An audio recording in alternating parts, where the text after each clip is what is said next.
Inside Jiangxing No. 2 High School, the air feels suffocating, heavy with pressure. On the blackboard, thick characters glare down at the class. Only one day remains before the unified exam. At the front, teacher Chen Fan delivers his final reminders, voice steady but sharp. He instructs the liberal arts students to prepare their stationery, then turns toward the martial arts candidates, his expression hardening as he orders them to ready their combat gear and weapons. His warning is blunt. The martial arts exam isn't merely difficult, it's lethal. Anyone whose awakened ability falls below D rank should seriously reconsider signing up. From his seat, Su Jingming lets out a quiet, almost amused smirk. He knows exactly who those words are aimed at. His thoughts drift inward. Somehow, he had crossed over into this world, Blue Star. The technology mirrors his old world almost perfectly, but here, humanity lives under constant threat from ferocious, man-eating beasts. Survival depends on awakened powers, abilities that surface at 16 and are ranked from the weakest F to the legendary S. Most people never rise above F or D rank. Su Jingming lifts his hand slightly. A weak spark of lightning crackles across his fingers before fading. E rank, weak electricity, barely useful. At best, it's comparable to a cheap stun baton. As frustration simmers, something taps his desk. Huang Tian, the blonde-haired classmate beside him, leans over with an obvious sneer. He asks whether Su Jingming still plans to take the martial arts exam, openly mocking him as E-rank trash who would only embarrass the school. With false generosity, Huang Tian suggests he stick to liberal arts instead. If he does, maybe one day he can work as a clerk in one of Huang Tian's companies. Before Su Jingming can reply, a chair scrapes the floor. Lin Qingwan stands up. Her voice cuts through the classroom, telling Huang Tian to mind his own business. Huang Tian scoffs at her interference, brushing off her concern. He declares that he'll prove himself during the exam and, as he walks away, tosses back one final, venomous prediction, that Su Jingming will die out there on the exam field. Silence follows. Lin Qingwan turns back to Su Jingming, her tone noticeably gentler. She tells him not to take Huang Tian's words to heart, and quietly suggests that choosing liberal arts might not be such a terrible option. Su Jingming doesn't answer. His gaze drops to the exam registration form on his desk. His ability is listed plainly, E-rank Elemental. In the Great Daxia Kingdom, the education system is split cleanly in two. Those with weaker abilities take the safer liberal arts path and live ordinary, stable lives. The martial path, on the other hand, is a gamble where danger lurks at every step.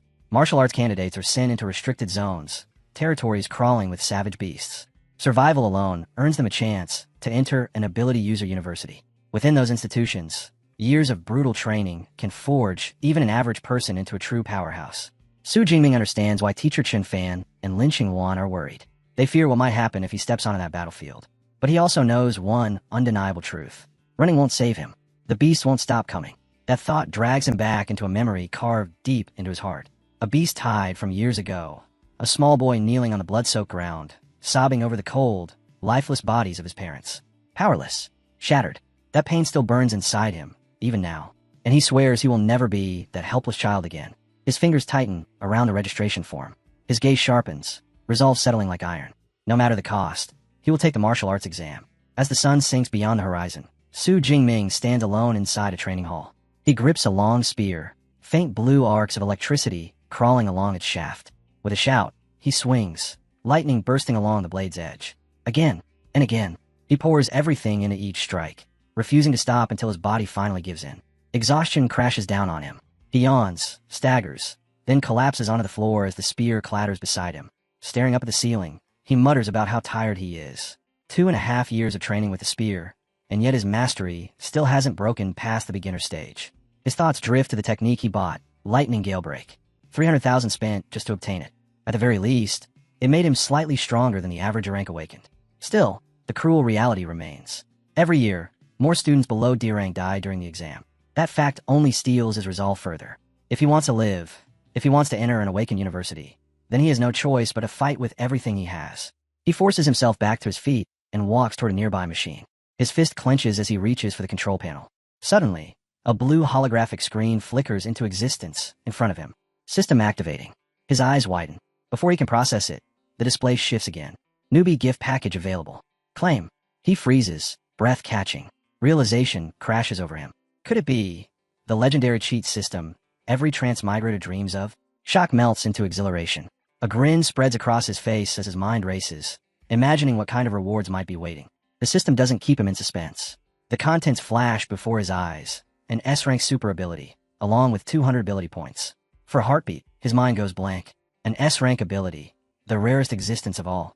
In a nation as powerful as Daxia, someone with an S-rank ability would be immediately recruited by top universities, nurtured into a true powerhouse. Su Jingming can only stare, heart pounding with disbelief and hope. All his life, he'd been branded E-rank trash. And now, this system had handed him a chance to rewrite everything. A determined smile forms as faint sparks of his former weak electricity dance across his palm. Claim. He accepts without hesitation. In the next instant, 3 system windows unfold before him. Newbie package claimed. 200 ability points credited. S-rank ability. Purple Cloud Thunder God Lightning. Now distributing. The surge begins at his core. Energy surges straight into his heart. The pain is instant and overwhelming, like his body is being torn apart from the inside. Violent purple lightning erupts through him, ripping his shirt to shreds as if it were paper. A progress bar flashes into view, inching forward while the storm raging within him grows more ferocious by the second. The training hall can't endure it. Windows explode outward, walls fracture, and chunks of debris scatter across the room. Outside on the street, pedestrians freeze as a pillar of blinding light bursts upward. A woman points in disbelief while her child tugs at her sleeve, asking what's happening. Nearby, a young man scrambles for his phone, shouting for someone to call the fire department for the Shu family's son. Inside, Su Jingming convulses as the progress bar pushes past 50%. His screams are swallowed by the deafening roar of thunder. Below, the crowd watches in terror as the sky itself darkens. Clouds twist violently, spiraling together, and from their depths emerges a colossal dragon formed entirely of lightning. Its massive body stretching across the heavens. The phenomenon draws the attention of powerful figures. In a high-rise building, a man stares out the window, wondering if a catastrophic beast has invaded the city. Elsewhere, a military commander snaps orders, throwing Jiangqing's 3rd Legion into full alert. The lightning dragon opens its jaws in a silent roar, then plunges downward. Its enormous form collapses into a torrent of energy that crashes straight into Su Jingming's body. He lets out one final scream, and the progress bar flares to completion. Ability transformation complete. The storm vanishes as abruptly as it began. The crushing pressure dissipates, leaving only silence and ruin behind. Su Jingming stands amid the wreckage, chest rising and falling, sweat dripping down his face. Slowly, he raises his hand. Blue and purple lightning coils tightly around his fist, crackling with terrifying intent. A confident grin spreads across his face. This is no longer the weak shock of a stunned baton. This is true power. Power capable of annihilation with a single blow. But as his eyes sweep across the destroyed hall, his excitement dulls slightly. The windows are gone. The walls are cracked. The floor is scorched black. The disturbance was far greater than he anticipated. Still, a trace of relief flickers within him. He had managed to suppress part of it.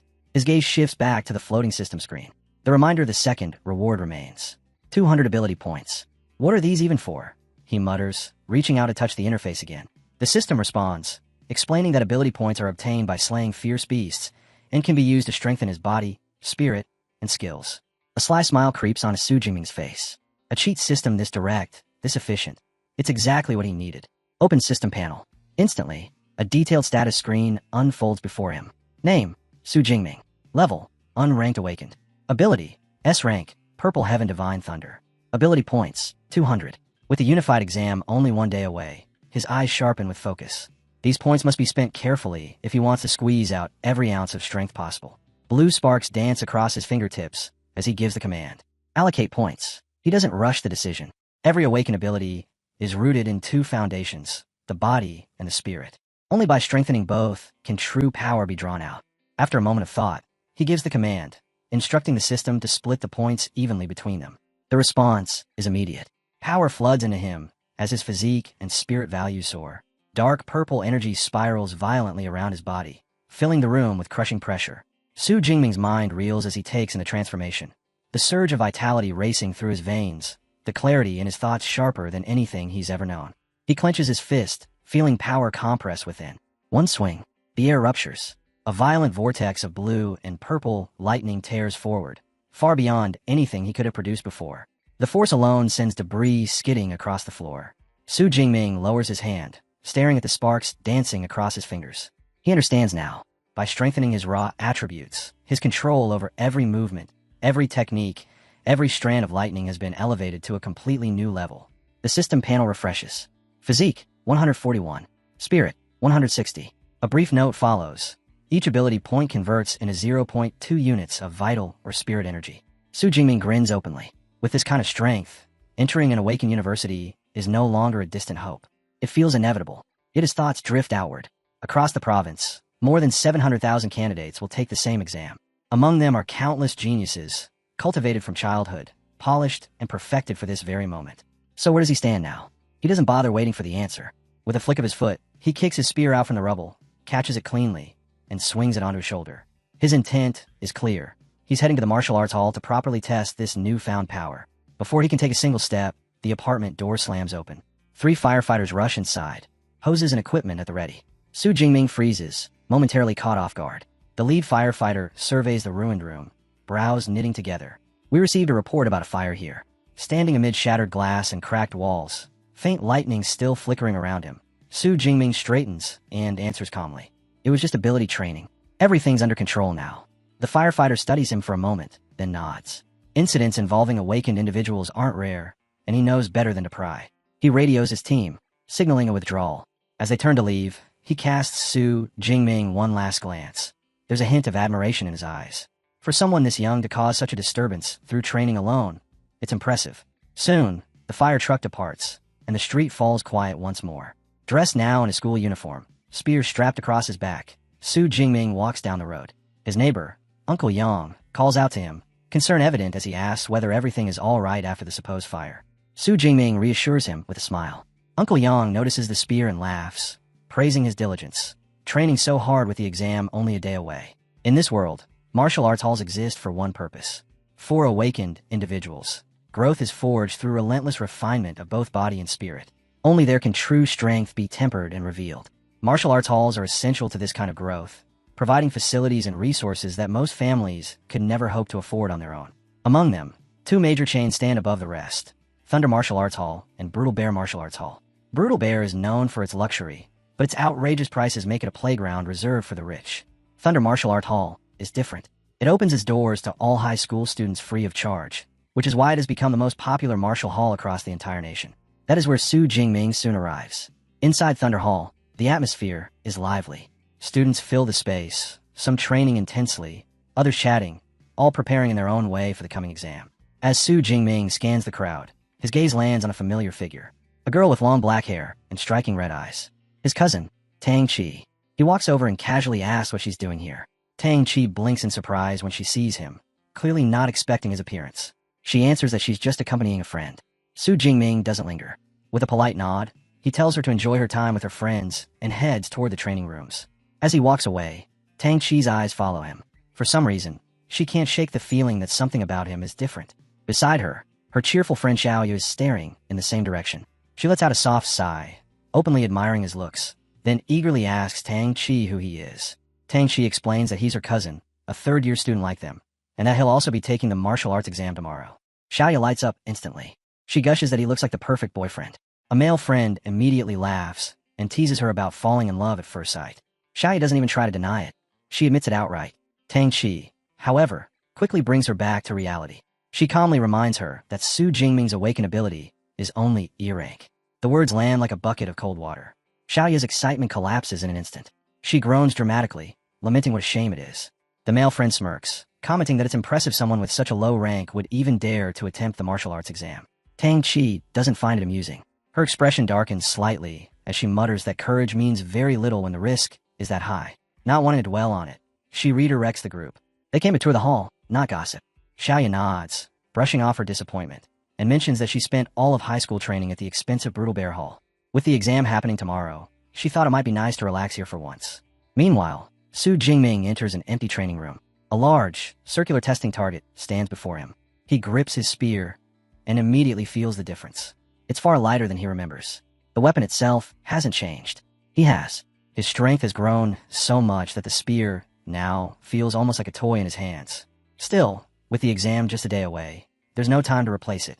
This spear will have to suffice. He decides to start slow. No lightning, no abilities, just raw physical strength. Drawing in a deep breath, he steadies his stance, muscles tightening as power coils quietly within him. Then, without warning, he thrusts forward, driving the spear straight into the center of the target. The impact rocks the room. Fine cracks spread rapidly across the advanced alloy surface, spiderwebbing outward as the digital display above flashes a blazing number, 321.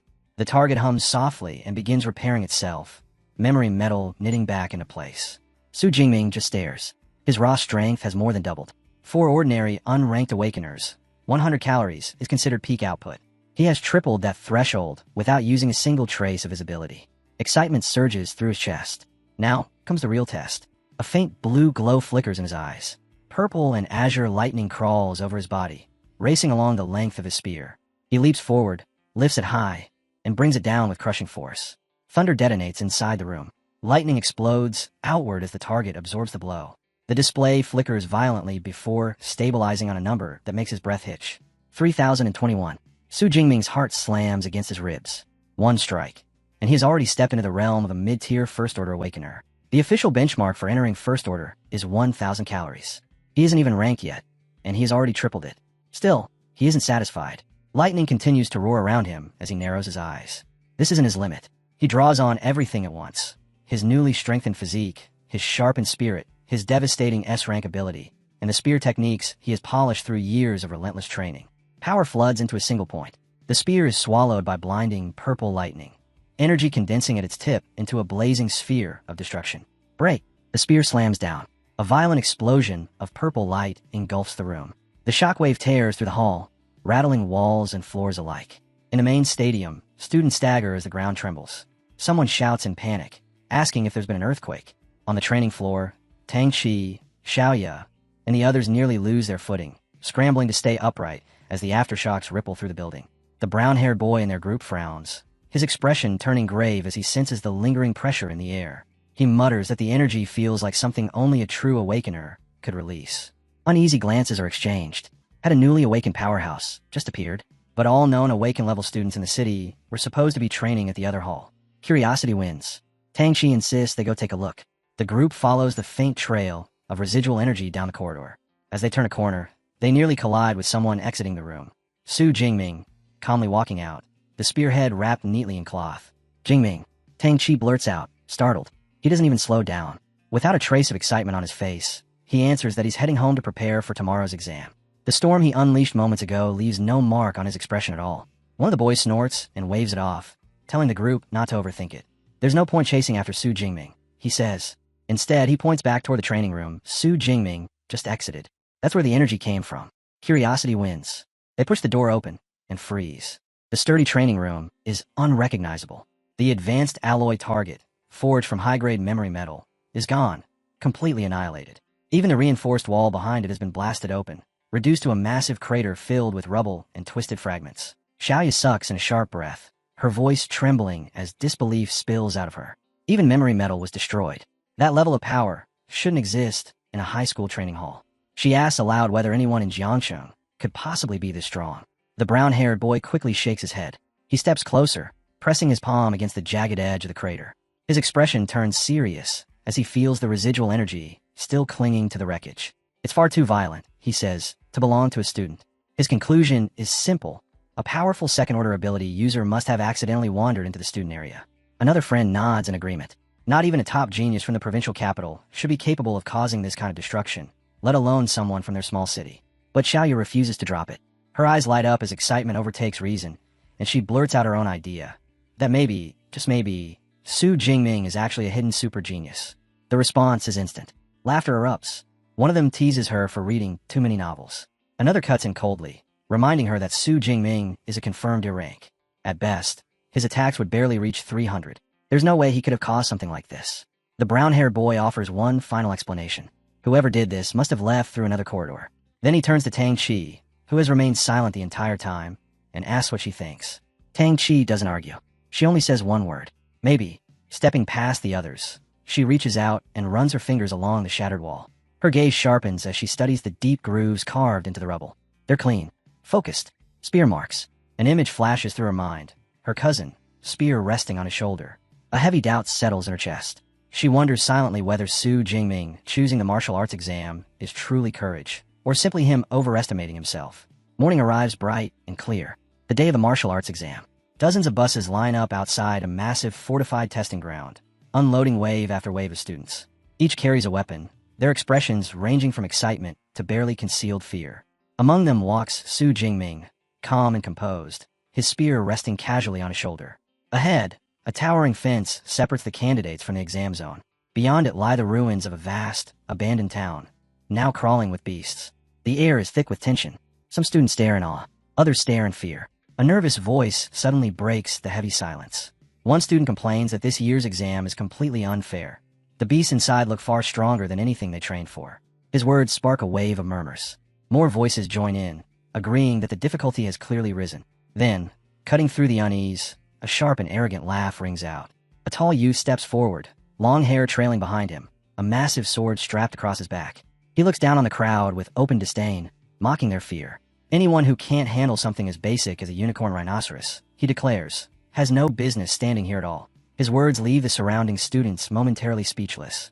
Nearby, Su Jingming's best friend, Lu Jie, frowns and leans closer. Who's that loudmouth? He mutters. Su Jingming glances at the ID information, flashing on his watch. Zhou Mingyang. Lu Jie stiffens. Zhou Mingyang. That Zhou Mingyang? The genius? He's B rank. Already stepped into first order. That's something only a handful of high school students have ever managed. Su Jingming's gaze lingers on the prodigy. A faint, confident smile curves his lips, a spark of competitiveness flickering in his eyes. Quietly, a thought forms, between the two of them, who is stronger? Before the question can settle, a booming voice echoes across the testing ground. Candidates, attention. The chatter dies instantly. Every head turns toward a scar-faced man in military uniform, standing atop an armored vehicle. His presence alone carries authority. I am Commander Wang Haiyang, he announces, chief overseer of this year's martial arts exam. Before we begin, you will listen carefully to the rules. He gestures toward the ruined town sprawled beyond the fence. The exam will last 12 hours, from 9 in the morning to 9 at night. The battleground is divided into 4 zones: outer, central, inner, and core. You earn points by slaying beasts. The stronger the beast, the higher the score. His expression hardens. The core area is a bonus zone. Only the strongest should dare to enter it. Remember this. Your lives come first. Do not gamble them away for points. As the warning hangs in the air, Su Jingming closes his eyes briefly. Before the system, before this overwhelming surge of strength, his fate would have been limited to the outer zone, scraping by against the weakest beasts. But now, power hums through his body, his spirit feels limitless, and ambition burns fiercely in his chest. When the gates open, he doesn't plan to merely survive. He plans to push deep into the inner zone, and if fate allows, even challenge the core. Another announcement rings out, ordering students to collect their exam supplies. Su Jingming and Lu Jie move toward Teacher Chen Fan, who is distributing tactical backpacks. Each pack contains the essentials: a smartwatch to record points, energy bars, a hydration bottle, a medical kit, and most importantly, a safety ball. The small sphere can deploy a high-voltage barrier capable of repelling beasts, but once activated, the exam ends immediately. As Chen Fan hands Su Jingming his pack, his stern expression softens. Remember, your life is more important than your score. If it comes to that, don't hesitate to use the safety ball. Su Jingming lowers his head slightly. Thank you, teacher. Just then, a familiar voice calls out his name. Su Jingming turns to see Lin Qingluan running toward him, a warm smile on her face as she invites him to join her team. Beside her stands their class president, Lu Qin, a steady C-rank awakener, who pats his chest confidently and promises to keep Su Jingming safe during the exam. Before Su Jingming can respond, a sharp voice cuts in. One of the students scoffs, openly protesting. This is a competition, not a charity, he says. Dragging along an E-rank would only drag down their score. Another teammate immediately backs him up, glaring at Lu Qin for changing the plan without consulting them. Their stance is clear. They refuse to carry dead weight. Lu Jie bristles, anger flashing across his face as he steps forward to defend his friend. But Su Jingming calmly lifts a hand, stopping him. A faint smile touches his lips as he speaks evenly. I appreciate the concern, but I'll be going in alone. Lin Qingluan hesitates, worry plainly written in her eyes. After a moment, she nods. Then, at least be careful. The protesting student lets out a mocking laugh, muttering that they should just team up with Huang Tian instead. Still chuckling, the group turns and walks away. Su Jingming watches their retreating backs, his smile slowly turning confident. He knows the truth better than anyone else. He doesn't need a team to earn a high score. Moments later, the loudspeakers roar to life once more. The martial arts exam is officially beginning. Hundreds of drones rise into the sky, cameras activating as they lock onto the testing grounds, ready to broadcast every second to the outside world. With a thunderous groan, the massive gates begin to open. Thousands of students surge forward like a flood, shouting battle cries and declarations of ambition as they charge into the ruined city. Tang Qi and her group push ahead with determination. A girl wielding an enormous sword storms forward without hesitation. At the very front, Zhou Mingyang launches himself into the air, his wind ability lifting him above the crowd as he races ahead. Su Jingming doesn't rush. He steps through the gates calmly, then breaks into a steady run, spear clenched firmly in his grip. His eyes sharpen as his heartbeat steadies. This is it. As he moves deeper inside, he taps the smartwatch on his wrist. A holographic panel springs to life, confirming his identity and displaying the real-time rankings. The leaderboard is already forming. At the very top sits Zhou Mingyang with 7 points, 2 others close behind him. Su Jingming studies the rankings quietly. Zhou may have started fast, but instead of discouraging him, it only fuels his resolve. While most students scatter across the outskirts, hunting weaker beasts, Su Jingming makes a different choice. Without hesitation, he turns and heads straight toward the heart of danger, the core area, where rewards soar and death lurks at every step. The ruined city grows darker as he advances, the air thick with pressure. Shadows stretch longer between collapsed buildings. Suddenly, he stops. Ahead of him lies a sight that sends a chill through the air. A student lies sprawled across the ground, motionless, blood pooling beneath his body. Beside him rests a green safety ball, untouched. The attack must have been instantaneous. He never even had the chance to activate it. For the first time, the brutal reality of the exam truly sinks in. The warnings from his teachers, the commander's stern words, they echo loudly in Su Jingming's mind. Without the S-rank ability he obtained only yesterday, that corpse on the ground could just as easily have been him. He exhales slowly, forcing himself to stay calm. Kneeling beside the body, he removes the fallen student's smartwatch and sends out the recovery signal. Opportunity and danger always walk hand in hand. That truth has never been clearer. Then, movement. A faint sound slips out from the shadows. From within a collapsed building, a massive clawed paw emerges. A heartbeat later, a pair of glowing purple eyes pierce the darkness. A shadow cat steps forward, its presence cold and predatory. Understanding strikes instantly. The corpse was bait, and now, the hunter reveals itself. The shadow cat launches forward with terrifying speed, claws ripping through the air. Su Jingming doesn't panic. His body moves on instinct, slipping aside as the beast streaks past him. The shadow cat twists midair and lands lightly, its gaze never leaving him. A known killer of the inexperienced. Every detail matches the rumors. Coiled muscles ready to explode, a roar that shakes the air itself, and fangs sharp enough to crush bone in a single bite. Su Jingming knows exactly why creatures like this inspire fear. Their aura alone is lethal. An invisible pressure that freezes most opponents in place, draining their strength, stealing their will, leaving them unable to even raise a weapon. Countless young awakeners die before they ever understand what hit them. He remembers how children from wealthy families are trained, protected by guards, slowly acclimated to this pressure from a young age. That kind of privilege was never his. And now, here he stands, facing his first true battle against a fierce beast.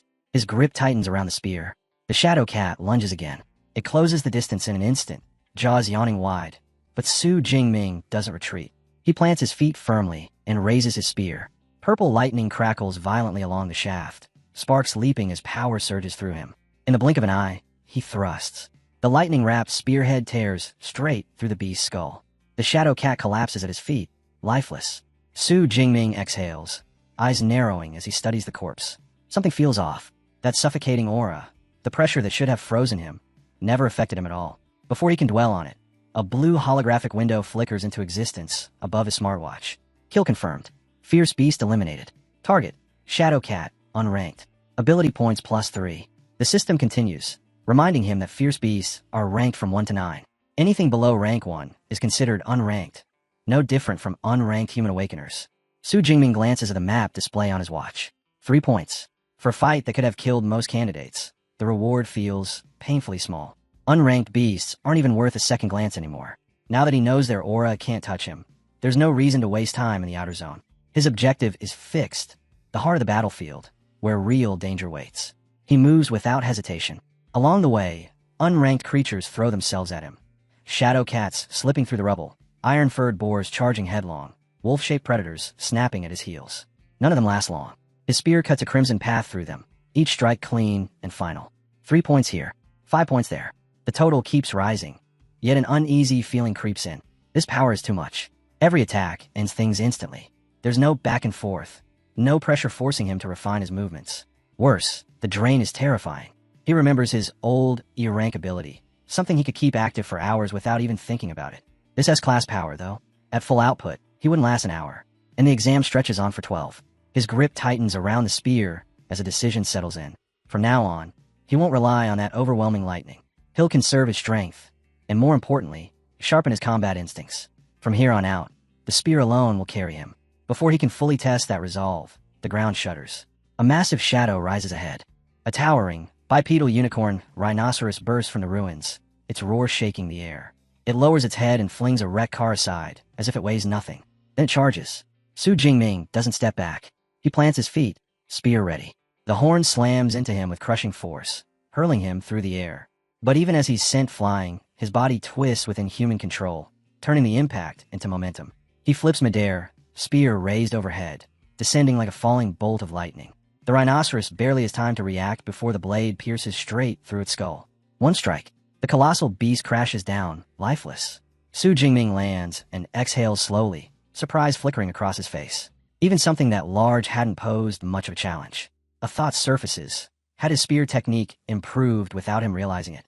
He opens the system panel, and the answer appears instantly.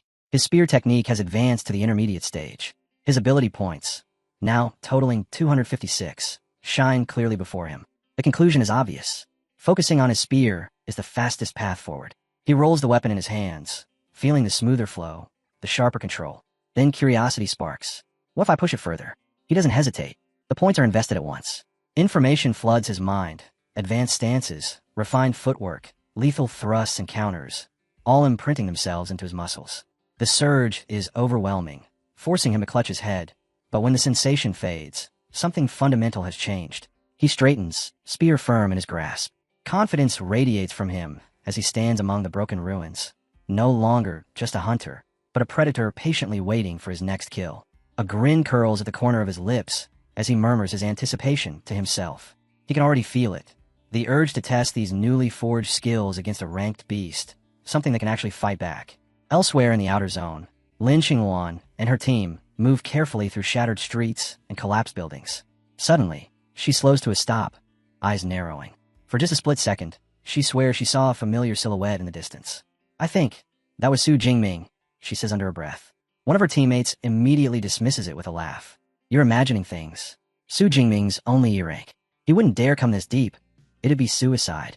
But the unease doesn't fade. The doubt settles heavily in Lin Xingluan's chest, a quiet worry she can't shake. Before she can dwell on it any longer, another teammate shouts urgently from ahead. They hurry over and freeze. A massive unicorn rhinoceros lies sprawled across the street, its enormous body motionless. The wounds are fresh. Blood still glistens, not yet dried. They examine the fatal blow. One strike. Clean. Perfectly placed straight through the head. Too precise. Too controlled. That's a spear wound, someone says, breaking the silence. Everything clicks at once. The distant figure, the weapon, the timing. Lin Xingluan's suspicion solidifies. Could it really have been Su Jingming, she whispers. Her teammate scoffs, refusing to believe it. Don't be absurd. A unicorn rhinoceros? Only a C rank could kill something like this solo. Su Jingming wouldn't stand a chance. To settle the argument, someone suggests checking the rankings. Lin Xingluan doesn't hesitate. She activates the leaderboard on her smartwatch. The screen lights up, and her breath catches. Rank 46. 256 points. Su Jingming. Second high school. Her eyes widen. It really is him. The group goes silent. Faces pale. Shock ripples through them as reality sets in. Yet none of them want to accept it. How could the E-rank nobody they'd always overlooked suddenly be sitting among the top 50? They scramble for excuses, insisting it must be a coincidence, another student with the same name. But even as they speak, their voices lose conviction. Far from the battlefield, inside a grand hall lined with massive viewing screens, officials and VIPs observe the rankings updating in real time.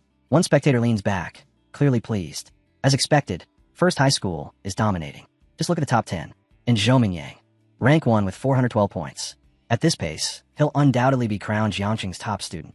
Another official nods, eyes sharp. If he maintains this momentum, maybe he can even break into the provincial top 100. Our city hasn't produced talent like that in years. At the center of it all sits Zhang Wenshan, director of the Jiangxing Education Bureau. A smug smile slowly spreads across his face. Zhou Mingyang truly is the pride of our city, he says confidently. He will enter the provincial top 100. Remember my words. He turns next, offering warm praise to the principals of First and Third High, commending their schools for their outstanding performance.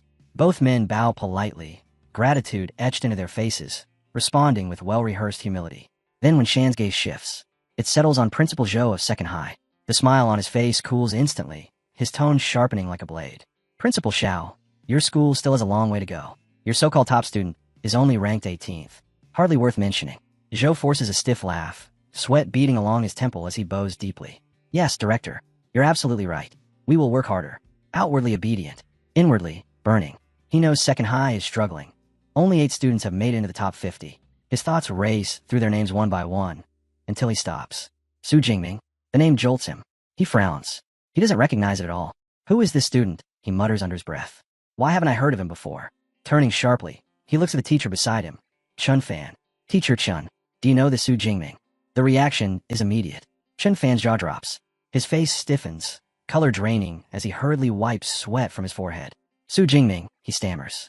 That's the weakest E-rank student in my class. Silence crashes over the room. Chun Fan shakes his head again and again, unable to accept it. Had Su Jingming been hiding his strength all this time? No, that couldn't be right. It made no sense at all. Frustration boils inside him as he turns toward the monitors. Only the top 10 students are being tracked on live cameras. Su Jingming's ranking sits far below that cutoff, which means one thing. No one can see him. No one knows what he's doing, or how an E-rank nobody is climbing the leaderboard at a terrifying speed. Back inside the exam grounds, Su Jingming has already pushed past the outer area and stepped into the central zone, where danger thickens with every breath. The shattered streets here are eerily quiet. Too quiet. A glass bottle crunches beneath his boot. He pauses, calmly unwrapping an energy bar and taking a few steady bites. The change is obvious. Far fewer beasts roam this area, which can only mean one thing. Ranked creatures. Beasts with territory. With instincts. With intelligence. Enemies meant to truly test strength. His steps slow, then stop. Every sense sharpens at once. His eyes narrow as he locks onto something ahead. Finally, he murmurs. My target. A thunderous crash explodes through the silence as a striped monster bursts from a pile of overturned cars. Its muscles ripple beneath its hide, bone blades jutting from its forelimbs. A first-rank fierce beast. An arm-blade tiger. Su Jingming doesn't retreat. Instead, he raises his spear and lets out a low chuckle. Already a first-rank beast, he says softly.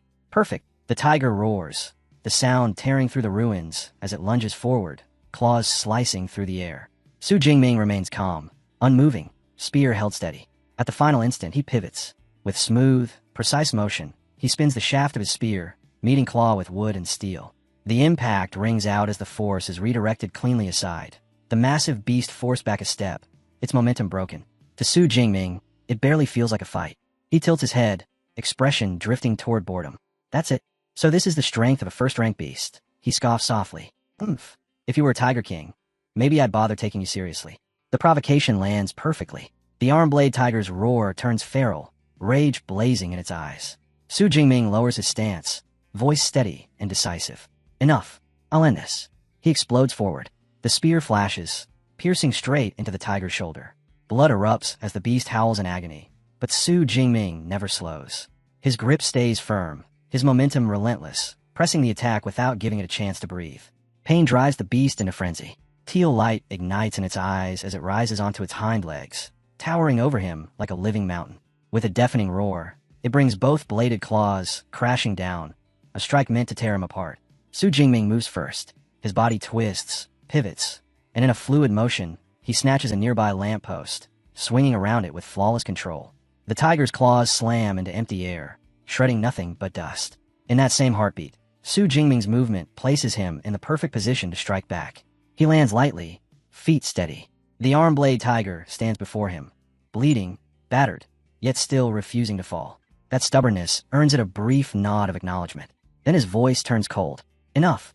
Any further struggle is pointless. He lifts his spear. Energy surges through the shaft as blue lightning coils around it, crackling and humming with lethal force. Lightning gale break. His body blurs. He spins, spear carving the air again and again as brilliant arcs of lightning tear outward, forming a violent storm of slashing energy. The attack crashes into the beast without mercy. The arm-blade tiger releases one final roar, half defiance, half agony, before the vortex shreds its body apart. With a thunderous impact, it collapses to the ground, motionless. A sharp chime follows.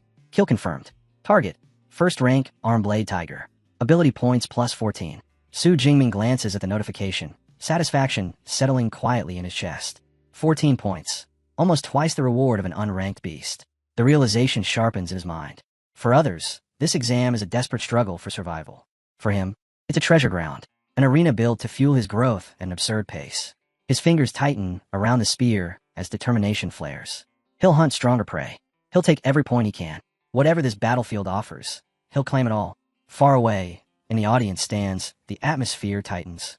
Eyes remain glued to the leaderboard as Su Jingming's name climbs, now glowing at 32nd place, 328 points. An official leans forward sharply, turning toward Chun Fan.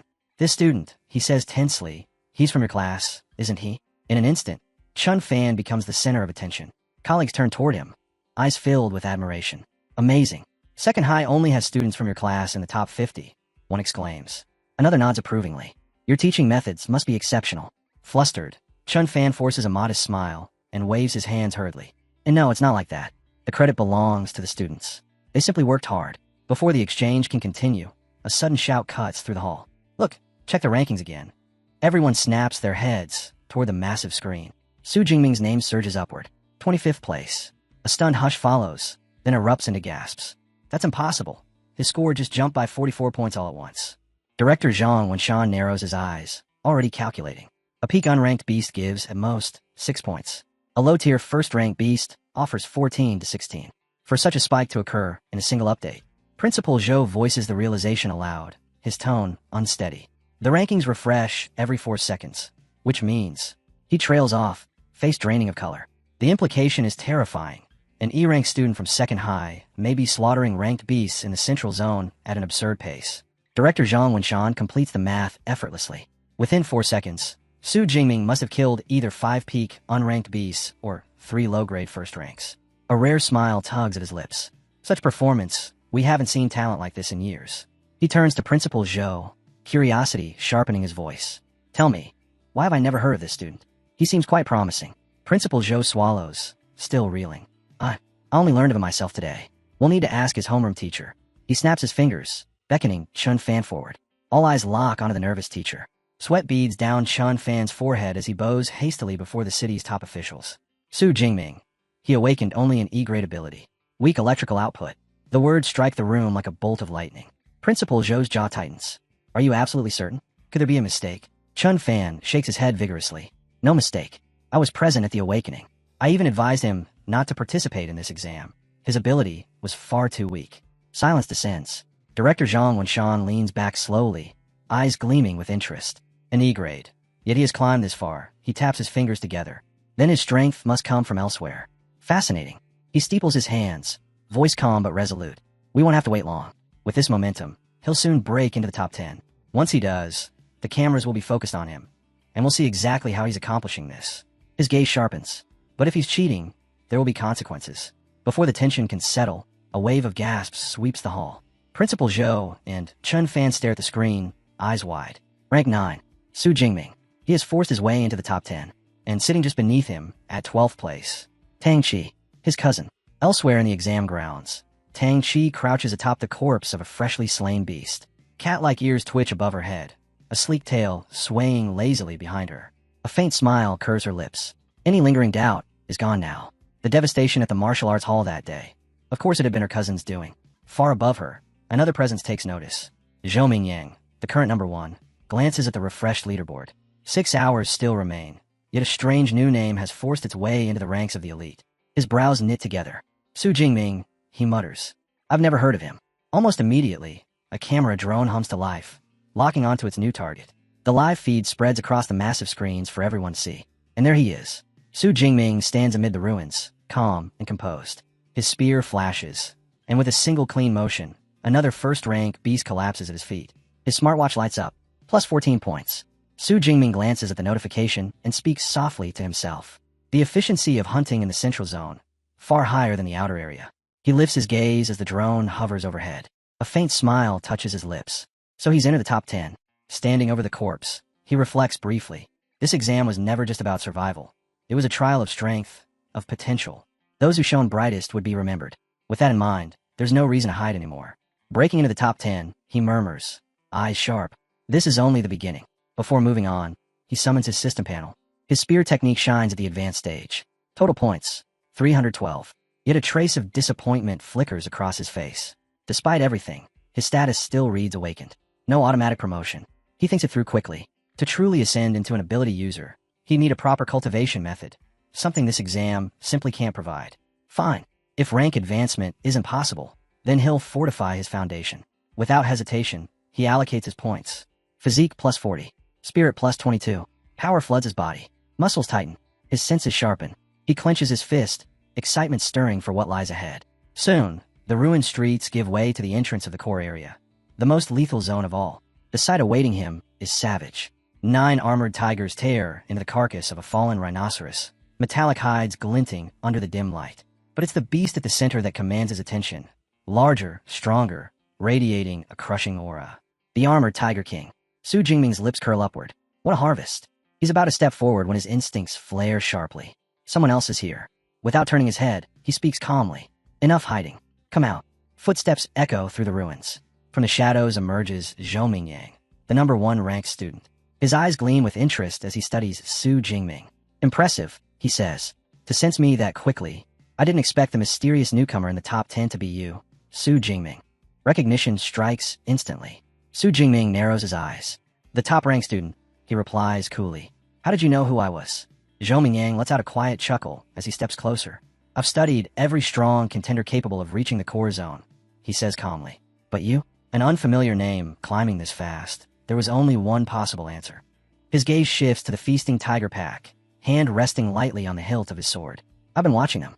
The armored Tiger King is a mid-grade, first-rank beast. With 9 others backing it up, no one person can take them head-on. Su Jingming tightens his grip on the spear, suspicion flickering in his eyes. What is this? He asks flatly. You planning to steal my prey? Zhou Mingyang shakes his head. No need. I don't lack points. But that pack, no matter how strong you are, taking them alone is reckless. Team up with me. We'll wipe them out together. Su Jingming answers with only 2 words. No need. His voice carries absolute certainty. I'm enough on my own. Without waiting for another word, he strides straight into the open.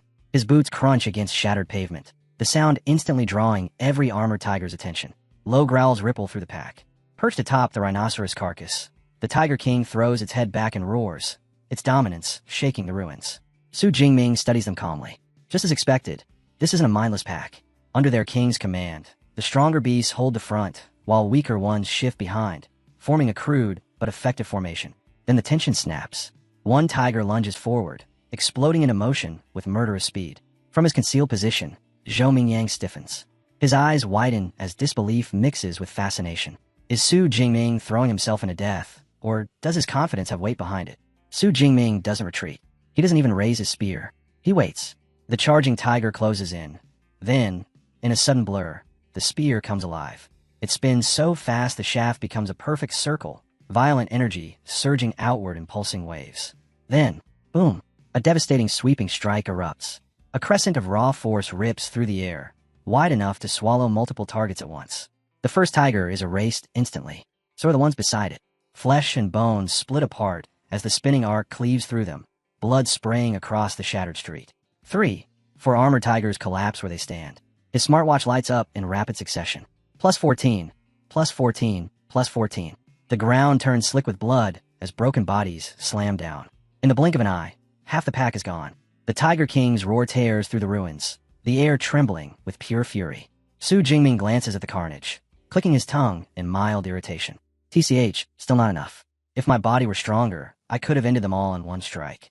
The remaining tigers regroup, circling him with lethal intent. Slowly, the Tiger King steps forward, teal eyes blazing. Then it opens its massive jaws wide, and the roar that follows is no longer just sound. It's a sonic weapon, pure vibration turned lethal. The shockwave explodes outward, shattering every nearby window as glass rains down like a violent storm. Even the ground trembles beneath the Tiger King's fury. From his distant vantage point, Zhou Mingyang winces, clutching his head as pain drills into his skull. That roar alone, it could cripple most challengers before the fight even begins.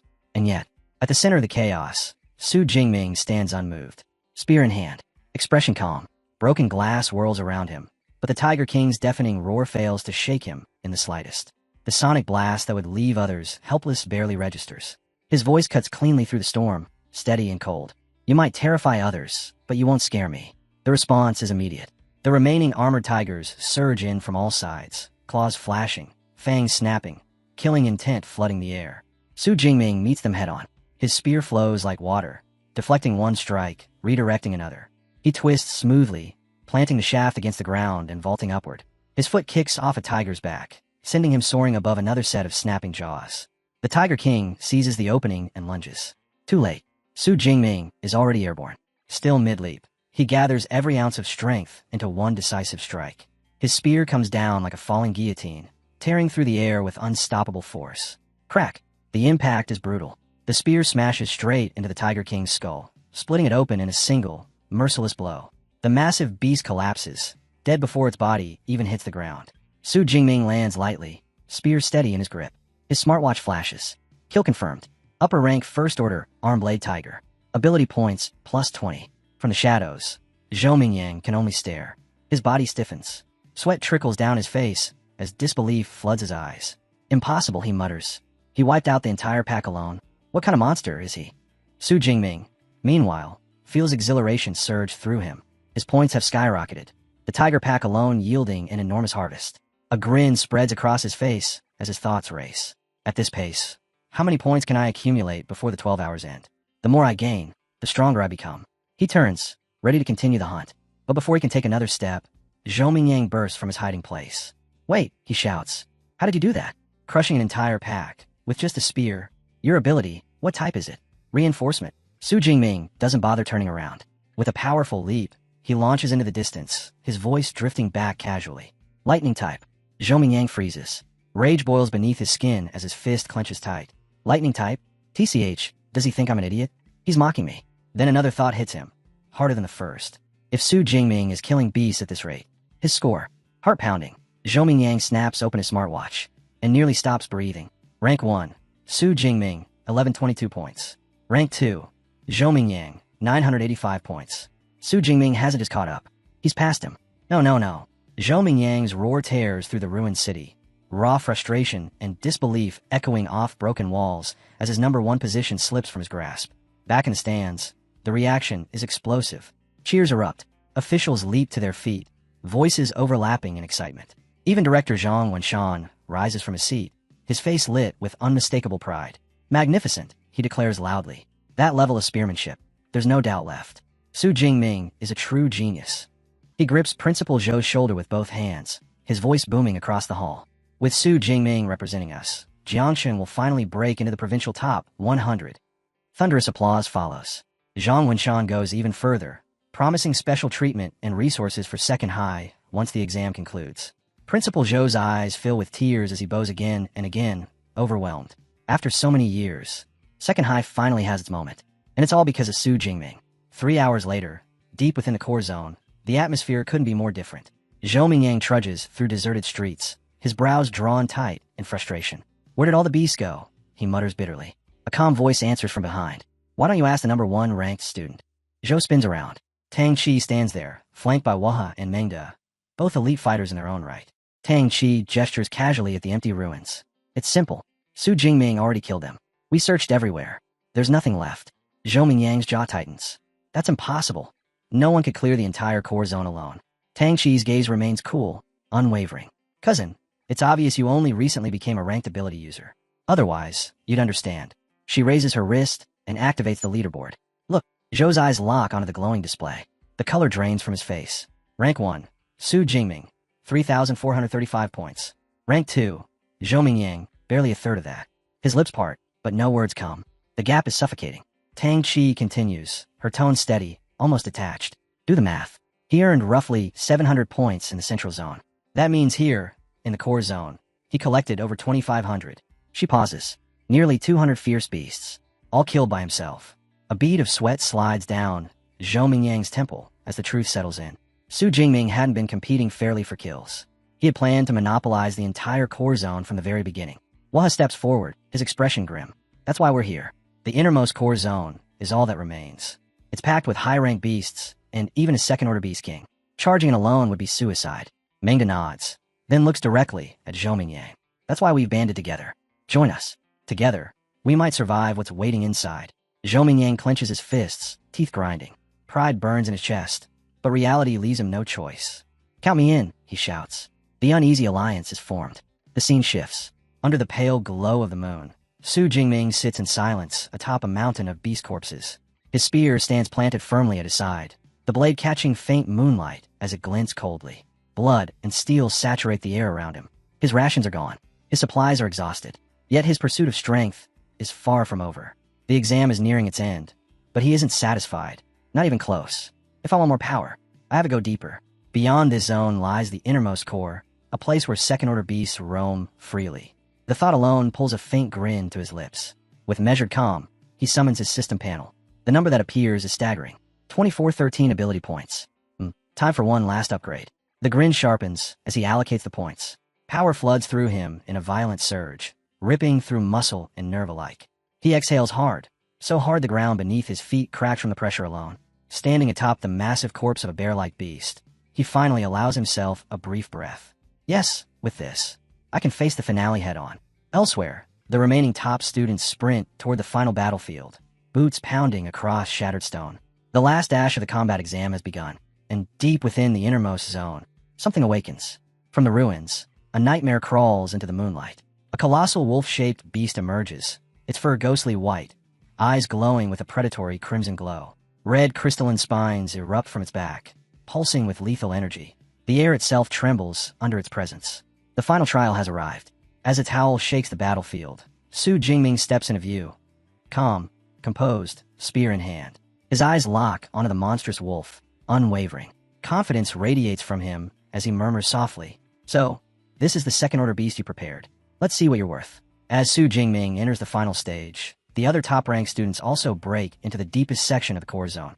The moment their eyes land on the towering, crystal-backed monster ahead, recognition hits them instantly. A bloodthirsty savage bear. With a single swing of its massive paw, it smashes a wrecked car into twisted scrap, effortlessly displaying its terrifying strength. The sight leaves the group shaken. Zhou Mingying blurts out the obvious. They're in serious trouble. Mengda grimly explains that the creature's hide is tougher than E-grade alloy, resilient enough to withstand even missile strikes. Worse still, a single blow from its paw could wipe them out instantly. Hearing that, Tang Chi suggests retreating altogether. The odds are simply too stacked against them. But the nightmare doesn't stop there. Guarding the area isn't just the Bear King. An entire pack of elite first-rank beasts prowls around it. One student points out bleakly that if they rush in, the pack alone will slaughter them long before the bear even lifts a claw. The tension finally snaps when one of them breaks, blurting out that there's no reason to risk their lives just to chase a higher score. Zhou Mingyang snaps back at him, sneering that there's no glory in looking impressive if all it leads to is charging straight into a death trap. But the damage is already done. The team's morale shatters completely. Then Mengda suddenly shouts, pointing toward the compound. Everyone's gaze snaps in that direction. A lone figure is walking straight into the danger zone. Tang Chi's eyes widen in shock as recognition hits her. It's Su Jingming. Fearless, unhesitating, stepping directly into the heart of the beast horde. With a smooth, fluid leap, Jingming lands inside the compound. From the rooftop, the others stare in disbelief. Zhou Mingyang curses under his breath at how absurd this exam has become, while another student panics, shouting that Jingming's presence has enraged the entire pack. As if on cue, the beasts erupt, roars thunder through the ruins as creatures rush him from every direction. Standing alone in the middle of the street, Jingming doesn't flinch. In seconds, the surging tide of snarling beasts swallows him whole. From above, the students can only watch in horror. Tang Chi's face tightens, worry flashing through her eyes. Waha shakes his head grimly, muttering that Jingming was reckless. Tang Chi snaps back that she has to help him.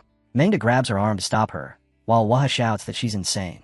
Charging in now would only mean dying for nothing. But Tang Chi refuses to yield. "He's my cousin," she yells. "I want to stand here and watch him die." Before she can move, boom! A colossal surge of purple and blue lightning detonates from the center of the horde. Raw energy explodes outward, ripping across the battlefield. The light is so blinding the group on the rooftop is forced to shield their eyes. Zhou Mingyang stares in disbelief. Is it the lightning power he mentioned? As the storm fades, the answer becomes terrifyingly clear. The battlefield is littered with charred remains. Every single first-level beast lies scorched and motionless. The entire horde has been erased. At the center stands Su Jingming, untouched. Purple lightning crackles around his body like living armor. He exhales slowly. Raw physical strength alone wouldn't have been enough. That's why he finally unleashed his hidden trump card, his true superpower. Feeling the overwhelming surge of his S-grade ability, a confident smile spreads across his face. With the lesser threats wiped out, his gaze lifts. The real challenge remains. The bloodthirsty savage bear towers over the corpses of its fallen pack, fury rolling off its massive frame. It unleashes a thunderous roar that shakes the air itself. But Jingming remains calm. He studies the beast carefully. Immense power, enormous size, but poor agility. Against his thunder ability, This is manageable. Then his eyes narrow. The bear isn't alone. Several dangerous minions still lurk nearby, ready to interfere. Jingming makes his decision instantly. His gaze sharpens, lightning flaring in his eyes as resolve hardens within him. He'll clear the battlefield first. In a flash, he bursts into motion. Lightning surges through his body as his speed becomes a blur. A high-ranked shadow cat lunges toward him and is cut down in an instant. His smartwatch chimes. Plus 13 points. A grin spreads across his face as he feels thunder surge through his limbs, marveling at how the power hardens his body and sharpens every movement. He knows the state won't last long, but it doesn't need to. This is already more than enough.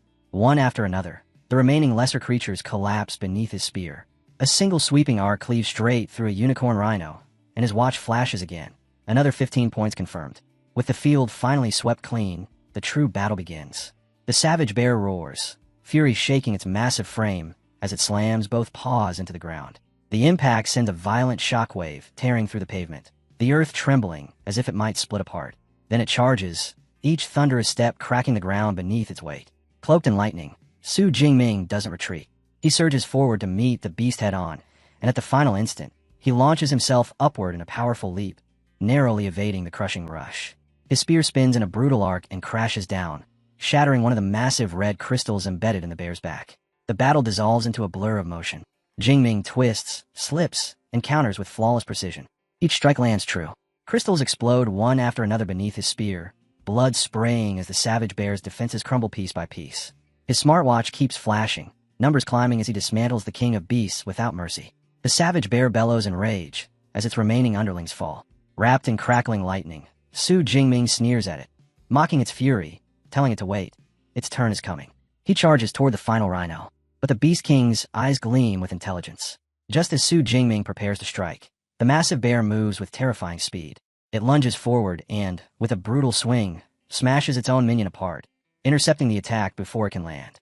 Jingming's eyes narrow in shock. It predicted him. The Bear King slams its paws together.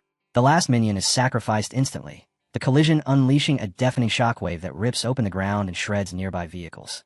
The rhino is obliterated, reduced to nothing but fragments. Yet the explosion misses its true target. Su Jingming flips through the air, lightning blazing around his body, movements smooth and effortless. He lands lightly, completely unscathed, thunder still crackling along his skin. Now the battlefield is silent. No beasts remain. Only two rulers facing each other. Jingming's grin sharpens as electricity surges violently through his veins. With the minions gone, he declares it's finally time to see whether the savage bear's armored hide can withstand the full force of his thunder. With a savage thrust, Su Jingming drives his lightning-charged spear straight into the bear's head. The impact detonates in a violent surge of purple energy, swallowing the drone, trailing him, and instantly cutting its feed. On the rooftop, students stagger backward, shielding their eyes as the wave of power crashes over them. Inside the stands, officials sit frozen, staring at the screen as it dissolves into flickering static. Director Zhang Wenshan is the first to snap out of it, his glare snapping toward Principal Zhou. He shouts, demanding whether what they just witnessed could honestly be called an E-class ability, accusing the whole scene of being some kind of joke. Another official, still staring at the screen in disbelief, mutters that Su Jingming has the power to instantly kill a high-tier rank 1 beast, and even contend with a rank 2 boss. That kind of feat, he adds quietly, is something even most A-class users would struggle to achieve. Principal Zhou wipes sweat from his brow, voice shaking as he stammers that it might be a rare mutation ability. Zhang Wenshan suddenly bursts into laughter, declaring that after today, Su Jingming's name will shake the entire Xia nation. Back on the battlefield, reality crashes back in. The savage bear remains standing. A deep gash has been carved across its head, blood dripping down its thick hide, but hasn't fallen. With a furious roar, the beast swings its massive paw, smashing Su Jingming through the air. He slams into the ground hard, rolling before springing back up with practiced speed, but his mind churns in disbelief. His strongest attack had only left a shallow wound. As his thoughts race, the answer becomes clear. The beast's hide resists blades, and lightning doesn't conduct through it. With his current strength, killing it in a single strike is impossible. The savage bear growls, rage boiling over as dark energy begins pouring into its body. Su Jingming watches the aura swell, his eyes widening. What? He mutters under his breath. The beast's form darkens, its body resembling a living boulder of destruction as it tramples forward, the ground shaking violently beneath each step. Su Jingming leaps on a shattered debris, steadying himself as purple lightning crackles around him once more. He hadn't expected the savage bear to enter its berserk state so quickly, but it's obvious now. The creature's hatred toward him runs deep. The monster lowers its stance. Its roar tears through the air, and then it charges. Su Jingming watches closely, impressed yet cautious. The raw power of a berserk beast is terrifying. Still, he knows one undeniable truth. Power like this always comes at a cost. Once berserk is triggered, the beast's reason disappears, leaving only pure instinct. That changes everything. Brute force won't work. Su Jingming shifts strategies instantly, relying on speed and precision instead. He darts across the battlefield, narrowly slipping past crushing blows that shatter the ground where he stood moments earlier. He waits patiently, watching, calculating, until the opening appears. The beast lunges. Lightning surges through his spear as he strikes in a blur, driving a concentrated bolt of energy into its side. The impact sends a violent jolt through the savage bear's massive body, forcing it to stagger and freeze for a single heartbeat. 1 second. That's all he needs. Su Jingming's eyes blaze as he raises his hand, drawing together a massive storm of purple and blue energy overhead. Power roars through the sky as he unleashes his S-rank ability, his voice cutting through the chaos. 9 Heaven's divine lightning blast. From above, divine lightning crashes down, swallowing the savage beast in a cataclysmic torrent of destruction. The ground quakes under the impact as thunder drowns out even the beast's dying cries. When the storm finally dissipates, smoke coils upward from a charred body, sprawled motionless across the shattered street. Su Jingming stands firm at the center of it all, purple lightning still dancing along his fingertips, a confident smile tugging at his lips. He declares calmly that even the toughest hide can endure half a minute of his divine lightning. But the battle isn't over. One eye snaps open, burning crimson. With a deafening roar, the savage beast lunges one final time, jaws stretched wide to crush him whole. Electricity rips through its body, forcing violent convulsions that freeze at mid-strike, mere inches from Su Jingming. He doesn't flinch. Lowering his voice, he whispers, "It's time." His eyes blaze again as he pours every remaining shred of power into his spear. The weapon hums, vibrating with destructive force, as he unleashes his ultimate technique. Lightning Gale Break. A blazing sphere of lightning erupts, blasting straight into the monster's open maw. The explosion detonates from within, tearing the beast apart as a vortex of destruction gouges a massive crater into the street. The towering second-order beast collapses at last, lifeless. The system's voice echoes clearly. Kill confirmed. Ability points plus 124. Su Jingming drops to one knee beside the fallen king of beasts, releasing a long, steady breath. The final battle is truly over. As the adrenaline fades, he reflects on the fight, realizing that upgrading Lightning Gale was the deciding factor. Its destructive power far exceeded his expectations. A victorious smile spreads across his face. The battle lasted barely 2 minutes, yet he knows, without question, it was the most exhilarating fight of his life. His thoughts quickly shift ahead. If clearing the core area earned him this many points, then how many more await if he wipes out the remaining beasts? As night descends, the exam finally concludes. In the stands, the massive screen lights up with the final rankings, and the crowd erupts into thunderous cheers. At the very top sits Su Jingming, his name blazing alongside a jaw-dropping score of 10,835 points. Far below him, in second place, is Zhou Mingyang with just 1,113, followed by Wu Hao at 945. Officials leap to their feet in excitement. Director Zhang Wenshan, Principal Zhou, and Teacher Chen Fan cheer openly, declaring that Su Jingming hasn't just broken their city's record, he shattered the entire Jiangnan province record. They call him a prodigy, marveling that last year's champion barely crossed 8,000 points. With this performance, they boldly proclaim that this year's provincial title already belongs to him. Amid the ruined battlefield, Su Jingming lifts his gaze toward the sky, a confident smirk forming on his face. He reflects on how he's already cleared both the inner circle and the core areas. But with time still remaining, his decision comes easily. Instead of resting, he turns back toward the central zone, determined to cut down as many remaining beasts as possible. As he passes the rooftop where the other elite students are gathered, disbelief ripples through the group. They can hardly process what they've witnessed. Tang Chi stares in shock, stunned that her cousin actually slew a Tier 2 Beast King. Zhou Mingyang, however, can't hide his confusion. First place is already secured, so why keep pushing? His eyes narrow as the answer clicks into place. Su Jingming isn't stopping. He's heading straight for the central area. The realization sent a chill through everyone nearby. Is he really planning to wipe out every remaining beast? The thought leaves the group stunned. Zhou Mingyang suddenly grasps the danger. If they hesitate, Su Jingming might clear the central zone entirely, leaving nothing behind. His expression hardens. Without another word, he declares their temporary alliance finished, and takes off at full speed. The others react instantly, scattering in all directions, scrambling to grab whatever points they can in the final hour. An hour later, a voice booms across the entire venue. The 2037 Chongqing Martial Arts College entrance examination has officially ended. Further beast kills will no longer be counted. All candidates return immediately.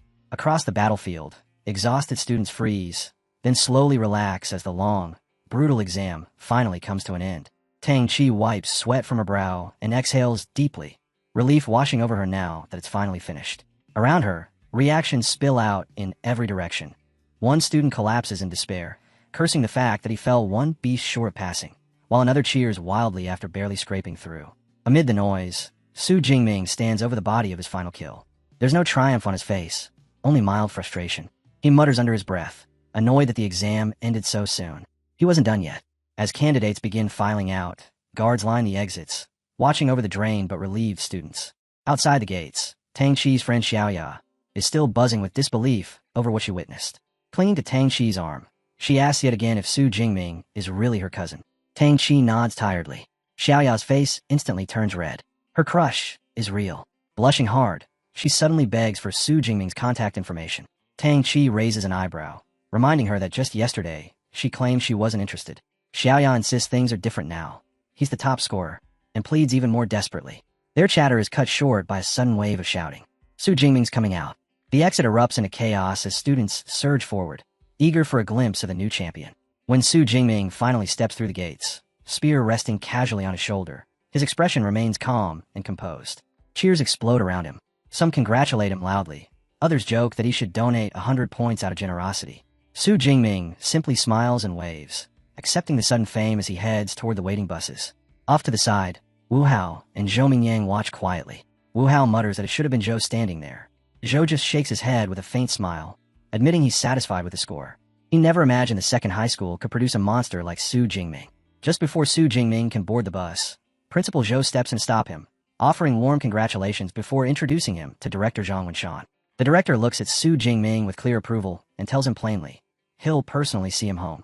One glance at the noisy, excited crowd is enough for Su Jingming to decide it's better not to take the bus. If he does, he'll be buried under endless questions and stares. Without hesitation, he follows the officials into a sleek black car, and the vehicle quickly pulls away from the venue. Inside, Director Zhang turns toward him and asks which superpower university he plans to attend. Su Jingming answers honestly. He hasn't thought that far ahead. Until now, all his focus has been on getting stronger. The director chuckles softly and reassures him that with results like his, any school in the nation would gladly take him. Still, he offers some advice. Calmly, he explains that nearly half of the country's strongest superpower users graduate from just 3 elite universities, and then begins outlining them one by one. First is Qingjing Superpower University, an institution directly affiliated with the government. Its graduates are absorbed straight into the national system, becoming official superpower users serving the country. Second is Modu Superpower University, famous for its overwhelming resources and its prestigious elite clubs. Lastly, there's Jinshin Superpower University, renowned for its long history, powerful instructors, and its legacy of producing some of the strongest awakeners in the nation. He adds that all 3 possess top-tier cultivation methods, techniques never released to the public. Su Jingming listens carefully, already aware that without proper cultivation methods, an awakened individual can never truly grow into a powerful super user. Curious, he asks what exactly makes a top-tier method so special. The director answers plainly. With an ordinary beginner method, reaching the next stage could take 3 to 4 years. With a top-tier method, the same progress could be achieved in just half a year. Smiling, he tells Su Jingming that with his score, even these top 3 universities would offer him special admission without hesitation. Later that night, after parting ways with the officials, Su Jingming finally returns to his apartment. Exhaustion catches up to him. The next morning, after a long shower, he feels refreshed. Pulling up his system panel, he notes the remaining 2,534 ability points, more than enough to support his next steps. As he dries off, a thought crosses his mind. If universities don't have beast hunting competitions, then he'll simply head into the wilderness himself. Either way, he'll keep sharpening his strength. Just then, the door opens. His cousin Tang Chi arrives with her mother, Xu Qingwan. Spotting the broken door, Tang Chi grins, seeing it as the perfect chance to sneak in and surprise him. They step inside quietly, and Tang Chi calls out cheerfully. Her timing couldn't be worse. Su Jingming steps out of the bathroom wearing nothing but a towel, and freezes when he sees his aunt and cousin standing there. Xu Qingwan is equally stunned, blurting out a sharp question about what he thinks he's doing. Tang Chi turns beet red, completely frozen in place. Before the embarrassment can settle, Shu Qingwan's gaze shifts around the apartment. Taking in the damage, her expression hardens immediately as she demands to know what happened. A memory surfaces. After Su Jingming's parents passed away, it was his aunt who took him in, giving him a home when he had nowhere else to go. She fulfilled her role as his guardian with quiet care, sometimes scolding him, sometimes cooking his favorite dishes just to cheer him up. To Su Jingming, she wasn't just an aunt. She was family. Once the awkward tension finally fades, the three of them sit down together. Shu Qingwan exhales slowly before speaking, her voice soft but heavy with emotion. She admits she was terrified the moment she learned he had entered the martial arts exam. Seeing him safe now is all that matters to her. His score, she insists, is meaningless in comparison. Su Jingming blinks, genuinely confused, and asks if Tang Chi didn't tell her the results.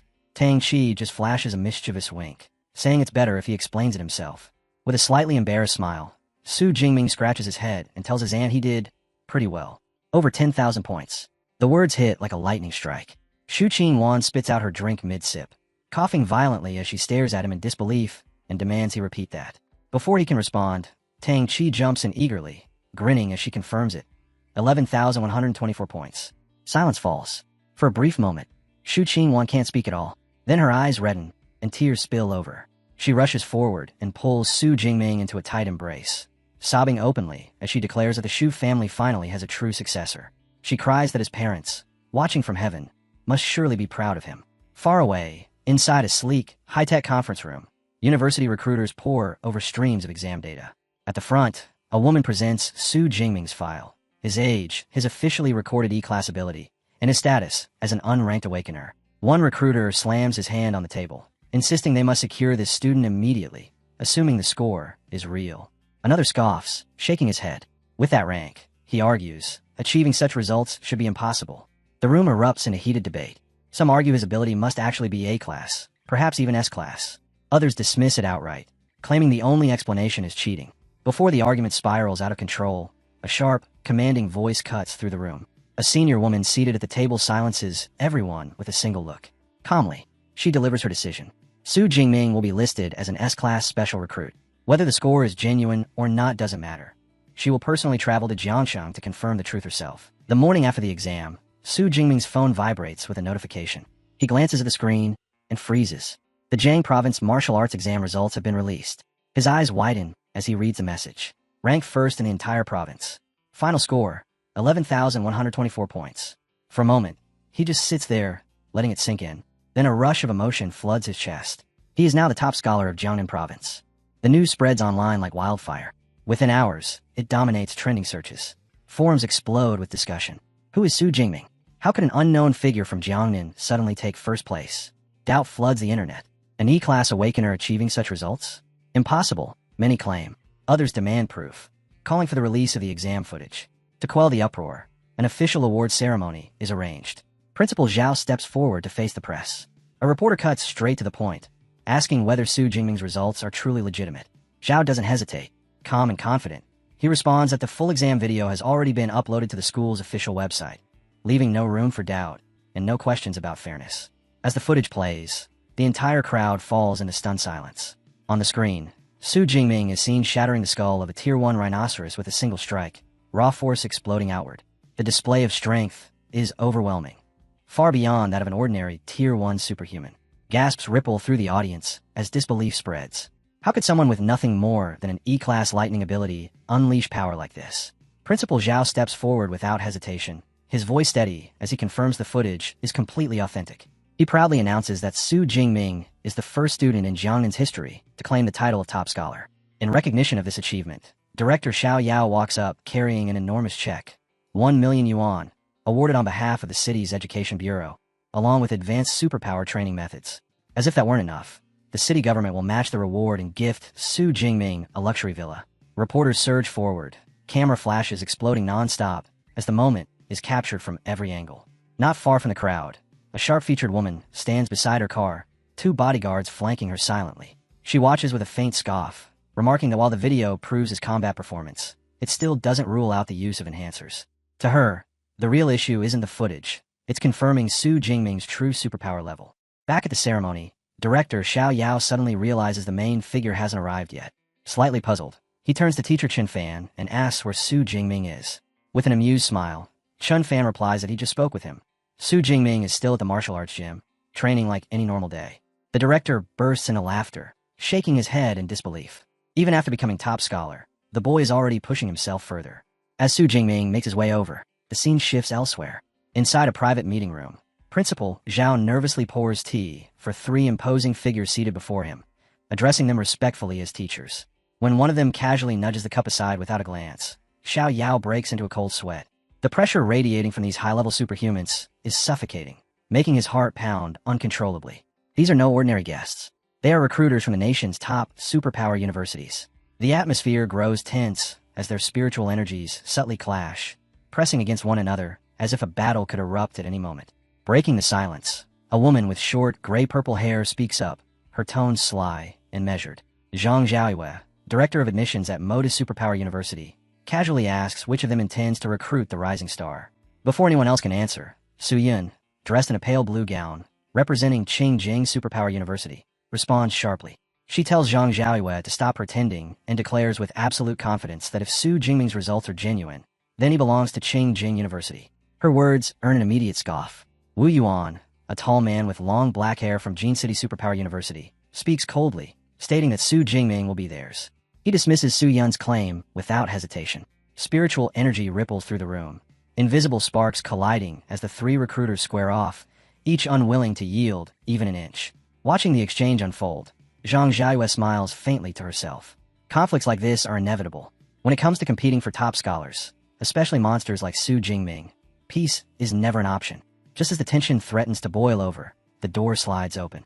Su Jingming steps inside, a spear resting casually on his shoulder. He greets the 3 calmly, addressing them respectfully as teachers.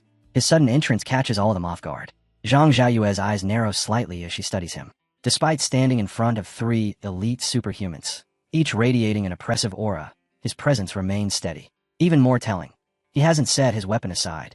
He's still training, even now. Principal Zhao hurriedly makes the introductions. Director Zhang Zhaoyue of Modu Superpower University. Director Su Yun of Qingjing Superpower University.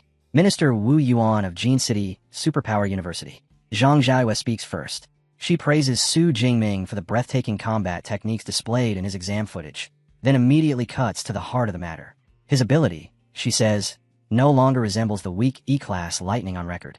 She asks him directly to explain. Su Jingming doesn't hesitate. He had expected this question. Calmly, he explains that shortly before the exam, while training at home, he was struck by natural lightning. Ever since that incident, his power has grown at an abnormal rate. Wu Yuan and Su Yun exchange a glance, arriving at the same conclusion. A mutation. Zhang Zhaoyue nods thoughtfully, adding that Su Jingming himself may not yet understand the true extent of his transformed ability.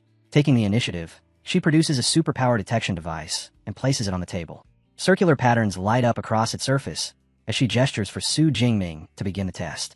Without the slightest hesitation, Su Jingming presses his hand against the device and releases his energy. In an instant, violent streams of purple and white lightning explode outward, swallowing the scanner hole. The power is wild, untamed, and overwhelming. Su Yun's eyes widen, unable to hide her shock. The device hums frantically as it struggles to process the input. Lights flicker out of control before a result finally flashes onto the display. Purple cloud divine thunder. But when the system attempts to measure its level, the readings spiral into chaos. The machine shrieks, cracks spiderwebbing across its surface. Then, a blinding golden flash erupts. The device explodes, sparks and electric arcs tearing through the room. Principal Zhao staggers back, pale, stammering as he asks what just happened. Wu Yuan and Su Yun, however, look almost jubilant. They immediately understand what it means. To overload a top-grade detection device like that, Su Jingming's superpower has already surpassed its limits. At minimum, S-class. Zhang Zhaoyue allows herself a satisfied smile. The gamble paid off. With Su Jingming's S-class potential confirmed, restraint vanishes. The recruiters don't waste a second. The bidding war begins. Wu Yuan moves first, his voice ringing through the room as he lays down his offer. Jin City Superpower University will grant a 4 million yuan admission bonus, provide a full set of C-class equipment, and offer unrestricted access to all cultivation methods for the next 4 years. Before Wu Yuan can continue, Su Yun lets out a light scoff and cuts in. She turns towards Su Jingming with a confident smile and lays out her offer without hesitation. 5 million yuan upon enrollment, along with unrestricted access for 4 full years to Qingjing University's most advanced S-class techniques and superpower training methods. The sheer generosity of it makes Su Jingming pause, genuine surprise flashing across his face. Then, Zhang Jiahua finally makes her move. Her voice remains calm as she states that Modus Superpower University won't offer money or equipment. In terms of cultivation methods, they can match the others. No less, no more. But then she reveals her true hand. Modu will provide Su Jingming with an S-class cultivation resource every single year. The room falls dead silent. Wu Yuan and Su Yin are both stunned into speechlessness. Even Su Jingming blinks, clearly unfamiliar with the term. He asks her directly what an S-class resource actually means. Zhang Jiahua smiles faintly and answers with a question of her own. Does he know about dragon-type fierce beasts? Creatures born with terrifying innate power, often emerging directly at Tier 4 or 5. Existences far beyond ordinary beasts. Then she delivers the detail that makes everyone's breath catch. Modu's S-class cultivation resource includes the heart's blood of an adult, Tier 8 dragon. Type fierce beast. She continues, explaining that consuming dragon heart blood fundamentally transforms the body, pushing its physical strength to rival that of a dragon-type beast itself. And this isn't a one-off exception. Every S-class resource Modu provides carries equivalent value. The silence deepens. Even Su Yun lets out a helpless laugh, openly admitting that the offer is so excessive she's tempted herself, calling Modu's wealth downright outrageous. Wu Yuan, on the other hand, bristles with frustration. He points out that S-class resources are normally reserved for the most exceptional senior students. Handing them to a freshman is almost unheard of. But the truth is obvious. Neither of them can match this. Reluctantly, the two step back, conceding defeat. All three recruiters turn their attention to Su Jingming. Their gaze is fixed on him as they tell him it's time to choose. Su Jingming doesn't hesitate. His eyes are steady, his posture firm. A confident, resolute smile spreads across his face as he makes his decision clear. He will join Modu Superpower University. After making his choice, Su Jingming explains that it wasn't only Modu's overwhelming offer that swayed him. What truly drew him in was their reputation. The strongest combat training across the entire University Alliance, built on a legacy of countless powerful founders who all came from Modu. He then turns to Su Yun and Wu Yuan, bowing respectfully as he thanks them for their offers. Though they keep their expressions composed, a trace of disappointment still flickers in their eyes. Satisfied, Director Zhang Jiahua raises her hand. A glowing admission letter materializes in the air, drifting gently towards Su Jingming. She hands it to him with a welcoming smile, officially confirming his acceptance into Modus Superpower University. She adds that while new students usually enroll on September 1st, as a special recruit, he's allowed to register early, and that housing arrangements will be taken care of for him. Excitement bubbles up inside Su Jingming as he immediately asks whether he can access the university library before the term officially begins, especially the superpower training methods and combat techniques. Zhang Jiahua doesn't hesitate for a second. She tells him not only will the school grant him access, they'll also arrange a private study room, just for him. Handing over a contact card, she instructs him to reach out once he arrives in Magic City. Clutching the glowing admission letter, Su Jingming grins openly and says he can't wait to register. Time slips by quickly. Before long, Su Jingming stands at the train station, luggage resting beside him. His heart pounds as anticipation builds, and then the announcement echoes through the hall. Passengers for the G91 train bound for Magic City may now begin boarding. Nearby, Shu Qingwan wipes at her eyes, unable to hold back her tears. Tang Dean gently places a hand on her shoulder, comforting her as he says proudly that Jingming has grown up. Once he leaves, he tells her the boy will soar higher than ever. Their daughter, Tang Yi, listens quietly as her father turns to her, reminding her that it's time to start preparing her own university applications. Since her cousin is heading to Magic City Superpower University, he suggests she consider schools there as well. Shu Qingwan nods in agreement, adding that it would be good for the cousins to look out for each other. Tang Yi blushes slightly, but still nods, responding softly. On board the train, with 6 hours left in the journey, Su Jingming doesn't waste a single moment. He opens his materials and dives straight into studying. His focus settles on the most valuable reward from the provincial exam, the Universal C-Class training method. Just like superpowers, cultivation methods are divided into ranks: beginner, intermediate, advanced, and top tier. A clear comparison forms in his mind. The higher the level of the method, the faster the cultivation speed and the greater the resulting strength. Su Jingming immerses himself in the Universal C-Class method, confirming it falls under the intermediate tier. With his current spiritual power of 180, it takes him half a day to memorize it completely. He recalls his very first attempt. By following the method's guidance, he was able to sense the unique energy permeating the world on the very first day of practice. As the train speeds onward and Su Jingming continues studying, something changes. A new option appears on his system panel, a plus sign beside his level. It means he can break through now, advancing from Awakened to a full superpower user.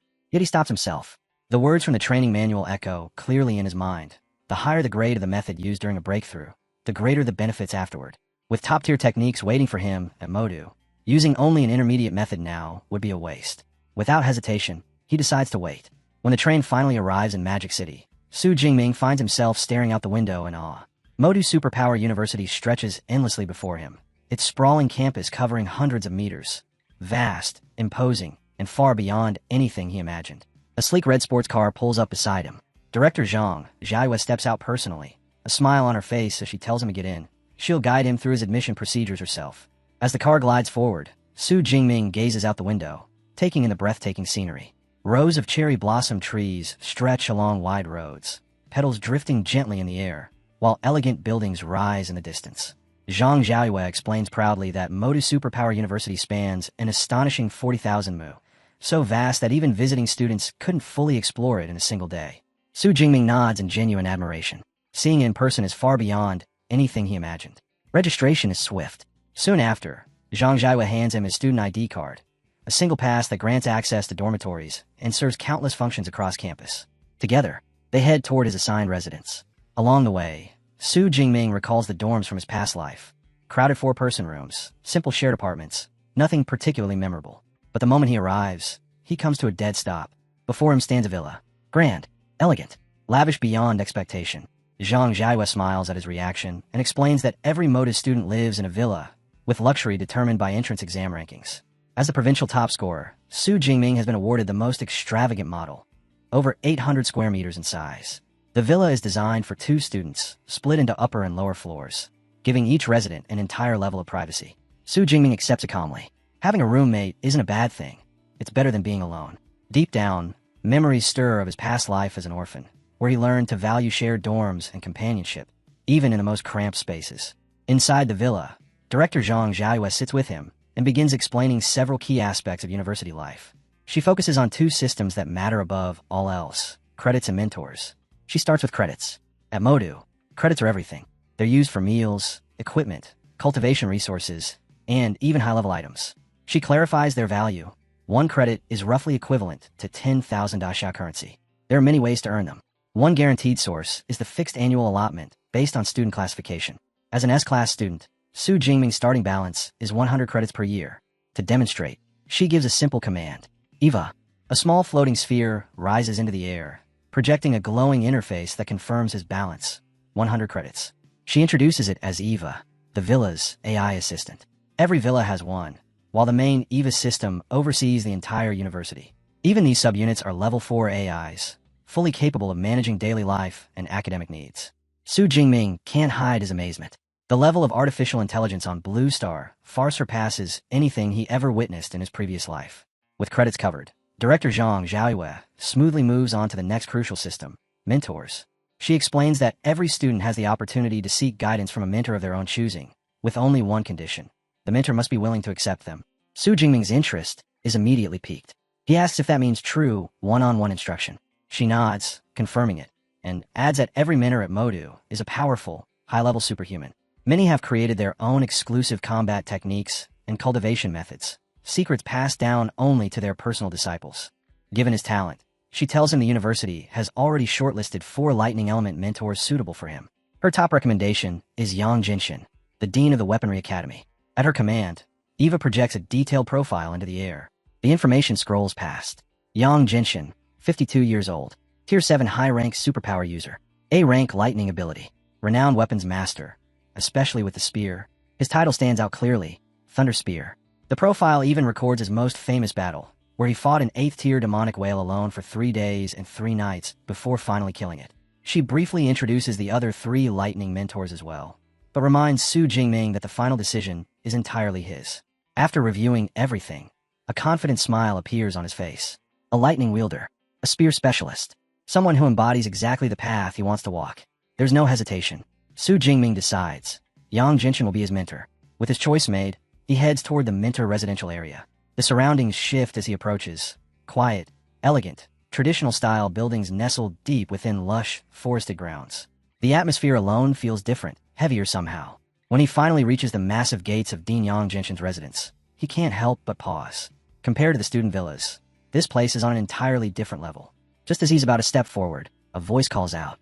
A young man with brown hair, leaning casually against a stone lion, asks if Su Jingming is also here to seek mentorship. The young man studies him closely, his brows lifting in surprise. He quickly notices that Su Jingming hasn't broken through yet, still only at the Awakens stage. Guessing aloud, he says Su Jingming must be one of this year's special recruits. Su Jingming nods in confirmation. The young man clicks his tongue lightly, remarking that in previous years, special recruits were usually already mid-tier or even high-tier rank 1. He introduces himself as Tan Mingyang, a junior from the Weaponry Academy. Su Jingming responds politely, introducing himself as a newly enrolled freshman. Tan Mingyang looks genuinely impressed, pointing out how rare it is for a newcomer to seek out a mentor immediately. Most freshmen, he explains, don't even learn about this opportunity until after the freshman competition. That catches Su Jingming's attention. Tan Mingyang continues, explaining that the freshman competition is a long-standing tradition held just days after registration. All the teachers observe closely, and the students who shine brightest often attract the attention of entire academies, or are even chosen directly by mentors. He explains that while it isn't impossible for a special recruit to try early, attempting to become the dean's disciple immediately after enrollment is no different from betting on a miracle. The odds are simply too slim. Su Jingming thanks him for the clarification, then casually asks if Tan is here for the same reason, seeking mentorship under Dean Yang. Tan lets out a long sigh and admits the truth. He's been coming back again and again for the past 6 months, only to be rejected every single time. This visit, he says quietly, was meant to be his final attempt before giving up for good. Just as the words leave his mouth, the massive doors ahead slowly creak open. A middle-aged man steps out, his appearance refined and formal. Most likely a butler. Tan nearly jumps out of his skin, but the man's stern expression soon eases. He greets them politely and informs them that Dean Yang is waiting inside, inviting both of them to enter. Tan Mingyang freezes on the spot. If the dean himself is waiting, does that mean all those months of persistence have finally paid off? The butler leads them into an inner chamber. 2 figures are already waiting inside. The moment Su Jingming steps in, an overwhelming pressure crashes down on him. The older man seated ahead radiates authority, sharp eyes beneath thick gray brows, a full beard framing a presence that feels immovable, like a mountain. Su Jingming doesn't need an introduction. This is Yang Jinshin, the dean of the Weaponry Academy. Beside him stands a younger man with long hair, silent and observant, his gaze never leaving the room. Dean Yang Jinshin speaks without hesitation, his eyes fixed directly on Su Jingming. He states plainly that Su Jingming must be the student director Zhang Jiahua mentioned. Not once does he spare Tan Mingyang a glance. Instead, he turns and tells Su Jingming to follow him to the training grounds. Inside a training hall lined wall to wall with weapons, Dean Yang Jinshin faces Su Jingming. He says he has already watched the martial arts exam recording and openly praises Su Jingming's combat skills and his proficiency with firearms. Still, praise alone isn't enough. Before making any decision, he insists on seeing Su Jingming's S-rank ability with his own eyes, the Purple Heaven Divine Thunder. Su Jingming answers calmly, agreeing without the slightest hesitation. Under the dean's watchful gaze, arcs of violet lightning begin to coil around his arms. In the next instant, power erupts. Purple and white energy detonates outward, violent and blinding, flooding the entire hall with thunderous force. Yang Jintian's eyes gleam as he watches. A grin spreads across his face. There's no doubt left in his mind. This is unmistakably S-rank. Comparing it to his own A-rank ability, he admits the gap between the two is a chasm that cannot be bridged. The young man's potential is beyond question. If Su Jingming continues to temper and refine this power, his future may one day surpass even his own. Satisfied, the dean declares that accepting him as a disciple will be no problem. Then his expression hardens. His voice turns grave as he warns that the life he has lived has earned him formidable allies and equally dangerous enemies. He makes no attempt to soften the truth. He cannot guarantee that his enemies will spare his disciples. If Su Jingming follows him, danger will follow as well. Looking straight at him, the dean asks if he is still willing to accept him as his master, knowing the risks that come with it. Without the slightest hesitation, Su Jingming drops to his knees. There is no fear on his face, only a wide, confident grin. He answers proudly that he is willing. He says he has always respected those who carve their strength out of blood and battle, and that the countless enemies his teacher has defeated only prove how terrifyingly powerful he truly is. Yang Jintian throws his head back and laughs, the sound booming through the hall. Clearly satisfied, he formally accepts Su Jingming as his disciple, his 32nd student, and more importantly, his very first S-rank disciple. Ordering him to rise, the dean presents 2 gifts to his new student. The first is a top-tier ability cultivation method, known as the Extreme Ability Training Method. The second is a body-tempering combat technique created by his own hands, the Thunder Indestructible Body. Su Jingming is left speechless. He immediately understands the value of what he has been given. A technique that strengthens the body itself is far rarer and far more precious than ordinary methods. The dean explains that while the training method is already one of only 3 top-tier techniques within the academy, the true masterpiece is the Thunder Indestructible Body. It is the culmination of his entire life's work. Yang Jintian continues, revealing that the Thunder Indestructible Body has already been certified by the 2 major martial arts halls and officially rated as S rank. The words hit Su Jingming like a thunderbolt. He never imagined he would encounter an S rank combat technique. Just like abilities, combat techniques are ranked from F all the way to SSS. The higher the rank, the harder they are to cultivate, but their power is on a completely different level. Su Jingming can't help but marvel at the comparison. Most level 7 masters are already considered exceptional if they manage to create even a single A-rank technique. Yet his master forged an S-rank one. The sheer talent behind it is nothing short of terrifying. Yang Jintian then explains the technique in detail. The Thunder Indestructible Body is tailored exclusively for lightning element users. It contains 13 levels, and with each breakthrough, the cultivator's body undergoes a profound transformation. But there is a prerequisite. Before cultivation can begin, one must advance from an awakened ability user to a true ability user. With that, the dean assigns Su Jingming his first task. He must use the extreme ability training method to break through that threshold. Once he succeeds, he is to return, and Yang Jintian will personally help him establish the foundation for the Thunder Indestructible Body. Overwhelmed with gratitude, Su Jingming bows deeply.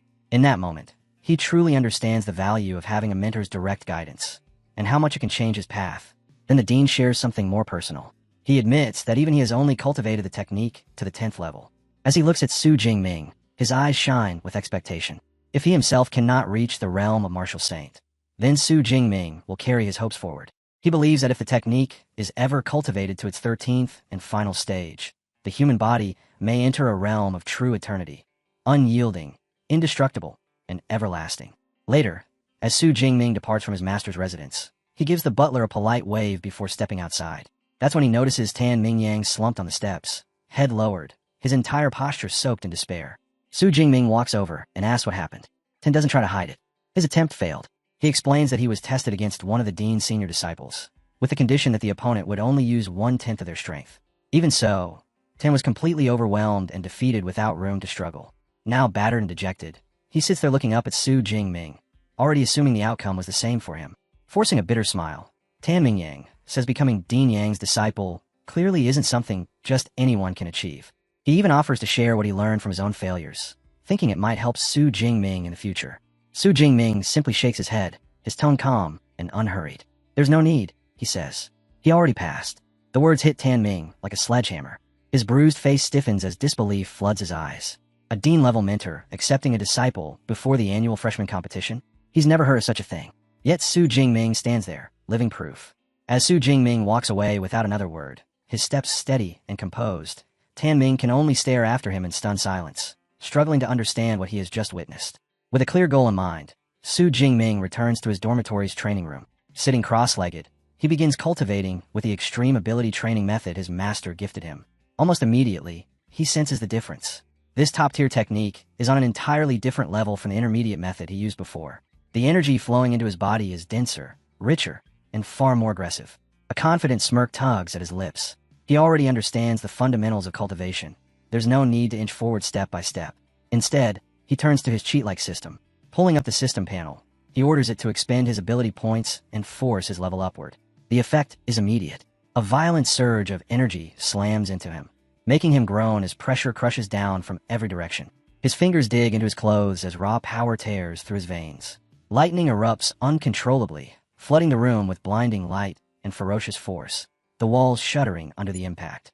Then, in an instant, everything goes quiet. Panting, Su Jingming slowly stands. A system notification confirms his breakthrough. He has advanced to a first-tier, lower-rank ability user. Blue lightning dances steadily across his palm, far more stable and potent than before. He channels it again, and a fierce torrent of energy surges forth, sharper and stronger than anything he has released in the past. Clenching his fist, he gazes at the crackling power with awe, fully aware of how completely he is transformed. His power has surged dramatically, at least 4 or 5 times greater than before. With this strength, Su Jingming is confident that if he were to face the second-tier bloodthirsty tyrant bear again, His thunder ability alone would be enough to crush it without relying on anything else. He calls up his system panel and studies his updated stats. The contrast is shocking.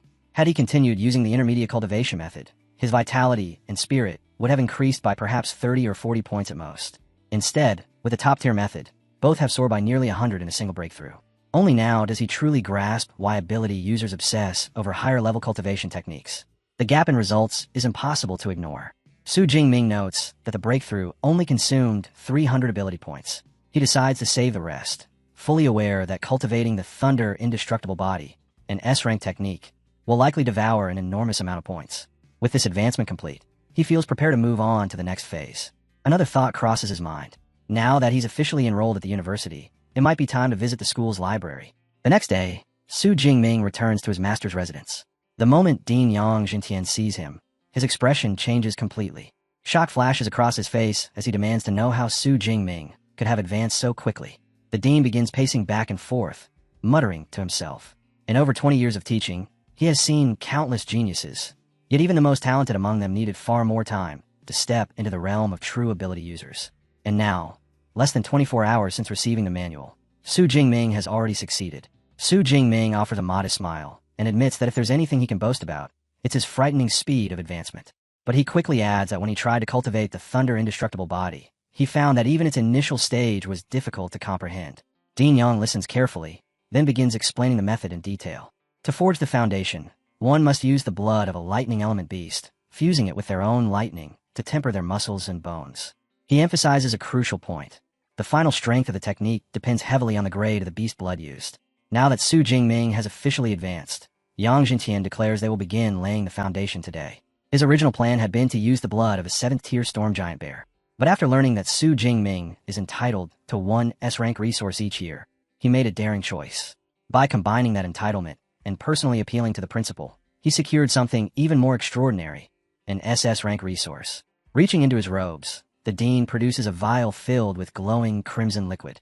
It is the essence blood of an 8th-tier beast, the Thunder Tyrannosaurus. Su Jingming is deeply shaken. Knowing that his master, and even the principal would go to such lengths for him, stirs something heavy in his chest. Accepting the vial with both hands, he silently vows to repay this kindness many times over. Satisfied with his answer, the dean decides there's no reason to delay. He leads Su Jingming straight into a training chamber.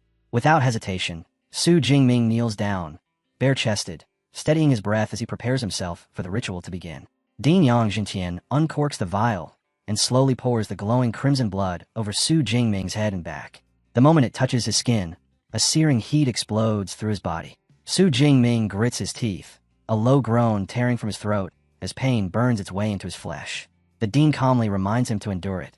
This reaction is natural. For low-level ability users, the blood is extremely toxic, and suffering is unavoidable. He then tells Su Jingming that he will now assist personally, using his own A-rank ability, Windfire True Thunder, to forge the foundation. How much of the power Su Jingming can absorb, however, will depend entirely on his own limits. With that warning, the dean releases his strength. A violent storm of scarlet lightning erupts, surging straight into Su Jingming's body. The energy floods through him as burning red patterns spread across his chest and back. The pain becomes overwhelming. Su Jingming throws his head back, letting out a hoarse scream as wave after wave of violent lightning slams into him, forcing his muscles and bones to harden under relentless pressure. Days pass under this brutal tempering. On the 5th day, the senior disciple Lu sits with the butler, Uncle Fu, calmly sipping tea. He speaks with open amazement, remarking on his junior's terrifying endurance. 5 full days of resistance. Lu recalls that he himself lasted only 2 days, and that was with the much weaker blood of a 7th-tier beast. Though a trace of jealousy lingers in his voice, he admits the truth. Su Jingming's performance proves he truly deserves the essence blood of an 8th-tier dragon-type beast. Paired with an S-rank lightning ability, Lu says he can't wait to see what kind of Thunder Indestructible Body his junior will ultimately forge. Suddenly, a deafening crash shakes the entire residence. The sound comes straight from the training chamber. Lu's expression changes instantly. He leaps to his feet and rushes upstairs, pushing the door open with caution, only to freeze where he stands. Inside, Su Jingming stands shirtless, his body drenched in blood. His eyes glow with a sinister red light as a wild, chaotic aura explodes outward. Dark energy and blue lightning coil violently around him, twisting together like living serpents. In that moment, he looks less like a human and more like a ferocious beast. Lu's breath catches in his throat. An overwhelming pressure fills the room, one that feels identical to the presence of a top-tier ferocious beast. His body trembles instinctively, fear seeping into his bones. Lost to his primal instincts, Su Jingming locks onto Lu at the doorway. Bloodlust surges. Without hesitation, he lunges forward to attack. Just before he can strike, a thunderous roar cuts through the chaos. Yang Jintian bellows, "Jingming, wake up!" The command crashes into his mind like a bolt of lightning, shattering the haze of violence. Su Jingming halts mid-motion, his trembling hand stopping inches away from his senior disciple. Soaked in sweat and gasping for breath, his eyes regain their clarity. He blinks in confusion, voice unsteady as he asks, "Teacher, what happened? Why did I feel such a powerful urge to destroy everything?" The dean steps forward, his expression solemn as he explains the cause. It was the essence blood of the Thunder Tyrannosaurus.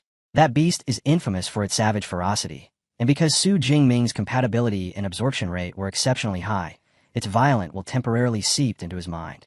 It was unavoidable and dangerous. Dean Yang Jintian places a firm, reassuring hand on Su Jingming's shoulder. As long as he maintains control over his emotions, the side effects will gradually disappear.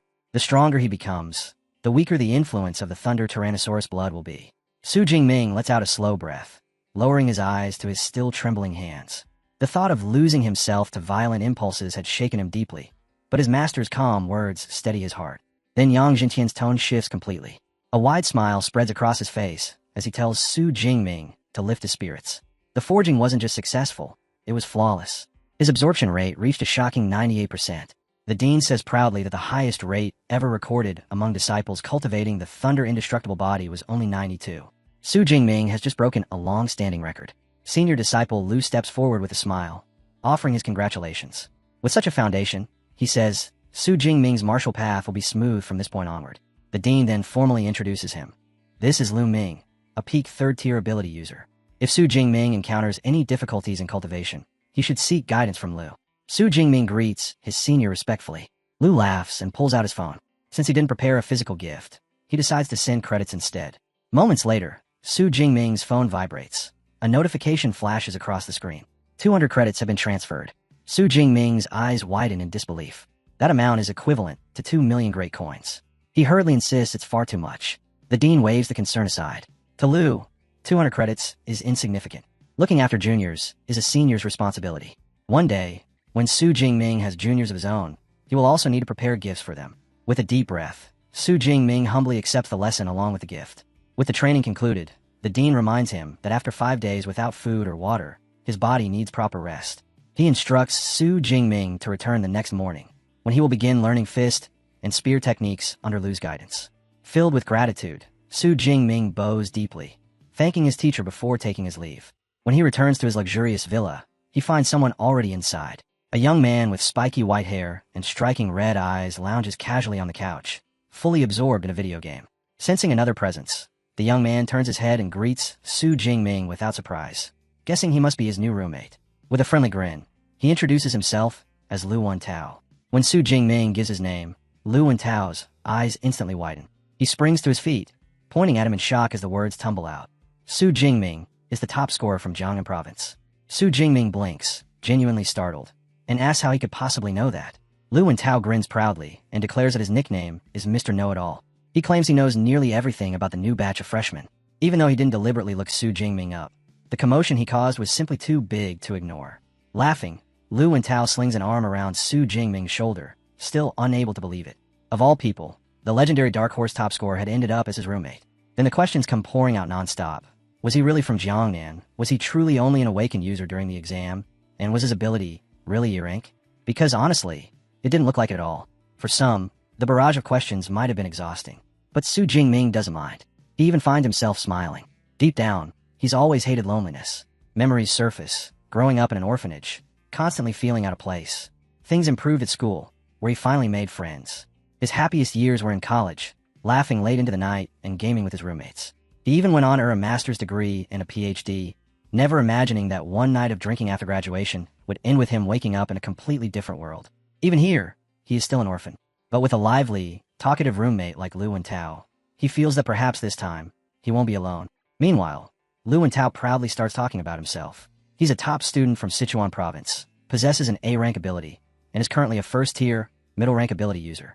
With unshakable confidence, he declares that his dream is to major in military tactics and one day command a regional force to wipe out the ferocious beasts threatening Blue Star. Su Jingming listens patiently before casually mentioning that he plans to visit the martial arts hall. Lu Wentao's eyes light up instantly. He decides on the spot to come along, admitting that he hasn't had the chance to check it out yet either. Together, they head to the Thunder Martial Arts Hall, one of the branch halls of the Magical University. Inside, the scene is energetic and chaotic. Students everywhere are training, sparring, and unleashing their abilities, filling the space with noise and movement. An AI named Eva materializes to greet them, explaining that they are currently in the public training chamber, which can accommodate up to 300 people at once. The hall itself is reinforced with C-rank alloy and memory metal, strong enough to withstand immense damage. She also mentions the availability of private training rooms, but Su Jingming decides that the public area is more than sufficient for now. Caught up in the atmosphere, Lu Wentao starts shouting excitedly, pointing toward one particular student, an A-rank enhanced werewolf ability user. His eyes gleam with open admiration as he watches. Su Jingming glances sideways at his overly excited roommate and comments dryly that Lu Wentao isn't exactly being quiet himself. Curiosity draws Su Jingming's gaze toward the tall numbered pillars standing at the center of the hall. He asks Eva what they're used for. The AI explains that they're punch power challenge boards. There are 5 leaderboards in total, one for each ability tier. Anyone who ranks within the top 3,000 of their respective board receives a reward of 50 credits. The moment Lu Wentao hears the word reward, his eyes light up. Without hesitation, he eagerly accepts the challenge, confidence written all over his face. To him, it sounds easy. Eva, however, calmly adds a detail. There are currently just over 4,000 students enrolled, and only the top 75% even qualify to be ranked. Completely unfazed, Lu Wentao swipes his student ID to begin. Eva announces his attempt out loud, instantly drawing the attention of nearby upperclassmen. Sneers spread across their faces as they whisper among themselves, mocking the sight of a first-tier, middle-ranked freshman daring to step up. Under the weight of so many gazes, Lu Wentao steadies himself.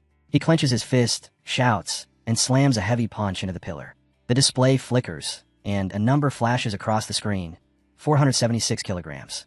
Panting, Lu Wentao exhales and breaks into a grin. That wasn't bad at all. With a score like that, breaking into the top 3,000 should be effortless. Then Eva's cold voice shatters his confidence. She announces his ranking, beyond 100,000. For a heartbeat, the hall goes silent. Then laughter explodes everywhere. Lu Wentao's eyes widen as he shouts in disbelief. How could that be possible? There aren't even 5,000 students in the entire university. Eva answers flatly. The leaderboard isn't limited to current students. It has recorded every challenger since the university was founded over a century ago. The truth hits him like a hammer. The crowd hadn't gathered out of interest. They were waiting to watch him embarrass himself. And he had done exactly that. Older students laugh openly now, some nearly bent over, calling the scene priceless. Lu Wentao's face burns red as he lowers his head, barely able to meet anyone's eyes. Beside him, Su Jingming speaks calmly, offering reassurance.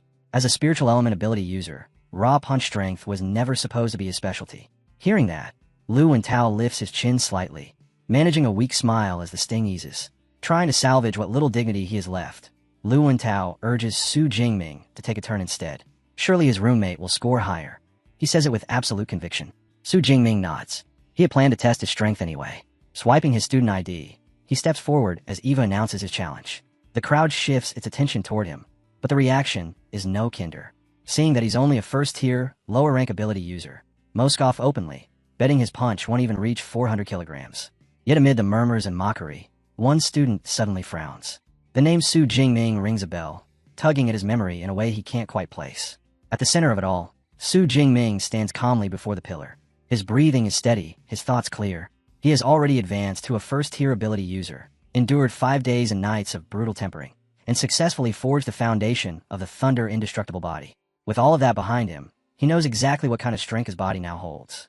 A brief glance at his system panel only confirms it. His physique has been greatly enhanced, and beneath his list of skills sits the first stage of the Thunder Indestructible body. The sensation runs deep, settled into his bones, his muscles, his very core. Su Jingming slowly clenches his hand into a fist, anticipation building. This was the perfect opportunity to test just how far he had come. He draws in a deep breath. Power surges through him as he steps forward and drives his fist out. The moment it connects, an explosive force erupts. A violent shockwave ripples through the air, the ground trembling beneath everyone's feet as the pillar absorbs the impact. The hall falls dead silent. Those who had been laughing moments earlier now stare wide-eyed, stunned by the sheer force they just felt.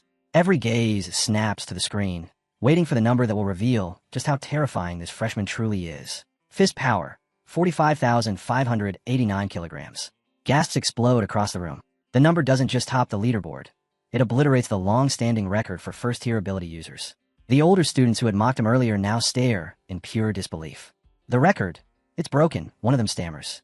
No way. How can a first-tier rookie hit that hard? Another blurts out. A third swallows hard, muttering, with a punch like that, I'd be pasted on the wall. There's no way this guy's just a freshman. Nearby, two female students exchange stunned looks. The top 1,000 on the leaderboard are monsters, one whispers. Just how strong is this new number one? Her friend is already pulling out her device, grinning ear to ear. That record stood for over 10 years. I'm saving this moment for sure. Before Su Jingming can even process it, Lu Wentao rushes over, eyes blazing with excitement. He grabs Su Jingming by the shoulders and shouts, Bro, you're my brother for life now. Wherever you go, I'm following. Su Jingming chuckles, gently shaking him off. You're making it sound way too dramatic. He looks down at his fist, still feeling the lingering surge of power within it. So the Thunder Tyrannosaurus's essence blood really does suit me. The boost is far beyond what he had expected. At that moment, the AI assistant Eva glides into view. Congratulations, Su Jingming, she announces. You have set a new record. 400 credits have been deposited into your account. Curious, Su Jingming asks, if I break it again, do I get more? Eva shakes her head. The record bonus is awarded only once. However, you may challenge the other tier pillars for additional rewards. Su Jingming's gaze drifts toward the remaining 4 pillars, each one reserved for higher tier ability users. His tone stays calm as he speaks.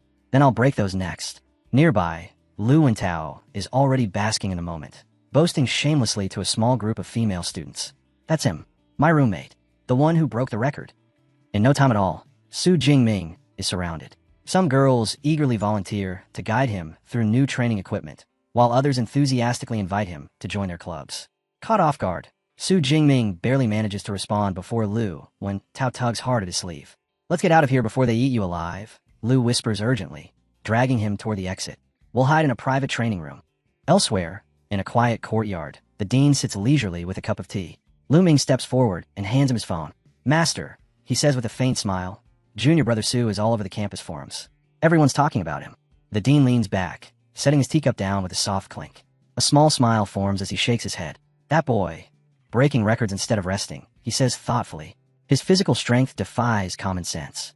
Standing nearby, Lu Ming can't help but compare. Memories surface, back when he was a high-rank first-tier ability user, freshly mastering the first layer of the Thunder indestructible body. Even at his peak back then, his strongest punch barely reached 3,500 kilograms. He lets out a quiet sigh. My junior brother, this isn't a small gap.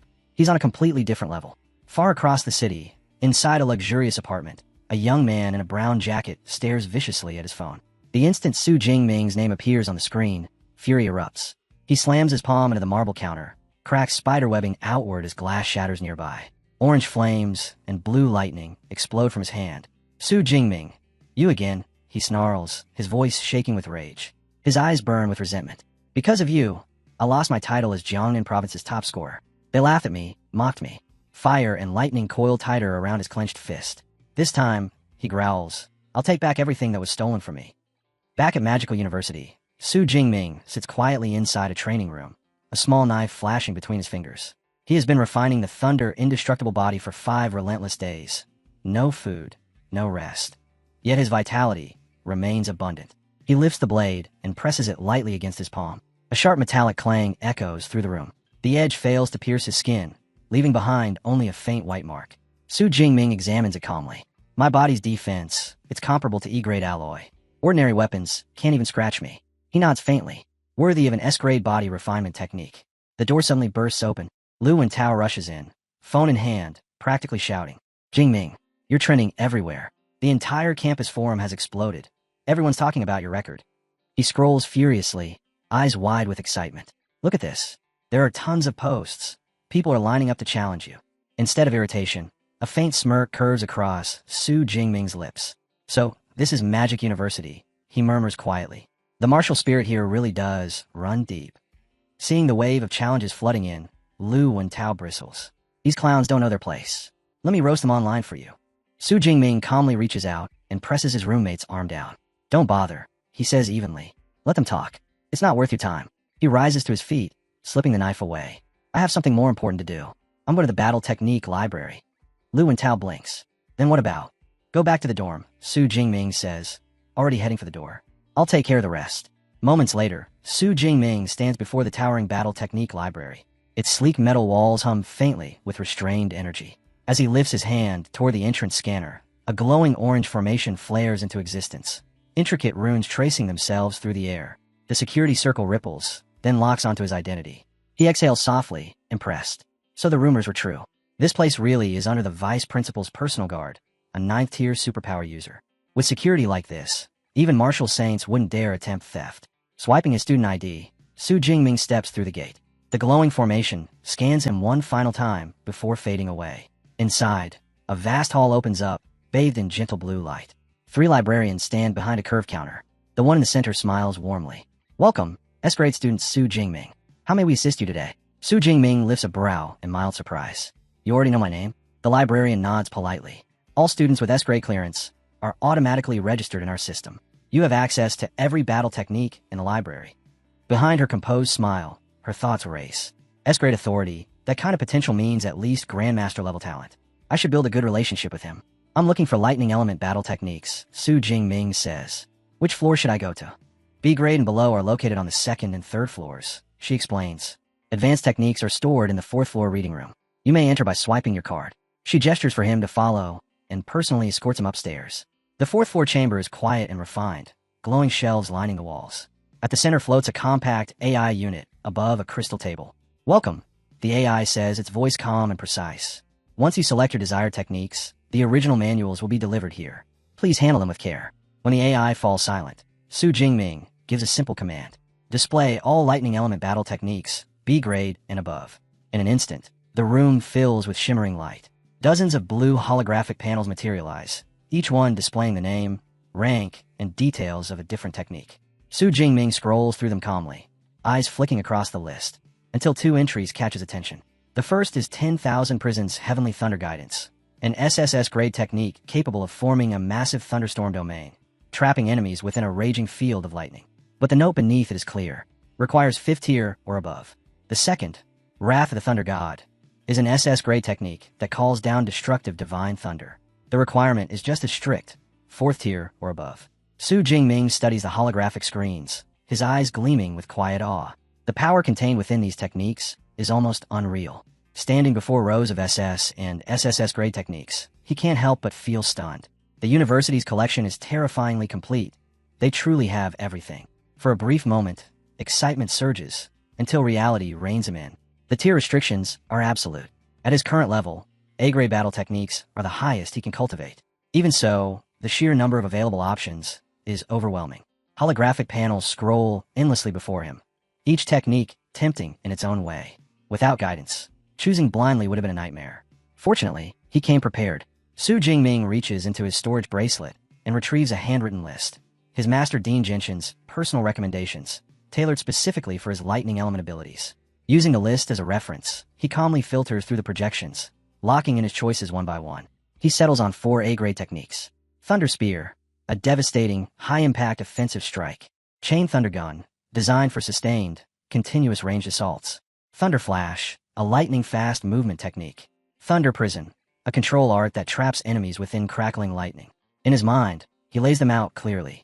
Thunder Spear for burst defense. Chain Thunder Gun to maintain pressure. Thunder Flash for speed and positioning. Thunder Prison to restrain and dominate the battlefield. Paired with his S-rank Thunder Indestructible body, the setup feels complete. Offense, defense, and mobility woven together seamlessly. The AI Eva analyzes his selections and speaks up. Based on your current parameters, the estimated time to reach elementary mastery for each A-grade technique is 6 months. It is recommended to incorporate lower-tier techniques for higher efficiency. Su Jingming merely smiles. No need. I'll handle it. Not long after, the librarian returns, carrying 4 exquisitely bound manuals.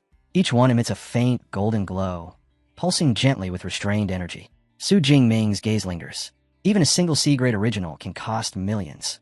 These A-grade manuals are priceless treasures. He opens a first book. Golden light spills out as a powerful aura floods the room. Ancient runes seem to breathe on the page, the artistic conception vivid and profound. In an instant, he understands. This is something no copied manual could ever replicate. Time quietly slips away. What feels like minutes turns into hours. Sweat beads on his forehead, his breathing growing heavier as the diagrams become increasingly complex. Energy flow routes twist and overlap. Frustration rises, but he clenches his jaw and pushes forward, turning page after page until the final manual closes with a soft, dull thud. Leaning back, exhausted yet fulfilled, Su Jingming exhales slowly. Deep Blue, he says calmly. Add points. The response comes instantly. 200 superpower points consumed for Thunder Spear. Learned elementary. 200 superpower points consumed for Chain Thunder Gun. Learned elementary. 200 superpower points consumed for Thunder Flash. Learned elementary. 200 superpower points consumed for Thunder Prison. Learned elementary. A faint smile touches his lips as the 4 golden notifications dissolve into nothing. Show system panel, he says. Blue light blooms in the air, holographic and sharp, as his updated stats unfold before him in clean, glowing lines. On the shimmering screen, Su Jingming's status stands clear and undeniable. Remaining superpower points, 1,434. He studies the panel in silence, satisfaction flickering briefly in his eyes. The effort, the focus, the long hours of study, none of it had been wasted. With a thought, the interface vanishes. Su Jingming rises from his seat, and a low hum rolls through the air. Blue arcs of lightning crawl over his clenched fist, alive and restless. Power radiates from him, stable yet far from fully restrained. He lifts his gaze slightly, confidence settling deep within his eyes. With these techniques, my foundation is finally complete. A slow, anticipatory smile forms. Now, he murmurs, his voice calm yet edged like lightning. Let's see who gets to experience it first. The air around him crackles softly, the hush before a storm breaks. Inside a lavish villa beneath the night sky, Lu and Tao lounges on the couch, chatting casually with Su Jingming. He mentions a message from Eva. Tomorrow, the freshman assembly will be held at Training Ground 1. He also brings up a newly created freshman group chat and suggests Su Jingming join. Su Jingming responds with a calm nod. Curiosity gets the better of Lu and Tao. He asks what combat techniques Su Jingming selected at the library. Without hesitation, Su Jingming replies that he chose 4 A-rank combat techniques. The words hit Lu and Tao like a thunderbolt. He blurts out that mastering even a single A-rank technique usually takes until sophomore or junior year. Shaking his head, he mutters in disbelief. His roommate clearly isn't walking an ordinary path. As the shock settles, Lu and Tao's curiosity sharpens. To even browse A-rank techniques, one needs special clearance. Su Jingming casually corrects him. His permission level isn't A-rank. It's S-rank. Lu and Tao springs to his feet, shouting in disbelief. There's a permission level above A-rank. Then realization crashes into him. Eyes wide, he stammers, asking if the rumors about Su Jingming being E-rank were fake, and whether he actually possesses an S-rank ability. Su Jingming only smiles faintly, replying in a teasing tone that he's finally learned something new. Lu and Tao freezes for a heartbeat, then bursts out in amazement. He admits he always knew Su Jingming was strong, but never imagined he'd be S-rank, standing far above even the provincial A-rank prodigies. Grinning ear to ear, he gives a thumbs up, proud that he became a fan early. Later that night, Su Jingming makes his way to the second-floor training room, the quiet hum of anticipation following him into the shadows. Holding the practice spear in his hand, Su Jingming quickly realizes it's far too light for his current strength. With his newly acquired combat techniques, there's no point pretending anymore. His equipment needs to catch up. His thoughts drift briefly to the F-rank obsidian spear he left back home. Once reliable, now laughably inadequate. It wouldn't survive his power, let alone help him train properly. Eva, he calls out calmly. Open the school mall. Search for spear-type weapons. Holographic panels unfold in the air, rows of spears shimmering into view, ranging from F-rank to D-rank. Su Jingming scans through them carefully. Length and weight can be customized, but the higher the rank, the heavier the build, and the steeper the price. After a moment's consideration, he makes his choice. An E-rank spear, weighing 210 kilograms. He adds an E-rank combat suit and matching boots without hesitation. Eva confirms the purchase. Total cost, 237 credits. Remaining balance, 382.6. As the transaction completes, Su Jingming exhales softly. Nearly half his credits, gone in a single purchase. The equipment will arrive tomorrow. For now, he tightens his grip on the practice spear in his hand. Temporary or not, it will suffice. A confident smirk lifts the corner of his lips. Tonight, this spear will do exactly what he needs, helping him fully grasp all 4 of his newly acquired A-rank combat techniques. By the next morning, the freshman assembly at Moda Superpower University is already in full swing. The moment Su Jingming steps inside, murmurs ripple through the crowd. Fingers point, eyes follow. Some whisper about the student who shattered the punch power record. Others recognize him as the top scorer from Jiangnan province. murmuring admiration for both his strength and his striking appearance. He hasn't even found a seat when a tall, broad-shouldered figure steps directly into his path. Leizhou.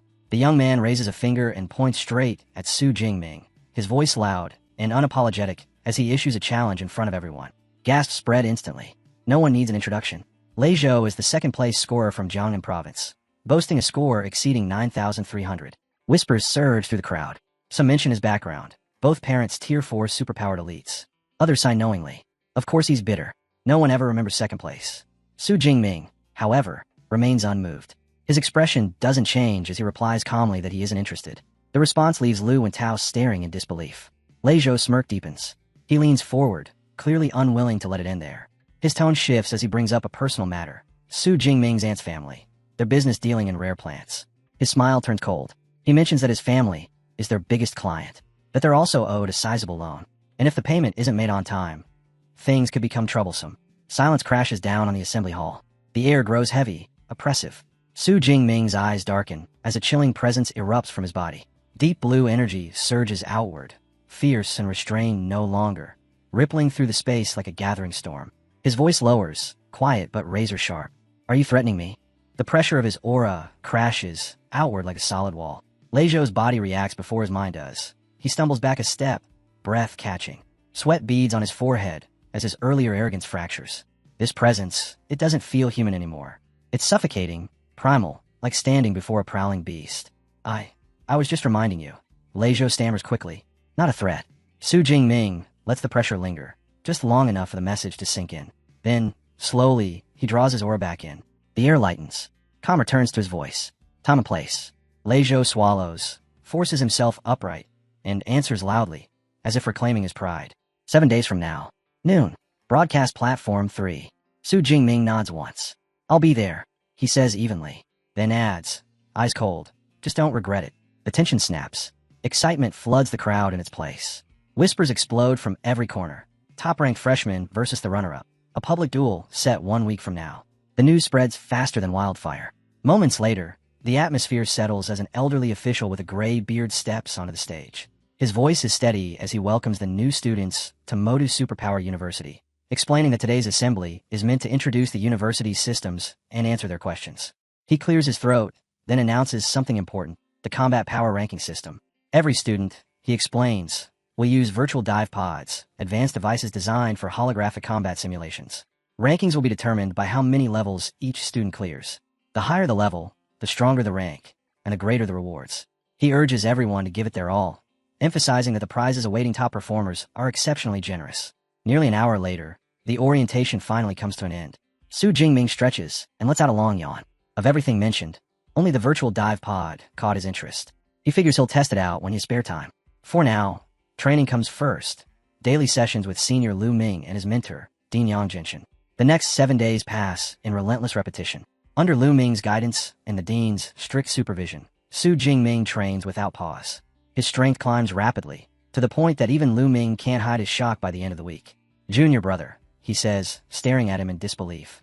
You've already reached mid-level first tier? How did you advance this fast? Su Jingming only smiles lightly. Guess I got lucky. But inside, he knows the truth. He deliberately waited a few days before using the system to level up, reducing the cost to just 380 superpower points. If he'd advanced any faster, he suspects Lu Ming wouldn't have known how to react. Lu Ming suddenly claps his hands, remembering something. Right. Your duel's today, isn't it? Noon. Su Jingming nods calmly. Yeah. With a confident grin, Lu Ming gives Su Jingming's shoulder a firm pat. Then I'll observe 3 minutes of silence for your opponent, he says with a chuckle, deciding to tag along and watch the fight for himself. Broadcast Platform 3 is already alive with noise. The massive arena hums with excitement as students pack the stands, all gather for the long-anticipated showdown. Leizhou arrives first, flanked by his friends. One of them sneers, arms crossed. Perfect chance to see how strong the so-called top scorer really is. Another laughs loudly. That score of his had to be a fluke. My credits are on Leizhou. Someone brings up the punch power record, but Leizhou scoffs dismissively. A record like that means nothing, he says coldly. Strength here isn't about fists. It's about superpowers. Then the atmosphere shifts. Su Jingming appears at the entrance, walking in beside Lu Ming. Dressed in a sleek black coat, his newly purchased spear resting casually in his hand, he draws every gaze in the arena without trying. As they move toward the ring, Lu Ming hides his grin. With looks like that, he thinks, once this kid starts showing his real power, Half the campus won't know what hit them. From the ring, Lei Zhou studies him carefully. He senses it immediately. Su Jingming's aura has changed. His rank has risen. Still, Lei Zhou's confidence holds. He has his own preparations, his own trump cards. A smirk creeps onto his face as he raises his voice for everyone to hear. Let's raise the stakes. How about we wager everything? Every credit we've got. Su Jingming doesn't hesitate. Fine, he replies calmly. I have 370 credits. The crowd erupts. Pride, power, reputation. Everything is on the line. Lei Zhou snorts, impressed despite himself, and declares he'll cover any remaining difference with cash. He proposes that both sides transfer their stakes to a neutral account.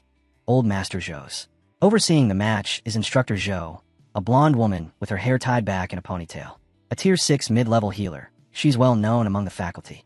As Su Jingming completes the transfer, he takes note of her presence. Duels between superpowered students can easily turn lethal. The school clearly isn't taking chances. With that assurance, he agrees. A ripple of excitement sweeps the arena as the total wager, 3.7 million, gets confirmed. Instructor Zhou steps forward, announcing she has received the credits. She tells them to prepare and states the rules clearly. If one side concedes or loses consciousness, the other must stop immediately. Both Su Jingming and Lei Zhou nod calmly. Silence descends as they face each other. Su Jingming tightens his grip on the spear. Lei Zhou draws his sword. Resolve flashes through Lei Zhou's eyes as he activates his A-rank ability, Dense Pine Industry Fire. Orange flames explode outward, swirling around his body in a roaring vortex. Heat crashes through the arena as he vows to reclaim the honor Su Jingming took from him. Gasps ripple through the crowd. The sheer temperature warps the air itself. Blade blazing, Lei Zhou launches forward, leaping high and bringing his sword down in a devastating arc of fire. Su Jingming doesn't flinch. He plants his feet, steady and grounded, and swings his spear upward in a single, clean motion. Simple, precise, almost casual. The clash lasts less than a heartbeat. And then, nothing. The roaring flames vanish, the force behind the strike dissolving as if it never existed. Gasps tear through the stands. No one can believe what they just saw. A basic movement, stopping a high-level special attack. Whispers explode across the arena. Even Lei Zhou freezes in place, teeth clenched, eyes wide, his mind unable to process the outcome. Su Jingming lowers his spear. His gaze is cold, indifferent. Purple lightning crawls across his body as he speaks flatly. Nothing is impossible. You just don't have the strength. Before Lei Zhou can even react, Su Jingming moves. Lightning detonates around him as he surges forward, the air cracking violently. In the blink of an eye, his spear drives straight into Lei Zhou's chest. The impact is brutal. Lei Zhou is hurled backward, purple lightning ripping through his body as the crowd erupts in disbelief.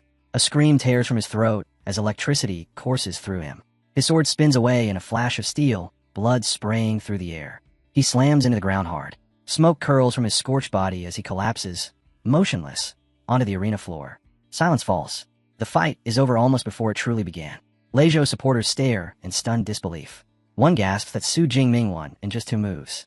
Another scoffs bitterly, asking what happened to all that confidence, all those boasts about Lei Zhou being stronger. Murmurs ripple endlessly through the stands. Everyone sees it now. Su Jingming stands on a completely different level from the rest of the freshmen. Off to the side, Lu Ming watches without the slightest surprise. To him, the match was boring. His junior brother hadn't even shown a fraction of his real strength. Back in the ring, Teacher Zhou steps forward to announce the winner. But suddenly, Lei Zhou stirs. Groaning, he forces himself upright, his body trembling, blood still dripping from the corner of his mouth. I haven't lost, he roars hoarsely. The match isn't over. Grinding his teeth, he reaches in his pocket and pulls out a small red pill. Teacher Zhou's eyes widen in alarm. Stop, she shouts sharply. That's a rampaging blood pill. This is just a match. Don't throw your life away. Gasps echo across the arena. The spectators recognize it instantly. Whispers spread. Everyone knows what that pill does. It multiplies strength for a short time, but the backlash is devastating, leaving the user crippled for weeks, sometimes months. Ignoring every warning, Lei Zhou clenches the pill tightly in his fist. The risk is mine, he growls. I'll only accept defeat if I lose after this. From the stands, Lu and Tao shouts in protest. Isn't that cheating? You can't use something like that. Teacher Zhou Yun turns toward the crowd, her voice steady and firm. This is an unofficial match, she explains. There are no restrictions. Weapons, combat suits, pills, all of them are part of a fighter's resources. If Su Jingming had such an item, he'd be free to use it as well. As her words fade, Lei Zhou swallows the pill. The effect is instant. A violent surge of energy erupts from his body. Flames roar back to life, burning far hotter than before, twisting wildly around him. His eyes blaze with an intense orange glow as he throws his head back and roars, the sheer pressure of his aura making the arena tremble. Teacher Zhou Yun's expression darkens. She can feel it clearly. The pill has forced Lei Zhou beyond his natural limits, pushing him into the lower ranks of the second tier. Her brows knit together as she senses the overwhelming surge. There's no denying it now. His strength has skyrocketed.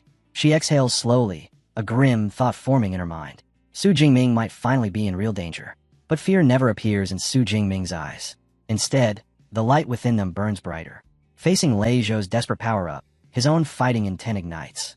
Violet lightning erupts around his body, crackling violently, surging outward like a living storm. From the edge of the arena, teacher Zhou Yun watches closely. Her worry fades, replaced by quiet approval. Even in the face of overwhelming power, his spirit doesn't waver. That composure, she recognizes it instantly. This is the bearing of someone born to command a battlefield. A confident grin spreads across Su Jingming's face as he tightens his grip on the spear. Finally, he thinks, this won't feel like an adult playing with a child anymore. He steps forward. The floor beneath his boots shatters under the pressure. In the next instant, he vanishes. Lei Zhou's eyes widen in shock. The speed, no, the acceleration, is unreal. Before he can even react, Su Jingming is already upon him. They collide at the center of the ring, fire and lightning exploding outward in every direction. Lei Zhou barely manages to block the first thrust. The impact drives him backward like a battering ram. His knees slam into the fractured floor as he struggles to stay upright, flames around his body, flickering chaotically. Ow! He gasps, arms trembling under the crushing force. Even with second-tier power, I still can't overpower him. What kind of monster is he? Realization hits. Raw strength won't save him. Lei Zhou retreats hastily, flames surging around his arms as he switches tactics. With a furious roar, he hurls a storm of blazing fireballs across the arena, each one scorching the air as it flies. Su Jingming doesn't even blink.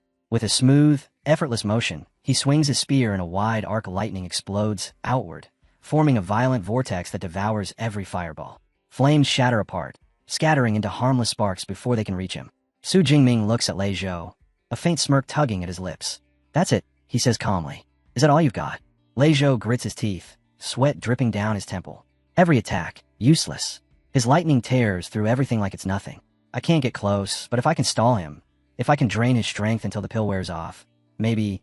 But Su Jingming has no intention of giving him that time. He drives the butt of his spear into the ground. Purple lightning erupts violently around him, roaring as it gathers, compressing in a blinding flash. In an instant, the energy condenses, shaping itself into a massive weapon forged entirely from crackling lightning. Thunder spear, he murmurs. With a single, decisive motion, he hurls it forward. The spear tears through the air like a true lightning bolt, crashing into Li Zhou's shoulder with brutal precision. His defenses shatter instantly. The impact sends Li Zhou staggering backward. He clutches the wound as pain explodes through his body, his breath hitching. Horror floods his eyes as a chilling truth settles in. Su Jingming isn't just terrifying up close. He's lethal from afar.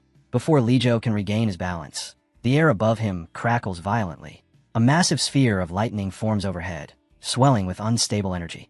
In the next instant, torrents of purple electricity cascade downward, engulfing him completely. The shocks rip through his body, leaving him trembling, gasping, barely standing. What kind of technique is this? He mutters, forcing his head up. Su Jingming's expression doesn't change. He raises his hand and points straight at him, his voice cold and cutting. A rank control skill, Thunder Prison.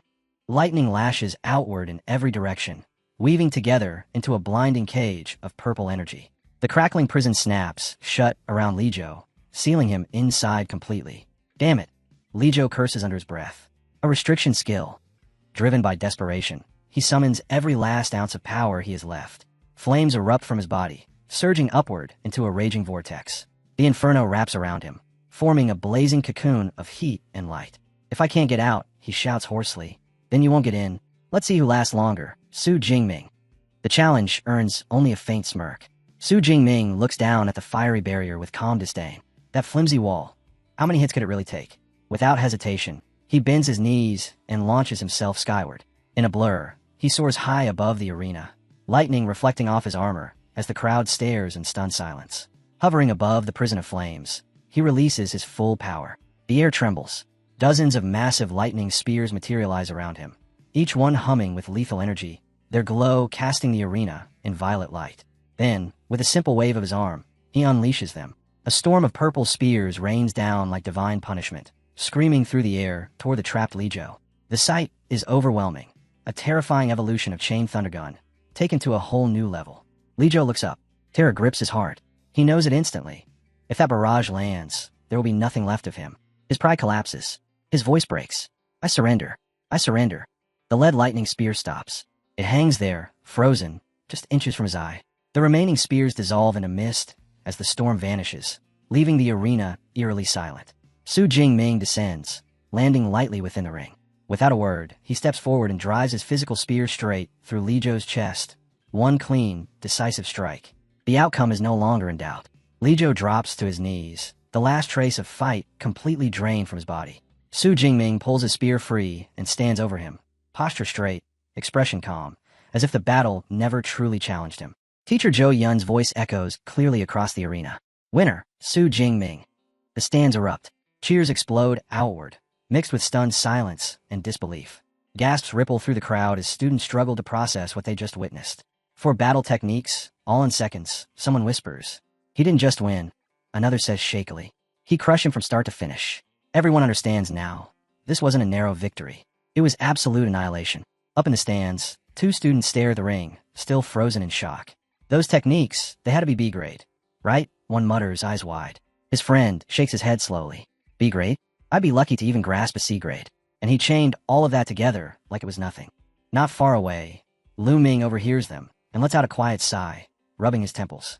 They really don't understand, he thinks.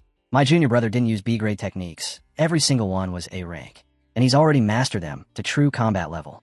A memory surfaces, his own freshman year, months spent just trying to stabilize one A rank technique. Compared to that, this is beyond talent. It's frightening. The thought fills him with both pride and pressure. Back in the ring, Lijo forces himself to stand. He's battered, exhausted, but the defiance is gone. Lowering his head slightly, he speaks sincerely. Thank you for sparing my life. I lost. Completely. After a brief pause, he continues, voice steady. The wager is yours. I'll transfer the credits, and I'll settle the debt with your aunt's business. You have my word. Teacher Zhou Yun steps forward, nodding once. The match is concluded. Su Jingming's winnings, 50 credits and 3.2 million in currency, have been transferred to his student account. Su Jingming glances at the notification glowing on his wristband and allows himself a faint smile. A gambling match really is a fast way to make money, he thinks. The moment the announcement ends, Lu Wentao comes charging into the ring, grinning ear to ear. Brother Ming, you're rich now. Come on, let's hit the city center tonight and celebrate. Su Jingming opens his mouth to refuse. I can't. I still have training with my senior. Go, Lu Ming says calmly, stepping in with a small smile. Even the strongest warriors need rest. Balance is part of strength. Su Jingming hesitates, then nods. All right, I'll come. As they head toward the exit, Lu Wentao suddenly points excitedly at Lu Ming. Oh, by the way, Brother Ming, that's Lu Ming, vice president of the Ash Club, the lightning powerhouse himself. I told you he's incredible. Su Jingming gives a respectful nod. I can tell, he replies simply. As they leave the arena together, Lu Wentao slings an arm around Su Jingming's shoulder, laughing. Relax. Just follow my lead tonight. I've already arranged everything. Su Jingming narrows his eyes slightly, a familiar sense of danger creeping in. What kind of arrangement are we talking about? Lu Wentao spins around, wearing a grin that practically promises disaster. The one event you absolutely can't miss in university life, he announces dramatically, pointing straight at him. The freshman night extravaganza. Lu Wentao strides over to Su Jingming, who's sitting quietly at a table, posture relaxed. His voice buzzes with excitement as he launches straight into the news. Lately, Su Jingming has become a full-blown sensation on campus. He explains that he casually posted an invitation for a small mixer on the campus forum, only to be flooded with over 100 signups. Just narrowing the list nearly drove him insane. Su Jingming listens with a faint smile, amused by his friend's boundless energy. He asks who made the final cut. Lu Wentao's grin turns sly. You'll find out soon enough, he says. It's a surprise. Right on cue, his gaze shifts past Su Jingming. Ah, here they come. Two young women approach. The first, wearing glasses and carrying herself with quiet confidence, introduces herself as Qi Dongxia, one of the chosen guests. Beside her stands a girl with sleek dark hair and sharp eyes. She introduces herself as Song Qiuyun, Qi Dongxia's roommate. Lu Wentao beams as he makes the introductions, clearly proud of his selections. Qi Dongxia, he explains, possesses an A-rank beast-type ability. As for Song Qiuyun, she's a high-level first-tier user with an A-rank light element ability and the top scorer of her province. Su Jingming greets them politely. But the moment Song Chio-yun hears his name, her expression shifts. Her eyes lock onto him, sharp and curious. Would you be interested in a spar? She asked directly. Anytime. Anywhere. Chi Dong-xia lets out a long sigh. You really are a battle maniac, she mutters, giving her roommate a look. We're here to socialize, remember? Song Chio-yun only shrugs. She doesn't deny it. Meeting Su Jingming was her real reason for coming. To see for herself whether the rumors about his strength were true. Su Jingming chuckles softly and gestures for them to sit. Lu Wentao quickly steps in, laughing as he smooths things over, explaining that tonight is meant to be relaxing. Good food, a bit of fun, maybe even some shopping. Later, the group makes their way through the bustling high commercial street. Neon lights blaze overhead, skyscrapers loom against the night sky, and crowds flow endlessly through the streets. Song Chio-yun looks around with open fascination, clearly impressed by the city's scale and energy. Nearby, Chi Dong-xia is immediately drawn toward a boutique, displaying fashionable clothing, eyes lighting up. Su Jingming, meanwhile, finds his attention captured by a high-end shop catering to ability users. A-rank weapons, rare elixirs, specialized gear. He notes quietly that the selection here completely eclipses anything back in Jiangcheng. The night drifts on with laughter and snacks from street stalls, the atmosphere light and unhurried. Eventually, they wander into another boutique. As the girls browse through the racks, Su Jingming offers to hold Song Chio-yun's shopping bag. As he takes it from her, their hands brush briefly, just for an instant. He trails behind as the two women linger over a jewelry display, his arms gradually filling with more and more shopping bags. By the time the night finally winds down, Su Jingming glances at the pile he's carrying and can't help but marvel. They've spent several million in just a few short hours. Lu Wentao chuckles, nudging him lightly. For someone who dresses so plain, you're seriously loaded. Then, lowering his voice, he adds with a knowing look that her family background is on a completely different level. Chi Dong-xia calls out, asking for help with one last bag, while Song Chu remarks that it's about time to head back. The evening comes to a close as Su Jingming and Lu Wentao escort them to a lavish villa. At the gate, Su Jingming remarks that he had a good time tonight. They wave as the two women turn toward the door. Then Song Chu pauses. She turns back, looks straight at Su Jingming, and says calmly that she meant what she said earlier. One day, she'll issue a formal challenge. Su Jingming blinks, momentarily caught off guard, then answers just as calmly. I'll be waiting. Song Chu nods once and disappears inside. Upstairs, Chi Dong-xia can't resist teasing her. Since freshman year, she says, Song Chu has never shown a positive reaction to any boy, except tonight. Bringing her along was clearly the right choice. Song Chu explains quietly why she usually keeps her distance. Her A-rank light ability allows her to sense the thoughts of people nearby, and she's constantly bombarded by impure intentions. Su Jingming stood out. What she sensed from him was simple appreciation, nothing more. He's different, she concludes. Chi Dong-xia grins. Careful, she jokes. Sounds like Miss Song might be smitten. On the walk back, Lu Wentao stretches lazily, saying it feels good to finally unwind. Su Jingming agrees in a low voice, but his thoughts drift back to Song Chu's status, and the gap he still needs to close. His resolve sharpens. I need to keep pushing, get stronger. 15 days later, inside his training room, Su Jingming finishes his meditation and assesses his condition. The moment feels right. Deep blue, he says quietly, spend the points. Begin the upgrade. Violet lightning erupts from his body in a violent burst, shaking the entire chamber. System alerts flash rapidly before his eyes. Dual advancement confirmed. His cultivation surges from mid-level to high first tier, while Thunder Indestructible Body breaks through to level 2. When the storm finally fades, Su Jingming exhales slowly. The change is undeniable. His strength, speed, and endurance have all risen sharply. The second stage of his body technique, he recalls, focuses on tempering bones and muscles, forging them to near unbreakable levels. Opening the training manual, he reads ahead. At level 3, Thunder Extreme State awaits. A temporary transformation, granting overwhelming speed and power. Satisfied, he checks his system panel. His stats have climbed impressively, but his remaining ability points have dropped to just 62. Not enough to advance further. Su Jingming closes the panel, eyes steady. He knows exactly what comes next. The wilderness. High-ranked beasts. More power points.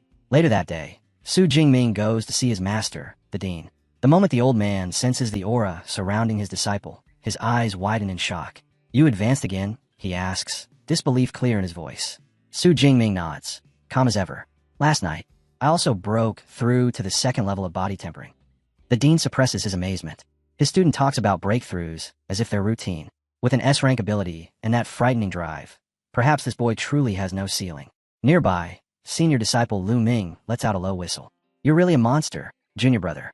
It took me half a year to reach that stage. Dean Genshin smiles faintly. Power alone isn't enough. Battle experience matters just as much. Let's see how far you've come. Lu Ming, spar with him. Su Jingming's eyes immediately light up. I accept. Inside the training hall, the atmosphere tightens. Lu Ming grips his spear and speaks evenly. I'll restrain myself. Low second tier only. You, on the other hand, don't hold back. They take their stances. 3, 2, 1, begin. Both figures explode forward. Spears collide with a deafening crack as purple and green lightning floods the hall, rattling the walls. The shock forces Lu Ming back a step. His brows knit together. That power. It's almost on par with mine. Wrapped in arcs of lightning, Su Jingming feels his blood surge. Since gaining Deep Blue, this is the first opponent who can truly meet him head-on. Spotting an opening, he gathers crackling thunder into his palm and hurls it forward. Thunder Prison. The sphere tears through the air and detonates, forcing Lu Ming instantly onto the defensive. Su Jingming presses in without pause, unleashing a rapid sequence of lightning spear thrusts. Each strike flows into the next, the rhythm precise. His chain thunder gun brought out flawlessly. Lu Ming narrows his eyes, a smirk forming. The same combo you used on Lijo? Impressive, but I'm not a freshman. He thrusts his hand out, teal lightning roaring to life. Jade pivot true thunder. The attacks collide with a thunderous boom. Lightning lashes wildly as the entire hall trembles under the impact. For 20 brutal minutes, the clash continues. Energy surging, sparks flying, each exchange driving them closer to exhaustion. Finally, the storm fades. Su Jingming plants his spear, breathing hard. I'm out of divine thunder energy, he admits quietly. You win, senior brother. Lu Ming shakes his head. Not exactly. You didn't lose because you were weaker, only because your reserves ran dry. If those had been equal, the outcome wouldn't be so clear. The dean steps forward, pride shining in his eyes. An outstanding match. I expected Lu Ming to win easily, yet you fought him evenly to the very end. Truly extraordinary. Lu Ming glances at his junior brother and asks casually, do you know what level your combat power reached just now? Su Jingming looks at him, momentarily unsure. Lu Ming's expression grows serious. You've already reached a level where no one in the second tier can stand above you. You're unmatched there. The words linger in the air. Su Jingming tightens his grip on the spear, remaining silent for a brief moment. Then his gaze sharpens, resolve burning quietly within. This wasn't the end. It was only the beginning. After the exhausting clash, the dean finally raises his hand, signaling the end of the session. That's enough for today, he says firmly. Everyone rest. Soon after, the butler, Uncle Fu, enters with a tray of glistening spirit fruits. These are ideal for recovery after intense training, he explains kindly. A rich fragrance spreads through the room, easing the lingering tension from the battle. As the atmosphere gradually relaxes, Su Jingming steps forward. Master, he says respectfully, I have a request. The dean looks up. Speak. I intend to go to the wilderness, Su Jingming says evenly. I'll be leaving the university for some time. The dean's eyes narrow slightly. And how long is some time? More than a month, Su Jingming answers. I'll return just before the freshman competition. The dean's expression turns grave. A month in the wilderness, he repeats. That's nothing like the examination zones. There's no army out there to protect you. The beasts move without pattern, and if you encounter a high-tier one, he pauses, voice sharpening. One mistake is all it takes to lose your life. Even so, Su Jingming's gaze doesn't waver. The dean studies him for a long moment, then exhales slowly. You've already decided, he says. Su Jingming nods. Then I won't stop you, the dean says at last, placing a firm hand on his disciple's shoulder. But remember this. If you ever face real danger, run. Don't hesitate. Power is meaningless if you're dead. The road to strength is paved with life and death trials. But since you've chosen it, you must walk it with a clear head. Su Jingming bows deeply. Thank you for understanding, master. The dean's expression softens slightly. Where will you go? Accepting a spirit fruit from Lu Ming, Su Jingming replies. The wilderness near Yuanu City. The dean nods. Good. That region borders the magic capital. The strongest beasts there reach only tier 4 or 5. Dangerous, but manageable for someone at your level. He turns to Lu Ming. Later, share some of your experiences from the wilderness. It may help him stay alive out there. Lu Ming grins. Of course, master. Dean Jinshin looks back at Su Jingming, his gaze gentle once more. Since I won't be able to help you much once you leave, let me at least see you off properly. The ring on his finger flares with a brilliant teal glow. Taking Su Jingming's hand, the dean channels the energy forward. Accept this, he says steadily. My gift to you. A weapon worthy of the road ahead. Back in his dorm, Su Jingming sits on the edge of his bed. The newly gifted spear rests against the wall, its presence heavy and reassuring, while a packed travel bag lies nearby. He exhales slowly and calls out, Eva, open the university mission system. Holographic panels shimmer into existence, streams of mission data cascading before his eyes. Lu Ming's earlier words resurface in his mind. Before heading out, take a few missions. Extra credits, clear objectives, real experience. Su Jingming scrolls through the listings. There are dozens to choose from. Harvesting beast materials, gathering rare herbs, hunting bandits, suppressing rogue mutants. Each mission is clearly ranked. D and C offer modest rewards. A and S promise massive payouts, and danger to match. A pattern quickly becomes obvious. The higher the reward, the more blood it demands. Most high-tier missions are combat-focused. So this is how the university truly sharpens its elites, he thinks. Push them into danger. Force growth through risk. An old saying drifts through his thoughts. The strongest aren't forged in classrooms, but in the field. After a brief pause, he makes his choices. 1 A-rank mission. 3 B ranks. Enough to test himself. Enough to gain real experience. Once the confirmation prompts vanish, he rises and begins preparing. He changes into his combat gear, fastens his utility belt, and swings his backpack over his shoulder. As he opens the door, Eva's calm voice echoes softly. Good luck, Su Jingming. A faint smile crosses his face. Thanks. Time to move. His journey leads him to the Yuanche City Supply Base, a bustling outpost nestled deep within the mountains. The final stop before the vast wilderness. The place hums with life. Adventurers crowd the streets, some shouting for teammates, others negotiating gear prices or trading mission intel. Su Jingming pauses, taking it all in. A quiet sense of satisfaction settles in his chest. I've finally reached this point. He follows the flow of people toward a massive stone building marked with bold letters. Adventurers Registration Hall. Inside, the air buzzes with voices and the sharp scent of metal. Armed men and women line up at the counters, weapons and armor on full display. At one counter stands a woman in a red dress, her posture composed, her expression warm yet professional. When he approaches, she offers a practiced smile. Welcome, sir. How may I assist you? I'm here to register as an adventurer, Su Jingming replies, handing over his identification card. She glances at it and freezes for half a second.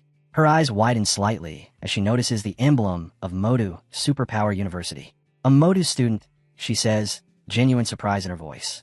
That's rare. Most people your rank don't enter the wilderness this early. They usually wait until mid-second tier. Su Jingming says nothing, offering only a calm nod. She processes his application and explains that registration will take a little time. Please make yourself comfortable in the hall while we finalize the paperwork. Understood, he replies. While waiting, Su Jingming strolls through the hall at an unhurried pace. Suddenly, a wave of noise ripples through the hall. Voices rise near the entrance, drawing attention as several adventurers turn their heads. Is that her? Someone whispers. It's Jiang Chu Xian, the goddess from Modu University. Another blurts out, eyes shining. Damn, she's even prettier in person. Every gaze shifts toward the doorway. A striking woman strides in with effortless confidence. Long white hair trails behind her, dark sunglasses hiding her eyes. 2 muscular bodyguards flank her, and a cameraman follows closely, capturing every step. The hall buzzes instantly. She's filming here again, someone mutters. Her videos always pull insane numbers. Insane, another scoffs. She crossed 15 million followers last month. She's basically a celebrity. A third man sighs dramatically. I'd trade 10 years of my life just to be her boyfriend. Unbothered by the attention, Jiang Chuxian walks past with composed elegance, confidence radiating from her presence. From a distance, Su Jingming watches quietly. He notices the uniform badge at her collar. Modu University, just like him. So she's from the same place, he thinks. Her beauty rivals even Song Qiuyan's. The thought passes through his mind, then fades. He doesn't linger on it. Before he can reflect further, the receptionist calls out, Mr. Su, your registration is complete. He steps forward as she hands him a sleek adventurer ID card and a dark satellite smartwatch. This device includes wilderness maps, she explains. It updates in real time with beast movements and danger zones. Stay alert, and it may save your life. Thank you, Su Jingming says, fastening the watch around his wrist. He turns to leave, but a rough voice stops him. Hey kid. A man with greasy hair and darting eyes blocks his path, flashing a grin that feels a bit too eager. First time heading into the wild. Dangerous place. You'll need proper elixirs. Su Jingming gives him a calm, unreadable look. Oh, what kind? The man laughs and pulls open his coat, revealing rows of small bottles and pills. First-grade healing elixirs, 20,000 each. Antidotes for 15,000. And if you've got money to burn, I've got second-grade ones too. Strong stuff. Su Jingming tilts his head slightly. Those prices aren't unreasonable. The man's grin widens. Naturally, I'm famous for fair deals. Everything here's top quality. You won't find better anywhere in this base. But Su Jingming's eyes narrow slightly. Something's wrong. He knows the market well. First-grade elixirs never sell this cheap. 30 to 40,000 is the standard. Prices like these mean only one thing: dilution or outright fakes. His voice cools. Tell me, How many of those do you have? The man blinks, wariness flashing in his eyes. Enough for you. Why? Su Jingming steps closer, tone calm, yet razor sharp. Because I'm wondering how many other newcomers you've already scammed today. The grin disappears instantly. The man's face twists as he takes a threatening step forward. You looking for trouble, kid? Think you're being clever.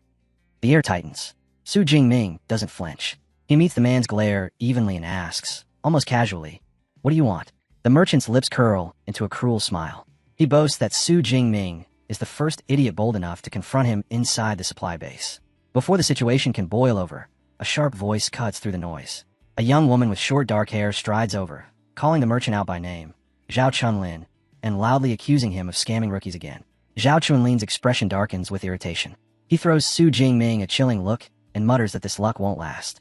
As he turns away, he leans in close, voice low and poisonous, warning Su Jingming not to step outside the base for the next few days, unless he wants to regret it. When Zhao Chunlin storms off, hushed murmurs ripple through the nearby adventurers. Some whisper that the newcomer has caught the attention of the wrong man. Others quietly mention Zhao Chunlin's reputation, a mid-level, second-tier user, far beyond Su Jingming's apparent rank. The woman returns to Su Jingming's side and speaks bluntly. Zhao Chunlin holds grudges, she says. Staying inside for now would be wise. Su Jingming thanks her, then asks why someone so openly corrupt isn't dealt with. She sighs. Zhao Chunlin has powerful backing. That's why no one touches him. Before leaving, she urges Su Jingming to stick to official merchants and not wander outside alone. As she walks away, Su Jingming watches her for a moment. A decent person, he thinks, in a place like this. Shaking off the incident, he refocuses. He carefully plans his purchases, healing elixirs, antidotes, and supplies for the month ahead. Once everything is acquired from the official counter and packed neatly into his backpack, he steps out of the adventurer's hall, ready to enter the wilderness. But the moment he exits, a familiar figure blocks his path. Zhao Chunlin stands there, several cronies behind him, his face twisted with rage. So, Zhao Chunlin sneers. You really thought you could ignore me? Did my warning mean nothing? Su Jingming's gaze remains steady. What exactly are you after? He asks evenly. Zhao Chunlin's composure finally snaps. His face twists into a vicious sneer as he snarls. You dare disrespect me? Fine.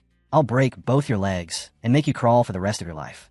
His voice drips with cruelty, as if only that outcome could soothe his rage. Not far away, the woman who had warned Su Jingming earlier notices the disturbance. Her fists clench tightly.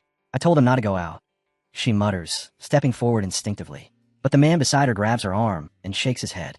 Don't, he says quietly. Let him learn what it means to offend someone like Zhao Chunlin. Back at the standoff, Zhao Chunlin slowly raises his arm. Dark energy coils around it like living smoke. A smug grin spreads across his face. You're out of your depth, Brad. My C-ring metallic skin makes me untouchable. And with this D-ring combat suit, you couldn't even scratch me. His eyes turn icy. I'll give you one chance. Pay me 1,000,000 credits and kneel to apologize. Otherwise, I'll make sure you never walk again. Before the last word finishes echoing, a faint crackle ripples through the air. Purple lightning dances across Su Jingming's body as his gaze sharpens. Shameless, he says flatly. The pressure in the air suddenly spikes. Zhao Chunlin's smirk freezes, disbelief flashing in his eyes. Then Su Jingming vanishes in a burst of violet light. A thunderous boom follows.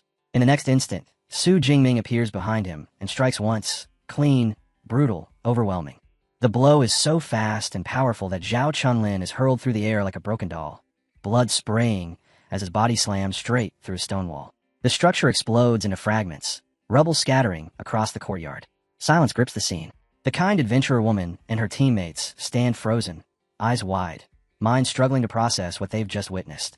At the center of the devastation, Su Jingming stands still, expression unreadable. The storm has passed, and he remains calm within its aftermath. The surrounding crowd instinctively parts, whispers spreading like wildfire. None of them even saw how he attacked. He vanished and boom. Chunlin was already down, someone stammers. I thought the newcomer was the one in danger, another mutters. Looks like Chunlin picked the wrong target. The woman glances at her blonde companion, still shaken. I couldn't even track his movement, she admits quietly. Her friend crouches near the shattered wall, eyes scanning the wreckage. From that impact, she says bluntly, his legs and pelvis are likely beyond saving. Even if he survives, it's over for him. The woman looks back at Su Jingming, a chill running down her spine. He's not just strong, she murmurs. He's ruthless. Definitely a student from Modu Superpower University. Her friend raises an eyebrow. How can you tell? The combat suit, she answers. It's an exclusive model from a university. Impressed, she grows thoughtful. We're still missing an attacker. Maybe we should try recruiting him. Her companion immediately protests. Did you forget our rule? No men allowed. The others burst into laughter, nudging her playfully. Oh, come on, Xiao Qian. Just admit it. You think he's cute. Flustered, Xiao Qian waves them off, her face reddening as the teasing refuses to stop. Su Jingming pays none of it any attention. He heads straight for the wilderness gate, scans his adventurer card, and a crisp confirmation tone rings out. Access granted. Without a backward glance, he steps through the massive steel doors and enters the untamed Yuene wilderness. Moments later, a deep, thunderous roar rolls through the forest, shaking the air itself. Su Jingming stops, listening carefully. That sound, a territorial roar. By its force alone, the beast is at least here for. Even as distant roars echo through the trees, his expression remains calm. Those creatures aren't his concern. Not today. He reviews the layout of the Yuene wilderness in his mind. One half, a ruined city. The other, a dense mountain forest. The city houses weaker beasts, ideal for steady growth and efficient ability point gains. Activating his smartwatch, he projects a holographic map into the air. His gaze settles on a nearby zone marked Pingan County. The data shows mostly Tier 2 beasts, a few Tier 1 stragglers, and none above that. With 500 to 600 creatures spread across the area, it's the perfect starting ground. Pingan County, he murmurs. Let's see what you've got. A faint blue glow wraps around his body as he breaks into a sprint, his form blurring through the wilderness. Forest gives way to shattered streets and collapsed buildings, the remains of Pingan County. The moment his boots touch cracked pavement, a dark shape lunges from the shadows. A wolf-like creature with gleaming eyes and razor claws springs straight at him. Su Jingming doesn't even blink. Tier 2 Shadow Cat, he says calmly. Right on time. He raises his hand to strike, then suddenly staggers, clutching his chest. A violent surge erupts within him. Deep inside, the blood of the Thunder Tyrannosaurus awakens, flooding his mind with chaos and feral rage. The urge to destroy, to slaughter, claws relentlessly at his sanity. The harder he suppresses it, the more violently it thrashes. A twisted smile spreads across his face. Fine, he mutters coldly. Let's see how far this power can go. Purple lightning explodes from his body, crackling wildly across the ruins. The Shadow Cat freezes mid-leap, instinct screaming in terror. The air itself trembles beneath the weight of his unleashed bloodlust. 1 month later, a squad of 4 adventurers walks through the same deserted streets, their footsteps echoing through the eerie silence. Captain, one of them mutters, glancing around uneasily. Why is it so empty? We've been searching all day and haven't seen a single beast. The bald man with the red beard scowls. Don't ask me. A city this big should be crawling with them. Even if they migrated, there's no way every last one just vanished. Before he can finish, a thunderous growl tears through the still air. A massive tiger-like beast steps out from the shadows, twin bone blades jutting from its forearms, eyes gleaming with raw hunger. The team freezes. An arm-blade tiger. Seeing it clearly, the captain's eyes light up instead of panicking. Finally, he barks. A target. Everyone, take it down together. Weapons rise. Muscles tense. Then the sky splits open. A colossal spear of pure purple lightning crashes down from above, striking the beast head-on. The explosion is deafening. Energy surges violently through the street, debris blasting outward in every direction. When the smoke finally clears, the arm-blade tiger is gone. Nothing left but a blackened crater burned into the ground. The adventurers stand motionless, their minds blank. What was that? One whispers shakily. Some kind of laser weapon. The captain shakes his head, eyes narrowing. No, lasers don't move like that. That was lightning, an advanced lightning-type combat technique. Realization hits him like ice water.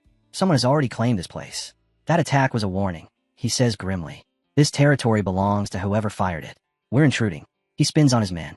Move. Now. They scramble to retreat, fear driving their steps. Captain, that lightning spear was terrifying, someone mutters. Another nods. Pale. Now it makes sense. That's why there weren't any beasts left. They've all been wiped out. Shut up and move, the captain snaps. If that monster notices us, we'll end up exactly the same. High above the ruined streets, that very monster, Su Jingming, sits calmly on the edge of a half-collapsed high-rise. A soft chime sounds as a system notification appears beside him. Tier 2 Arm-Blade Tiger eliminated. Ability points plus 19. He exhales slowly, satisfied. His control over the Thunder Spear has improved again. Its effective range now stretches beyond a full kilometer. Calling up his status interface, Su Jingming reviews the results of the past month. More than 8,000 ability points gained. From a high-tier level 1. He has advanced to a high-tier level 2. His Thunder Indestructible body has broken through to the 3rd stage. Several A-rank techniques have reached intermediate mastery, progress most people wouldn't achieve in years. Below him, Pingan County lies completely silent. Every trace of life has been erased. His work here is finished. It's time to head back, he murmurs, dismissing the display. I'll rest at the supply base tonight, then go deeper tomorrow. The next morning, at the supply base, a group of adventurers stare in disbelief as Su Jingming approaches the checkpoint. His backpack looks ready to burst at the seams, stuffed so full of materials, monster cores, and equipment that it almost seems alive. One adventurer blinks in disbelief. Is it just me? Or does his pack look like it's breathing? Another snorts. Maybe he hauled back an entire beast corpse. A third laughs nervously. If that's true, I don't even want to imagine what kind of monster could fill a bag like that. They watch as Su Jingming walks past without a word, completely indifferent to their murmurs, his gaze already fixed on whatever lies ahead. Out of sight, Su Jingming quietly admits to himself that buying the reinforced backpack was a wise decision. Without it, there's no way it could have handled more than 400 kilograms of beast materials. He heads straight to the adventurer's hall and stops at the receptionist's counter to sell his haul. The woman greets him politely, asking what kind of materials he's here to sell, then gestures toward a large weighing platform. Su Jingming sets the pack down and opens it. The moment the contents are revealed, the receptionist freezes. Inside is a massive pile of pristine, high-grade beast materials. Calmly, Su Jingming tells her he's brought over 400 kilograms of Tier 2 materials and asks her to calculate their value. Still stunned, she begins inspecting them. Tiger tendons, razor-sharp claws, thick rhino horns, all perfectly preserved, all top quality. Overwhelmed by the sheer volume, she apologizes and explains that it's too much for her to process alone, asking for a moment to call for assistance. Not long after, a well-dressed man arrives with 2 attendants in red dresses. He introduces himself as Zhao Yi, the acquisitions manager of the hall. After exchanging names, he shakes Su Jingming's hand with an impressed smile, remarking on how rare it is for someone so young to bring in a haul of this scale. He offers to have his team handle the appraisal and invites Su Jingming to sit with him while they wait. As they talk, staff members deploy hovering scanner drones, carefully cataloging and evaluating the mountain of materials. Watching the process, Zhao Yi grows increasingly impressed. Wanting to build goodwill, he personally hands Su Jingming a platinum membership card for the supply base, granting significant discounts on future purchases, and asks him to accept it as a small gesture of respect. Su Jingming accepts with a nod and a quiet thank you. Soon, a female employee approaches with a final report. She announces the numbers: 89 high-tier, 107 mid-tier, and 221 low-tier Tier 2 materials. For a moment, the manager is speechless, privately wondering if this young man had wiped out an entire beast nest by himself. Regaining his composure, Zhao Yi presents the final valuation, just over 24.76 million credits. Smiling generously, he offers to round it up to 25 million. Su Jingming agrees without hesitation, accepting the deal with calm satisfaction. A few moments later, Su Jingming's phone vibrates softly. He glances down and sees the deposit notification. His balance has climbed past 29 million. A faint smile tugs at his lips. In the span of a single night, he's gone from an ordinary adventurer to a wealthy one. As he prepares to leave, Zhao Yi hands him a business card with an easy smile, inviting him to share tea sometime. Su Jingming accepts with a polite nod and heads out. Zhao Yi watches his retreating figure, a single thought lingering in his mind. This young man's potential is terrifyingly vast. No sooner does Su Jingming disappear from view than Zhao Yi's phone rings. He answers, and a harsh, furious voice explodes from the other end. It's Zhao Chunlin, lying in a hospital bed, wrapped in bandages and confined to a wheelchair. The man rages that he's seen the one who crippled him return to the supply base. He demands Zhao Yi's help. He wants revenge. Keeping his tone calm, Zhao Yi asks if he's talking about the high-level first-tier adventurer. When Zhao Chunlin confirms, his voice grows even more venomous. He orders Zhao Yi to dispatch the Tiger Shark squad and makes Su Jingming suffer. After a brief silence, Zhao Yi agrees, but with a condition. Once this is done, their cooperation ends permanently. Teeth clenched, Zhao Chunlin accepts, swearing that after he gets his revenge, he'll leave the city for good. When the call ends, Zhao Yi leans back in his chair, a faint unease creeping into his chest. He shakes it off quickly. There's nothing to worry about, he tells himself. The Tiger Shark squad are seasoned Tier 2 elites. Dealing with a single first-tier adventurer should be effortless. Out on the lively streets of the supply base, Su Jingming suddenly sneezes. He rubs his nose and mutters to himself, wondering if someone, somewhere, is cursing his name. Manager Zhao Yi speaks animatedly into his phone, reporting to his superior about an exceptional newcomer, an ability user named Su Jingming. He explains that the beast materials this young man brought in are worth more than what a dozen full teams usually manage combined. On the other end, the chief manager of the base, Wang Chuang, pauses when he hears the name. Frowning, he quickly pulls up Su Jingming's profile. As the information fills the screen, his expression shifts from curiosity to shock. Moments later, he calls Zhao Yi back, his tone sharp and serious. He instructs him to notify him immediately the next time Su Jingming appears at the base. Zhao Yi agrees without hesitation, though confusion lingers in his mind. When the call ends, Zhao Yi sits back slowly. Only someone with an extraordinary background could make Manager Wang react like that. A quiet sense of relief settles over him. He's glad he treated Su Jingming with respect from the very beginning. At the same time, Wang Chuang studies the young man's profile in greater detail. A spark of recognition flashes through his eyes. Su Jingming, another disciple under Yang Zhentian. As he reads on, his expression grows more serious. This youth's potential doesn't just rival Lu Ming's, it surpasses it. Wang exhales slowly. A true prodigy. Someone no one in this base should ever provoke. Elsewhere, Su Jingming strolls through the bustling commercial street of the supply base. His gaze pauses on a shop displaying spatial storage rings. He steps closer, scanning the price tags, and his mood dips instantly. Even the smallest rings, barely enough to store a suitcase, cost over 10 million. Ridiculous, yet tempting. He can't help wondering how expensive one large enough to store his spear would be. The answer alone is probably enough to hurt. Before the thought can settle, his phone rings. Lu Wentao's cheerful voice comes through, asking when he plans to return to the university. Su Jingming replies casually that he'll be back in about half a month, then asks if something happened. He doesn't notice the eyes watching him from a nearby alley. Hidden in the shadows, Zhao Chunlin sits in a wheelchair, his body wrapped in bandages. Around him stands a group of hardened mercenaries, the Tiger Shark Squad. Their leader, a muscular man with a blonde buzz cut and one arm secured in a sling, narrows his eyes as he locks onto their target. "That's him," he says coldly. "Break his hands and legs. Then drag him back to the boss." One of the female members nods, a cruel smile curling her lips. "Understood." Back on the street, Su Jingming continues his call. Lu Wentao starts complaining about an arrogant new freshman stirring trouble on campus. But Su Jingming suddenly stops mid-step. His eyes flicker. Multiple hostile gazes, locked onto him. "Su Jingming." Lu Wentao asks from the other end. "What's wrong?" Su Jingming's voice remains steady. He glances over his shoulder, expression calm. "Nothing. Go on." Turning smoothly, he walks into a quiet, deserted alley. His pace never changes. In the shadows ahead, the Tiger Shark Squad stiffens. The squad leader raises his hand. "Target has entered the zone," he says flatly. Analyze his strength. A burly man beside him scoffs. "Captain, he's just an upper first tier. You're being too cautious." The captain ignores him and gestures again. He steps forward, closing her eyes. Faint ripples of psychic energy spread outward. Then her breath catches. Her eyes snap open, wide with disbelief. This isn't possible." The captain frowns. "What did you see?" He's hands tremble slightly. "You need to see it yourselves." She raises her hand, and in the next instant, her psychic vision floods into the minds of the entire squad. The alley dissolves. Their world shifts into a realm of blazing, overwhelming auras.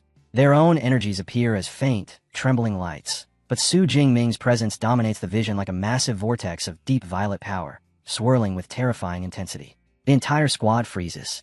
That energy, it isn't just above first rank. It eclipses upper second rank entirely. The captain's face darkens as reality crashes down on him. Their intel was fatally wrong. "That bastard Zhao Chunlin sent us to die," he growls, fury twisting his features. "Abort the mission. Now, everyone move." The Tiger Shark Squad doesn't hesitate. In the blink of an eye, they scatter, retreating from the alley in a blur of motion. Back on the main street, Su Jingming slows to a stop. Several hostile energy signatures vanish all at once. He scans the area, puzzled for half a second. Then understanding dawns. "Zhao Chunlin." Su Jingming exhales softly and shakes his head. "So that's what this was," he murmurs, voice calm, almost bored. "Some people really never learn." His eyes harden slightly. "Next time, I'll make sure he does." Meanwhile, the Tiger Shark Squad storms back into the warehouse where Zhao Chunlin waits in his wheelchair. Before the merchant can even open his mouth, the squad leader strides forward and slaps him hard across the face. The impact sends Zhao Chunlin crashing to the ground, blood spilling from his lip. "What are you doing?" Zhao Chunlin shrieks, clutching his face. The captain glares down at him, eyes blazing. "You almost got us killed. Your intel was trash." "Killed?" Zhao Chunlin stammers. "What are you talking about?" The captain spits onto the floor. "That man you told us to cripple isn't an upper first rank. He's high tier second rank, maybe even stronger. You sent us on a suicide mission." Zhao Chunlin's face drains of color. "Impossible," he mutters weakly. "He was barely stronger than me a month ago." "I don't care," the captain snaps. "Your revenge isn't worth our lives." The Tiger Shark Squad is done. Without another word, he turns and walks out. His team follows, leaving Zhao Chunlin sprawled on the cold floor, humiliated, shaking, and alone. Not long after, the squad leader arrives at the adventurer's hall to report to manager Zhao Yi. Zhao Yi lifts an eyebrow, surprised by how quickly they've returned. The mission is off, the captain says bluntly. Zhao Chunlin's information was completely wrong. Zhao Yi listens in silence, a chill creeping up his spine. He doesn't ask for details. He already has a sinking suspicion about who their target was. The captain continues, voice heavy. We were told the target was upper second rank. He pauses. That was wrong. Our scanner confirmed combat strength, at least third rank. We pulled out immediately. Zhao Yi slams his fist against the table, anger flashing across his face. How could Zhao Chunlin screw this up so badly? But as the words leave his mouth, unease settles deep in his chest. Something doesn't add up. His gaze sharpens. Tell me, he demands. What's the target's name? The squad leader hesitated before answering. Zhao Chunlin hadn't given them a name, only a description. A tall, muscular man, nearly 1.90 meters, wielding a long spear. The instant those words were spoken, Zhao Yi froze. All the color drained from his face as realization slammed into him like a bolt of lightning. He knew exactly who they had gone after, and the truth was terrifying. The scene cut sharply to another office, Manager Wang Chuang's. With a furious roar, he slammed both hands onto his desk. Documents and books flew everywhere, crashing onto the floor. Zhao Yi thundered. Who gave you the nerve to ambush Su Jingming? Zhao Yi stood pale and shaking. He's just an upper second rank kid, he stammered. Isn't this overkill? Wang Chuang stared at him like he was looking at a complete fool. Someone like you doesn't deserve this position, he snarled. With a flick of his hand, a hovering drone activated, projecting a holographic screen into the air. Su Jingming's personal file unfolded before them. Zhao Yi's body went stiff. 18 years old, upper second rank, top scholar of Jianghan province, freshman at Modus Superpower University. And then came the final blow. Mentor, Yang Jintian. Now do you understand? Wang Chuang said coldly. A man like Yang Jintian could erase this base from existence, and the state wouldn't even dare step in. The weight of those words crushed Zhao Yi. In panic, sharp spikes burst from his back as he bowed deeply. I'll handle it immediately, sir. Moments later, guards dragged and a bloodied Zhao Chunlin. The merchant was thrown onto the floor like trash, his broken body trembling as he begged for mercy. Zhao Yi looked down at him, his voice calm, unnervingly so. A beating won't be enough, he said flatly. The one responsible must die. Zhao Chunlin's eyes widened in pure terror. You did this to yourself, Zhao Yi said coldly. There was no hesitation. One swift motion, and Zhao Chunlin's neck snapped. Silence filled the room. Wang Chuang stared at the corpse without the slightest reaction. Do you really think that's enough to satisfy Su Jingming? His voice was low, dangerous. I've ignored your under-the-table dealings for years, Zhao Yi. But this... He leaned forward, eyes sharp as blades. This mistake is unforgivable. His voice dropped to a deadly whisper. Everyone involved, every last member of the Tiger Shark squad, will be punished. And we'll make sure not a single rumor ever leaves this base. Zhao Yi stood frozen, horror etched across his face as the meaning of those words slowly sank in. The scene shifted to the entrance of the Adventurers' Hall. The atmosphere there was tense and formal. The base's highest officials stood in a neat line, uniforms pristine, expressions rigid. A large crowd had gathered nearby, including Shirao Qian and her team, whispering among themselves as they watched. At the front stood Manager Wang Chuang, flanked by the heads of every department. The sight alone sent murmurs rippling through the crowd. Such a lineup only appeared for guests of the highest importance. One of Shirao Qian's teammates nudged her lightly and pointed ahead. Hey, isn't it the guy from Modus Superpower University? In an instant, all eyes shifted toward the entrance. Su Jingming had just returned from running errands. He stopped in his tracks, staring at the neatly assembled management lineup with clear confusion on his face. He had no idea what was happening, or why the base's highest authorities seemed to be waiting specifically for him. A man standing at the very front stepped forward, wearing a warm, practiced smile. Welcome, Student Su, he said respectfully. I am Wang Luan, the chief manager of this base. The crowd gasped. Even Shirao Qian and her teammates were left speechless. The highest authority of the base, personally stepping forward to greet a student? It was obvious now. Su Jingming was far more important than any of them had ever imagined. Manager Wang Luan's tone remained steady and formal. We owe you an apology, he said. Regarding the earlier incident, Zhao Chunlin has already been punished. Every accomplice involved has been arrested and will spend the rest of their lives in prison. He gave a brief nod to his attendants. To demonstrate our sincerity, the base has also prepared reparations. Su Jingming's eyes narrowed slightly, but he remained silent. Wang Luan continued calmly, his words precise and respectful. We handle matters swiftly and cleanly. Please accept this as a token of our apology. An attendant stepped forward, presenting a sleek black box. Inside lay a gleaming card. The Black Gold membership card, Wang Luan explained. It grants you free lodging anywhere within base jurisdiction, along with no less than a 20% discount on all purchases. Before Su Jingming could respond, a second attendant arrived, carrying a smaller case. When it opened, a faint shimmer of spatial energy spilled into the air, a 1 cubic meter space ring. This time, even Su Jingming couldn't hide his surprise.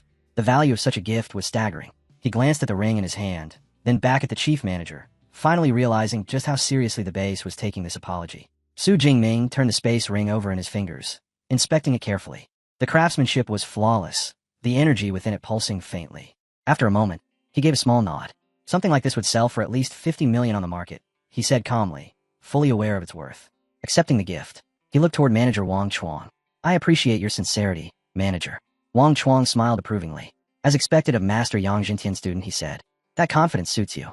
Your senior, Lu Ming, also trained here before. You share the same fearless spirit. Just as Su Jingming prepared to leave, Wang Chuang added politely, his words carrying deeper meaning. If you ever encounter trouble within the city, don't hesitate to contact me. My influence here still carries some weight. Su Jingming understood immediately. All this respect and caution weren't truly because of him, but because of the man standing behind him. His master's name alone was enough to make entire institutions tread carefully. Later, inside the lavish room provided by his black gold membership, Su Jingming finally allowed himself to relax. After a full month of non-stop training, the quiet comfort of the room felt almost unreal, a rare indulgence he hadn't realized he'd been craving. Su Jingming took out the space ring once more. It was time to bind it. The process was simple in theory. Leave a spiritual imprint within the artifact, channeling his spiritual power, already far stronger than what someone at his level should possess. He completed the binding effortlessly, without even a hitch. With a single thought, he tested it. Items slipped in and out smoothly, vanishing and reappearing at his will. It couldn't store living creatures, but even so, the convenience was undeniable. Once he used something like this, going back would be unthinkable. Just as he began to relax, his communicator lit up. Caller, Yang Jintian. Master, Su Jingming greeted calmly. I just returned from the wilderness. There's something important I need to report. The moment Yang Jintian heard that mercenaries had targeted his disciple, his fury exploded through the device. They dared send assassins after you? He roared. And they think a mere space ring counts as compensation? That base should be grateful you weren't harmed. Otherwise I would have reduced it to rubble. Su Jingming waited quietly, letting his master vent until the anger finally burned itself out. After a brief pause, Yang Jintian's voice sharpened. Tell me, why did those mercenaries retreat? They realized my strength wasn't what they expected, Su Jingming replied evenly. They probably assumed I was a peak second-rank user and decided not to push their luck. Silence filled the line. Then came a stunned outburst. Already that strong. In just 1 month. A second later, the shock turned into booming laughter. Excellent. Yang Jintian said proudly. You've surpassed even my pace back then. When are you coming back? We'll celebrate your progress properly. Su Jingming smiled faintly. Before the new semester begins, I still plan to explore a few more dangerous regions first. Be careful, his master warned. I will, Su Jingming replied. The call ended, and the room fell silent once more. Elsewhere, Yang Jintian was still glowing with excitement after the call. Uncle Fu, his loyal butler, couldn't help but smile. It's been a long time since I've seen you this happy. The dean chuckled softly, deeply impressed. Most people grew stronger after surviving life and death trials. But for his disciple, those moments acted like an outrageous boost, accelerating his growth at an absurd pace. Following his master's guidance, Su Jingming soon entered the forest mountain range, an advanced, far more dangerous region of the wilderness. The air itself trembled with the distant roars of powerful beasts. Compared to the ruined city he had cleared before, this place was overflowing with untapped resources. As he pressed forward, a sharp crunch echoed beneath his boot. In an instant, his instinct screamed. Without warning, invisible slashes of energy tore through the air toward him. Su Jingming reacted in a flash, twisting aside as the attacks ripped through the trees behind him, shredding them where he had stood only a moment earlier. From the shadows, his attacker finally revealed itself, a massive gale dreadwolf. Wind energy rippled through its thick fur, invisible currents coiling around its body as its sharp, predatory eyes locked onto Su Jingming. He studied it calmly. Most third-rank beasts possessed unique elemental traits, and judging by the pressure in the air, this one was clearly a mid-tier wind element type. A thought crossed his mind. How many ability points would it yield if he brought it down? Just as he settled into a combat stance, movement at the edge of his vision caught his attention. A group was approaching. At the center was Jiang Chu Xian, a well-known streamer, accompanied by several bodyguards and a cameraman. One of the men spotted the Dreadwolf and lit up with excitement, loudly suggesting it would make the perfect highlight fight for Miss Zhang's next video. Their leader immediately agreed, issuing orders for his men to move in and block the beast's escape. They were planning to claim it. Su Jingming frowned. Under wilderness regulations, that was strictly forbidden. The first person to encounter a beast had full rights to the kill. Before he could say anything, Jiang Chuxian spoke up. She frowned in displeasure, saying she had no interest in stealing someone else's prey just for the sake of entertainment. The team leader tried to argue, claiming it would look like a heroic rescue on stream, but she shook her head. There's no need for fake glory, she said calmly, glancing at Su Jingming. He looks more than capable of handling it himself. The leader's expression darkened, but in the end, he relented. With a wave of his hand, he ordered the team to move on in search of another beast. As they left, Su Jingming watched them go, a trace of surprise flickering in his eyes.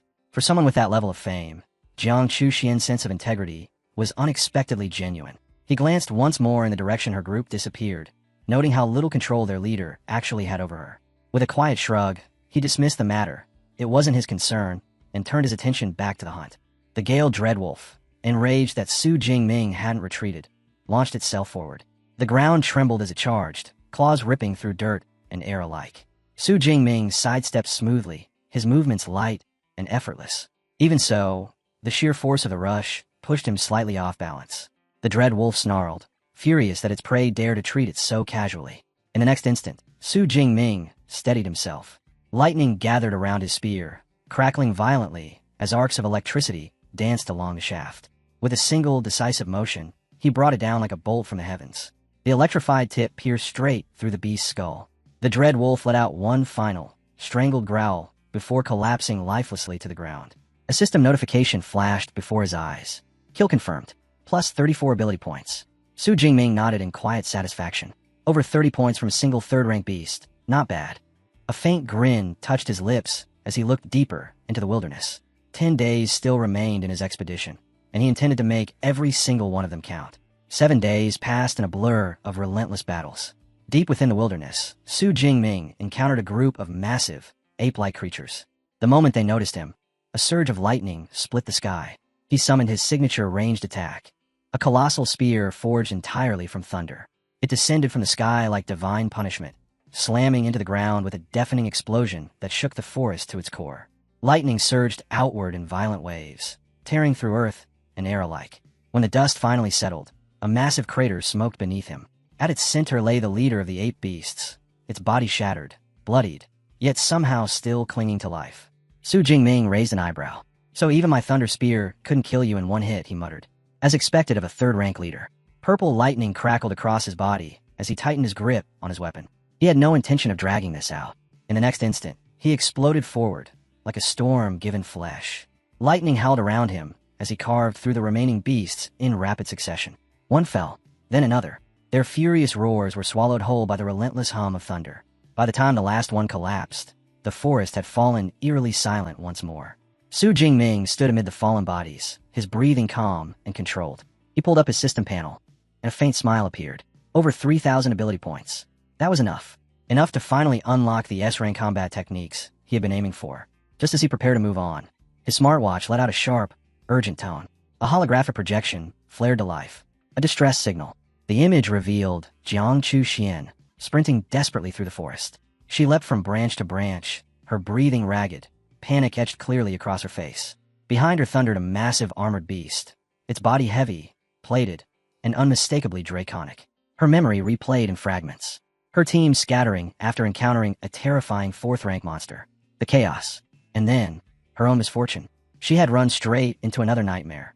A low-tier, third-rank ground-digging dragon. Even in her panic, one thought rang clearly in her mind. Any creature with dragon blood was deadly. As a mid-level second-rank user, she knew the truth all too well. Victory was impossible. Even swallowing a power-enhancing pill wouldn't change the outcome.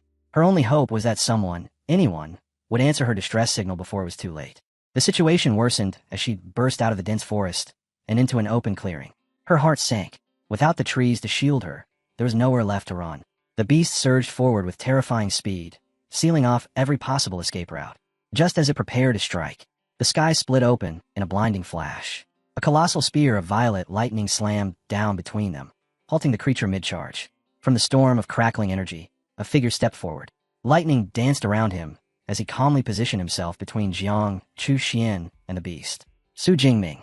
Jiang Chuxian froze, her eyes widening in shock as she instantly recognized the one who had come to her rescue. Seeing him stand there without retreating, Jiang Chuxian's heart dropped. She shouted at him to run, her voice trembling as she desperately warned him that the creature was a low-tier third-rank ground-digging dragon, something far beyond his ability to defeat. But Su Jingming didn't move. He drove his spear into the earth, lightning rippling outward as his gaze locked firmly onto the advancing beast. Her frustration flares. Why won't he listen? If she were going to die here alone, that would be one thing. But dragging someone else into it, someone who had stepped in to help, was something she couldn't accept.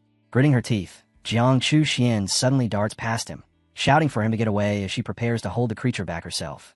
The dragon lets out a thunderous bellow, the ground quaking beneath its roar as it charges straight at them. Jiang Chuxian braces herself, and then everything changes. Behind her, an overwhelming surge of power erupts. A colossal spear of pure lightning forms above Su Jingming's hand, crackling violently as the air itself screams in protest. In the blink of an eye, he hurls it forward. The spear tears past her with a deafening sonic boom and slams directly into the charging beast's head. Purple lightning explodes outward, mingled with blood and shattered bone. When the blinding flash fades, the dragon lies completely still, its skull obliterated, its massive body collapsing lifelessly to the ground. Jiang Chuxian drops to her knees. She can't speak. The monster that had driven her to despair was gone, destroyed in a single strike. Her gaze slowly lifts to Su Jingming, disbelief flooding her eyes. Only now does she realize the thunderous explosion she heard earlier in the forest must have come from him as well. How could someone labeled as merely an upper-tier second-rank user wield power like this? A faint chime sounds beside him. Kill confirmed. Plus 36 ability points. Su Jingming allows himself a small, knowing smile. As expected of something with dragon in its name, he thinks. More generous than the usual prey. Once the dust finally settles, he walks over to Jiang Chuxian, who is still trembling slightly on the ground. Are you all right? He asks calmly. She manages a weak smile, nodding. I'm fine, just a bit unsteady. After a brief pause, she adds softly, thank you for saving me. Su Jingming waves it off. Anyone would have done the same, he says, then offers her a hand. She takes it, pulling herself to her feet. Looking at him seriously now, she speaks with quiet conviction. You saved my life. If there's anything you want, anything at all, I'll make it happen. He chuckles. I'm not looking for repayment, he says lightly. Then, as if thinking of something, he adds, but if you could sign a photo for my roommate, that'd be more than enough. She blinks, caught completely off guard. Then she laughs softly. I don't have one on me, she says, but I'll bring it to you once we're back at the supply base. Her eyes drift to the weapon in his hand, and recognition flashes instantly. That spear. Is that the Dark Cloud Gale spear? She asks. You're from Moda University, aren't you? Su Jingming nods. Yeah, my master gave it to me. Her expression shifts to amazement. She explains that the Dark Cloud Gale spear is famous across the academies. Its sheer weight alone makes it unusable unless the wielder possesses terrifying physical strength. Introducing herself, she mentions she's a second-year student from the elementary academy. Su Jingming straightens slightly and greets her respectfully as a senior. She pauses, mildly surprised. The name Su Jingming doesn't ring a bell at all. For someone this powerful, it's strange she's never heard of him. Must be one of those low-profile upperclassmen, she thinks, the kind who avoid attention entirely. Su Jingming immediately picks up on her assumption.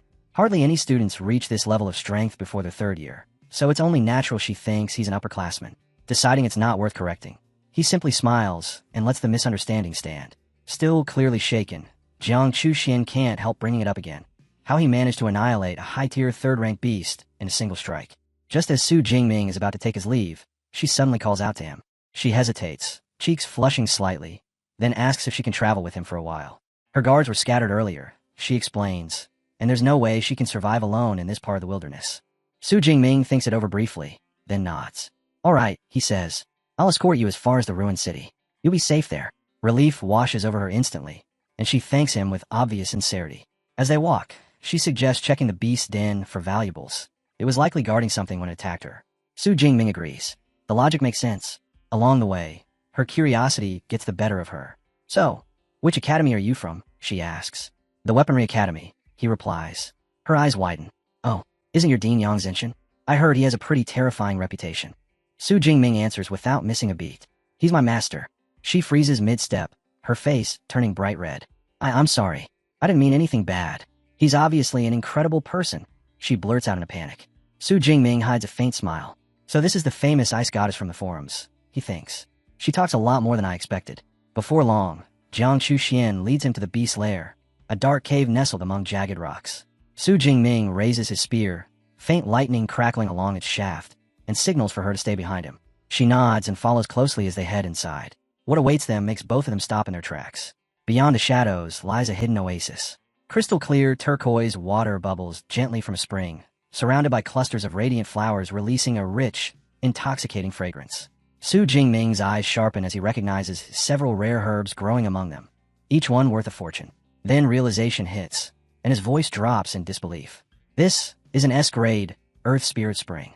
Jiang Chuxian nods.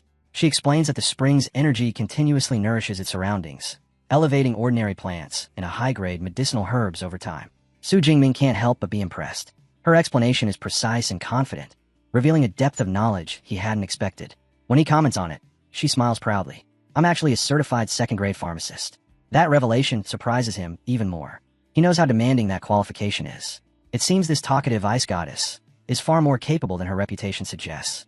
After carefully examining the site, Jiang Chuxian estimates the spring holds enough essence to produce at least 5 doses of S-grade healing liquid. Remembering that Su Jingming saved her life, she insists he take the entire treasure without hesitation. Su Jingming refuses outright. Instead, he proposes a more reasonable arrangement. He'll take 4 portions of the spring water, and they'll split the remaining herbs evenly. To Jiang Chuxian, it feels more than fair. In fact, it feels generous. She agrees without the slightest hesitation. Just as they begin dividing the spoils, footsteps echo from the cave entrance. Her bodyguard have arrived. One of them snorts dismissively, scoffing that there's no way a place this remote could hide anything valuable.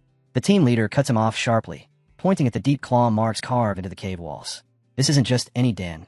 It belongs to a third-rank ground-digging dragon. And where there's a dragon nest, there's treasure. When they step inside, they freeze. Jiang Chuxian and Su Jingming are already there.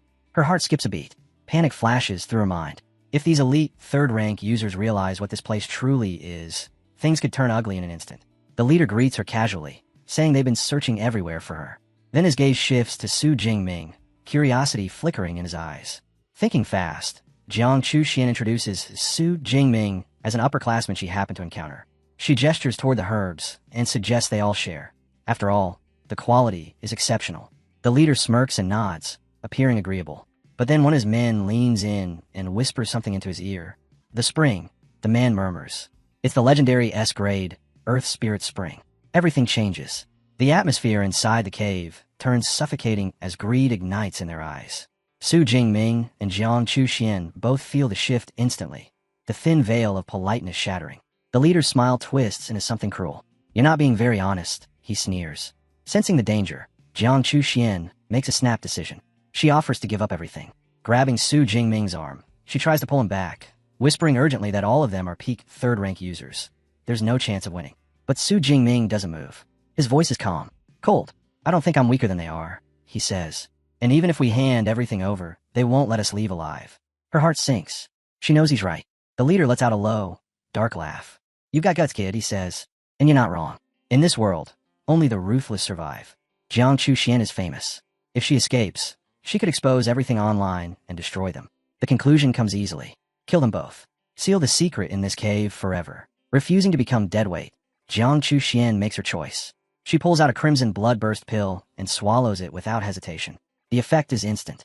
Her E-rank ice ability explodes out of control, a violent surge of freezing power flooding the cave. Biting cold sweeps across the ground as frost races outward, locking the bodyguard's feet in solid ice. The team leader remains eerily calm. With chilling precision, he issues his orders. His finger points towards Su Jingming as he sneers, assigning one man, Zhou Chong, to deal with him.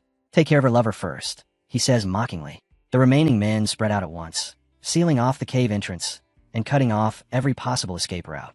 Then the leader turns toward Jiang Chuxian, and his body begins to change. Muscles swell, bones shift. Thick fur bursts across his skin as his C-rank beast ability activates in full. In seconds, he transforms into a towering saber-toothed tiger, massive fangs gleaming under the cave's dim light. He bears them in a savage grin.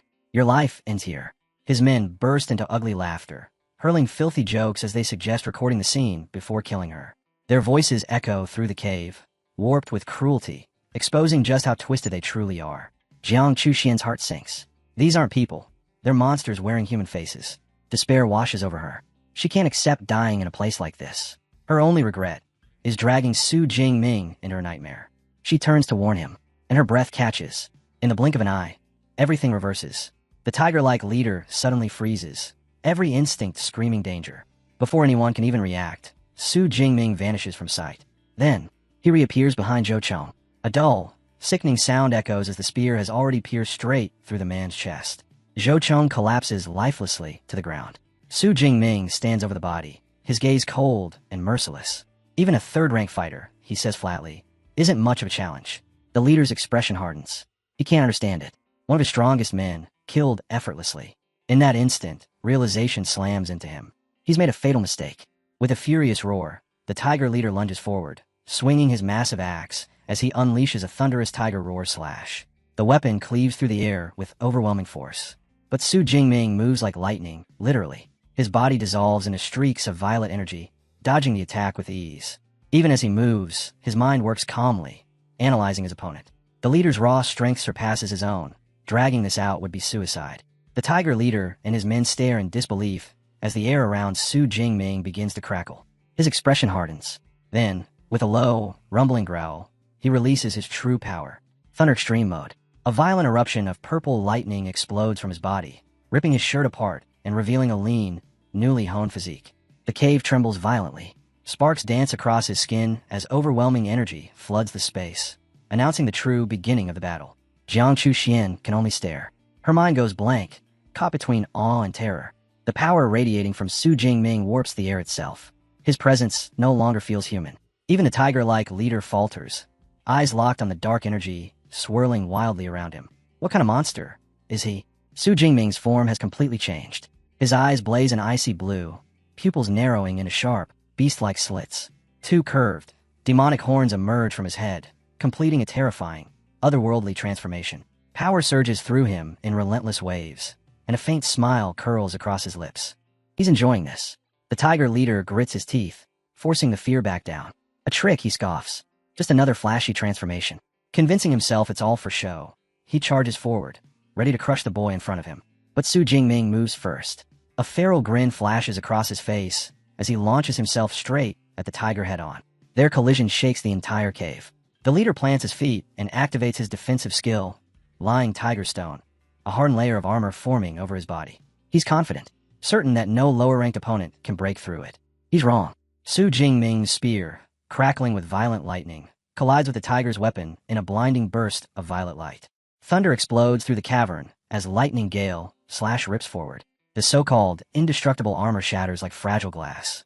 The tiger man is hurled backward, smashing into the rock wall with a bone-crunching impact. His beast form flickers, collapses, and he crashes to the ground in human shape, unmoving. Su Jingming stands amid drifting smoke and sparks, glancing down at him calmly. My body's strength is 3, maybe 4 times greater now, he murmurs. Your beast hide never had a chance. But it isn't over. Another bodyguard charges in, hands blazing with crimson flames. Flame Claw, he roars, swinging with everything he has. Su Jingming doesn't even blink. Lightning surges outward from his body, slamming into the attack head-on.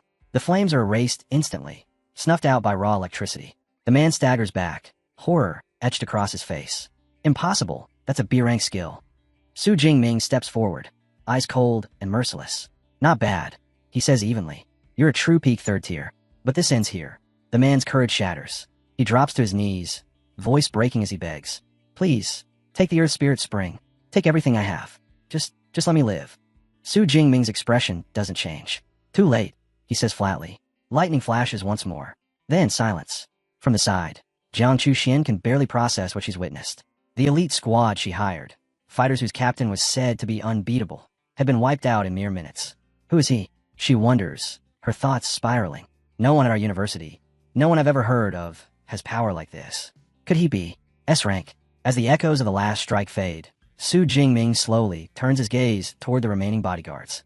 The faint purple lightning flickering in his eyes tells them everything. They're next. In his awakened state, the savage instincts of the Thunder Tyrannosaurus blood surge through him once more. His voice is cold, commanding, absolute. He tells them it's their turn to experience despair. The two men freeze, terror paralyzing their bodies as they whisper to each other that he isn't human, that he's a monster. Su Jingming lets out a sharp laugh. Monsters, he says calmly. Compared to you murderers, I'm practically a saint. Realizing escape is impossible, their leader screams for everyone to swallow their blood-burst pills. One by one, they obey, bodies trembling as desperation consumes them. What follows is a storm of violence, swift, merciless, and absolute. When the dust finally settles, the cave falls silent. Su Jingming stands alone among the fallen. The lightning fades. The horns vanish. His transformation recedes, and his body returns to normal, leaving only stillness in its wake. His upper body is bare, streaked with wounds, his breath coming unevenly as he leans back against the cold rock wall. He's completely spent. The violent power of Thunder Extreme mode still pulses faintly through his veins, but so does its price. 10 minutes in that state had drained him more than hours of continuous combat ever could. Su Jingming exhales slowly, acknowledging it in silence. Power like that was never meant to be used freely. Just then, hurried footsteps rush toward him. Su Jingming. Jiang Chuxian calls out, her voice tight with worry. Are you okay? He manages a faint smile and lifts a hand dismissively. I'll survive, he says. Let's take what we came for before we rest. At the edge of the crystal-clear spring, Jiang Chuxian peers down and lets out a long breath of relief. Thank goodness, she murmurs. The fight didn't damage it. The water's still pure. Working carefully together, they collect the glowing Earth Spirit spring water, filling several glass bottles until they end up with more than expected. Su Jingming hands her 1.5 bottles. Take these, he says. You earned them.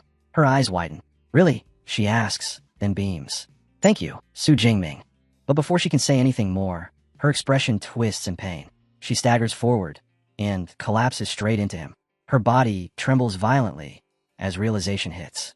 The bloodburst pill. Its backlash has finally arrived. The crushing side effects overwhelm her all at once.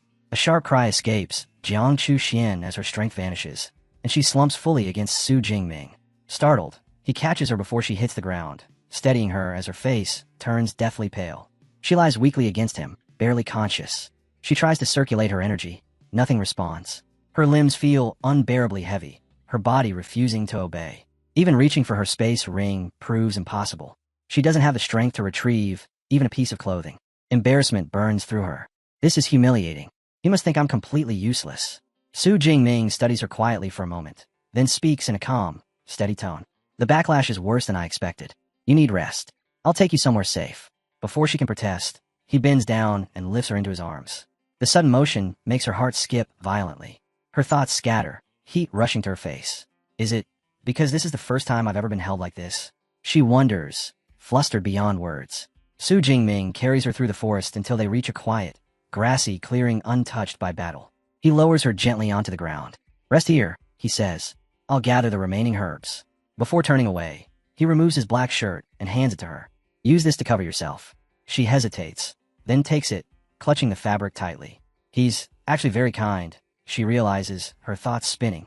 While she slowly recovers, Su Jingming moves back toward the fallen bodyguards, checking their belongings one by one. From one of them, he retrieves a space ring and scans its contents. His brows knit slightly. Cash, beast materials, a few herbs, he mutters. And a C-grade combat technique. He exhales softly, unimpressed. Not much for an elite squad. Holding both rings in his hand, Su Jingming turns them over thoughtfully, musing that he should really merge them into a single, larger one. Carrying a long spear everywhere had become more trouble than it was worth. From behind him, Jiang Chuxian's weak voice drifts over. Su Jingming, the Earth Spirit spring water should help me recover. Could I have a little? He walks back without a word and hands her a small vial. She drinks it at once, not wasting a drop. Almost immediately, color returns to her pale face. She exhales softly, shoulders relaxing as warmth spreads through her body, and her strength slowly comes back. I can feel it working already, she says in wonder. Still, I'll need another 3 or 4 hours before I'm fully recovered. This spring water is incredible. The way it suppresses the pill's backlash, it's practically a miracle. Su Jingming glances at the sky, where the light is already beginning to fade, then nods. By then, it'll be night. It's safer if we stay in the cave. The suggestion hits her without warning. Her thoughts instantly spiral at the idea of spending the night alone with him in such a place. Heat rushes to her cheeks, staining them red. When he turns and asks calmly, "What do you think?" She struggles to even look at him. I'll do as you say," she replies softly, her voice hesitant and shy. By the next morning, sunlight filters through the canopy, spilling golden light across the forest floor. Jiang Chuxian stretches and takes a deep breath, feeling completely refreshed. "The air here is wonderful," she says with a light laugh. "If it weren't for the beasts, I could stay here for a month." Her gaze shifts towards Su Jingming, and memories of the previous night resurface. She quietly scolds herself for letting her thoughts run wild. He had been composed the entire time, proper and restrained.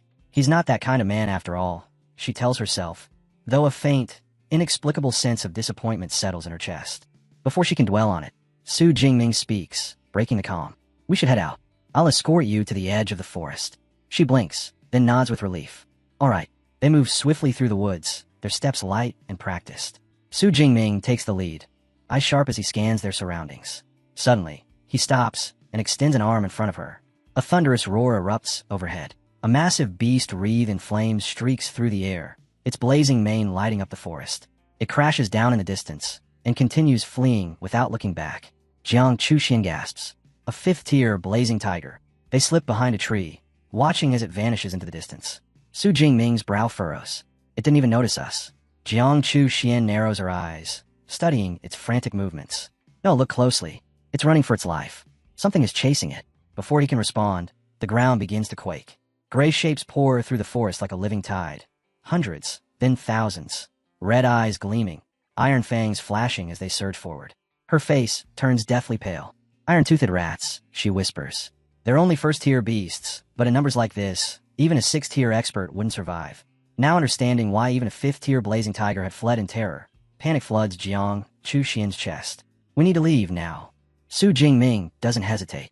He grabs her hand and sprints in the opposite direction as the endless tide of rats pours after them, the forest erupting in shrill screeches and snapping fangs.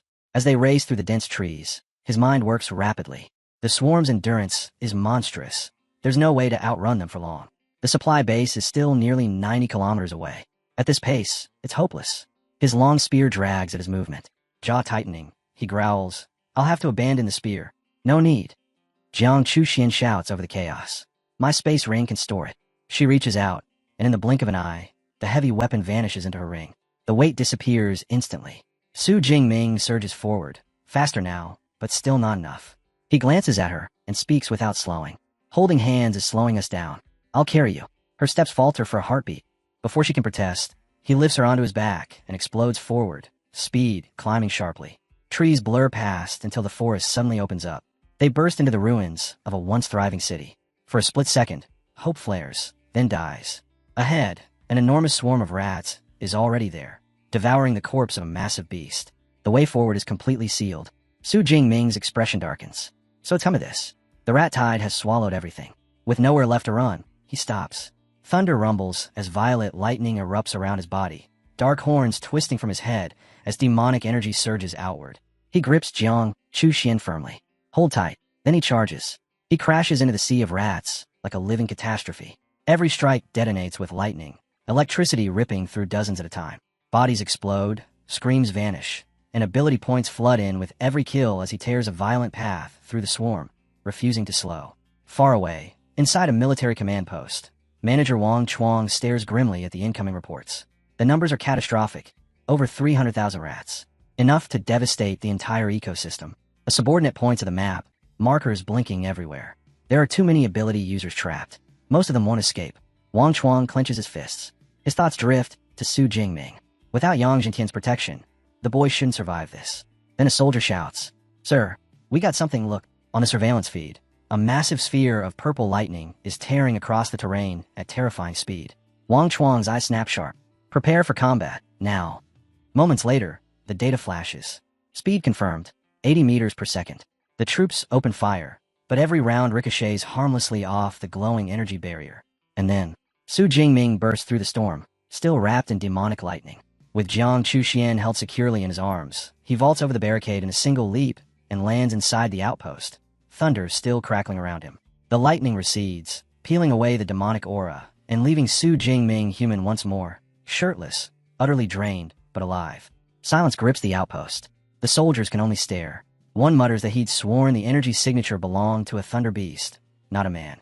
Another whispers about the crushing pressure of that aura. A third squints at the girl beside him and murmurs that she looks strangely familiar. Su Jingming breathes heavily, then turns to Jiang Chuxian, reassuring her that they've reached the supply base, that they're safe now. Relief floods her expression. She clings to his arm, murmuring her thanks, her voice trembling as the tension finally releases. Moments later, Manager Wang Chuang hurries over, recognition flashing across his face. Su Jingming.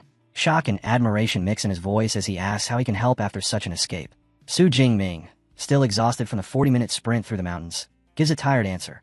He just wants a room to rest. Inside, Wang Chuang is reeling. The young man's survival borders on the unbelievable. He quickly runs the numbers in his head. Over 90 kilometers, chased by a rat tide of that scale. Even a 4th tier ability user would be hard-pressed to survive such a distance. The feat leaves him stunned. Still, he moves fast, offering to arrange a room immediately. Before he can take another step, Jiang Chuxian moves forward, insisting she'll personally look after him. As she supports the exhausted Su Jingming toward the living quarters, whispers ripple through the nearby soldiers. Some recognize her at once, the famed goddess Jiang. Envy seeps into their voices. A few mutter bitter jokes about how lucky that kid is. Others grumble that their goddess has been stolen right in front of them. 2 days and 2 nights pass. Su Jingming finally stirs, waking on a soft, clean bed. Sunlight spills gently through the curtains. Sitting beside him is Jiang Chuxian, smiling brightly. Relief fills her eyes as she greets him, telling him he's been unconscious for quite a while. She adds that she was just about to give him some Earth Spirit spring water to help speed up his recovery. Still groggy, he's startled by how much time has passed and asks about the situation outside. Jiang Chuxian explains that the rat tide still hasn't retreated. The entire area remains under strict lockdown. Once it finally passes, she says, the wilderness will likely be left nearly empty, stripped clean of beasts. With nothing more he can do here, Su Jingming decides it's time to return to the university, especially with the new semester approaching. Jiang Chuxian immediately says she's heading back as well and suggests they travel together. He agrees without hesitation. As they settle their plans, Jiang Chuxian suddenly pauses, remembering something. With a playful smile, she pulls out an envelope and hands it to him. Inside is the autographed picture she promised. When Su Jingming opens it, his eyes widen. Instead of an ordinary photo, it's her, posing boldly in revealing lingerie, far more daring than anything he'd been prepared for. Caught completely off guard by the provocative photo, Su Jingming's face turns bright red in an instant. He stammers awkwardly, hurriedly explaining that he only asked for the picture on behalf of a friend, not for himself, and gently adds that this one might be a little excessive. Clearing his throat, he asks if she has something more normal instead. Jiang Chuxian freezes. Her eyes widen as the truth hits her all at once. She'd misunderstood him entirely. Inside, she curses herself for jumping to conclusions, heat rushing to her cheeks as embarrassment sets in. Trying to recover, she awkwardly offers to replace it and shyly asks for the photo back. But before she can take it, Su Jingming glances down at the picture again, hesitating. After a brief pause, he murmurs, almost too quietly to hear, asking if he could maybe keep it for himself. The words catch her completely by surprise. For a second, she just stares at him. Then a slow, delighted smile spreads across her face. Of course, she says softly. Flustered and eager to change the subject, Su Jingming clears his throat and mentions that he should probably arrange a train ticket, considering he's been unconscious for 2 whole days. Jiang Chuxian laughs and waves it off, telling him not to bother. She brought her own car and can give him a ride back. Not long after, the two of them are speeding down the highway in a sleek yellow convertible. The engine purrs smoothly as the wind rushes past. Su Jingming looks around in quiet amazement, commenting that only a famous influencer like her could own such a rare, limited edition model. He admits it's his first time riding in a self-driving car. Jiang Chuxian chuckles lightly, saying it's surprisingly easy to handle. Soon, the familiar campus of Modus Superpower University comes into view. Their arrival doesn't go unnoticed. Students whisper as they pass, admiring Su Jingming's striking presence, though many sigh when they spot the stunning woman beside him, immediately assuming she must be his girlfriend. As they walk through the grounds, Su Jingming quietly reflects on how much has changed in just a month and a half since he left. Jiang Chuxian asks where his dorm is, and he tells her he's in District 3. She smiles, saying she lives in District 2, so this is where they'll part. Before leaving, she looks at him and says warmly, "If you ever need anything, don't hesitate to ask." He nods, genuinely grateful. Just as he's about to say goodbye, Jiang Chuxian suddenly steps forward. Without any warning, she leans in and plants a quick kiss on his cheek. Su Jingming freezes on the spot, completely stunned. With a playful smile, she tells him it's a small thank you for saving her life, then turns, waves, and walks away. Su Jingming stands there for a long moment, fingers brushing his cheek as the realization finally sinks in. He was just kissed, completely out of nowhere. Later that evening, inside her spacious and lavish dorm room, Jiang Chuxian lies sprawled across her bed, staring at the ceiling in thought. Someone as capable as Su Jingming couldn't possibly be a nobody. There was no way a man with that kind of strength came out of nowhere. The more she thinks about it, the more curious she becomes. With a small huff, she flips open her laptop and starts digging. As she scrolls, she mutters about how the entire campus has been buzzing lately, all thanks to the new batch of freshmen. Names, rumors, rankings, everything blurs together until one profile catches her eye. Su Jingming. She clicks, and freezes. Her eyes widen as she reads the file again, and then a third time, just to be sure. Freshman. Upper 2nd tier ability user. Combat record, that makes even senior students look mediocre. You've got to be kidding me. The realization hits her hard. All this time, she'd been calling him senior.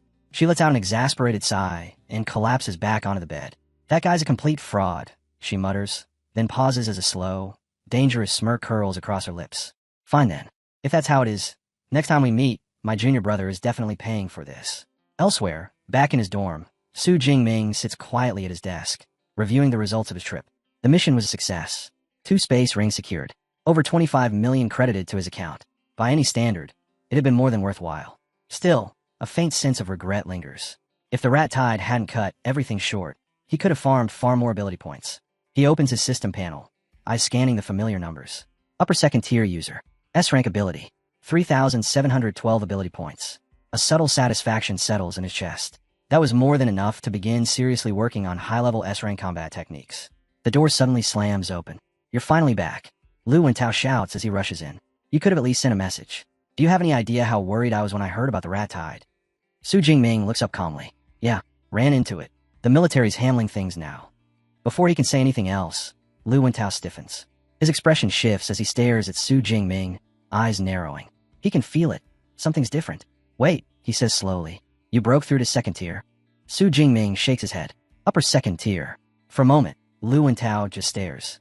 Then his jaw drops. Su Jingming gives a small shrug. Had a few close calls. Got lucky. Lucky. Lu Wentao whistles. You're seriously built different. Maybe I should throw myself into a life-or-death fight too. Might toughen me up. Don't.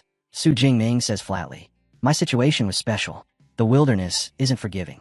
Especially not for you. Lu Wentao laughs, awkwardly. Yeah, I'll stay alive.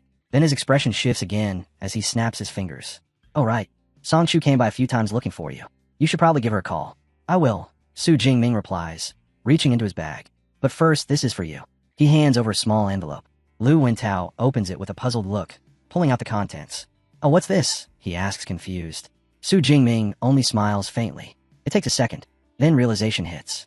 Goddess Jiang. Lu Wentao practically screams, clutching the autograph photo to his chest like a priceless relic. His eyes light up as he jumps around the room in pure excitement, completely forgetting Su Jingming exists. Su Jingming leans back in his chair, watching silently. Mission truly accomplished. Meanwhile, Su Jingming has already returned to Manhwa University, his steps carrying him straight toward the Battle Technique Library. As he walks through the vast, solemn hall, his thoughts drift to the past few days. For completed missions, 871 credits earned. For such a short stretch of time, that was an impressive haul. Credits were notoriously difficult to accumulate, and this had been one of the fastest ways to build a solid foundation. He takes a seat at one of the desks and activates the library's AI system. Eva, he says calmly, display all S-rank lightning combat techniques. Holographic panels instantly bloom into the air around him, rows of glowing text and rotating diagrams filling his vision. Technique named Scroll passes eyes. Thundermark, an execution-style strike that scorches enemies from the inside out. Thunder Prison, a terrifying electric cage designed to leave targets with no escape. Every entry radiates overwhelming destructive power, yet the longer he scrolls, the deeper his frown becomes. For a top-tier academy like Manhwa University, the number of S-rank lightning techniques barely reaches beyond 20. Still, these are the stepping stones for greater heights. Choosing poorly now would cost him dearly later. After careful consideration, 2 techniques stand out. Heavenly Thunder Art, a wide-range skill capable of summoning natural lightning from the heavens themselves. In Thunder Armor, a defensive technique that wraps the body in pure electrical force. One for destruction, one for protection, perfectly balanced. Su Jingming leans back slightly, a confident smile tugging at his lips. For most students, mastering even one of these techniques would take months of grinding and immense resources. But he isn't most students. With his system backing him, there's no reason to choose. As he studies Heavenly Thunder Art more closely, something catches his attention. It isn't just powerful, it's a prerequisite, a foundation for an even greater skill. The Myriad Heavenly Thunder Guide, an SSS rank technique said to grant control over true heavenly lightning. That settles it. He opens the manual and begins reading in earnest. Almost immediately, he realizes how demanding it is. The formulas are dense. The lightning circulation diagrams, far more complex than even his thunder indestructible body technique. His expression grows serious as he dissects every line, every symbol. Sweat beads on his brow as his focus sharpens. This is harder than the doctoral research papers from his previous life. 6 exhausting hours later, Su Jingming finally leans back, utterly drained. He's only grasped the surface of the technique, but it's enough. He exhales softly and closes the manual. That's enough studying, he mutters. Time to let Deep Blue do the heavy lifting. His fist clenches. Deep Blue, he commands firmly. Invest ability points to master Heavenly Thunder art. In an instant, the air explodes with sound. Purple lightning erupts from his body, crackling violently and flooding the library with blinding flashes. Then just as suddenly it ends. The lightning fades. Silence returns. Su Jingming stands there, breathing heavily. The mastery transfer is complete. But when he checks his system panel, his expression tightens. One technique, at the most basic level. Cost, 1,600 ability points. All that effort, Su Jingming mutters, shaking his head. And it's barely enough for 2 skills. Eva's holographic figure drifts into view beside him. Her tone calm, as she reminds him that it's already past 1 in the morning. She advises him to manage his time more efficiently, and politely warns him against activating combat abilities inside the library. Su Jingming coughs lightly, nodding in agreement. With the hour so late, he decides there's no point starting another demanding technique tonight. He'll come back another day. Elsewhere on campus, under the pale glow of moonlight, a young man jogs past a lone figure running steadily along the path. The girl is Songchu. Her breathing is controlled, her steps unwavering. As she runs, her thoughts drift to the past month of training, night after night of relentless effort. She never thought she had this kind of discipline in her, but she does now, because when Su Jingming returns, she plans to challenge him directly. She wants to prove, once and for all, who the true top freshman is. Her focus suddenly breaks. Something moves across the moonlit sky. Songchu slows, then looks up. A massive bird glides silently overhead, wings stretched wide against the full moon. Red eyes gleam coldly as it circles. Her expression sharpens immediately. A white-ringed black feather eagle, a nightmare-class predator in urban environments, fast, silent, and lethal. Judging from its aura, it's at least 3rd tier, far beyond what most students could handle on their own. Before she can react, crack, she freezes. There aren't any clouds, yet thunder rolls through the night. Then the sky explodes. A colossal sphere of violet lightning tears across the darkness, roaring through the air before slamming straight into the eagle. The beast doesn't even have time to screech. In a blinding flash, it disintegrates, feathers and blood scattering into nothingness. Songchu stands there, stunned, staring at the fading afterimage burned into the night sky. That wasn't normal. The power behind that strike was terrifying, far beyond anything a student should be capable of. Following the trajectory, she realizes it came from within the campus. A senior, maybe, or a mentor? Unbeknownst to her, the truth lies elsewhere. Deep within a secluded grove, Su Jingming stands alone. The last strands of purple lightning coil lazily around his body before fading into the air. He looks toward the distant sky, observing the aftermath of his strike. A faint, satisfied smile crosses his face. That was only a test, and the result is clear. The Heavenly Thunder art is overwhelming. In the quiet woods, a familiar digital chime rings out in Su Jingming's mind. Target eliminated. Mid-tier 3rd rank white-ringed black feather eagle. Reward, 34 ability points. His brows lift slightly. The destructive range alone is astonishing. Nearly a full kilometer. The raw output of the Heavenly Thunder art surpasses even his expectations. Satisfied, he turns to leave. He doesn't notice the presence hidden deeper among the trees. A mysterious young man stands silently in the shadows, eyes locked on his Su Jingming's retreating figure. Interest flickers across his face as he watches the freshman who just unleashed power far beyond his rank. A quiet thought forms in his mind. So this is the one everyone's been whispering about. As dawn breaks over Madu University, Su Jingming quietly gets ready to head out. Across the room, "You're leaving already?" Lu and Tao mutters. "Where to this early?" "The Battle Technique Library," Su Jingming replies as he adjusts his gear. "I want to prepare properly for the freshman competition." Lu and Tao watches him leave, shaking his head in disbelief. To him, it's almost inhuman, coming back alive from the wilderness and immediately throwing himself back into training. After a moment of thought, he exhales and sits up. Fine. If Ming's working this hard, he can't fall behind either. After breakfast, he decides he'll start training too. Su Jingming hasn't gone far when a familiar voice calls out behind him. Su Jingming. He turns to see Song Chu jogging toward him. Relief clear on her face now that she's sure he's back safe. She doesn't waste any time. "You promised we'd spar," she says firmly. He raises an eyebrow. "You sure about that?" Song Chu plants her hands on her hips, chin lifted confidently. "Don't underestimate me. I was the top scorer in my entire province." He studies her for a moment, then nods. "All right, later." Before he can finish, she grabs his hand. "No later. Now, training room, your dorm." He lets out a short laugh as she drags him along, amused by her forceful attitude. Typical, he thinks. Someone from Sichuan would be this direct. Still, a small question lingers in his mind. Why the rush? What he doesn't know is that Song Chu is burning with anticipation. She's already broken into the 2nd tier, and she wants to see the exact moment that realization hits his face. By the time they reach the training room, Lu and Tao and Qiong Xia trail in behind them, curiosity written all over their expressions. Su Jingming takes his place, spear in hand, calm and composed. Song Chu stretches her shoulders and rolls her neck, then flashes him a confident smirk. Try not to lose too badly, she says. Su Jingming's response is effortless. Without a weapon, you can't beat me. Her smile widens. Who said I don't have one? She raises her hand. A brilliant flash erupts as her space ring activates, and in the next instant, a massive halberd materializes in her grip. The weapon is intricately carved, its blade gleaming as she catches it smoothly. Su Jingming blinks, genuinely surprised. A Fengyan Huaji? That's rare, especially for someone her age. Song Chu grips the halberd tightly, eyes burning with confidence. I'm beating you today.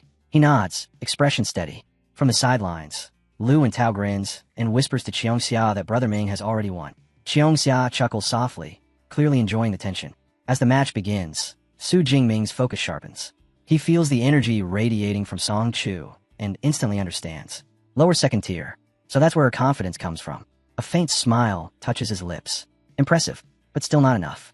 Then, deep violet lightning erupts from Su Jingming's body, crackling violently as power surges outward. The air trembles, a shockwave rippling across the room as he calmly speaks. I haven't been idle either. The pressure crashes down like a storm. From the side, Qiong Xia's eyes widen in disbelief. That's impossible, she breathes.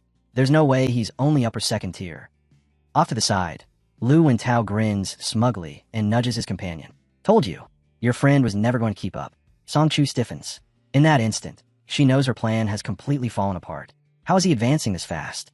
The thought gnaws at her. We were equals not long ago. Violet lightning coils lazily around Su Jingming as he glances at her.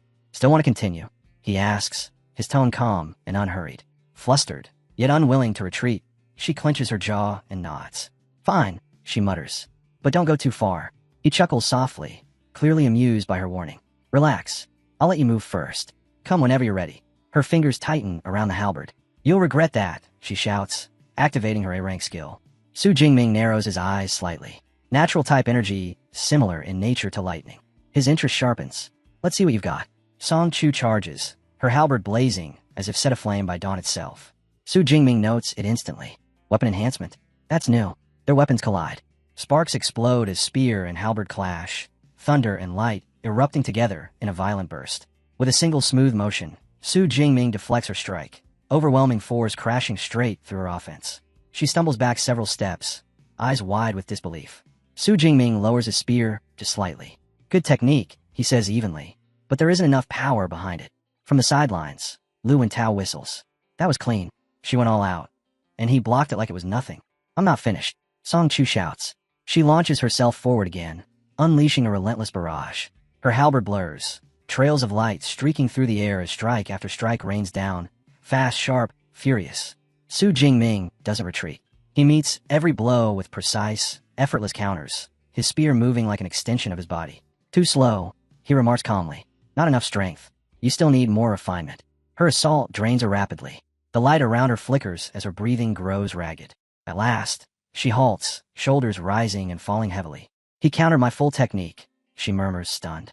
Over 100 strikes, and he didn't even use a skill. Leaning on her halberd, she looks up at him. Your spear technique? It's beyond advanced, isn't it? He nods once. Master level. Her eyes widen in shock.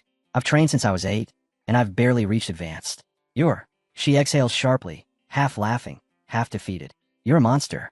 She turns away, lowering her weapon. I concede. With an S-rank ability and talent like that, there's no way I can surpass you. Su Jingming tilts his head slightly, not interested in seeing my other techniques. She shakes her head without hesitation. There's no point. Against someone like you, none of mine would matter. After a brief pause, Song Chu looks back at him and smiles. Lunch is on me. Consider it thanks. He answers immediately. Sure. Great, she says. Noon. With that, she turns and leaves alongside Qiong Xia, who glances back and remarks lightly. Looks like he really is stronger after all. Once they're gone, Lu and Tao walks up, grinning ear to ear, and flashes Su Jingming a thumbs up. That was clean. No doubt about it. You're the strongest among us. Su Jingming shakes his head lightly. She's not weak, he says honestly. Her progress is actually incredible. Lu and Tao laughs. That's only because your strength has completely warped your standards. Then he lowers his voice and leans closer. You probably don't know this, but Song Chu isn't just any freshman. She's the great-granddaughter of Song Dewan, the S-rank grandmaster from the history archives. The word stops Su Jingming in his tracks. Song Dewan, he repeats quietly. The grandmaster from 80 years ago. An entire chapter flashes through his mind. Battle records, strategic breakthroughs, legends carved into textbooks. Lu nods. That's the one. Her family's based in Sichuan, and she's the old master's most cherished descendant. With that background, it's no surprise she's advancing so fast, or that she can afford top-grade equipment. Everything clicks into place. The talent, the confidence, the resources. Su Jingming straightens, a spark of determination igniting in his eyes. I need to get back to training, he says, already turning away. Back inside the quiet battle technique library, he throws himself fully into cultivation. Time slips by unnoticed. Hours later, success finally comes. His second S-rank skill activates. Thunder Armor. Purple lightning floods over his body, condensing into a shimmering layer of crackling energy. He tests it with controlled force and immediately feels the result. Impact reduced by 90%, with an automatic counterstrike woven into the defense. Perfect, he murmurs, genuinely impressed. For hours later, he checks his system panel. Only around 700 ability points remain after unlocking both S-rank techniques. I'll need to head back into the wilderness soon, he notes quietly. I can't let my points run dry. With his preparations complete, his focus shifts naturally to the next major goal. The freshman competition. When September 1st arrives, Su Jingming heads toward the grand arena with his group. As they walk, his gaze drifts to their equipment. Those are some unusual weapon choices, he remarks. Qiong Xiao lifts her massive mechanical claws and grins. A unique weapon gives me an edge. I'm aiming for the top 50. Song Chu smirks beside her. I'm going for second place. Su Jingming raises an eyebrow. Giving up on challenging me already? She nods calmly, a faint smile on her lips. You're too far ahead. There's no point forcing it. Lu Wentao chimes in. There's someone else you should watch out for. Li Chengxi, Qinghai Academy's top scorer. He's already broken into the second tier too. Song Chu's eyes light up instantly. Now that's someone worth testing myself against. Before the conversation can continue, Qiong Xiao points ahead. We're here. They look up. The competition grounds loom before them. Vast, towering, almost overwhelming in scale. The sheer size draws quiet gasps from the group. High above, in the stands, Jiang Chu Xian sits beside Tong Chi. Tong Chi glances over, surprised. Didn't expect you to be interested in a freshman competition. Jiang Chu Xian smiles faintly. I'm not here for the event, she replies. I'm here for someone. Tong Chi blinks. A boy. Jiang Chu Xian's smile deepens, eyes shifting toward the entrance below. You'll see, she says softly. He just arrived. Down on the arena floor, Su Jingming steps in with his group. The enormous stage stretches endlessly before them, its presence heavy and imposing. The freshman competition has begun. Lu Wentao lets out a low whistle. This place is insane. Why would the school build something this huge? Su Jingming scans the arena without much reaction. My instructor mentioned the format, he says calmly. It's a 100-person battle royale. A smaller field wouldn't be enough. Lu's eyes widen. 100 people at once? That's crazy. While the others stare around in awe, Su Jingming feels something very different stir inside him. A large-scale battle, he murmurs, anticipation thick in his voice. Now this is going to be interesting. As the freshmen spread out across the arena floor, Lu Wenta tilts his head back, his eyes going wide at the sight above. The spectator stands are packed. He points upward, lowering his voice in disbelief as he whispers about how many important figures have shown up today. Both presidents of the strongest clubs on campus are present, the Ashflame Society and the Starfall Society. Even among ability users, those names carry serious weight.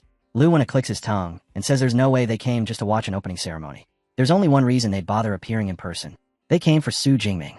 The words catch Su Jingming off guard. He blinks and asks if superpower universities even have clubs like that. Lu Wenta nods immediately, explaining that these aren't ordinary student groups. They're elite combat teams made up of powerful ability users. Members venture into the wilderness to hunt beasts, receive top-tier training resources every month, and for the most outstanding among them, there's even a direct route into major guilds after graduation.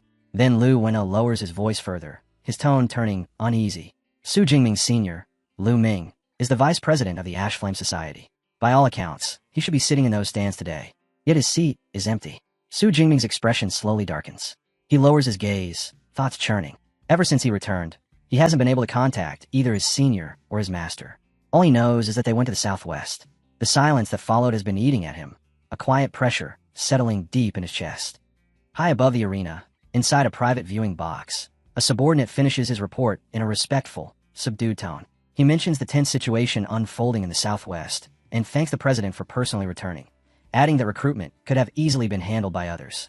The silver-haired man, listening, doesn't even turn around. This is Wei He, president of the Ash Flame Society. He dismisses the suggestion without hesitation, stating flatly that he didn't come back for routine affairs. His goal is singular: recruit Su Jingming, no matter the cost. As his gaze sweeps across the stands, it suddenly pauses. He spots a familiar figure.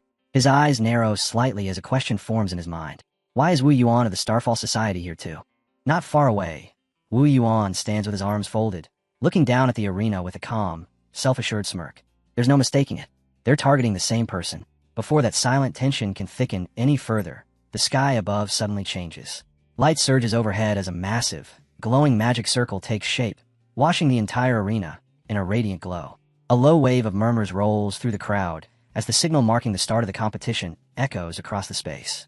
From the heart of the circle, an enormous balcony begins to descend, floating smoothly toward the arena floor. Gasps ripple through the stands. Some spectators whisper in disbelief, saying that only a top-tier space-time ability user could pull off something on this scale.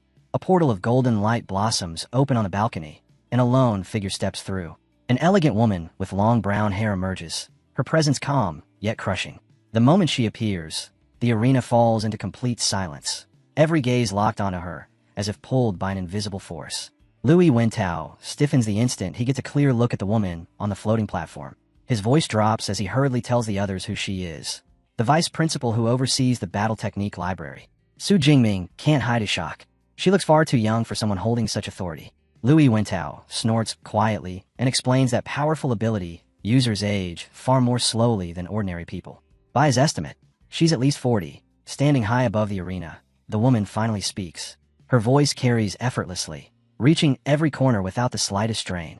She introduces herself as Ling Shuang, one of Moda Superpower University's 3 vice principals and the person responsible for the battle technique library.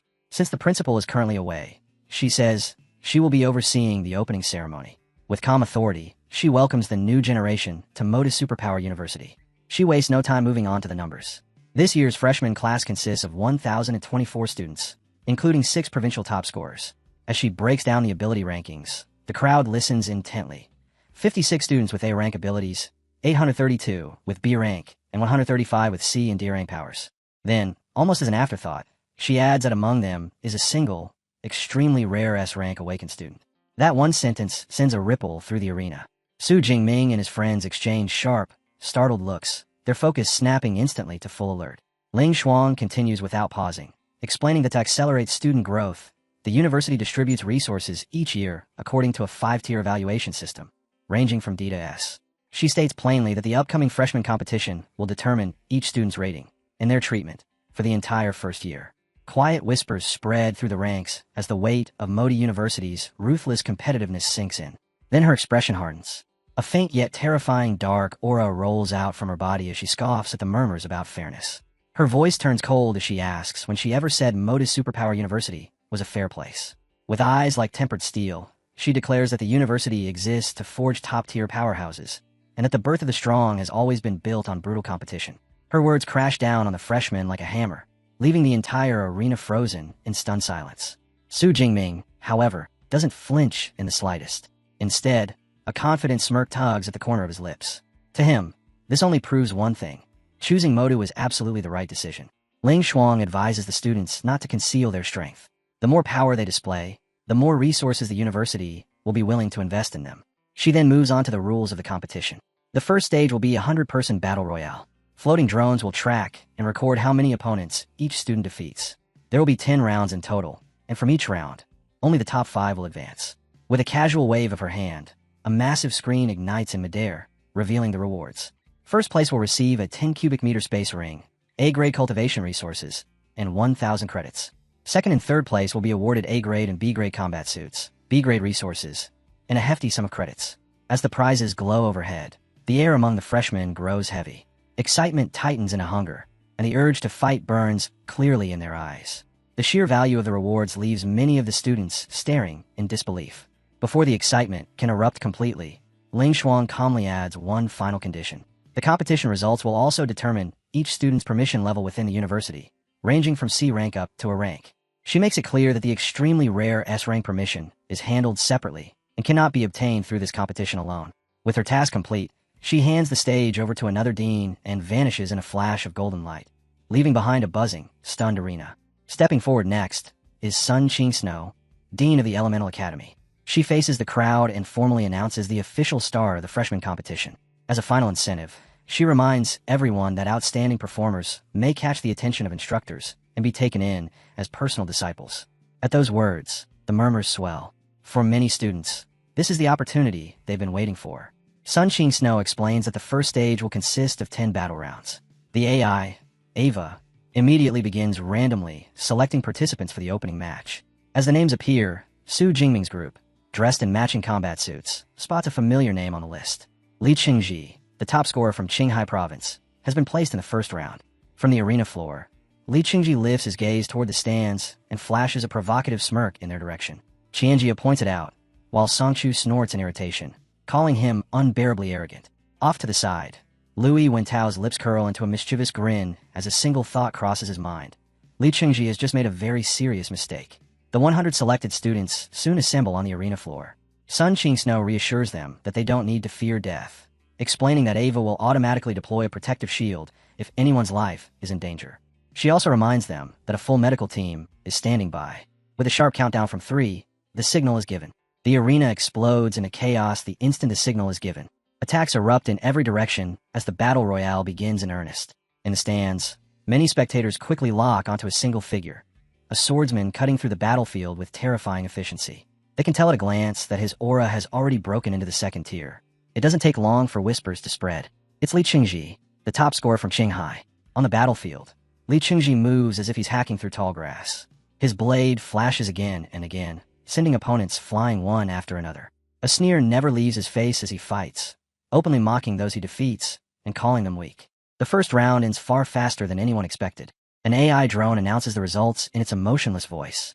Li Qingji has claimed first place, having defeated 36 opponents by himself. As he steps off the arena floor, Li Qingji turns his gaze straight towards Su Jingming. A clear challenge burns in his eyes as he openly wonders whether Su Jingming can surpass his record. Watching this, Lui Wentao breaks out in a cold sweat. He shakes his head and mutters that the guy is hopeless, saying he's never seen anyone so determined to sprint headfirst toward disaster. Up in the spectator stands, a member of the Starfall Society leans closer to their president, pointing out Li Qingji's breakthrough and asking if they should adjust their plans and make him their primary target. Wu Yuan doesn't hesitate for even a second. He calmly shuts the idea down, stating that their number one target has always been Su Jingming. When his subordinate asks if he has inside information, Wu Yuan replies evenly that it isn't a secret, just something he's seen with his own eyes.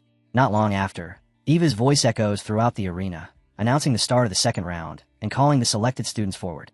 The moment the list appears, Lui Wentao and Seu Chu light up with excitement. Su Jingming's name is right there. They cheer loudly, urging him to show Li Qingji what real power looks like. Su Jingming simply nods, responding with calm indifference, as if this is nothing worth making a fuss over. The moment he steps onto the arena floor, the atmosphere changes. A chill crawls down the spines of the other contestants.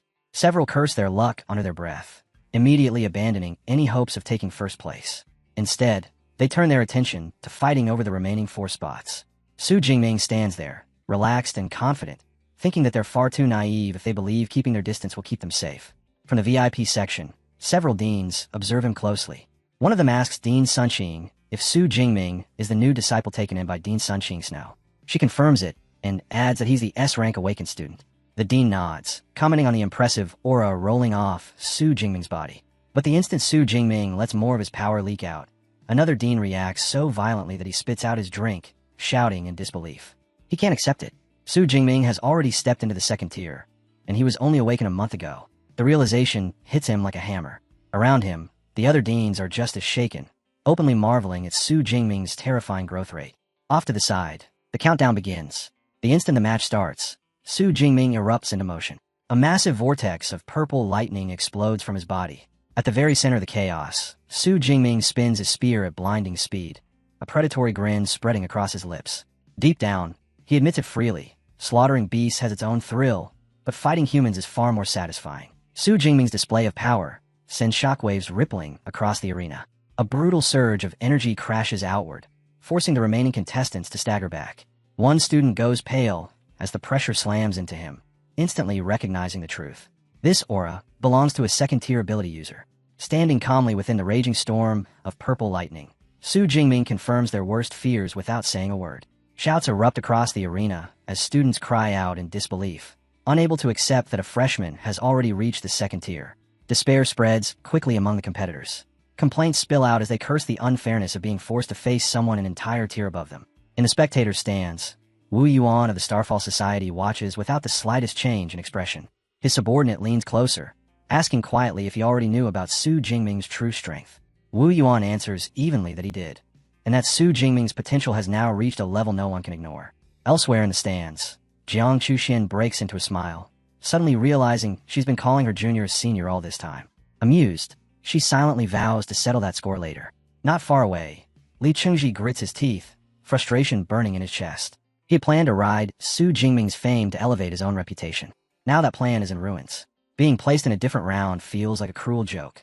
He curses his luck, struggling to figure out what move he can make next. Back on the arena floor, one student reacts quickly. He shouts that Su Jingming is far too strong to face alone and urges everyone to join forces and eliminate him first. The suggestion spreads instantly. No one hesitates. They all understand this is their only chance. Within the lightning storm, Su Jingming senses something off. There's an unnatural pull in the man's words. His eyes narrow as realization strikes. The speaker is a spiritual type ability user. A young man with purple hair steps forward, revealing himself as Shi Liao.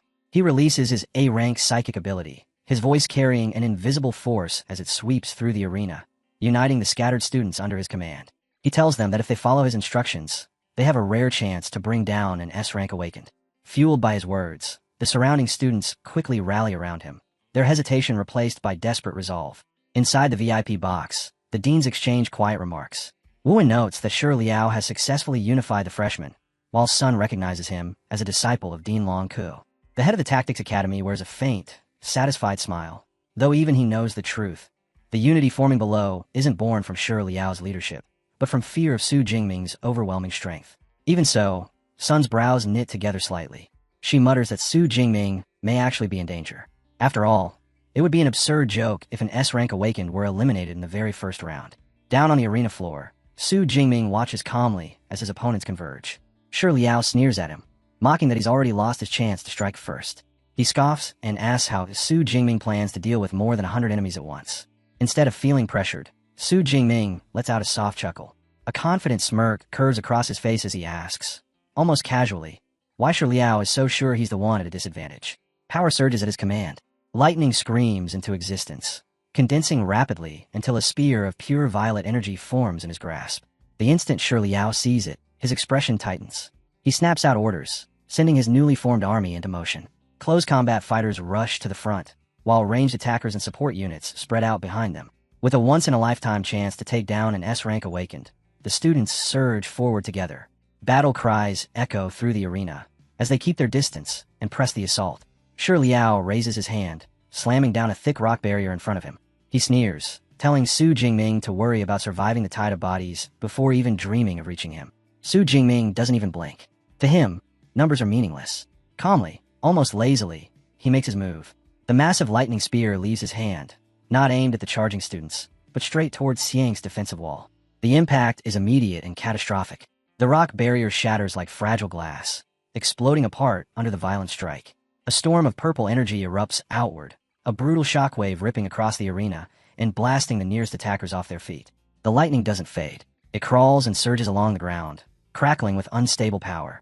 Caught within the blast zone, Xiang and the others stare in pure horror, screaming that the energy is about to detonate, that they're all going to die. Then it happens. The arena is swallowed by a colossal explosion.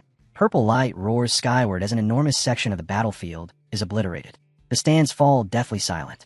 One stunned student mutters that he just witnessed a mushroom cloud. Others panic, wondering if Shi Liao and his entire group were erased in that single strike. Before the chaos can spiral out of control, the university's safety system activates. An AI drone descends, its voice echoing clearly as it announces that a life-threatening impact has triggered the defense grid.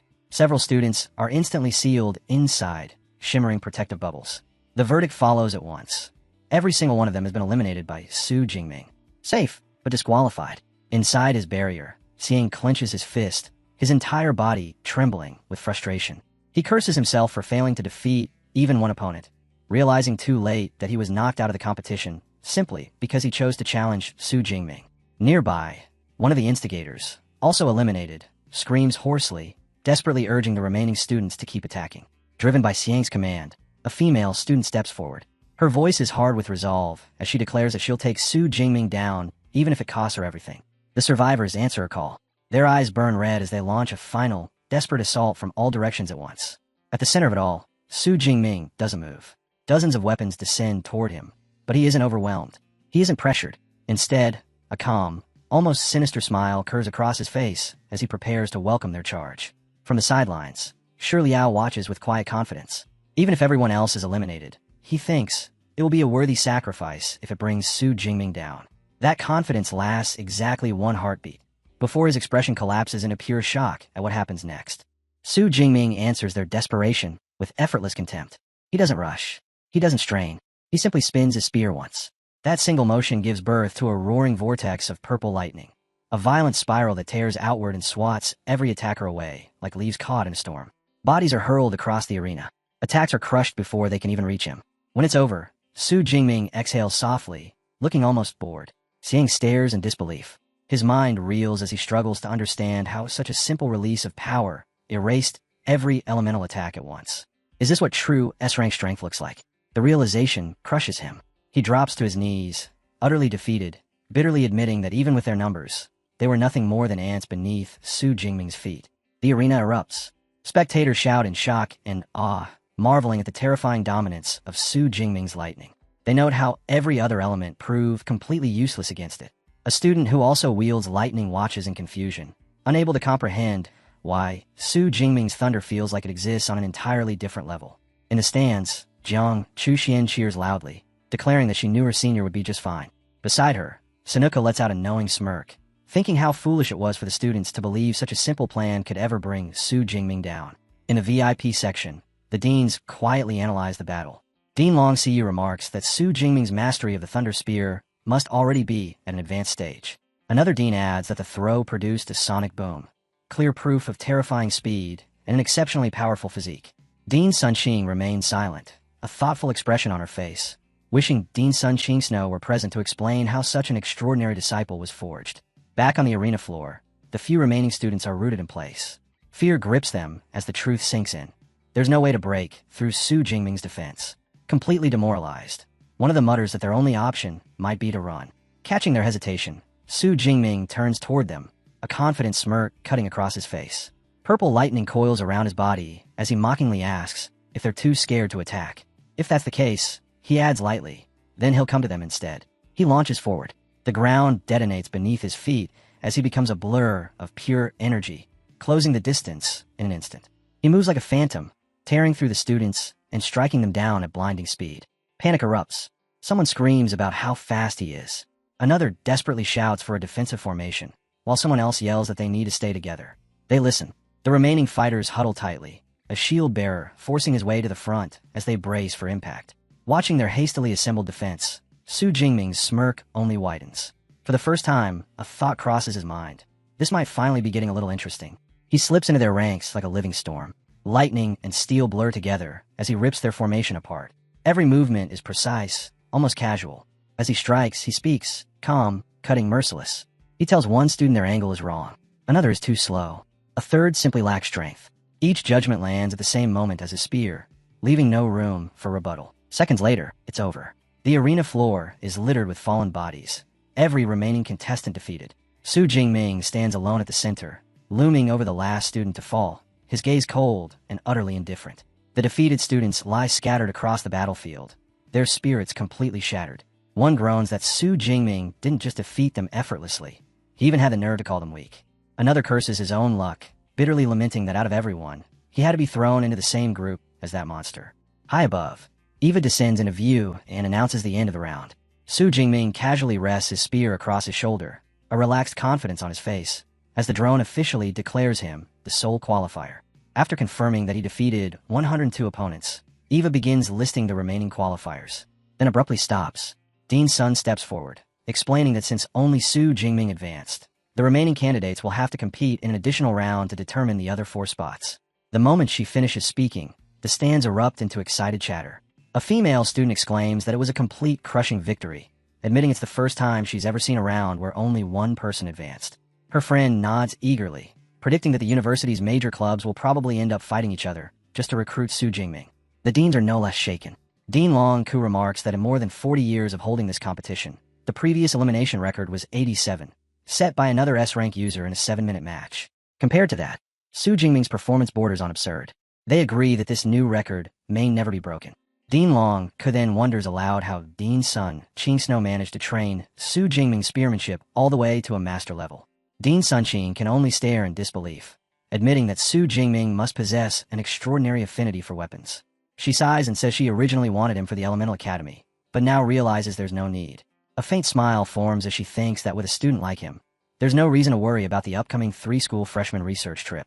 Back on the arena floor, SEU and Song Qian hurry over to congratulate him. Louis Wentao points toward Li Chengji, laughing as he says the guy's face turned completely purple the moment Su Jingming eliminated Xiang. He jokes that Li Chengji could probably teach a class on face-changing. Su Jingming glances in his rival's direction, thinking that Li Chengji is nothing more than a paper tiger who bullies the weak. Though the man's arrogance irritates him, he decides this isn't the place to deal with it.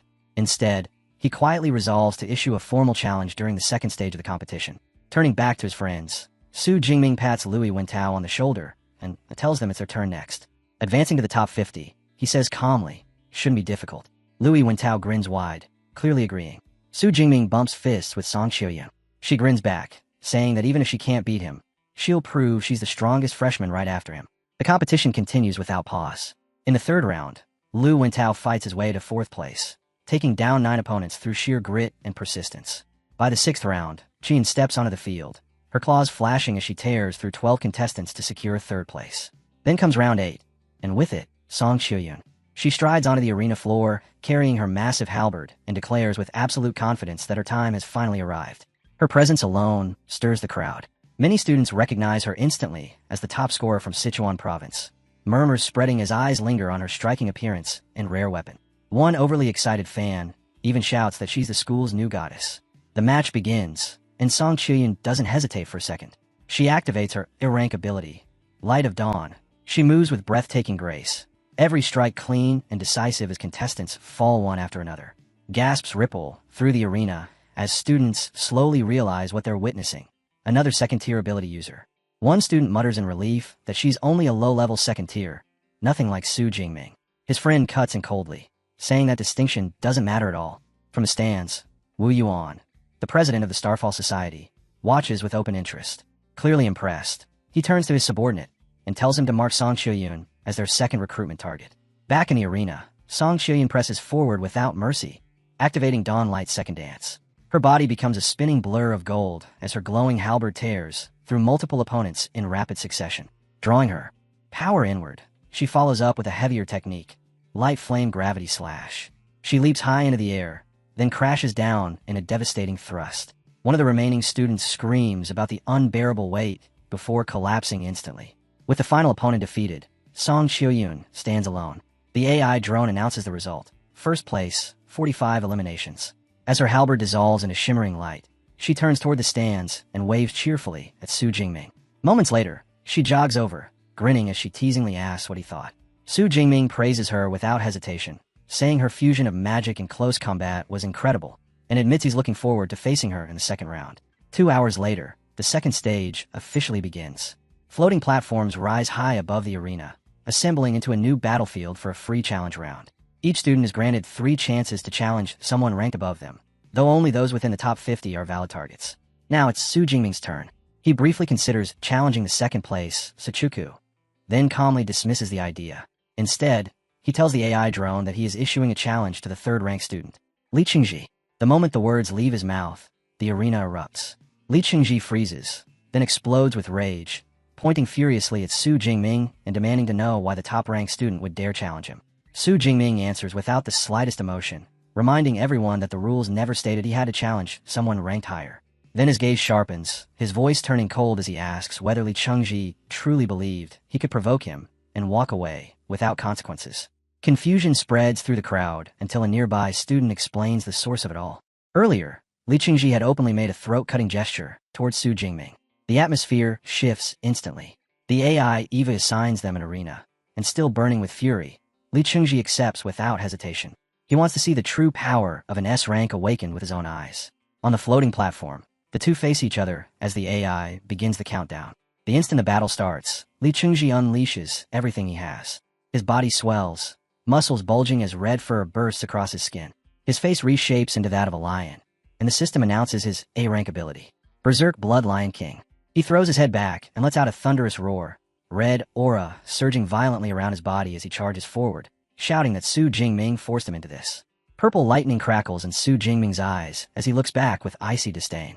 He answers flatly that no one forced anything, and that this disaster is nothing more than the result of Li Chengji's own arrogance. In the very next instant, lightning flashes.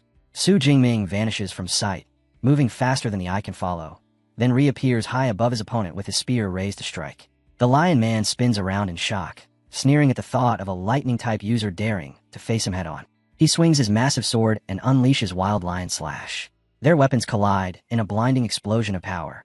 The impact completely overwhelms Li Chengji, sending him flying backward through the air. As he struggles to regain his balance, disbelief floods his eyes. Even after transforming, even with his body reinforced to the second tier, Su Jingming's raw physical strength is still overwhelmingly greater. Su Jingming gives him no chance to recover. He surges forward and unleashes a relentless storm of purple cloud divine lightning. Crackling energy coils tightly around Li Chengji's transformed body as he roars in unbearable agony. The audience watches in stunned horror. They realize that if even a second-tier enhancement-type user can endure the pain, then it must be beyond imagination.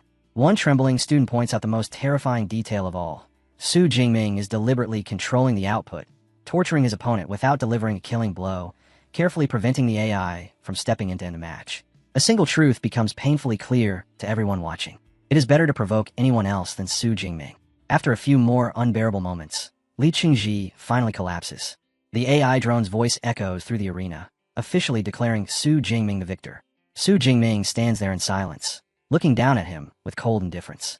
On the ground, Li Chengji pants heavily, his mind still spinning. He mutters to himself in disbelief, unable to accept that he's alive when he was certain death was only seconds away. His eyes follow Su Jingming as he turns and walks off the platform. Only when that terrifying figure disappears does Li Chengji finally dare to release a shaky sigh of relief. That relief lasts only a heartbeat. A sharp presence steps forward. Song raises her halberd and points it toward him, her voice calm and unwavering as she informs Eva that she, too, wishes to challenge the third-place student, Li Chengji.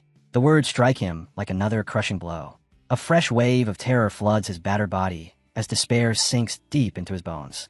His nightmare isn't over yet. The fight ends before most people can even blink. Li Chengji, already battered and barely holding together, is blasted back. His transformed body finally reaches its limit, unable to endure any more punishment. Her halberd slams into the arena floor with a heavy, echoing thud, and Sechik straightens with a confident smile just as the AI drone announces her victory. Moments later, the medical team rushes in, lifting the unconscious Li Chengji onto a stretcher and carrying him away, his fate for the day decisively sealed. Sechik wastes no time and walks straight up to Su Jingming, pride shining in her eyes. With a wide grin, she asks if he saw how badly she crushed their rival. Su Jingming responds calmly, acknowledging her strength without exaggeration or flattery. The two exchange a firm fist bump, a simple gesture, yet one that clearly marks the growing bond between them. Their interaction doesn't go unnoticed. Nearby, a group of male students watch with faces full of despair. One mutters bitterly that the freshman class's goddess has already been taken. Another complains that Su Jingming moves far too fast, pointing out that the school year hasn't even officially begun. His friend hurriedly shuts him up, whispering that he doesn't want to end up like Li Chengji. 4 hours later, Dean Sun steps forward and formally declares the freshman competition over. A massive holographic screen lights up behind her, displaying the final rankings for all to see. Su Jingming stands firmly in first place. Sechik claims second, while Lai Chung settles into third. Louis Wentao's name also appears on the list, securing the 39th rank. With the competition concluded, the students are instructed to log into the academy website and select their respective academies. Afterward, Sechik asks Su Jingming which class he's been assigned to. He shows her his phone, revealing that he's been placed in the Weaponry Academy. She laughs and tells him she's joining the Elemental Academy. Watching them from the side, Chi Dongjia nudges Louis Wentao, pointing out how close the two already seem. Louis Wentao chuckles and jokes that if she's calling him Jingming today, she'll be calling him darling by tomorrow. Dean Long Ke then makes one final announcement, officially bringing the ceremony to a close. She reminds the standout performers that they'll receive messages from their exclusive mentors later that evening. In the VIP stands, the deans quietly discuss the results, agreeing that this year's freshmen are exceptionally strong. One dean specifically points to Su Jingming, predicting that within a year or two, he'll dominate the entire student body. They all agree that before long, the student clubs will be fighting desperately just to recruit him. As the crowd begins to disperse, Louis Wintao suggests that everyone go out to eat together to celebrate, bringing the long and brutal day to a well-earned close. Qi Dongxiao immediately agrees, grinning mischievously as she teases that since Su Jingming is the newcomer king, and a rich man with a space ring, he should obviously be the one treating everyone. Su Jingming laughs and accepts without hesitation. Louis Wintao cheers loudly, praising Brother Ming's generosity as the group happily heads off campus together. Their celebration doesn't last long. Two young men suddenly step into their path, blocking the way forward. The one in front calls out to Student Su, causing Su Jingming to pause mid-step, a flicker of confusion crossing his face. He doesn't recognize this person at all. The stranger smiles confidently and introduces himself as Wu Yuan, president of the Starfall Society, making it clear he's here for one reason: to invite Su Jingming to join their club. Wu Yuan doesn't bother with small talk. As the Academy's only S-rank student, Su Jingming deserves sincerity. If he joins the Starfall Society, he'll immediately be appointed vice president, receive 100 credits every semester, and gain access to B-rank cultivation resources. A ripple of suppressed shock spreads through the surrounding students. One can't hide his envy, muttering that ordinary members have to pay fees and work themselves to exhaustion just to stay in good standing. Another whispers that Starfall is a top-tier society, and becoming vice president is practically a guaranteed ticket into an elite guild after graduation. Before Su Jingming can even respond, another voice cuts in sharply. Wei Yi, president of the Ash Flame Society, steps forward with a mocking smile, asking Wu Yuan whether offering only a vice presidency isn't a little stingy. Then, with practiced confidence, he lays out his own offer. If Su Jingming joins Ash Flame, he'll immediately be named president in training. Wei Yi promises that once Su Jingming graduates, the full presidency will be handed to him, along with even greater benefits. The crowd is stunned all over again. Everyone knows Ash Flame has been throwing absurd amounts of resources into recruitment, sparing no expense. Wu Yuan remains calm, openly admitting he can't match such terms. His society's affiliated guild, he explains, has strict rules when it comes to appointing presidents. Caught between two powerful invitations, Su Jingming falls silent. He considers carefully, then speaks honestly, saying he needs time and will give his answer in a few days. Inwardly, memories from his past life surface. Back then, he had served as student council president, a role that devoured his time and energy. This time, he decides caution is wiser. Both Wu Yuan and Wei Yi accept his answer without complaint. They hand him their contact cards, telling him to reach out once he's made up his mind. Before leaving, they turn to Su Jingming's companions as well, extending invitations to them and saying they'd be welcome in either society. As the two presidents finally walk away, Su Jingming lets out a quiet breath and tells his friends it's time to go. He already knows, however, that it won't be that simple. Just as he expects, they're instantly surrounded. Recruiters surge in from every direction, voices overlapping as each club throws out tempting promises. One boasts about having countless beautiful female members. Another swears their society offers the brightest future prospects. A third loudly claims overwhelming financial backing. It takes real effort, but after pushing and weaving through the chaos, they finally manage to break free from the crowd. The group finally regathers, looking worn out but visibly relieved. Su Jingming lets out a long breath and declares that now, at last, they can go eat. Just as they turn to leave, his gaze catches a pair of sleek, stylish boots approaching. He looks up and freezes. A beautiful woman with long, silvery white hair walks toward him, a playful smile curving her lips as she calls him her junior. It's Jiang Chuxian. Caught completely off guard, Su Jingming stammers out a greeting, clearly surprised to see her here. Beside him, Song Qian narrows her eyes slightly and asks who this woman is. Su Jingming quickly explains that Jiang Chuxian is the senior he met out in the wilderness. Jiang Chuxian then introduces herself properly, mentioning that she's a second-year student from the Elemental Academy. Louis Wintao freezes on the spot, utterly starstruck, barely managing to stammer, "Goddess Jiang." He can hardly believe that the famously cold ice goddess is smiling right in front of him. Song Qian follows up with a polite introduction of her own, stating that she's Su Jingming's classmate. As Jiang Chuxian looks at her more closely, she's caught off guard. Song Qian's beauty and unique charm hit her unexpectedly, stirring a strange urge to get closer.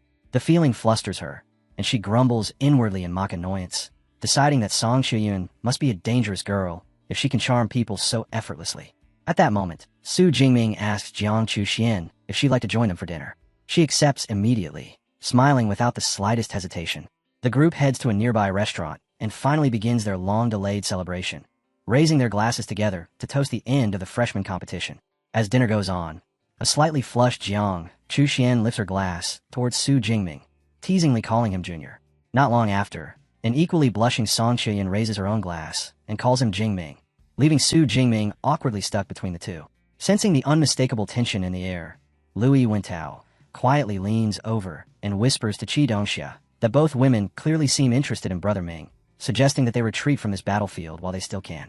Making a rushed excuse, Lui Wentao and Qi Dongxia quickly wave goodbye and slip away, leaving Su Jingming behind in stunned silence. He watches them disappear, utterly confused and completely unprepared to deal with the situation he's suddenly been left to face alone. After a few more rounds of drinks, both women are clearly past their limit. Jiang Chuxian is the first to wobble, clutching Su Jingming's arm and asking him for help. Before he can even respond, Song Qian follows suit, declaring just as seriously that she can't walk either and needs him to take her back. With one clinging to each side, Su Jingming freezes, flustered, asking if they're really sure about this. Both nod without hesitation, leaving him no room to escape. With no other choice, he awkwardly agrees and escorts them out. As they leave, nearby patrons stare in disbelief, whispering in envy about his absurdly outrageous luck. After finally escorting both women safely back to their dorms, Su Jingming returns to his villa and lets out a long breath of relief the moment the door closes behind him. Just as his shoulders relax, his eyes snap toward the living room. Someone is already sitting calmly on his couch. Startled, Su Jingming stiffens and demands to know who she is. The woman rises smoothly to her feet and introduces herself as Su Yu, his new class counselor. She explains that she's here in person to deliver his rewards from the freshman competition. Su Jingming greets her politely, though his guard hasn't fully dropped yet. Su Yu hands him a wooden box, explaining that it can only be opened using his fingerprint. She adds that if he needs anything related to the academy in the future, he can contact her directly. With her task completed, she doesn't linger. She turns and leaves just as quietly as she arrived. Not long after, Lui Wentao comes downstairs, wearing a mischievous grin. He immediately asks whether there was a massive clash between Su Yu and Jiang Chuxian. Su Jingming blinks, genuinely confused, and asks what kind of conflict he's talking about. Lui Wentao is left staring at him in disbelief, unable to process the fact that nothing exploded into chaos. After a moment, he can only sigh in admiration, declaring that Brother Ming must have handled everything perfectly. While Lui Wentao continues to marvel, Su Jingming sits back down on the couch and presses his finger against the wooden box. With a soft click, it opens. A faint smile forms on his face as he looks over the rewards inside. Su Jingming settles into the couch and begins inspecting what he earned from the freshman competition. The first item he tests is a space ring with a 10 cubic meter capacity. With a single thought, the ring emits a faint glow, and his massive spear vanishes cleanly into thin air. Standing nearby, Lui Wentao stares in open amazement, muttering that a ring with this much space is already rare. With Su Jingming carrying several of them, he might as well be considered rich. Unable to help himself, Lui Wentao compares it to his own reward. After barely squeezing into the top 50, all he received was 400 credits. The envy in his voice is impossible to hide. Su Jingming nods casually, admitting that he does have a few space rings now, more than he actually needs. He decides that later, he'll stop by the equipment department and return the extras. Next, he takes out a small orange pill from a box and rolls it between his fingers. There are no instructions, no labels, nothing to explain what it does. Before he can dwell on it too much, Lui Wentao confidently waves him off and says identifying it is easy. He calls out to the dorm's AI, and following his roommate's lead, Su Jingming holds the pill up. The AI scans it instantly and responds, identifying the pill as a 5th grade Ningxin pill, an A-grade cultivation resource capable of greatly increasing spiritual power for users below the 5th tier. Su Jingming is genuinely surprised that the dorm AI can do something like this. Lui Wentao puffs up proudly, explaining that the AI can also identify beast materials and rare herbs, clearly enjoying the chance to show off. Su Jingming admits that it really is incredibly convenient, though he can't help wishing he could bring Eva with him into the wilderness. Lui Wentao suggests that similar portable products probably exist on the market, and Su Jingming quietly makes a mental note to look into it later. Later, inside the training room, Su Jingming decides to check his spiritual power before taking the pill. He reflects that physique and spirit are the most fundamental attributes for any ability user, and also the hardest to improve. What makes it worse is that the conversion rate from ability points to spiritual power has already dropped for him, turning brute force upgrades into an increasingly inefficient and costly option. With a trace of anticipation, he swallows the pill and sits down to meditate. Almost immediately, a powerful surge of energy begins swirling through his body. The sensation rushes through his meridians, dense and overwhelming, before slowly settling. When everything finally calms, Su Jingming opens his system panel. A satisfied look appears on his face as he sees the number. His spiritual power has jumped by 50 points, pushing him past the 1,000 mark. A quick calculation tells him the pill saved him at least 500 ability points. The effect is even better than he expected. Feeling refreshed and energized, he pulls his spear from the space ring and begins training, losing himself completely in practice for the next few hours. The following day, Su Jingming strolls across campus in a relaxed mood. He's already sold off his extra space rings, pushing his total assets past 100 million. As he moves through the academy grounds, a single thought lingers in his mind. Being an ability user really is absurdly profitable. He soon arrives at the university's pharmacy department and takes a number at the counter. One glance at the screen tells him everything. Over an hour of waiting. Before long, a familiar voice calls out his name. Su Jingming opens his eyes and looks up, spotting Jiang Chuxian standing nearby. A hint of amusement flickers across his face as he asks whether she's finally sobered up. She answers casually, saying she woke up early, then gets straight to the point. She asks if he's here to sell the rare herbs they gathered together. Su Jingming replies that selling is part of it, but he'd rather have a professional pharmacist handle the refining. Jiang Chuxian smiles brightly and leans in slightly, asking if he really can't see a beautiful and highly skilled pharmacist sitting right in front of him. Su Jingming raises an eyebrow, questioning whether she isn't just an amateur. She immediately shoots back, telling him she's a certified second-grade pharmacist, and that refining first and second-grade pills is effortless for her. Almost casually, she adds that she no longer plans to return to the wilderness and will instead focus on becoming a full-time pharmacist. The words hit Su Jingming like a thunderbolt. Completely stunned, he can only stare at her in silence. As they continue waiting, Jiang Chuxian calmly begins explaining her decision. She explains that after coming so close to death, she finally understood something clearly. The wilderness was never where she truly belonged. She plans to keep making videos, but from now on, they'll focus on her daily life as a pharmacist instead. Su Jingming points out that such a drastic shift will probably cost her a large portion of her fans. She nods quietly, admitting that she's already prepared for that. After a brief pause, she opens up even more. She tells him she's an orphan, that her parents died during a beast tide. After awakening her A-rank ice ability, survival itself became a struggle, until videos of her fighting beasts suddenly went viral. That fame brought her money and security, but refining pills was always what she genuinely loved. She reminds him that he saved her last time, but she knows she can't rely on luck, or others, forever. That's why she chose to change her path. Su Jingming listens without interrupting, then sincerely wishes her success. Curious, he asks how an ice element user could even become a pharmacist. Jiang Chuxian laughs, saying that question only proves how little he knows. She explains that specialized equipment, such as enchanted cauldrons, can convert any elemental energy into flames. Even his lightning ability, she adds, could be used for alchemy. Fully convinced, Su Jingming takes out the box containing all the rare herbs and hands it to her, formally entrusting everything to her care. Jiang Chuxian looks slightly surprised and asks if he really trusts her that much.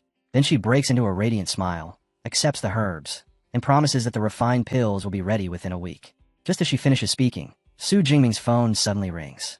The scene shifts to a vast traditional estate hidden deep within a lush green forest. Inside one of the halls, a young man speaks casually to the woman beside him, mentioning that posts about their junior brother have been flooding the school forums. People are calling him a monster. The woman turns to him with interest and asks if their junior is truly as terrifying as the rumors suggest. The man's purple eyes gleam as a confident smirk forms on his lips.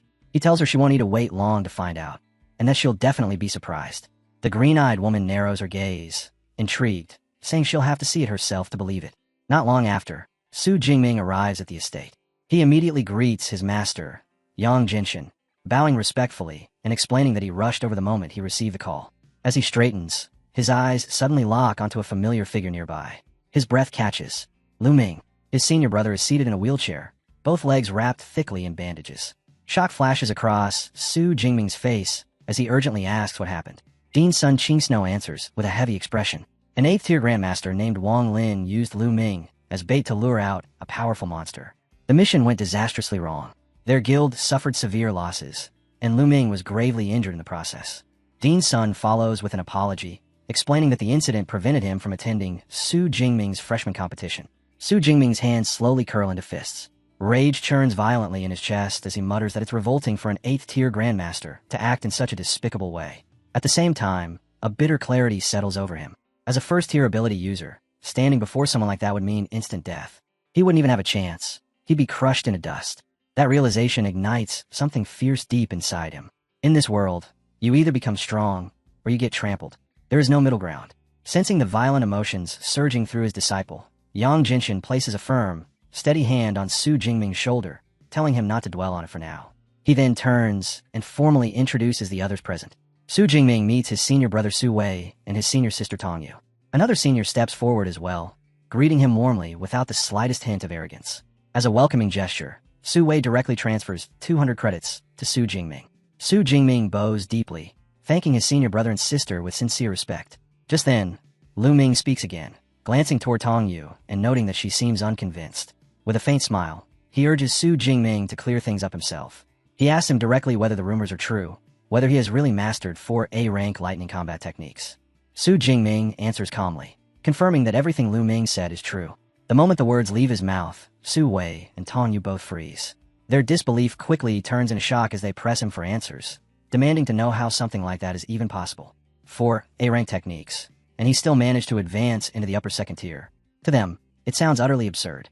Tongyu exhales slowly and explains just how brutal A-rank techniques truly are. She admits that she only recently reached the upper second tier herself, and even that took immense effort while mastering just 2 A-rank techniques. Looking at Su Jingming again, she finds it completely incomprehensible that he's standing at the same level as her after learning twice as many techniques. When they finally ask him for his secret, Su Jingming scratches his head and gives a modest answer, saying he's simply a fast learner. The reply only leaves his seniors feeling even more frustrated. Internally, Su Jingming lets out a quiet sigh of relief. There's no way he could ever explain the existence of his cheat system. At that moment, Dean's son Qingsno speaks up, his tone filled with approval as he tells Su Jingming that he's very satisfied with his efforts. Su Jingming quickly waves it off, deflecting the praise, before his expression turns serious. He looks to his master and asks him to help test a new combat technique. Lu Ming grins and casually volunteers himself as the test subject, but Su Jingming doesn't even spare him a glance. Instead, he looks straight at his master and calmly states that the technique he wants to test is an S-rank combat skill, Thunder Armor. The words hit like a thunderclap. The entire group falls silent. Yang Jinshin freezes. All 3 seniors stare at Su Jingming in disbelief. Su Wei even staggers back a step, admitting in a dazed voice that even as a low-rank third-tier user, he had been completely unable to break through that technique's defense. Recognizing that this isn't something that can be tested casually, Yang Jinshin immediately orders everyone to move to the training grounds. They soon arrive at a massive octagonal arena, its sheer scale alone hinting at the level of destruction it's meant to withstand. As they take their positions, Su Wei mutters nervously, wondering aloud if Su Jingming really learned an S-rank technique. Lu Ming answers without hesitation, saying that knowing his junior, he would never boast about something like this. Tongyu exhales slowly, finally understanding why Lu Ming had called him monster. Standing at the center of the arena, Su Jingming's lips curve into a confident smirk. In the next instant, violent waves of purple lightning explode outward from his body, crackling wildly through the air. He activates the S-rank technique. A dazzling suit of armor forged entirely from lightning rapidly forms around him, its intricate patterns humming with terrifying power. His eyes glow as he turns to face his master, his voice steady and assured as he declares that he's ready. Yang Jinshin steps forward, his eyes sharp as he prepares to test his disciple's new technique. Calmly, he tells Su Jingming that he'll start with an attack equivalent to a peak third-tier user. In the next moment, a massive sphere of red energy condenses in his palm before detonating violently. The explosion swallows Su Jingming's position whole, scorching air and smoke rolling outward as silence falls over the arena. When the haze finally clears, Su Jingming is still standing exactly where he was. His lightning armor crackles faintly, completely intact, not a single mark in sight. He lifts his head with a confident smirk and tells his master that it wasn't enough, urging him to increase the power. Instead of taking offense, Yang Jinshin laughs, excitement flashing across his face. He agrees immediately, warning Su Jingming to speak up if it becomes too much. The bombardment resumes. Power surges forward as Yang Jinshin calls out the increase, double, quadruple, then 6 times the original strength. Each attack crashes into the thunder armor like a colossal hammer, lightning flaring violently with every impact. When the power reaches 10 times the initial level, Su Jingming finally grits his teeth. His body trembles as he struggles to hold his ground, the pressure becoming overwhelming. Only then does the attack stop. The lightning armor dissipates, fading into sparks, and Su Jingming drops to one knee, breathing heavily. Yang Jinshin bursts into laughter, clearly satisfied. He explains that the final attack carried the power of a lower stage 4th tier user, roughly 10 times stronger than a peak 3rd tier. To break that armor, his master says, it would take at least a 4th tier A-rank expert. Off to the side, the senior disciples stare in stunned disbelief. They whisper among themselves, slowly grasping the terrifying implication of what they just witnessed. An S-rank ability paired with an S-rank combat skill. and their junior brother just defended against power 2 full tiers above his own. Calling him a monster no longer feels like enough. When Yang Jinshin suggests ending things there and celebrating, Su Jingming forces himself back to his feet and shakes his head. He asks his master to wait. His eyes burn with fierce determination as he declares that he hasn't reached his limit yet. In the next instant, power erupts. Su Jingming leaps into the air as chaotic lightning explodes outward, tearing through the arena in violent waves. His hair turns pure white, crackling energy surging around him like a living storm. The sudden transformation shocks everyone present. His seniors recognize it instantly and cry out in disbelief. The Thunder Extreme State, an advanced form unlocked when the Undying Thunder Body reaches its third layer. The sheer ferocity pouring off Su Jingming leaves them completely speechless. Yang Jinshin narrows his eyes, finally understanding how his disciple endured the earlier assault. It's because the Undying Thunder Body has already reached the third layer. Excitement flashes across his face. Eager to witness the full extent of this power, Yang Jinshin raises his hand once more, condensing another massive sphere of red energy. As the next attack forms, Su Jingming remains in his enhanced state, lightning still dancing faintly across his body as he braces himself. The pressure crashes down again, relentless, crushing, unforgiving. 3 long minutes pass. When the energy finally disperses, Su Jingming is kneeling on the ground, drenched in sweat, his white hair fading back to normal as the transformation ends. The arena falls silent. Yang Jinshin steps forward and announces the result, clear astonishment ringing in his voice. It took an attack with the power of a middle-stage 4th-tier user, nearly 20 times the original force, to finally break Su Jingming's defense. He looks at his disciple with undisguised pride, admitting that these achievements have far surpassed all expectations. Despite his exhaustion, Su Jingming bows his head respectfully and thanks his teacher. Deep down, he feels satisfied. He now has a clear understanding of his defensive limits. Yang Jinshin reaches out and helps him to his feet, shaking his head with a smile as he remarks that among all his students, Su Jingming is the most worry-free. He learns everything on his own, without needing guidance. In high spirits, he declares that it's time to eat and insists they order the most expensive dishes available. Laughter fills the air as the group heads off together. Later, while riding in the car, Su Jingming turns to his senior brother Lu Ming and asks for advice on which university club he should join, the Ash Flame Society or the Starfall Society. Lu Ming answers without hesitation, telling him to choose Starfall. Shu Saiwei, who's driving, glances at him in surprise. Lu Ming explains calmly that the Ash Flame Guild has run into serious trouble recently, making Starfall the safer and more stable choice. Yang Jinshin then shares his own thoughts. He suggests that Su Jingming join an established society for a year or two to gain experience, but eventually create his own. The people Su Jingming recruits, he explains, will become his core force after graduation. Su Jingming is momentarily confused, wondering whether forming his own faction is really that necessary. His master answers calmly, revealing a truth he rarely speaks of. The reason he himself never reached the Grandmaster rank was because he lacked a faction. He had to handle everything alone, wasting precious time and energy on matters that distracted him from cultivation. He reminds Su Jingming that having capable people to manage affairs is what allows a true powerhouse to focus solely on growing stronger. Understanding finally dawns on Su Jingming. He bows his head in gratitude and thanks his master, deciding that once he becomes stronger, he'll seriously consider building something of his own. The next day, classes at Moda Superpower University officially begin. Walking through the bustling hallways, Su Jingming feels a quiet sense of satisfaction, as if his life has finally settled onto the right path. He attends his lectures diligently. In one class, a professor recounts the history of their world, how origin energy reshaped animals into beasts and awakened superpowers within humanity. He learns about the ruins of ancient civilizations and how most of the blue planet's advanced technology originated from those discoveries. From anatomy to weapon systems, from foundational theory to elemental applications, Su Jingming moves steadily from class to class, truly stepping into his new life as a university student. During an elemental college session, he casually raises his arm and shapes his lightning into a finely detailed serpentine dragon. The crackling form coils around him, as if alive, stable, precise, and terrifyingly beautiful. The professor freezes mid-lecture, staring at him in disbelief before openly praising his control. She can't help sighing in regret, lamenting that such a gifted student didn't join her college instead. When the weekend arrives, Su Jingming heads into the Yanking wilderness to train.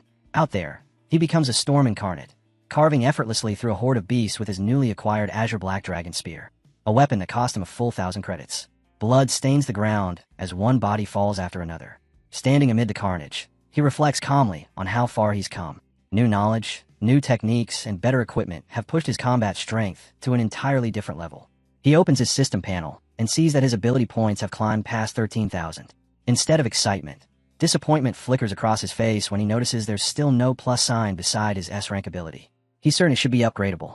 Even so, he pours the points into strengthening himself, firmly believing that one day, his Purple Sky Divine Thunder will evolve into an SS rank power. Back on campus, he meets with Song Xiuyan. She watches his lightning control in stunned silence before admitting that his mastery already surpasses what took her an entire month to achieve. Su Jingming answers with a smug grin, claiming he had a sudden epiphany, while quietly giving all the credit to his cheat system. Song Xiuyan then tells him about an upcoming joint event involving several top universities. When she asks if he plans to participate, Su Jingming answers without the slightest hesitation. The moment he hears that it will take place in the wilderness, his interest is instantly locked in. To him, the joint university event isn't just another competition. It's a rare opportunity to harvest ability points, and more importantly, a chance to measure himself against the strongest talents from other elite institutions. A week later, Su Jingming and his friends gather for a pre-trip meeting. Louis Wentao laughs openly, saying that with Brother Ming on their team, everyone else could just sit back and enjoy the ride. Song Xiuyan adds that their university has already claimed victory 4 years in a row, so securing a 5th win should be effortless. Just then, space ripples violently. A shimmering portal tears open before them, and Vice Principal Ling Shuang steps through. Her presence alone is enough to silence the room instantly. Without wasting time, she announces that she'll personally explain the details of the research trip and instructs the AI Eva to project a holographic map. A vast mountainous region appears in the air, its terrain jagged and oppressive. Ling Shuang reveals their destination, Devil's Den No. 7. The name alone sends a chill through the students. Devil's Dens are infamous zones of extreme danger, places where even seasoned ability users tread carefully. Su Jingming narrows his eyes, already sensing that this trip will be anything but simple. Ling Shuang continues, stating that she'll lead the team herself, and that all resources will be distributed strictly based on individual performance. Rankings will be determined by the number of beasts slain and their respective tiers. Only the top 50 participants will receive rewards, with first place alone claiming a massive 24% of the total resources. Ling Shuang emphasizes that taking the top spot isn't just about honor. It's about securing resources that could completely alter a cultivator's future. Her gaze then shifts directly to Su Jingming. In front of everyone, she entrusts him with leading their university to victory. Without hesitation, Su Jingming steps forward and accepts the responsibility, his expression calm and steady. But Ling Shuang isn't finished. A faint, knowing smile appears on her lips as she drops a final piece of information. Chengqing Superpower University, she reveals, has brought in a foreign exchange student, and that student possesses an S-rank ability. The room instantly erupts in shock. Before the murmurs can fully settle, Ling Shuang adds that the newcomer is an exchange student from the Jidu Nation. At her command, Eva projects a holographic image into the air.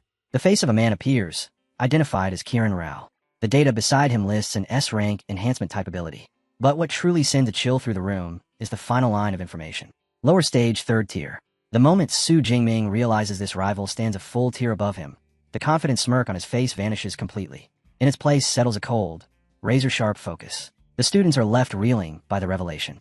A low-stage, 3rd-tier S-ranker among the freshmen? Many openly question whether such a monstrous prodigy could even exist. Vice Principal Ling Shuang responds calmly, confirming that the information is accurate, before adding one crucial detail. Kiran Rao is already 20 years old. That only ignites louder protests. Several students complain that having 2 extra years of training is blatantly unfair. Just as the murmurs grow heated, another student speaks up, pointing out that in Kiran's home country, universities only begin enrollment at 20. By that standard, he's still considered a freshman. Nearby, Secha clenches her fists, anxiety flashing across her face as she admits to herself that she stands no chance against a 3rd-tier S-ranker. Her gaze shifts towards Su Jingming, expecting to see the same tension reflected there. Instead, she freezes. He looks completely relaxed, and he truly is. Su Jingming isn't worried in the slightest. As an S-ranker himself, he's long grown accustomed to facing opponents stronger than him. A faint, confident smile tugs at his lips as he runs through his arsenal. 3 S-rank techniques, 4 A-rank combat skills, and spear techniques refined to a master's level. There's simply no reason to fear. More importantly, this competition isn't decided by duels. It's determined by the number of beasts slain, and in that regard, he's confident no freshman can keep up with him. Ling Shuang notices his composure and feels quietly satisfied. In her eyes, Su Jingming is the most outstanding S-rank student the university has produced in years. Giving him the SS-rank Tyrannosaurus blood was clearly the right decision.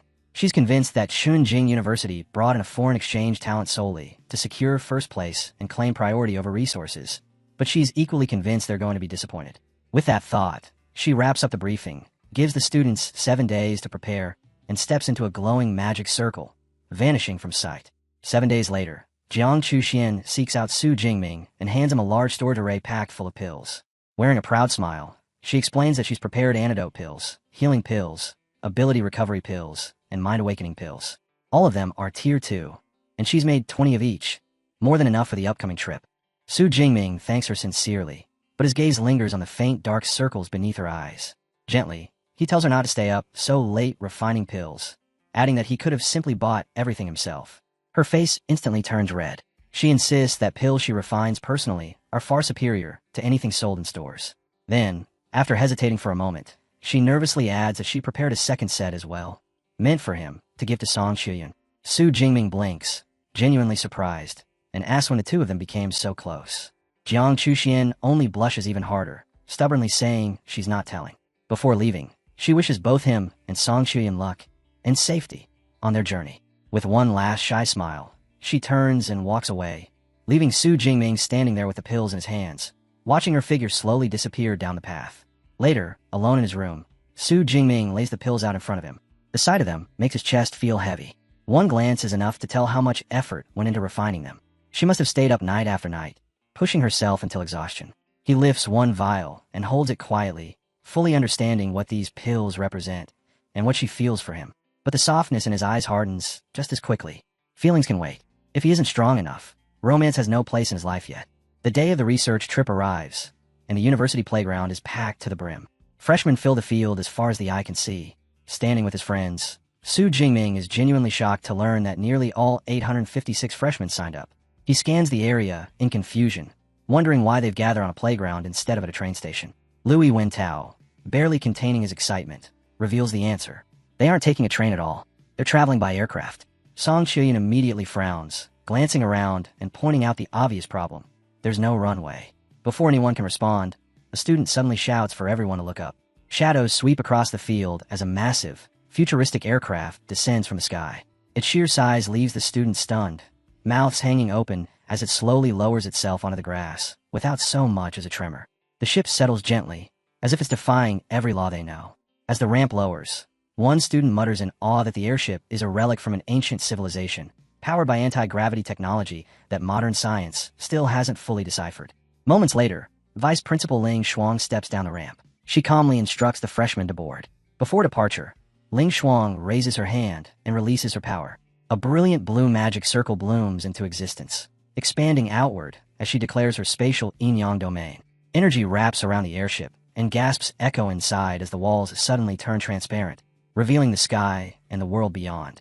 Louis Wentao hurriedly explains that this is the domain of a Tier 8 Grandmaster, a protected space formed around the ship to shield them from flying beasts during the journey. Watching the scene unfold, a quiet shock settles deep in Su Jingming's chest. This is the level of a true high ranker. He can't help wondering if one day, his indestructible thunder body will evolve far enough to let him soar freely through the skies like this. Once everyone is aboard, Ling Shuang calmly orders the AI to depart. The transparent airship lifts off and shoots straight into the heavens. Before long, they arrive at the Shunnan Supply Base in Qian Province. A guide greets them at the entrance and directs the students toward their dormitories, explaining that a cafeteria and a training ground are both located nearby. After receiving their room cards, Su Jingming and his friends exchange contact numbers. He glances down at his card and notes that he's been assigned to room 504. Sechik beams beside him and proudly announces that she's in room 505, right next door. Su Jingming casually remarks that with a space ring, there's no need to drop off luggage.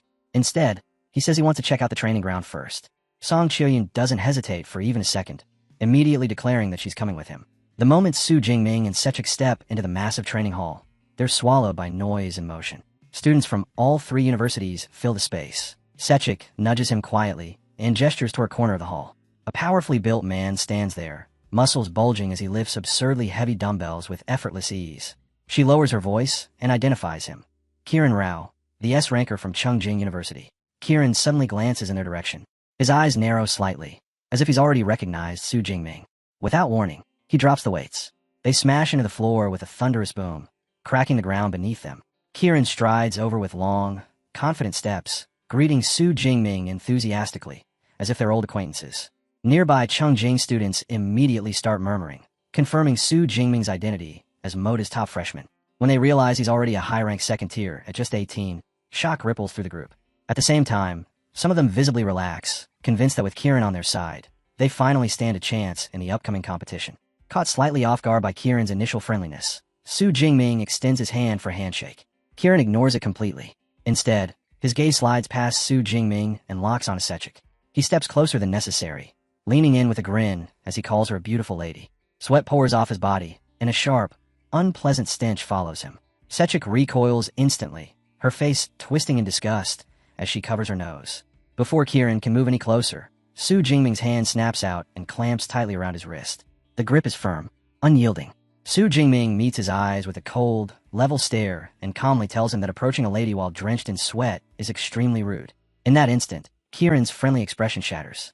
Rage flashes across his face as he glares back. The atmosphere inside the training ground tightens violently. A seething red aura erupts from Kieran's body, and at the same time, crackling blue lightning flares around Su Jingming. The pressure alone is enough to force nearby students to retreat, hearts pounding as they brace for a clash between two S-rankers to erupt right there in the training ground. But it never comes. Su Jingming loosens his grip and releases Kieran's wrist, speaking calmly as if nothing happened. He remarks that since Kieran is a guest, he should learn to respect the customs of his host country. With that, Su Jingming turns and walks away with Sechik. Kieran lowers his gaze to his wrist. The pressure is still there, faint but undeniable. His eyes widen as the realization finally sinks in. Despite his overwhelming strength, he hadn't been able to move Su Jingming even a fraction. Confusion and disbelief churn violently in his mind as he wonders where a lightning-type user could possibly obtain such terrifying physical power. Then his attention shifts. He watches Song Chuyun leave, a predatory gleam flashing in his eyes as he recognizes her at once. A genius from the powerful Song family. A slow smile spreads across his face as a new thought takes shape. If he could win her over, resources would never be an issue again. Outside, Song Chuyun exhales in relief and thanks Su Jingming, admitting she genuinely couldn't stand the smell. She quickly suggests they find another place to spar, somewhere quieter. Su Jingming agrees without hesitation. An hour passes in focused training, and later, Su Jingming, Sechik, and two other girls step out of a nearby restaurant, chatting casually as they stroll down the street. Not far away, a sinister-looking man wearing glasses watches them from the shadows. He mutters to himself about beasts destroying the world and the coming of a supreme heavenly god. Su Jingming notices him soon enough, and also spots several followers nearby, awkwardly trying to recruit passersby. Everyone they approach brushes them off without a second glance. Su Jingming recalls rumors about doomsday cults and isn't surprised to find one lurking around here. As rejection piles up, the cult leader's expression twists with fury. His eyes darken, and his anger slowly mutates into something warped and dangerous. A chilling grin spreads across his face as he pulls out a knife. In his twisted mind, people need pain to truly believe. Only suffering can open their eyes. His smile turns crazed as he loudly proclaims that pain is what makes people appreciate being alive. Without warning, he lunges forward. He charges straight at a nearby mother and her young child, blade raised and ready to strike. In that instant, Su Jingming's eyes flash with violent purple lightning. Before anyone can even scream, he moves. The world blurs as he vanishes in a streak of crackling energy, reappearing in the very next heartbeat, standing directly between the attacker and his intended victims.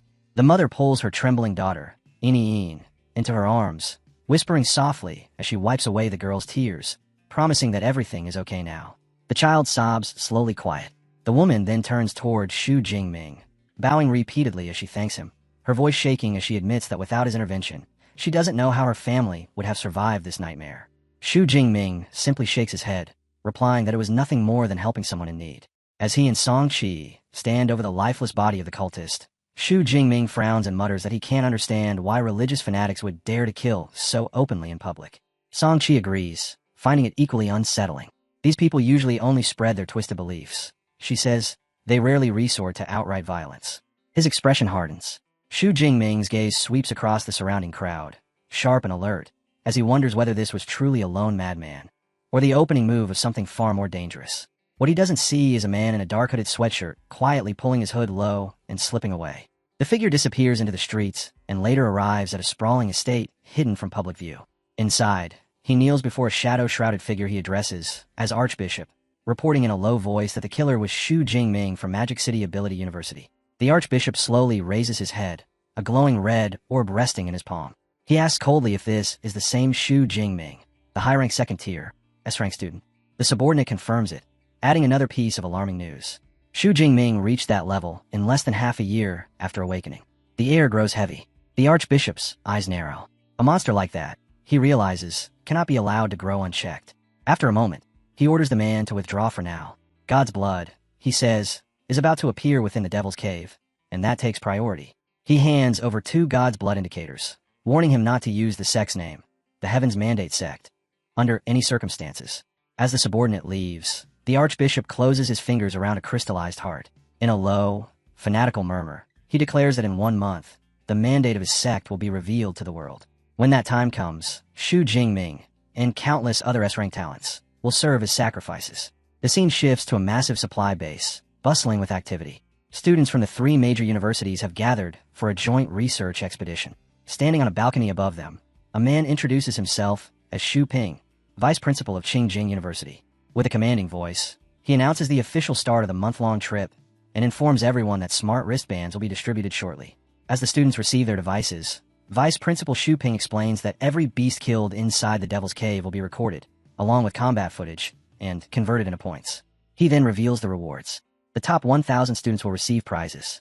The top 3 will earn the right to choose any technique from the combined libraries of the 3 universities, while first place will receive an additional special reward from their own school. The crowd stirs instantly. Some students scoff, convinced that first place is nothing more than a fantasy. Others are visibly thrilled, eyes gleaming as they whisper about the inevitable showdown for the top spot. Kiran Rao, or Xu Jingming. With his announcement complete, Vice Principal Xu Ping adds one final rule. There are no restrictions on team formation. Students are encouraged to actively hunt beasts and earn points however they see fit. The moment his words end, the base erupts into chaos. Shouts echo in every direction as teams begin forming on the spot. Some call out for support-type users to complete 5-person squads, while others look for an A-rank powerhouse to pair up in a 2-person team. The Devil's Cave expedition has begun, and everyone is already racing toward glory. A student named Ding Yu steps forward and invites Xu Jingming to join one of the squads his class is forming to hunt along the outer perimeter of the Devil's Cave.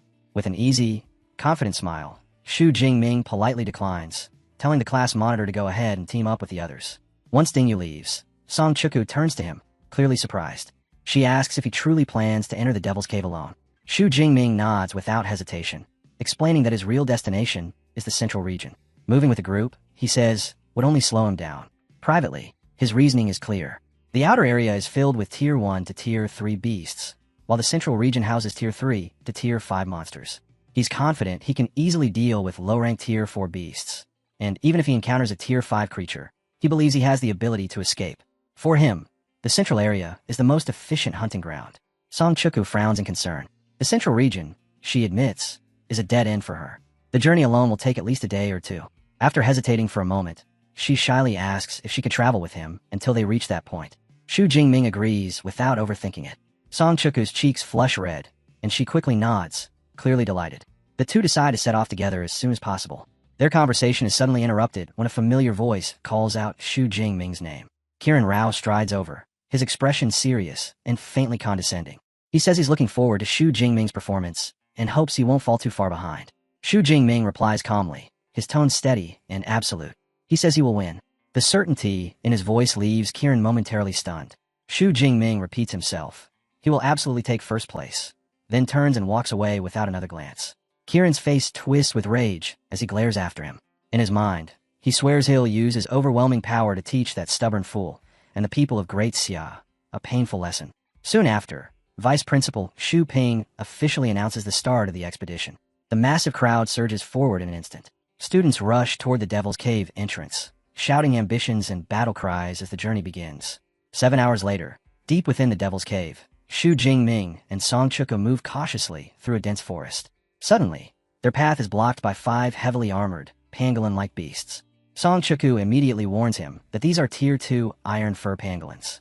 Their hides, she explains, are harder than E-rank alloy, making them notoriously difficult to deal with. Xu Jingming simply tells her stay back. Without hesitation, he charges forward. The iron fur pangolins roar and curl into spiked balls, rolling toward him at terrifying speed. Xu Jingming meets their charge head-on. His movements are fluid and precise as he weaves effortlessly between the rolling beasts, his spear flashing. One clean strike, followed by a powerful swing and a perfectly aimed thrust. Each beast falls in quick succession. From the side, Song Chukwu watches in stunned silence. She realizes that every single attack targets a critical weakness, not a single motion wasted, not a single mistake made.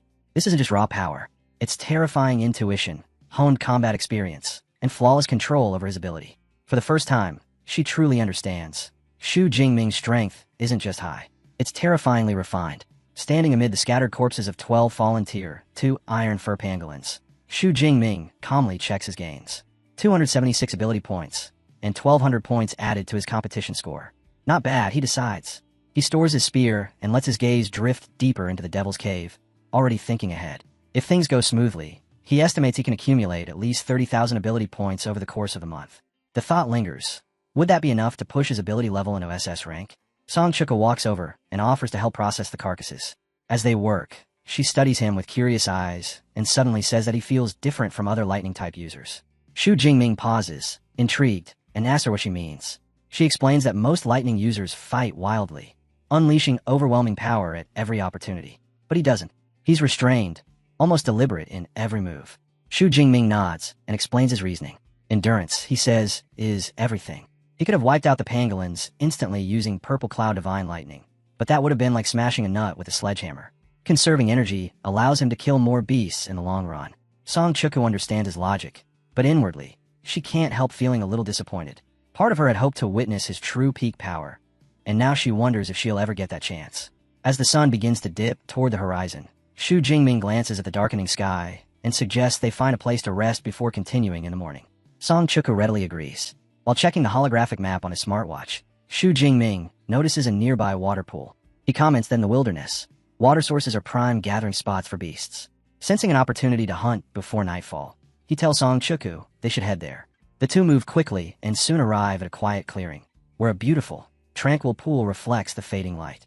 At first glance, it looks peaceful, but the silence unsettles Xu Jingming. A water source like this shouldn't be empty. Something feels wrong. Then movement. From the trees, a massive tiger steps into view, its forelimbs reinforced with blade-like bones. It approaches the water cautiously, lowering its head to drink. In the next instant, the pool explodes. A colossal armored crocodile erupts from the depths, glowing green eyes blazing with ferocity. Before the tiger can even react, the monster's tail lashes out, sending a violent surge of water crashing through the clearing. The strike hits with terrifying force, flinging the tiger through the air. The tiger doesn't rise again. The giant crocodile settles back into the pool, glaring coldly at its defeated rival, asserting absolute dominance over the territory. Hidden within the bushes, Xu Jingming's eyes narrow. He immediately understands what he's seeing. A source water, giant crocodile, a true territorial overlord. That explains why no other beasts dared approach the pool. Beside him, Song Chukwu turns pale. She grips his arm tightly, her voice trembling as she whispers that it's a Tier 4 ferocious beast. They shouldn't be encountering something like this anywhere near the outer perimeter. Panic flashes across her face as she urges him to leave immediately, fearing the creature's powerful perception may have already detected them. Xu Jingming, however, doesn't move. Instead, he clenches his fist, a confident smirk curling across his lips. In a calm, steady voice, he tells her there's no need to rush. He calmly acknowledges that while a Tier 4 beast is undeniably powerful, it isn't something beyond his reach. Purple lightning begins to crackle around his body as Xu Jingming steps forward, his aura sharpening. This isn't his first encounter with a Tier 4 creature. He's already slain more than one in the Yongqing wilderness. Watching the surge of power, Song Chukwu's eyes widen. She wonders if this overwhelming presence comes from a battle technique taught by his master, Dinyang Genshin. Xu Jingming merely smiles. His indestructible thunder body is formidable, yes, but for dealing with powerful Tier 4 beasts, he has something far more decisive. The sky above darkens abruptly. High overhead, a massive spear of condensed lightning forms, its outline blazing as it begins to descend toward the pool. Song Chukwu looks up in confusion at first, thinking clouds are gathering. Then she realizes, this isn't rain. This lightning is unnatural. Immense energy pours from Xu Jingming as he unleashes his S-rank ability. Heavenly Thunder. The lightning spear crashes down, striking the source water, giant crocodile head-on. A violent explosion of energy engulfs the pool, thunder ripping through flesh and scale alike. The massive beast lets out a single, agonized roar as lightning tears through its armored hide. And then, silence. The battle ends in an instant. The enormous crocodile collapses, utterly defeated by a single strike. A system notification flashes into existence, confirming the kill. 213 ability points awarded. 10,000 competition points added. Xu Jingming clenches his fist, lightning still dancing around his fingers as he reflects on the reward. Tier 4 beasts really are different. More than 5 times the ability points of a Tier 3. For a moment, he can't help thinking that the Deep Blue system was designed to push him relentlessly toward his limits. With the danger gone, he turns toward Song Chuku and tells her they should take a closer look at the fallen beast. She doesn't respond right away. Song Chuku is still frozen in shock. She's seen many so-called geniuses before, but never a monster like Xu Jingming. A high-ranked Tier 2 user crossing 2 entire power tiers to instantly kill a low-ranked Tier 4 beast. It defies common sense. As they walk toward the corpse, she silently accepts the truth. This must be his real, terrifying strength. Examining the remains, Xu Jingming lets out a quiet sigh of disappointment. The crocodile's hide, worth at least 20 million, has been completely destroyed by the lightning. Song Chuka nods and adds that every part of a Tier 4 beast is priceless. Then she offers a solution. Her space ring, she explains, is large enough to store the entire carcass. She'll keep it safe for now and return it to him once they reach the supply base. After the massive beast is stored away, Xu Jingming suggests they find a nearby cave to rest for the night. With the territorial overlord slain here, no other creatures will dare approach the water source anytime soon. As they prepare to settle in, Song Chuku suddenly stops him. Her cheeks flush red as she shyly asks him to wait a moment. Since they're already by a pool, she explains she'd like to take a quick bath. Xu Jingming, ever cautious, nods, but tells her to wait until he finishes checking the pool for any remaining beasts. He releases a crackling torrent of purple lightning straight into the pool. The reaction is instant and completely unexpected. Xu Jingming freezes as the once clear water begins to darken, then slowly turns blood red. At the same time, a strange scent rises from the pool. Sweet, intoxicating, and dangerously alluring. The moment it reaches him, his heart skips. His body reacts on instinct, a deep, primal craving surging through his veins. Alarm flashes through his mind. This blood is calling to him. Deep within the forest, cloaked figures from the Blood Moon sect move swiftly through the shadows. One of them speaks up, asking their leader, the Archbishop, whose god's blood they are retrieving this time. The Archbishop answers coldly, the blood of the ancient dragon god. One of the followers gasps in excitement, blurting out that their sect will gain another powerful god's blood envoy. The Archbishop whirls on him in fury, shouting that they're the Blood Moon sect, not servants begging for envoys. Before anyone can respond, the glowing red god's blood indicator in his hand suddenly flares brilliantly. It's appeared early, and it's close. The Archbishop's eyes sharpen as he gives the order. Advance. Full speed. Back at the pool, the water has turned completely crimson. Song Chuka stares in shock and asks what's happening. Xu Jingming quickly asks if she feels the blood drawing her in. She shakes her head. However, her expression turns serious as she explains that her Light of Dawn ability senses something else. The blood-filled water carries an incredibly dense, beastly aura, one eerily similar to Xu Jingming's own. That's when clicks. Xu Jingming recalls absorbing the SS rank Thunder Tyrannosaurus blood. His breath tightens as he pieces it together. This isn't ordinary blood. It must belong to a powerful dragon-type beast. That's why his body is reacting so violently. After a brief pause, he makes his decision. He tells Song Chuku that he's going into the pool to absorb the energy. If anything goes wrong, she must pull him out immediately. Then, without hesitation, he steps into the blood-red water. The moment his body submerges, swirling crimson energy surges toward him. Instead of pain, a wave of overwhelming comfort floods his senses, like a parched traveler finally finding water after endless wandering. The energy rushes upward, wrapping around him completely. From the pool, a massive glowing red cocoon forms, lifting Xu Jingming into the air. On the shore, Song Chuka's heart pounds as she calls out his name. She understands instantly. He's stumbled upon an extraordinary opportunity, and while he's transforming, he's completely vulnerable. Her grip tightens around her halberd. Straightening her stance, she steels her resolve. This time, it's her turn to protect him. The next day, the clearing is stained with blood. Song Chuku stands alone, surrounded by the corpses of beasts she's slain. She wipes the sweat from her brow, letting out a quiet breath of relief. Thankfully, the strongest creature she encountered overnight was only a low-ranked Tier 3. Her gaze shifts back to the pool. The crimson color has faded significantly. That's a good sign.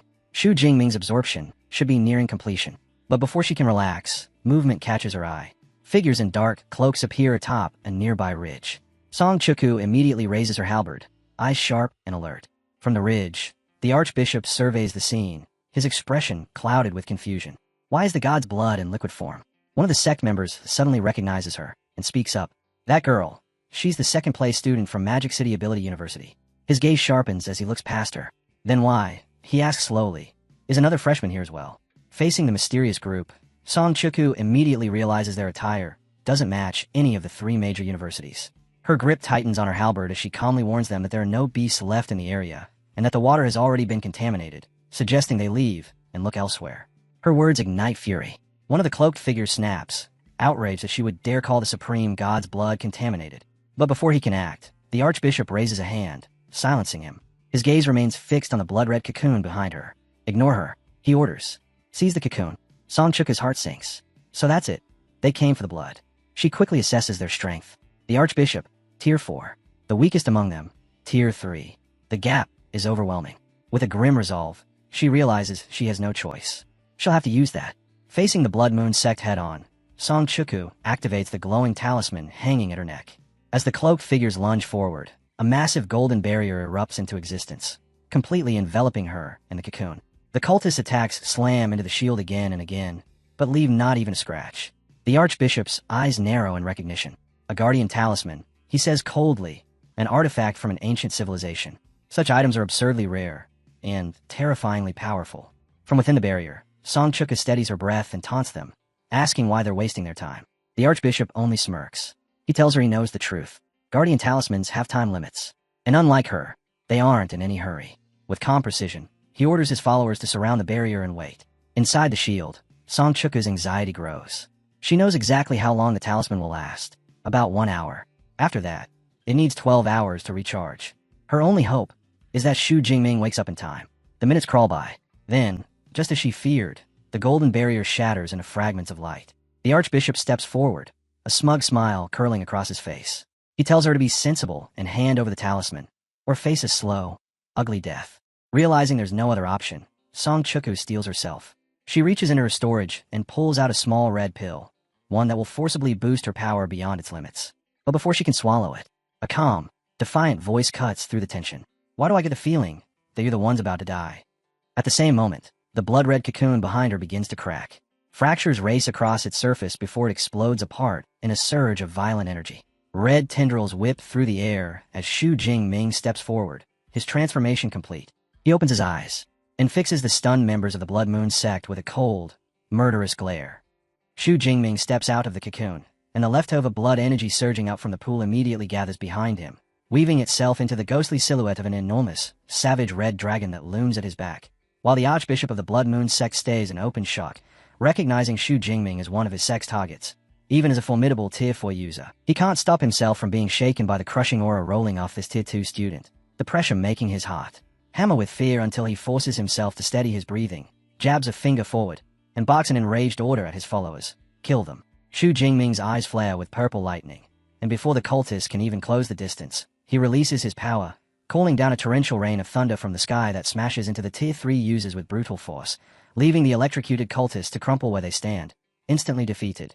The archbishop freezes, stunned, because although he'd expected his 5 Tier 3 subordinates wouldn't be enough to deal with Xu Jingming, he never imagined they'd be wiped out in a single moment, and he grinds his teeth, clinging to the thought that as a Tier 4 fighting a mere Tier 2, he should still hold the advantage. That confidence lasts only an instant, because Xu Jingming suddenly charges, launching himself through the air and driving forward with his spear at a terrifying speed, and the archbishop's face flashes with alarm as he realizes just how bad this has become. He barely manages to throw his arms up to block, yet the impact is overwhelming, blasting him backward and sending him crashing through several trees. And when he finally slams to a stop and ends up leaning against a trunk, gasping for breath, he can only stare in disbelief as he admits to himself that he couldn't even see how Xu Jingming struck him. In the next beat, Xu Jingming is already there, appearing with his spear leveled at the fallen leader's throat, and in a calm, flat voice he tells him he will ask questions and the archbishop will answer, starting with the blood water in the pool. Crushed by the pressure of that blade point, the archbishop gives up the truth and says it's God's blood, the blood essence of a legendary rank 9 beast emperor. Xu Jingming immediately presses further, demanding to know why the blood of something that powerful would be here. And the defeated leader explains that in the ancient era a colossal war broke out between human martial saints and beast emperors, and in the aftermath many different kinds of potent blood essence were scattered across the world. With his expression turning serious, Xu Jingming asks his final question, insisting to know who the archbishop is and why his group is collecting the blood essence. The archbishop doesn't answer the purpose at all, only curling his mouth into a defiant grin as he reveals they are the Blood Moon sect, refusing to say anything beyond that. And before Xu Jingming can even react, the cult leader kills himself, blood spilling out from his eyes and mouth. Standing over the body, Xu Jingming recognizes them as yet another dangerous cult, and since there's nothing more to be squeezed from a corpse, he decides he'll ask Vice Principal Ling Shuang about them later. Then turns just in time to see Song Qiuyun rush toward him with worry written all over her face, asking if it's alright. As Xu Jingming turns, Song Qiuyun's legs give out from pure exhaustion and she stumbles, and he reacts instantly, catching her and steadying her in his arms, then assuring her he's fine while thanking her for guarding him, gently patting her head and even holding her hand in the same motion, a small gesture that still makes her blush. Xu Jingming then explains what happened, telling her the cult members came for the blood and even claimed they were from the Blood Moon sect, and the moment she hears that, goes rigid with shock. She blurts out that the substance they were dealing with was the blood essence of a rank 9 beast emperor, an SSS-class cultivation resource that normally has to be processed through complicated methods, then stares at him as if it's unbelievable, demanding to know how he could possibly absorb it directly. Xu Jingming, glancing at his system screen, admits that he's confused too, explaining that he not only suffered no side effects at all, but that the blood essence actually pushed his indestructible thunder body forward into the 4th stage, and since he can't tell yet what else it might have done, he guesses the benefits may run deeper than he understands and decides they'll have to ask a teacher once they're back. Noticing how worn out Song Qiuyun is, he tells her to rest, pointing out she can barely keep herself steady on her feet, and she quietly agrees. So the two of them pick a place in a sunlit meadow, where Song Qiuyun lies down and rests her head directly on the ground. Meanwhile, the scene shifts to a large estate at night, where the main archbishop of the Blood Moon sect stands out on a balcony beside a subordinate, and the subordinate reports that Bishop Ju's God's blood indicator has lost its signal, implying something happened, then asks whether they should dispatch more people to retrieve the blood. The archbishop immediately dismisses it, deciding a powerful ability user must have interfered and choosing to leave it alone for now, and as he looks up at the crescent moon with a sinister grin, he declares that what truly matters is their main operation in 1 month. When Song Qiuyun wakes again, she finds Xu Jingming already up, calmly roasting meat skews over a campfire, and he greets her with a smile, saying she woke up just in time. She happily takes a skew, remarking on how good it smells and sounding genuinely surprised that he can cook so well, while Xu Jingming just jokes that practice makes perfect. The second Song Qiuyun takes a bite, she's completely won over, so impressed that she tells him he should open a barbecue restaurant and even offers to invest, and Xu Jingming plays along, teasing that if the miss of the powerful Song family is investing, does that mean they'll be opening a whole chain of restaurants across the Blue Star? Half an hour later, with both of them full and satisfied, Song Qiuyun asks if she can take a bath in the nearby water, and Xu Jingming agrees, saying he'll wash up after she's finished. She tells him she'll go first and walks toward the water, then uses her ability to pull a large sphere of water around herself, forming a private bathing space, and inside that sphere she changes into fresh clothes. When the water barrier finally fades away, she steps out in a clean outfit, then turns back to Xu Jingming with her hair and shoulders still damp and tells him she's done.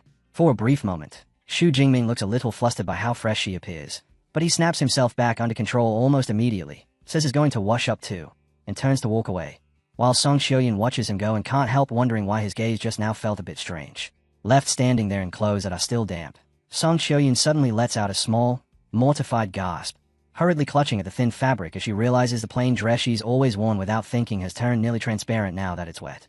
An hour later, both Xu Jingming and Song Qiuyun have changed into their combat gear and are ready to continue their journeys, and they stop facing each other to say goodbye. Sek tells him to take care. They agree they'll meet again in a month, and they seal it with a friendly fist bump. Then, with farewells done, they break into a run in opposite directions.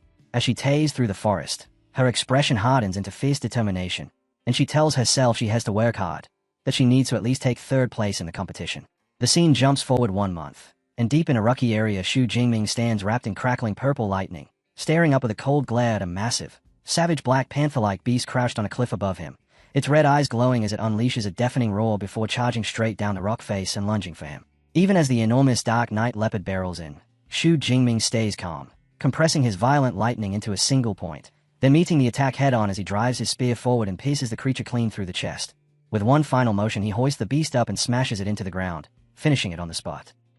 A system notification appears to confirm the kill of a peak Tier 3 beast and awards him 43 ability points, and with the fight over, Xu Jingming decides it's time to attempt a breakthrough to the next level. He sits down and begins gathering his energy, purple lightning snapping and surging all around him in a relentless torrent, and with a determined shout he orders his power to push past its limits. Instantly, a huge explosive wave of lightning blasts out of his body and floods the cave with chaotic energy, until, a moment later, it finally calms and the violence in the air settles. Lightning still dances around him as he lets out a relieved sigh, having successfully advanced into Tier 3, and he thinks about how even the most gifted geniuses at the university would need at least half a year to pull off the same jump, then allows himself a satisfied smile as he concludes his own talent really is exceptionally good. After that, he summons his system panel to check his updated status, and the screen confirms his move from high-rank Tier 2 to low-rank Tier 3. With both his physique and spirit attributes climbing by nearly 400 points, his vitality rising past 2,000, and his ability points swelling to a massive 48,429. Yet the satisfaction doesn't last cleanly, because disappointment creeps in as he realizes even that still isn't enough to upgrade his S-rank ability into SS rank. He decides he'll hold off until he reaches 50,000 points, and with the breakthrough finished, he rises to his feet and heads toward the light at the cave entrance with his spear resting on his shoulder, a confident grin spreading across his face as he thinks about how the competition is nearly over. The results will be finalized the day after tomorrow, and with the points he's stacked up, his sure first place won't be an issue. It's now the final day for score calculation in the joint university event, and students pack a huge hall, nervously staring up at an enormous screen displaying the rankings. One student cheers over his score of 121 points, thrilled that it's enough to land him in the top 1,000, but his friends quickly tell him not to celebrate too soon, because there are still 2 hours left and the strongest students haven't even shown up yet to submit their scores. Right then, Song Chiyoyun steps into the hall, and the crowd's attention snaps toward her at once. They recognize her as Madu University's second-ranked freshman and immediately understand their own positions are about to slide downward. Song Chiyoyun walks up to a terminal without fuss, sets her wristband onto it, and when her score appears, an enormous 12,131 points, it shoots her straight into first place on the leaderboard, leaving the others staring in awe as someone mutters that this is exactly what they'd expect from Modu's number 2. Vice Principal Ling Shuang comes over to Song Chiyoyun and congratulates her for doing so well, and nearby, Ling Shuang speaks with Shu, confirming that Song Chiyoyun is the great-granddaughter of the famous senior from the Song family. Then another woman approaches and calls Song Chiyoyun Little Yun, and Song Chiyoyun brightens and happily greets her Aunt Zhu, the head supervisor of the Shunag supply base, only for Joying to tease her with a grin, asking why her little boyfriend didn't come back with her. Song Chiyoyun turns flustered at once, denies having any boyfriend, and demands to know how her aunt even knows about Xu Jingming, while Zhou casually reminds her that as head supervisor, she has eyes and ears everywhere. Before they can go further, the hall erupts into a new wave of excitement. Qian Io, the S-rank student from Qingjing University, has returned, and students immediately start estimating that since as a third-tier user his score must be at least 50 or 60,000 points, convinced first place is about to be his. Qian Io strides up to the terminal with complete confidence and submits his score, and when the number flashes onto the giant screen, it reveals a staggering 113,264 points, instantly pushing him into first and knocking Song Chiyoyun down to second. The students are struck speechless by how outrageous it is, then burst out shouting that the gap between first and second is massive, calling it an absolute victory for Qian Io, while Vice Principal Shu of Qingjing University is already being congratulated ahead of time for locking up first place. Even so, Vice Principal Ling Shuang watches with a thoughtful look, admitting to herself the odds are slim. Yet because she remembers how confident Xu Jingming was, she keeps hold of a small, stubborn hope that he might still manage to surprise her. Just then, another high score flashes onto the board. A student named Dong Sheng from Qingjing University has posted 13,526 points, sliding into second place. And the moment Song Chiyoyun sees it, her eyes widen in surprise as the realization hits that she might not even hold on to a top 3 spot. She starts scanning the hall in growing anxiety, wondering why Xu Jingming still hasn't shown up with only 8 minutes remaining, while other students also whisper about his absence, though insist that Brother Ming is seasoned and wouldn't be careless enough to miss the deadline.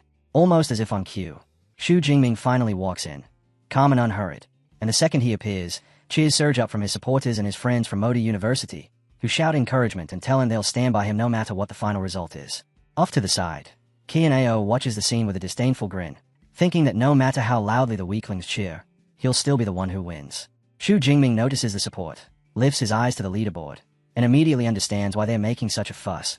After seeing Qian's massive score, they must be assuming he's about to lose. When Vice Principal Ling Shuang comes over to greet him, remarks on how quickly he's advanced into the third tier, and urges him to upload his score. Xu Jingming simply nods, walks to the terminal, and places his ring against it, while murmurs ripple through the crowd as people guess he might have 50 or 60,000 points, yet still conclude that with Qian in the contest, there's no way Xu Jingming can possibly take first. Then the terminal finishes verifying his results, and the number that bursts onto the screen is so outrageous it seems unreal: 405,637 points. In the same instant, the leaderboard updates to confirm Xu Jingming has claimed first place with a total that completely dwarfs everyone else, and the entire hall drops into stunned silence. Vice Principals and Ling Shuang both stare in shock. Qian Ao's face contorts with fury, and Song Chiyoyun lights up with joy, while the crowd finally explodes into frantic disbelief, people blurting out questions about whether they even read it right and shouting that his score is 4 times higher than Qian Ao's, a number so absurd it feels impossible. A vice principal starts calculating how many beasts it would take to reach a score like that, and can only conclude the result is truly ridiculous.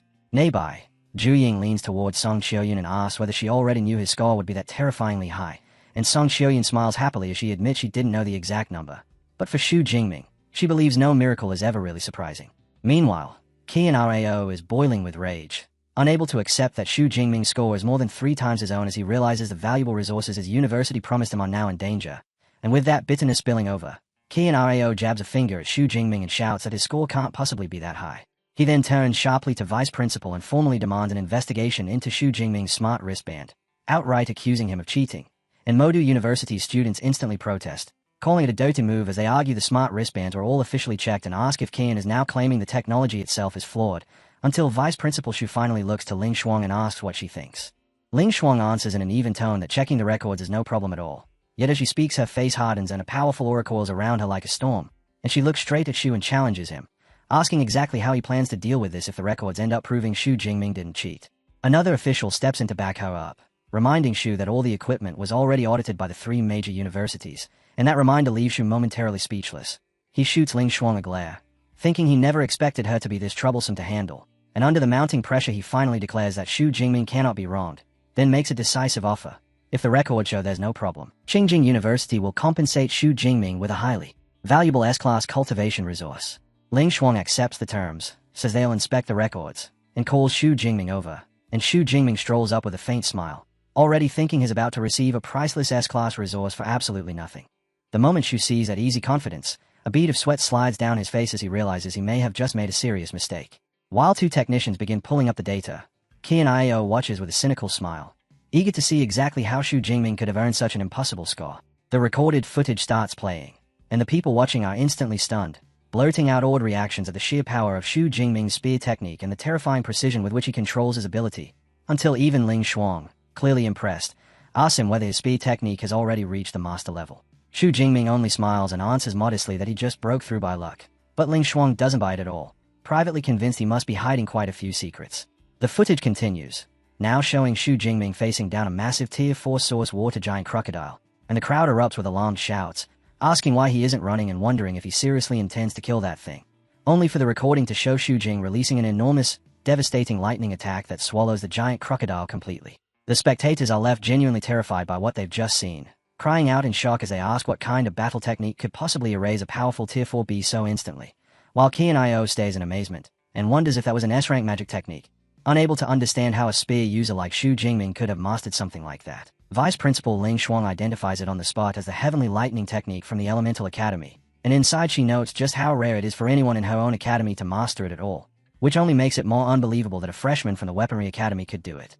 With that, Ling Shuang decides they've seen enough and turns to the now sweating Vice Principal Xu to ask if they need to keep going, and he concedes defeat and agrees to stop, after which Xu faces Xu Jingming, acknowledges how capable he is, and confirms that the promised S-class resource will be sent to him. Xu Jingming thanks him, then turns and walks away, and as he goes, Xu can only stew in regret over his university's loss, thinking that if he'd realized Xu Jingming was this much of a monster, he would have done anything to recruit him. A moment later, Vice Principal Xu steps in front of the students and announces the competition is officially over along with the final rankings, declaring that 3rd place goes to Jincheng University, which will receive 27.5% of the resources, while 2nd place goes to his own Qingjing University with 31.5%.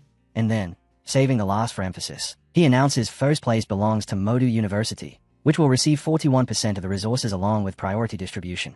Modu University's students explode into celebration, and he shouts that Brother Ming turned the tide as the whole group celebrates their 5th consecutive championship.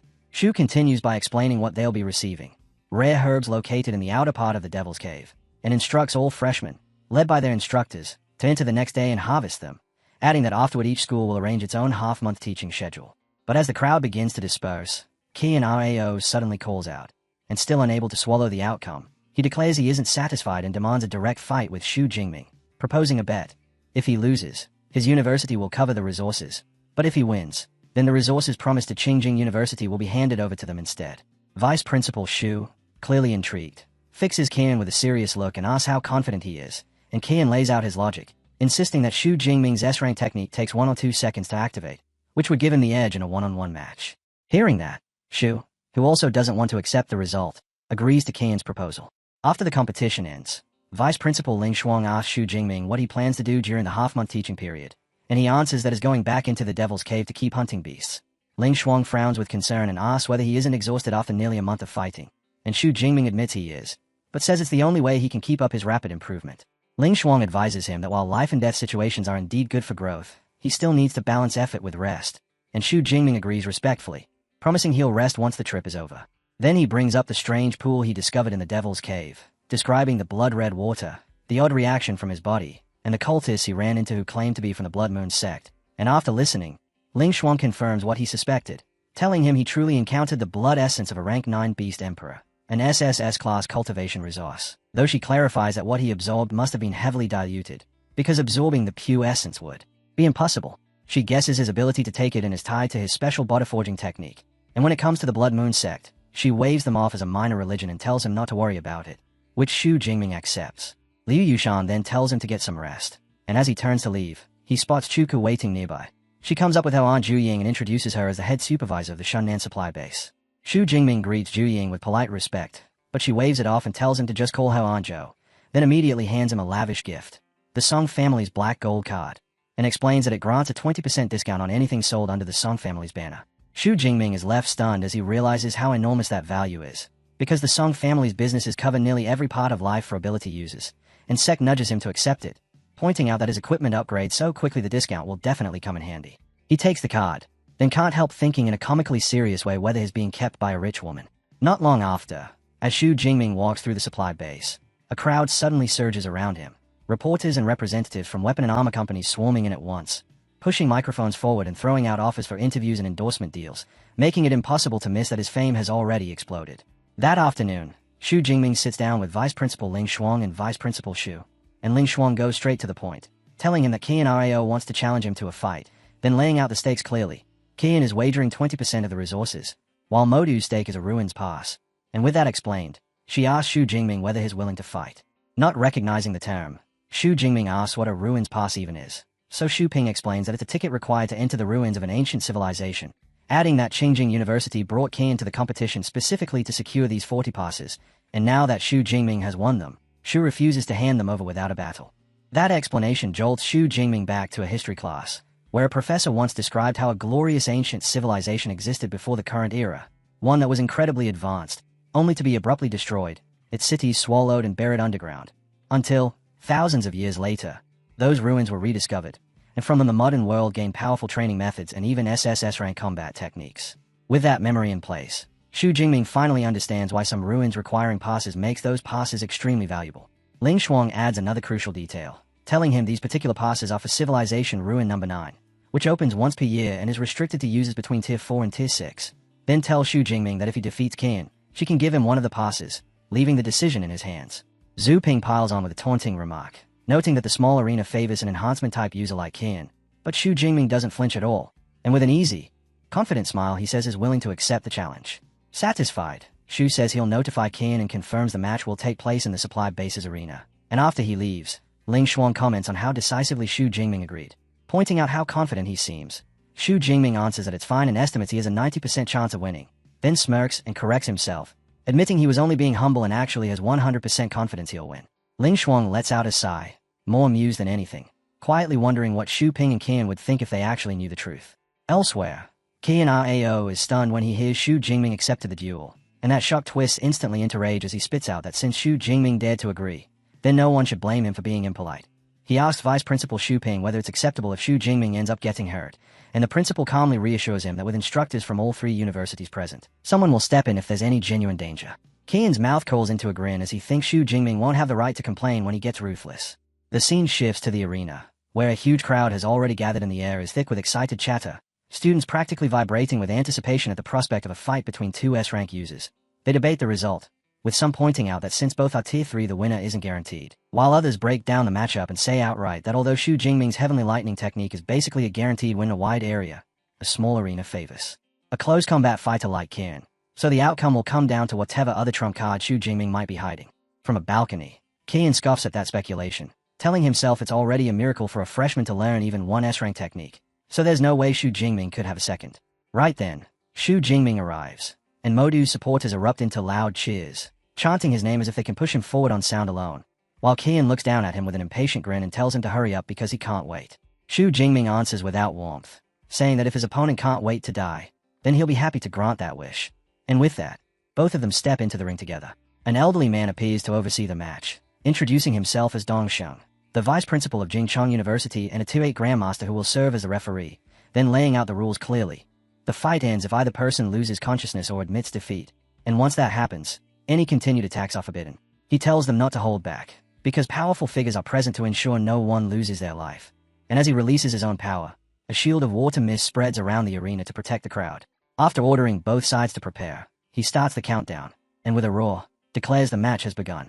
Qian Ao moves the instant it starts, activating his S-rank ability as his body transforms, swelling larger and more muscular as horns emerge and red markings spread across him. The ability named out as Brahma Beast Sovereign, while Xu Jingming watches the change with steady calm. Now standing in that empowered form, Qian speaks with arrogant generosity, telling Xu Jingming he'll give him time to prepare his own S-rank technique so he can lose with no excuses.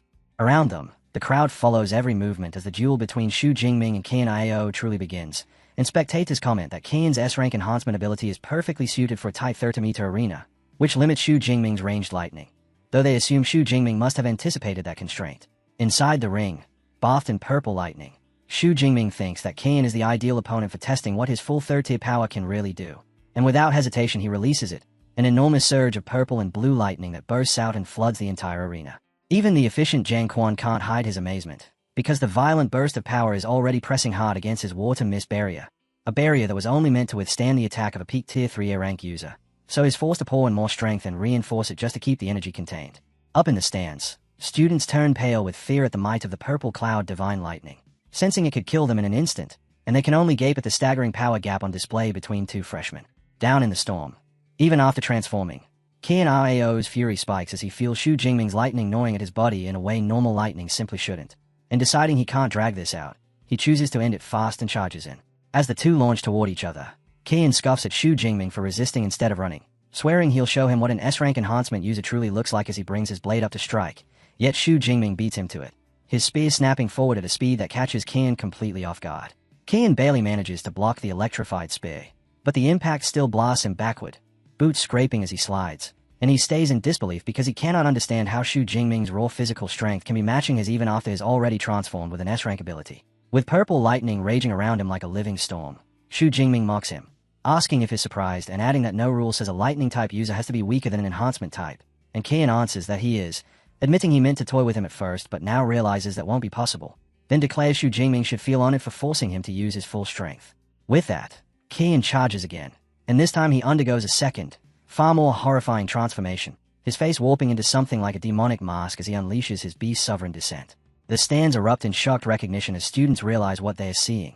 He's stacking his S-rank ability, Brahma Beast Sovereign, with an exclusive S-rank combat technique, pushing his power into something even more terrifying. On the sidelines, Vice Principal Xu watches with an unwavering gaze, while Vice Principal Ling Shuang studies it in silence, remembering that Din Zhongshan possesses a similar S-rank combat technique, and believing Xu Jingming must know it too.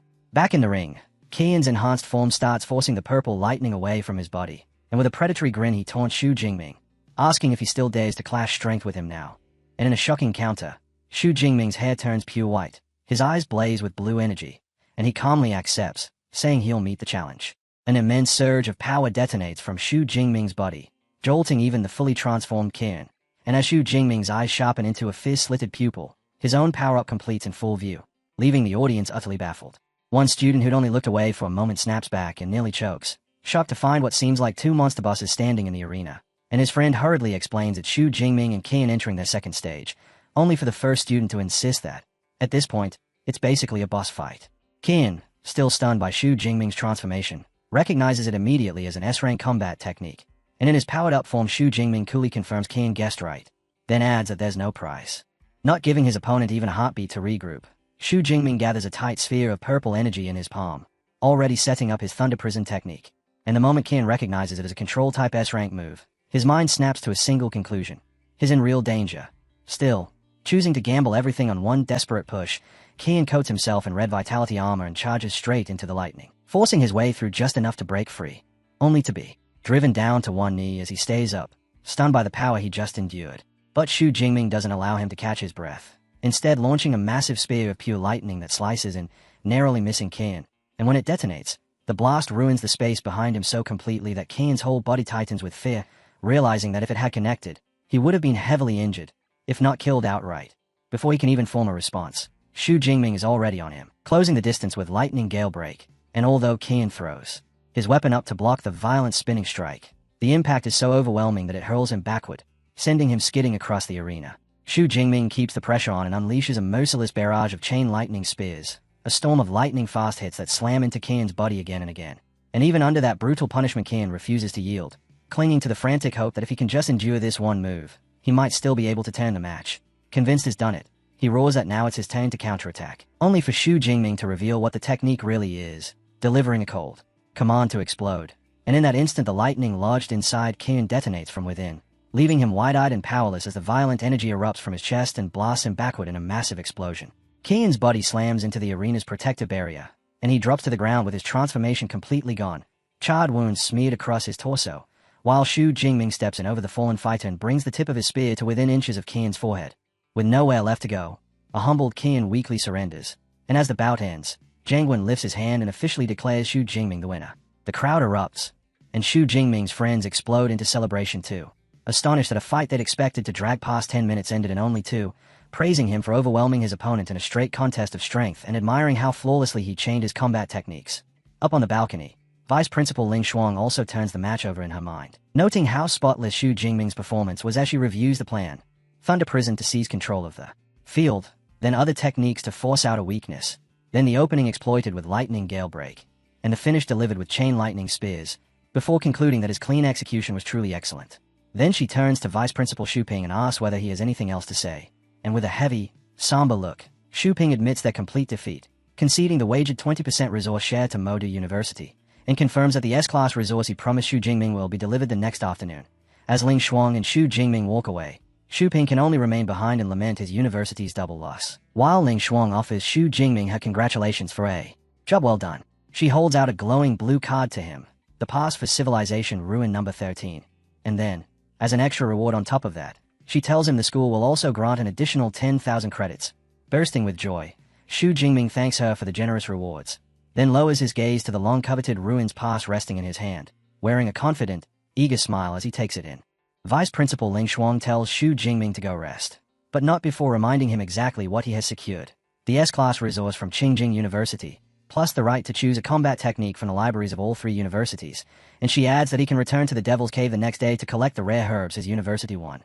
Xu Jingming happily agrees, thinking about how wildly successful this research trip has been, since it's earned him a Ruins pass, credits, S-Class resources, and an enormous haul of herbs and beast materials. While they are still talking, a young man with long black hair walks up, praises Xu Jingming for the wonderful match, and says that being able to witness a genius like him is a fortune, and Xu Jingming answers with a polite thanks.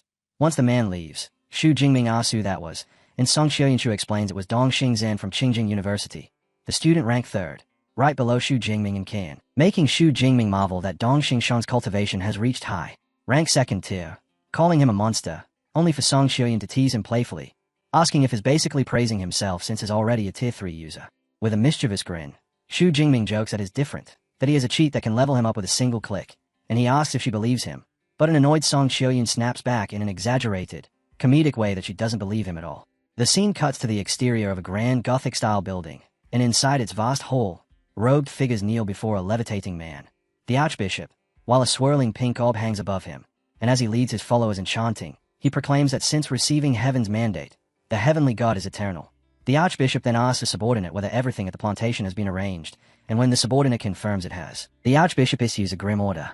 This subordinate will handle the teachers from the 3 universities and must kill as many as possible, prompting the followers to shout their agreement. After that, the Archbishop turns toward a man in a hooded robe and mask, addresses him as the Holy Son, and assigns him the job of dealing with the 2 Shrankers, Xu Jingming and Qian Io, saying it will be helpful for the Holy Son's growth. Wearing a chilling smile, the Holy Son accepts, promising that the distance between him and the S-Rankers will be very close. Then, the next day, the Archbishop gives his final instruction regarding the S-Rankers. It would be best if they are willing to join his Heaven's Mandate sect. Otherwise, the Holy Son is to kill them without mercy. And with that settled, the Archbishop turns to all his followers, his voice burning with zealous fervor as he declares that tomorrow will be the stage for the Heaven's Mandate sect, that they must announce their existence to the country in the most cruel and high-profile way possible. He finishes by launching into a forceful chant that his followers thunder back with the same devotion. Since receiving Heaven's mandate, the heavenly god is eternal. The students soon arrive at the Devil's Cave plantation, a massive, ornate greenhouse clearly marked as a restricted area. And the moment they step inside, they are stunned by the sight of beautiful C-class sunflowers, their excitement rising as they imagine harvesting such valuable herbs. A base supervisor comes to greet them, welcoming the mentors and student from the 3 major universities, and beside him, a woman. Lead mentor Hu Ping explains that the vice principals didn't come because the job isn't considered dangerous, adding that even if an accident did happen, Vice Principal Ling Shuang could use her space ability to arrive within minutes. He leads everyone deeper into the greenhouse, then starts dividing up the work, assigning each university its own harvesting zone. Qingjing University will collect sunflowers, Qingjing University will gather scarlet flame grass, and Magic City University is responsible for cleansing heart grass. But just as that sounds settled, he adds an odd additional rule, insisting that the top 3 freshmen must be separated from the main group. Hu Ping immediately challenges the idea, pointing out that other plantations don't have any rule like that, yet calmly explains that there's a new batch of S-class exotic herbs he wants the top students to collect, presenting it as a special opportunity meant for them, and he singles out Xu Jingming, Qian Rao, and Dong Sheng, instructing the 3 of them to follow him and his staff. Even though Xu Jingming finds the arrangement suspicious, the presence of the university mentors steadies him, and he goes along. While they are walking, Dong Sheng moves closer to Xu Jingming and Qian, compliments them on the spectacular battle from the previous day, and then shifts the conversation toward religion, bringing up rumors that certain sects possess secret techniques capable of boosting a user's strength from Tier 2 all the way to Tier 4, musing that with power like that, he might even be able to fight them. Xu Jingming immediately warns him not to get involved with those kinds of religions, but Qian answers differently, holding his hands in prayer as he insists that religions like his country's Jadu sect and the Holy Father sect carry positive significance, and he even credits his own invincibility to his Lord Brahma. Xu Jingming fires back with a taunt, asking why Lord Brahma didn't help him win their fight, and the jab leaves Qian seething, furious and unable to respond. Dong Sheng slips in smoothly before it can escalate, agreeing with Qian that some religions do offer great benefits, and then he turns to Xu Jingming with a sly smile and drops an ominous line, telling him that in a little while he'll personally experience the power that comes from religion, and that he'll probably change his mind, leaving Xu Jingming weighed down by Dong Sheng Zhen's cryptic warning, a cold dread creeping in as he wonders what Dong Sheng could possibly mean. Supervisor Zhongshan leads mentor Hu Ping and the 3 top students deeper into the greenhouse, guiding them all the way to a secluded section, and then calmly announcing that they've arrived, only for Hu Ping to stare around in confusion at the empty space and ask where the promised S-class flowers are. Zhongshan simply points ahead and tells her to look, and in the same instant his friendly expression drops away like a mask, replaced by a sinister grin as the man who called himself Zhong Shan suddenly lunges at Hu Ping, his body warping into a shadowy figure with glowing red eyes and a massive demonic red claw that slams into her chest with terrifying speed and force. The hit sends Hu Ping flying, yet she manages to land, stunned, and she blurts out that her attacker is a Tier 7 Grandmaster. Realizing she's been tricked, she demands to know who he really is, then triggers a transformation and activates her rank Shadow Spirit Cat ability, while the shadowy attacker casually praises Hu Ping's vitality, reaches up, and removes his mask to reveal his true identity as the Archbishop of the Heaven's Mandate sect. Wearing a cruel smile, the Archbishop tells her that since she's about to die, there's no harm in letting her know who they are, and he immediately orders his subordinate to kill everyone. Hu Ping snaps back in rage, accusing them of trying to sever the future of Great Shia's next generation, and as she speaks she crushes a crystal in her hand, only for the Archbishop to laugh and say it's already too late to call for help, then raise the red orb he's holding and unleash its power to form a massive space blockade that seals the entire area and traps them all inside.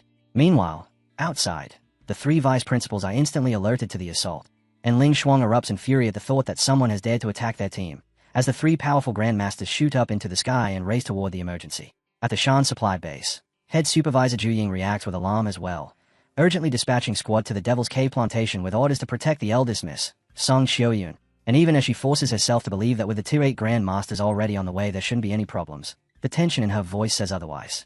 Back inside the greenhouse, Hu Ping feels something shifting within the space blockade, but the Archbishop only sneers and mocks them, declaring that their space-type grandmaster is useless against his barrier, and then, deciding he needs to move fast, he fixes his gaze on a cat-like woman and shouts that she will die first, his strike taking shape as a gigantic crushing red hand. Qian spits out a frustrated curse, while Xu Jingming, fully aware he's up against a Tier 7 Grandmaster, knows he has no chance of resisting power on that level. Yet before the massive hand can finish its descent, the Archbishop's attack wavers as the blockade itself is shaken, and he immediately realizes the space-time Grandmaster, Ling Shuang, is strong enough to rattle his trap.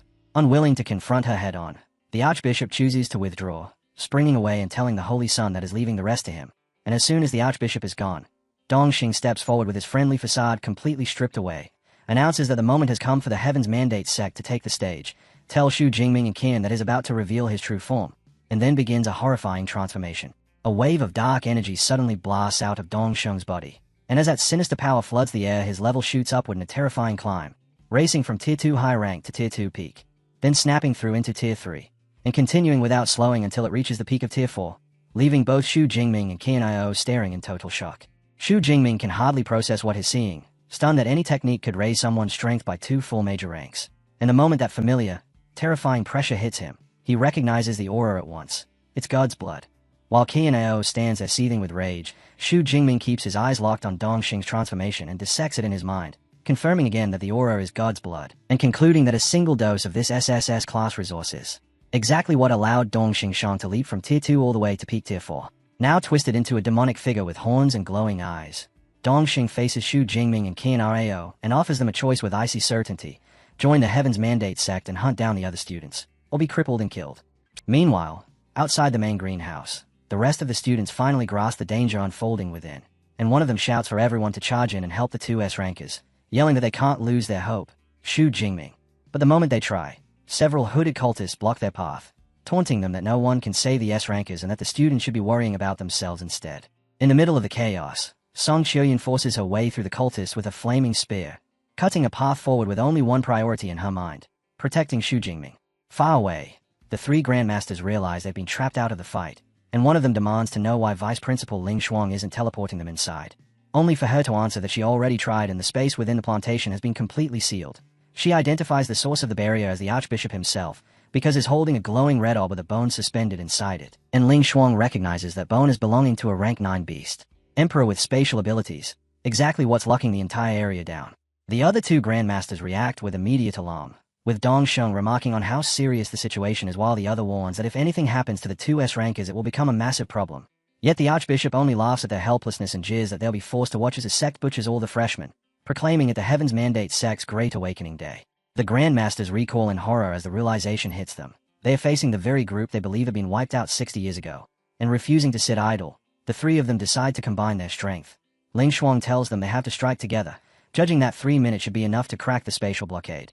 And taking command, she shouts, "Rise!" as a colossal surge of blue energy explodes up from beneath the ground and lifts the entire plantation base into the air, keeping the plantation suspended. Vice Principal Ling Shuang studies the blockade in real time and announces that the underground space is sealed, but she has located the barrier's weakest point in the southeast, and as soon as she calls it out, the other 2 Grandmasters, Xu and Dongxing, respond by preparing to attack, each unleashing a powerful transformation as Xu becomes a savage ape beast and Dongxing shifts into a being made of swirling blue energy. Then, moving in unison, they rush the floating greenhouse and aim their combined power straight at that identified weak point. Inside the greenhouse, the remaining students hear a thunderous roar as the entire building takes a massive hit, and when they catch sight of the overwhelming power behind the strikes coming from outside, relief bursts through the crowd as they shout, realizing the vice principals have arrived to save them. In the middle of that chaos, Xu Jingming stays unnervingly composed as he opens his system panel and sees he still has 49,000 ability points, then runs the numbers in his head and figures that if he pours all of them into leveling up, he should be able to reach Tier 4, enough power to defeat the enemies in front of him. Dongsheng, however, speaks over the panic with open contempt, asking the frightened freshmen whether they've finally witnessed the true power of his sect, and then he extends a poisonous offer, telling them they can join him, and that if they kill the surrounding freshmen they'll be accepted as members and receive the same kind of power he now holds. The students waver, trading silent looks with each other, until Ling Shuang's voice cuts through the fractured barrier like a blade, issuing a harsh command that any freshman who attacks another will be expelled and killed on the spot, and with that threat made absolute, the students decide immediately they won't become traitors. Enraged by their refusal, Dongsheng spits that they're idiots for turning him down, then swings his attention back to Xu Jingming and Qian'io and gives them one last ultimatum, granting 3 seconds to either submit or die. In the very next moment, Qian'io lets his sword fall, drops into a bow, and pleads for his life, agreeing to join the Heaven's Mandate sect, and Dongxing approves of him at once before turning to Xu Jingming and demanding his answer too. Xu Jingming doesn't reply with words at all, instead letting purple lightning crawl and snap around his body as a clear, silent refusal, and Dongxing takes that as the final statement, declaring that Xu Jingming has chosen death.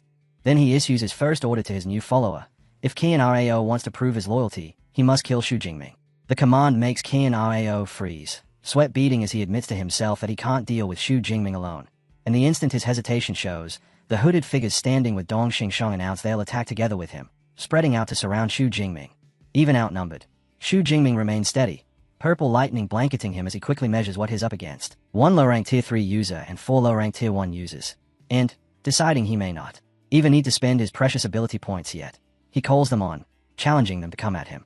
One hooded cultist, gripping a huge axe, drops down from above, sneering at Xu Jingming's arrogance as he declares Xu Jingming will die, and he hacks his axe down, only for the strike to be halted cold by Xu Jingming's S-rank defensive technique, Thunder Armor. Before the attacker can even process what happened, Xu Jingming drives his spear straight forward and impales the cultist through the chest. Staring in disbelief as his strength drains away, the fallen cultist questions how he could be beaten so easily when he's a Tier 4 user, and Xu Jingming answers with a cold taunt, mocking him for daring to come at him alone. Seeing one of his followers drop so fast, the transformed Dongsheng decides to stop watching and steps in himself, announcing that he'll attack together with the others, and as the circle of enemies tightens and they're ready their strike, Xu Jingming feels it clearly for the first time. The real, immediate pressure of death. Xu Jingming feels a flicker of disappointment, because he'd wanted to save those ability points for upgrading his S-rank ability later. Yet now it looks like he'll have to spend them anyway, and right as that thought lands, a system notification flashes up confirming he has killed a Tier 4 low-rank God's Blood Envoy and awarding him 1,000 ability points, enough to push his total past the 50,000 mark. The instant he realizes he finally has sufficient points, Xu Jingming makes a decisive choice and issues a command to his system to upgrade his ability. And at once the system begins evolving his S-rank Purple Cloud Divine Lightning as golden thunderbolts erupt around him and a progress bar appears, racing upward past 10% and 20% in moments. As the evolution continues, Xu Jingming starts rising off the ground, floating into the air as raw power pours out of him so intensely it stuns his opponents, while golden lightning spits and snaps around his body and his strength keeps swelling. Irritated by the sight, Dongxing scoffs that Xu Jingming is just playing tricks. Then dark red energy rolls out from Dongxing's body as he prepares to strike, unleashing a massive burst of power toward the exposed, mid-evolution Xu Jingming. Dongxing's attack bays down at the same time the evolution bar surges toward completion, climbing to 99%. And then, a heartbeat later, the process finishes as the system confirms Xu Jingming's S-rank ability has evolved into the stronger SS-rank Yutian Divine Lightning. With the transformation complete, Xu Jingming's eyes snap open glowing golden lightning crawling over him, and he answers immediately by releasing the new ability, calling down a colossal torrent of golden thunder from the sky that crashes straight onto the unsuspecting Dongxing Shang. The cult leader's scream cuts through the air as the overwhelming force engulfs him and wipes his attack out completely, and almost right after, another system notification confirms the death of a Tier 4 Peak God's Blood Envoy and credits Xu Jingming with 2,000 ability points. With the main threat removed, Xu Jingming turns his gaze to the remaining hooded cultists, points at them one by one with icy certainty, and declares that every last one of them must die, then summons another ruinous storm of golden thunder that drops down and annihilates the rest instantly. When it's over, Xu Jingming appears in front of a terrified Qian Io, who immediately begs for mercy, bowing on the ground as he insists he was threatened and swears he never attacked Xu Jingming. While from farther away the Archbishop watches in stunned disbelief, unable to accept that his holy son has been killed. Disbelief twists into pure rage as he screams Xu Jingming's name and vows that Xu Jingming will be buried with Dongxing. And then, furious beyond restraint, he unleashes his own power, summoning a gigantic demonic red hand from the sky aimed directly at Xu Jingming. As that enormous red hand descends, the sheer pressure locks Xu Jingming in place, paralyzing him completely, and gritting his teeth, he realizes with dread that he can't even move as he wonders whether this is the unbeatable gap between himself and a Tier 7 Grandmaster. Yet just before the strike can crush him, the massive hand suddenly freezes, stopping in mid-air. Startled, Xu Jingming looks up and realizes it isn't his own strength that saved him at all, but a different, far more powerful space-time ability intervening at the last second. In a flash of golden light, Vice Principal Ling Shuang appears with a cold expression, and the Archbishop, still raging, snaps at her, demanding to know how she managed to break into the space blockade he was maintaining. Ling Shuang answers with a scoff, openly mocking him for depending on an item to prop up his power and for letting himself get distracted. And then she strikes first, unleashing her space-cutting technique, a blade of fiery energy that carves clean through his arm and severs his demonic hand in one smooth slice. Without allowing him even a moment to steady himself, she immediately follows by summoning a blue magic circle that locks around him, activating a space constriction technique that binds the Archbishop completely. And with him trapped, she makes her finishing move as a swirling vortex opens in front of her and she reaches in, snatching the space sealing orb directly from his grasp and instantly ending his control over the entire area. With the danger neutralized, she floats down to the visibly shaken Xu Jingming and asks if he's alright, and he tells her he's fine, just as the other two Grandmasters, Xu and Jiangwen, arrive on the scene, with Xu quickly asking how they should deal with the remaining cult members. Holding the captured orb in hand, Ling Shuang's voice turns chilling as she declares that they dared to lay hands on her students, and she orders the two Grandmasters to capture any Tier 6 ability users alive, but to kill every other cultist without mercy. At her command, Xu and Jiang Chen launched themselves into the fight, smashing through the remaining cultists and cutting them down with overwhelming force until none are left standing. Once it's over, Ling Shuang turns her gaze to a terrified Qian as he starts trying to explain himself, but she cuts him off with icy finality, telling him someone will deal with him later, and then she shifts her attention back to Xu Jingming, asking about the golden lightning ability he used, especially because it had no casting time. Standing amid the bodies of the defeated cultists, Xu Jingming admits he isn't sure himself, explaining that when he was desperate to survive he forced his ability with everything he had, and it broke past its limit and mutated. Ling Shuang, clearly intrigued, asks whether what he used was actually a combat technique rather than his normal ability, and then tells him to show her his purple cloud divine lightning again. Xu Jingming tries to call up the original power, but to his shock, only that new golden lightning crackles around his hand, and as he stares at it in confusion, Ling Shuang murmurs that maybe his ability has fundamentally changed. Deciding not to dig deeper right now, she tells him they'll postpone a full analysis, and that once the crisis is completely settled she'll test his ability again back at the supply base. And Xu Jingming agrees. Right as their conversation winds down, a relieved Song Qiuyun rushes in calling Xu Jingming's name, throws her arms around him in a tight hug, and blurts out how worried she was. And watching the scene unfold, Ling Shuang lets a fond smile slip across her face as she thinks that youth really is a wonderful thing. Xu Jingming gently comforts the tearful Song Qiuyun, telling her everything is fine now, and when he takes her hands and reassures her with a calm smile, the simple closeness makes her blush. A moment later, Ling Shuang uses her power to slowly and gently bring the entire floating greenhouse back down until it settles on the ground again, and once the immediate danger has passed, she gathers the surviving students together and delivers a grim announcement. 342 freshmen were killed by the cultists, and she states that the 3 universities will take full responsibility, with compensation to be provided to the families of the dead. Her expression hardens into something fierce as she declares the Heaven's Mandate sect an enemy of humanity and of the 3 universities, then announces an extermination order against the sect and makes it clear that every student and teacher must accept missions to wipe them out. Listening from within the crowd, Xu Jingming quietly thinks about the ability points he can gain by killing the cult's god's blood envoys, and he decides he'll take some of those missions. Ling Shuang then makes one final announcement, officially ending the research trip, and instructs all freshmen to assemble the next morning so they can return to their schools. Back at the supply base, Ling Shuang follows through on the test she promised, handing Xu Jingming a circular detector and telling him to release his power. Xu Jingming sets his hand on the device, and brilliant golden lightning immediately crackles around it as Ling Shuang watches closely, and as she observes, a startling possibility flashes through her mind. Could his S-rank ability have mutated into something even rarer, an SS rank ability? Yet she forces herself to dismiss the thought as too unlikely, until the detection completes and the device announces the unbelievable result. Xu Jingming's ability is the Dutchan Divine Lightning, an SS rank ability. Ling Shuang blurts out in shock that it really is SS rank, then goes silent for a moment as the weight of it sinks in, thinking of the enormous gap between S rank and SS rank abilities and realizing that if Xu Jingming is trained properly, he could become a force capable of changing the game against the beasts. Her astonishment quickly flips into joy, and she praises him with open enthusiasm. Xu Jingming, still trying to process what he's just heard, wonders aloud how the instrument even knows his ability's name, and Ling Shuang explains that for the detector to identify it, the ability must have existed before, back in the ancient civilization era, adding that modern detectors like this are based on technology recovered from ancient ruins. Smiling as she studies him, she's impressed enough to think that his talent might be comparable to the legendary powerhouses of ancient times. Then her tone turns serious as she warns Xu Jingming not to publicize the evolution of his ability too widely, and as an added precaution she gives him a special talisman, explaining that if he's ever truly in danger he can crush it and she'll be able to rush to his location as long as he's within 400 kilometers. Xu Jingming accepts it with heartfelt gratitude. After that, Ling Shuang presents him with the S-Class resource Qingjing University promised, a Tier 5 break rank pill, and suggests he hold on to it for when he tries to advance from Tier 5 to Tier 6. But Xu Jingming immediately asks whether he can exchange it for a different resource, because with his cheat system he doesn't need pills to break through. Ling Shuang approves the request, granting him special permission to go to the Modu University Resource Department and trade it in. She then reminds Xu Jingming of the last part of his reward, the right to choose a combat technique from any of the 3 universities' libraries. And later, the AI Eva pulls up every lightning type ability above a certain rank from the other 2 universities, flooding the room with dozens of screens that showcase an enormous range of powerful techniques. His eyes catch on 2 absolutely terrifying SSS rank techniques, but when he checks the requirements, he immediately sees the level thresholds are far beyond what he can meet right now. So he forces himself to stay practical and picks something he can actually use. After weighing his options, he gives his answer, telling the vice principal he has chosen the Strength Thunder God Finger. The screen displays its details, explaining that it compresses lightning into a concentrated, high-power strike, and that it requires the user to be at least Tier 3 and possess an A-rank lightning ability.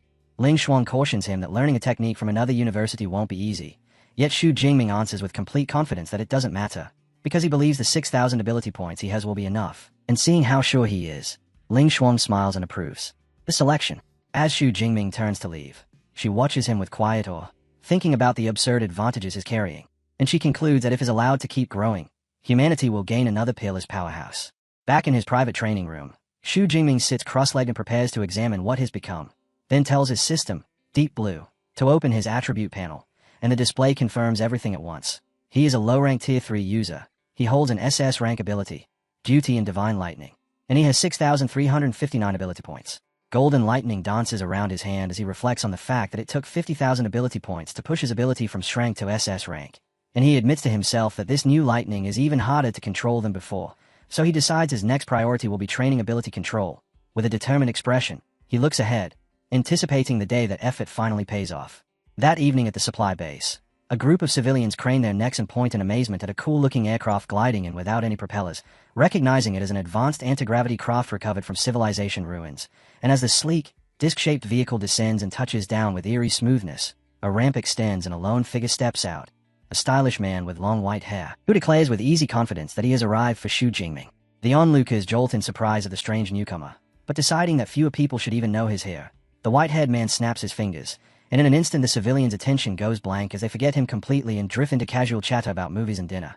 With his arrival now erased from notice, the man simply smiles to himself. At a temporary detention center on the base, 2 guards keep watch outside a cell where the captured Archbishop of the Heavens Mandate sect rages and shouts that his heavenly god will save his followers, while nearby the chief of public security tells Ling Shuang they haven't been able to extract anything useful from the cultists because their wills are too strong. The Archbishop mocks them in return, calling them fools, and Grandmaster Jiang Quen comments that they'll have to wait for someone from a higher authority.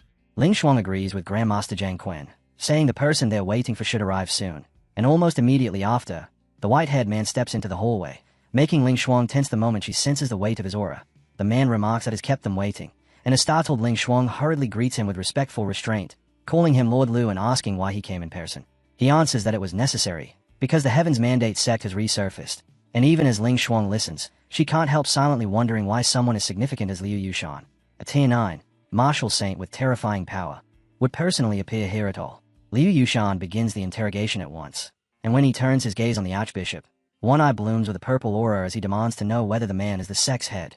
Crushed under the mental pressure, the Archbishop admits he's only a Grand Archbishop, then reveals their objective was to massacre the freshmen, and confesses they have spies planted in more places than just the universities.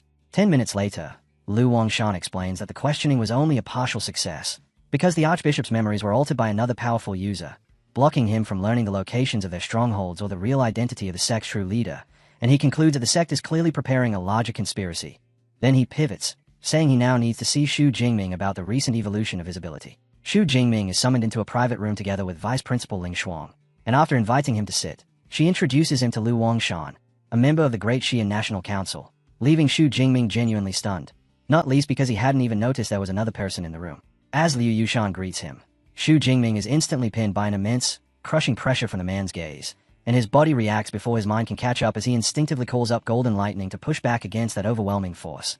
After a brief moment the pressure lifts, but it leaves him drained, and in awe he admits to himself that he never imagined he couldn't endure even a single glance from a Tier 9, martial saint.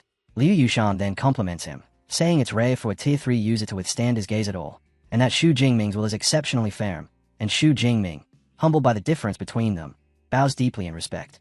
Liu Yushan explains why he's here, laying out the value of Xu Jingming's potential by saying that while rank users appear every year, fewer than 50 SS rank users have been recorded across the last 200 years, and he expresses his hope that Xu Jingming will grow into one of humanity's top fighters. Then, to secure him, Liu Yushan summons a glowing purple spirit soul seal and says it will provide additional mental protection, and with a gentle touch he presses it to Xu Jingming's forehead, an act that visibly drains even a martial saint. As Xu Jingming steadies him and helps him up, Liu Yushan explains that the seal is his own SS rank psychic technique, and that now it's been applied, it would take enormous effort for even another Tier 9 psychic user to break it.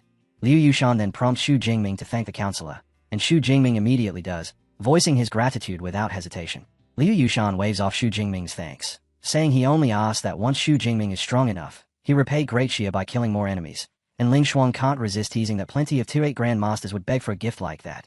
Xu Jingming answers with calm confidence that he is, after all, Modu University's best student, which earns an amused reaction from Ling Shuang as she immediately gives him a new assignment. He will lead the team for the All-Country University League competition next March.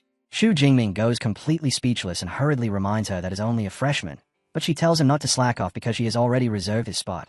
And with the decision clearly not up for debate, Xu Jingming accepts the challenge and says is looking forward to battling geniuses from across the country. 3 days later, back at Modu University, Qingyaju is waiting for Xu Jingming's return, and when a massive airship lands and the students begin filing out, she calls out to him.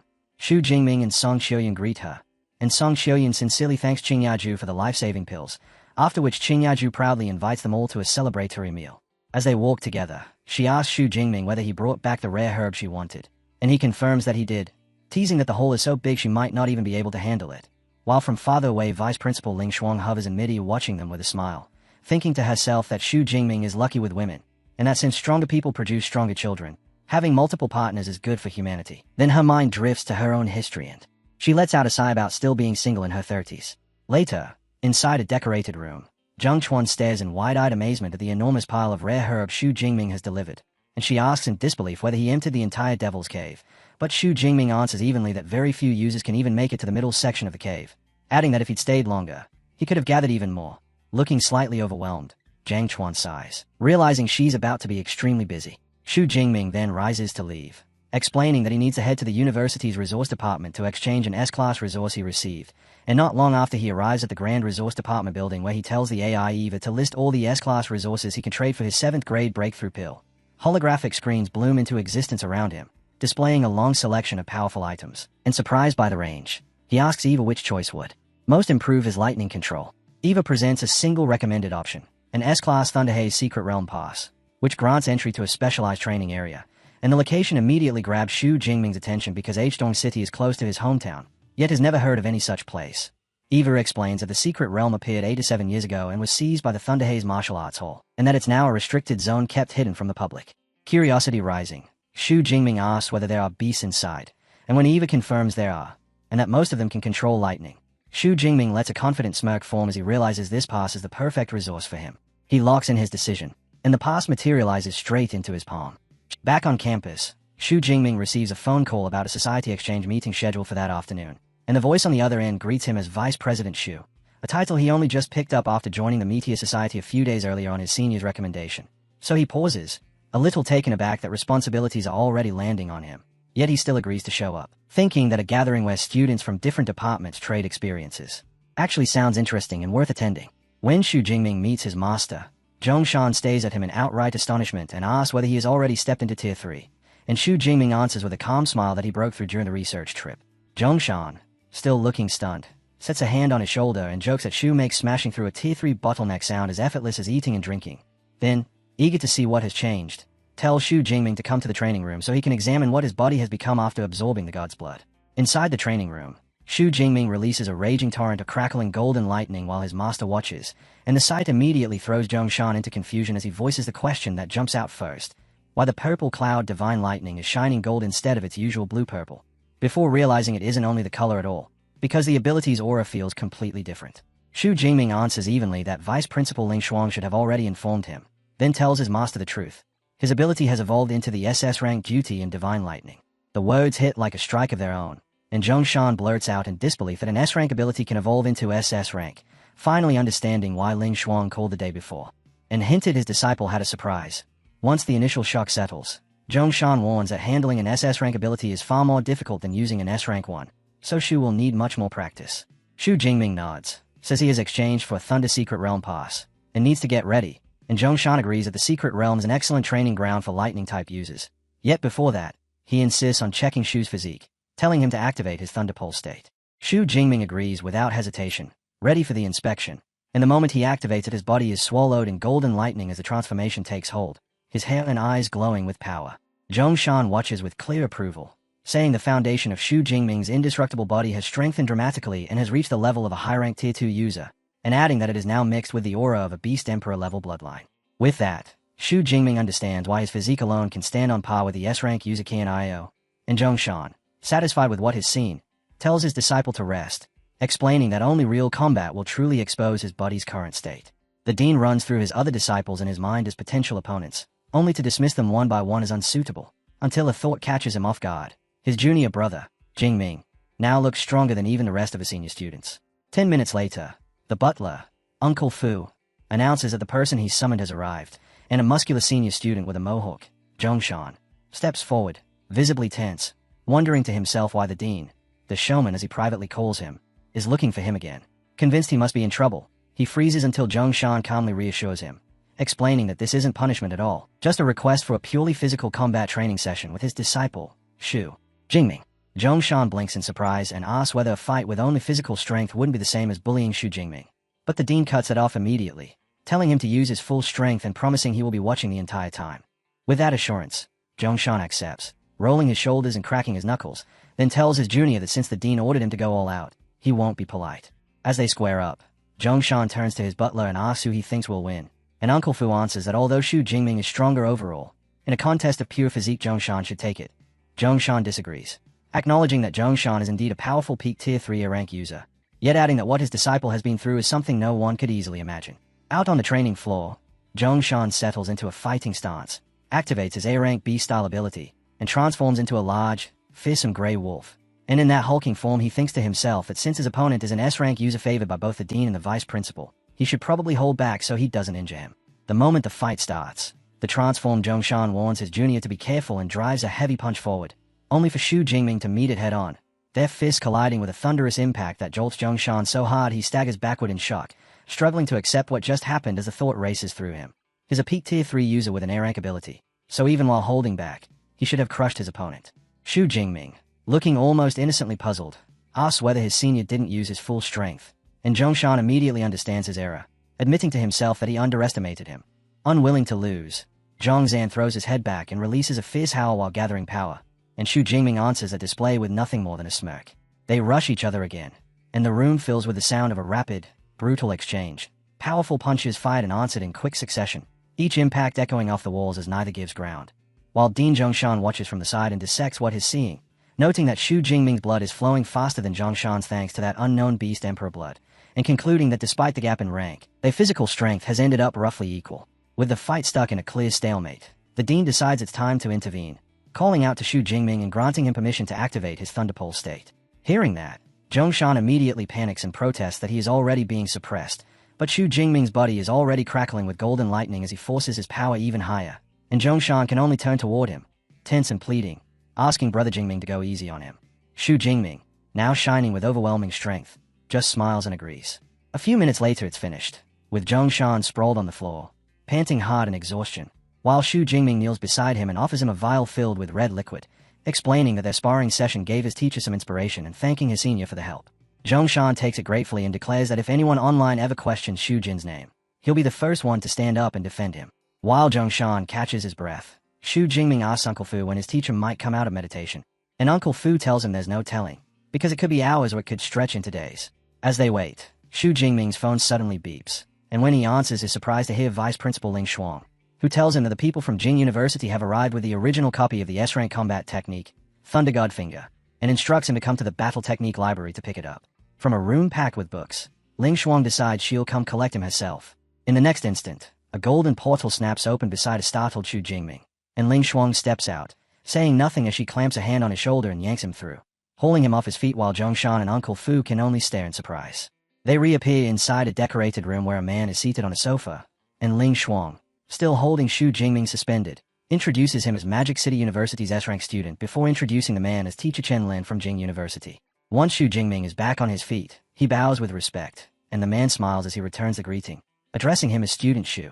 Then Ling Shuang explains that Teacher Chen is a low-ranked Tier 7 Grandmaster who has mastered the Thunder God Finger, adds that he will be staying for half a month, and makes it clear that Shu Jingming must seek his guidance often. Shu Jingming agrees, though privately he thinks it's a pity, since he could simply use his system to master the technique instantly, and instead, outwardly polite, he tells Teacher Chen that he may end up disturbing him a lot. Teacher Chen waves it away, saying it's nothing, explaining that he is an old friend of Shu Jingming's master and came by to visit, and telling Shu Jingming that if he needs anything, he can find him at Zhongshan's residence. That evening, a weary Shu Jingming reaches a large building for the society meeting, apologizes for arriving late, and explains that he had a lot to handle that day. Then, as he steps into the spacious meeting hall, students all around greet him as Vice President Shu, and he can't help noticing just how many members the society has.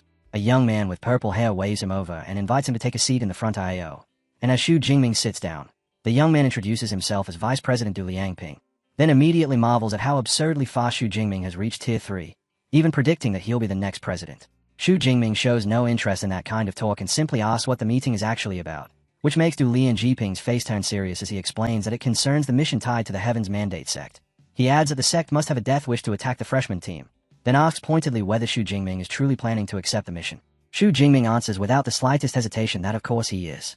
At the Meteor Society meeting, Wuan makes a grave announcement, telling everyone that the Heaven's Mandate sect has returned and that the government has issued an extermination order against them, then explaining that the school has released many tasks connected to this mission and urging all members to take part. After that, he turns to Xu Jingming, guessing that he'll be accepting a task as well, and offers to team up. But Xu Jingming, seated beside Du Liangping, declines politely and says he prefers to go alone. He isn't doing it on impulse either, because in his mind the choice is calculated. Before he accepts any mission, he must first master the Thunder God Finger technique, since adding another S-rank combat skill will make him far safer in the battles ahead. Following that plan, Xu Jingming meets Teacher Chen in a quiet room and tells him he read the Thunder God Finger manual the previous night but still has questions, and Teacher Chen responds by praising his diligence, saying it's exactly what he expects from Magic City University's top student, then inviting him to ask anything at all and promising to share everything he knows. Xu Jingming points to the section describing how to communicate with the world's thunder and merge it with one's own power, and Teacher Chen explains that the principle resembles the heavenly lightning technique Xu Jingming has already learned, except that Thunder God Finger is far more advanced, demanding much greater condensation of energy and producing far more complex changes. They keep talking like that for a long stretch, and 3 hours later the session finally ends, with Teacher Chen resting a supportive hand on Xu Jingming's shoulder and praising his strong comprehension, then adding that the only thing left now is practice, and remarking that it took him more than 10 days to reach the same level of understanding. Xu Jingming thanks him sincerely for the lesson, and the moment he has the knowledge he needed, he immediately uses his cheat, closing his eyes and ordering his system, Deep Blue, add points, after which the system instantly confirms that the Thunder God Finger technique has been learned to the beginner level. Teacher Chen, unaware of what just happened, suggests that Xu Jingming should try the technique right now so they can spot any issues, and the proposal catches Xu Jingming off guard, because he thinks that since he has already learned it, there shouldn't be any problems at all. Still trying to refuse politely, he says he should head back and practice on his own so he doesn't take up any more of the teacher's time. Teacher Chen immediately waves off the concern, assuring him it won't take long, and with nowhere left to retreat, Xu Jingming can only agree, reluctantly, to demonstrate. He starts showing the Thunder God Finger while his teacher observes, and the moment he gathers power, a fierce surge of golden lightning snaps and crackles around him.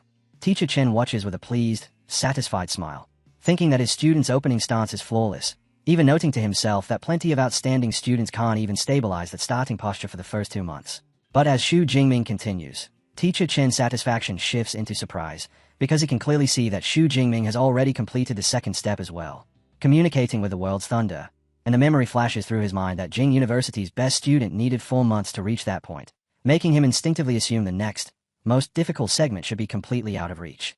Xu Jingming proves that assumption wrong in the very next breath, lifting a finger toward the sky as all the gathered energy surges upward. And then, high above the university, it condenses into a colossal golden hand formed from pure power. Teacher Chen goes rigid in total shock, wiping sweat from his brow as he stays up and wonders how his student managed to release the Thunder God Finger on his very first attempt. Yet he doesn't even have time to process the disbelief before Xu Jingming yells in panic that he can't pull the technique back.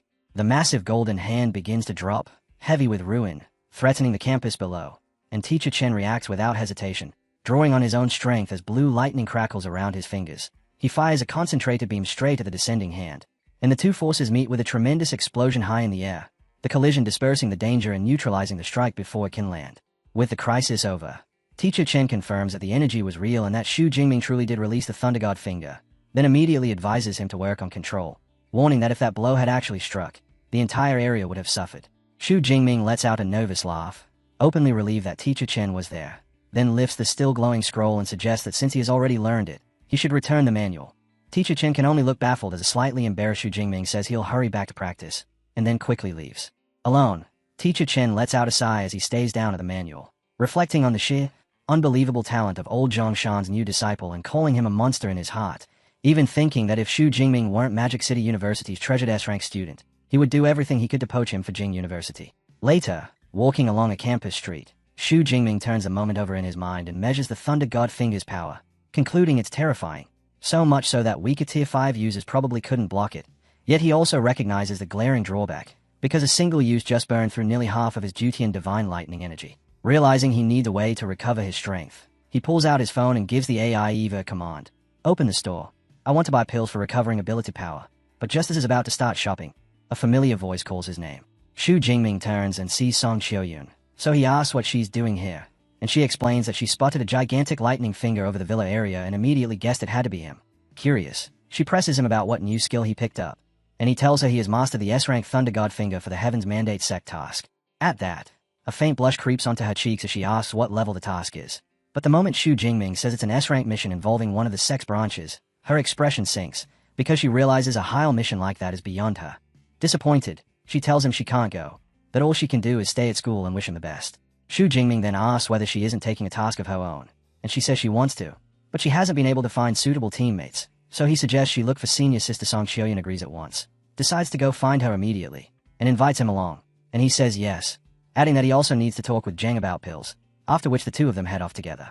Meanwhile, over at the Mushi Cafe in Jining City, a four-person group is already waiting, and a woman with short purple hair asks the blonde-haired captain whether the people from Magic City University have arrived. The captain tells her not to rush, because the appointment is set for 8:30, but another member grumbles about how long they've been sitting there, only for the captain to snap back that it's because their public security bureau is short-handed. Someone asks who is even coming to assist them, and the captain answers that it's a 19-year-old freshman named Xu Jingming. The name and age draw instant disbelief from the team, with one person questioning whether Magic City University is sending a freshman to his death, another dismissing it as a joke, and the captain telling them to stop interrupting and let him finish. He then lays out the details that change the room's mood, stating that Xu Jingming has an S-rank ability, is a low-rank Tier 3 user, and that his combat power sits at the peak of Tier 3. That revelation stuns them into silence for a beat. Then they react with open amazement, exclaiming that a freshman being that fierce makes him a genius, and the captain warns everyone to be serious when they meet him. Right on cue, the cafe door swings open and Xu Jingming walks in, offering a calm smile as he apologizes for making them wait. The blonde-haired man answers that they have also just arrived, shakes Xu Jingming's hand, and introduces himself as Caiju, a peak Tier 3 user with a B-class enhancement ability. He then identifies the man with long gray hair as Xiong Shan, a mid-rank Tier 3 support user, introduces the woman with short purple hair as Zhang Tong, a high-rank Tier 3 user with a Ferret-type ability, and finally points out the man with glasses as Sun Yang, a high-rank Tier 3 user with a mental-type ability. With the introductions done, Caiju says they can get straight to the point, ready to present the clues they've gathered about the Heaven's Mandate sect, and he explains that their investigation has led them to two individuals. Caiju names the two people their investigation has narrowed down to: Zhao Wuhao, president of the Tiger Society, and Ling Chong, CEO of Blue Ocean Technology, and a holographic projector throws up their images as he explains that their intelligence indicates both men are tied to the sect. The objective is to capture them and interrogate them, because it should point straight to the sect's local branch, and Caiju adds that they consider Ling Chong the more troublesome target, so the plan is to seize Zhao Wuhao first. He then tells Xu Jingming that his job is to follow their operation the next day. With a faint smile, Xu Jingming challenges the approach, asking why they don't split up when there are two targets, and Caiju answers that moving together is safer. Xu Jingming immediately realizes they are underestimating him, so he calmly proposes a different plan, telling them to leave the harder target, Ling Chong, to him while they take care of the Tiger Society. Caiju's face stays skeptical as he wonders if this S-rank student has gotten ahead of himself, thinking that even with an S-rank ability, taking on a mid-rank Tier 4 user is brutally difficult, and Zhang Tong pushes back even harder, stating that Ling Chong has a mid-rank Tier 4 bodyguard, which makes him far too dangerous for one person. She insists they stick to the original plan. Xu Jingming doesn't flinch, tells her not to worry because it will be no problem, and Zhang Tong, irritated, turns to her captain and demands, angrily, whether Xu Jingming even understands how serious this is. But Caiju, seeing how firmly Xu Jingming is insisting, finally relents, agrees to let him go alone, and hands him a data chip containing all the information they have on Lang. Xu Jingming accepts it with an assured smile, thinking that the team has far too little faith in an S-rank student, and concluding that he'll have to show them what real skill looks like. Later, inside a room, Xu Jingming studies a holographic map of a technology park projected from his portable EVA terminal, noting the overwhelming security, thousands of sensors layered throughout the area, along with dozens of ability users constantly patrolling. And he thinks that his target, Ling Chong, has turned the entire park into a fortress, guarded even more tightly than a military base. Just then his phone vibrates, and when he answers, it's Caiju telling him that the Bureau has assigned a special action squad of 20 agents to operate under Xu Jingming's command. Yet even with reinforcements promised, Xu Jingming lowers the phone afterward with the feeling that when it's time to move, that extra manpower won't be much use. The next day, Xu Jingming sits at an outdoor cafe inside the busy, futuristic Blue Ocean Technology Park, turns to one of his subordinates, and asks Captain Wang for a surveillance update. Captain Wang Gang, Peak Tier 2, and the man leading the Special Action Squad, reports that his team has already scouted the entire area, but they couldn't find a single weakness in the park's defenses. Hearing Captain Wang Gang's report, Xu Jingming concludes that although he'd hoped to avoid brute force, it now looks like that's his only path forward. But before he can act, a woman's voice suddenly calls his name in startled recognition. He turns and finds Lin Qingluan, his old high school monitor, standing there, and the sheer coincidence catches him off guard, since he had nearly forgotten she was even attending university in Jin City. She asks what could possibly bring him all the way to Jinning from Magic City, wondering if he's here as a tourist, and Xu Jingming gives a vague agreement, saying he wanted to visit the Blue Ocean Technology Park but wasn't allowed inside. He immediately offers a way around that, explaining that her uncle was invited to a technology exhibition inside the park and could probably bring Xu Jingming in as his guest, assuring him it would be no trouble at all. Xu Jingming accepts with genuine gratitude, and she responds by teasing him lightly for still calling her monitor after all this time. As they head in, Xu Jingming turns the twist over in his mind, realizes how useful it is, and decides he'll have his special action squad stay on standby for the moment. Later, in an open-air courtyard within the park, Lining Wan's uncle, Lin Hema, tells the group that CEO Ling Chong will be arriving soon, then says they are free to look around while he goes off to greet a few friends. Xu Jingming smiles, thanks him, and thinks to himself that this couldn't be better, because it spares him the trouble of hunting for his target. While they wait for the CEO to appear, Lining Wan asks Xu Jingming whether he's become an ability user, and when he confirms it, she lets out a sigh edged with envy, complaining that he became a full-fledged ability user in only 6 months while she's still stuck at the Awakens stage. Right then, Xu Jingming's phone rings, and he steps away from the group to answer. On the other end, Cai Ju's voice is urgent as he asks whether Xu Jingming has found Ling Chong, then explains that their other target from the Tiger Society have all escaped, leaving Ling Chong as their only remaining lead, and he warns Xu Jingming not to let him slip away, an insistence that makes Xu Jingming wonder if his target is preparing to flee as well. As he listens, something suddenly clicks in Xu Jingming's mind, and his eyes widen as realization hits. Cai Ju hears the shift and asks what's wrong, but Xu Jingming reins himself in and answers calmly that it's nothing, then tells him he has just located Lang Chong. Meanwhile, back at Bureau headquarters, Zhang Tong asks Captain Cai Ju for an update, and Cai Ju explains that Xu Jingming has found Lang, but the details are still unclear, so they are heading over immediately to provide backup. Back in the technology park, Xu Jingming ends the call, then turns to Lin Qingluan and calmly tells her to take her friends and find somewhere safe to hide, because he has some business he needs to handle. Confused, she asks what they are supposed to be hiding from, and Xu Jingming, his face turning grave, tells her plainly that he didn't come to the park for a tour. Nearby, the CEO of Blue Ocean Technology, Ling Chong, is in the middle of greeting his associates at the exhibition when, without any warning, Xu Jingming strides forward and calls out at full volume, Ling Chong of the Heaven's Mandate sect. Surrender. Pointing straight at the CEO, he declares that an investigation by the Jinning City Public Security Bureau has linked Ling Chong to the cult, then orders all bystanders to leave at once, warning that anyone who tries to protect the CEO will be treated as an enemy. Shocked murmurs ripple through the crowd as people struggle to accept that someone as famous as Ling Chong could be tied to an evil cult. Yet they can't ignore a statement made in the name of the Public Security Bureau. A burly bodyguard named Wu Hang immediately steps in front of the CEO, insisting that he's only a bodyguard and knows nothing about any cult, then sneers that the Bureau must be joking to send a low-ranked Tier 3 kid to deal with someone like his boss. Lin Qingluan hears that and goes rigid with disbelief, stunned that Xu Jingming has already reached Tier 3 in less than a single semester of university. Xu Jingming, meanwhile, takes one look and decides the bodyguard must be a cult member too. So he chooses to finish this right here, quietly instructing his AI Eva to begin recording the mission. Furious at Xu Jingming's audacity, Wu Hang's body starts to glow with dark red energy as he summons an enormous sword, and with a roar of, "Die!" he charges in to unleash a powerful blood tiger slash, only for Xu Jingming to slip aside and dodge it cleanly. The spectators erupt in shock at the bodyguard's terrifying strength, some shouting that Master Wu, a mid-rank Tier 4 user, has made his move, and Wu Hong mocks Xu Jingming, saying that even if he was fast enough to dodge once, he won't get that lucky a second time. Xu Jingming doesn't react at all, answering calmly that there's no need to dodge, because he has already seen everything he needs to understand his opponent's strength. In the next heartbeat, golden lightning snaps into being around Xu Jingming as he begins to transform, his hair flashing into a brilliant, spiky gold while his eyes ignite with crushing power. Wu Hang goes pale with terror, mistaking what he's seeing for deification, a technique he believed only the sect elite god's blood envoys could use, though he quickly realizes it isn't the same, because Xu Jingming's body isn't changing shape.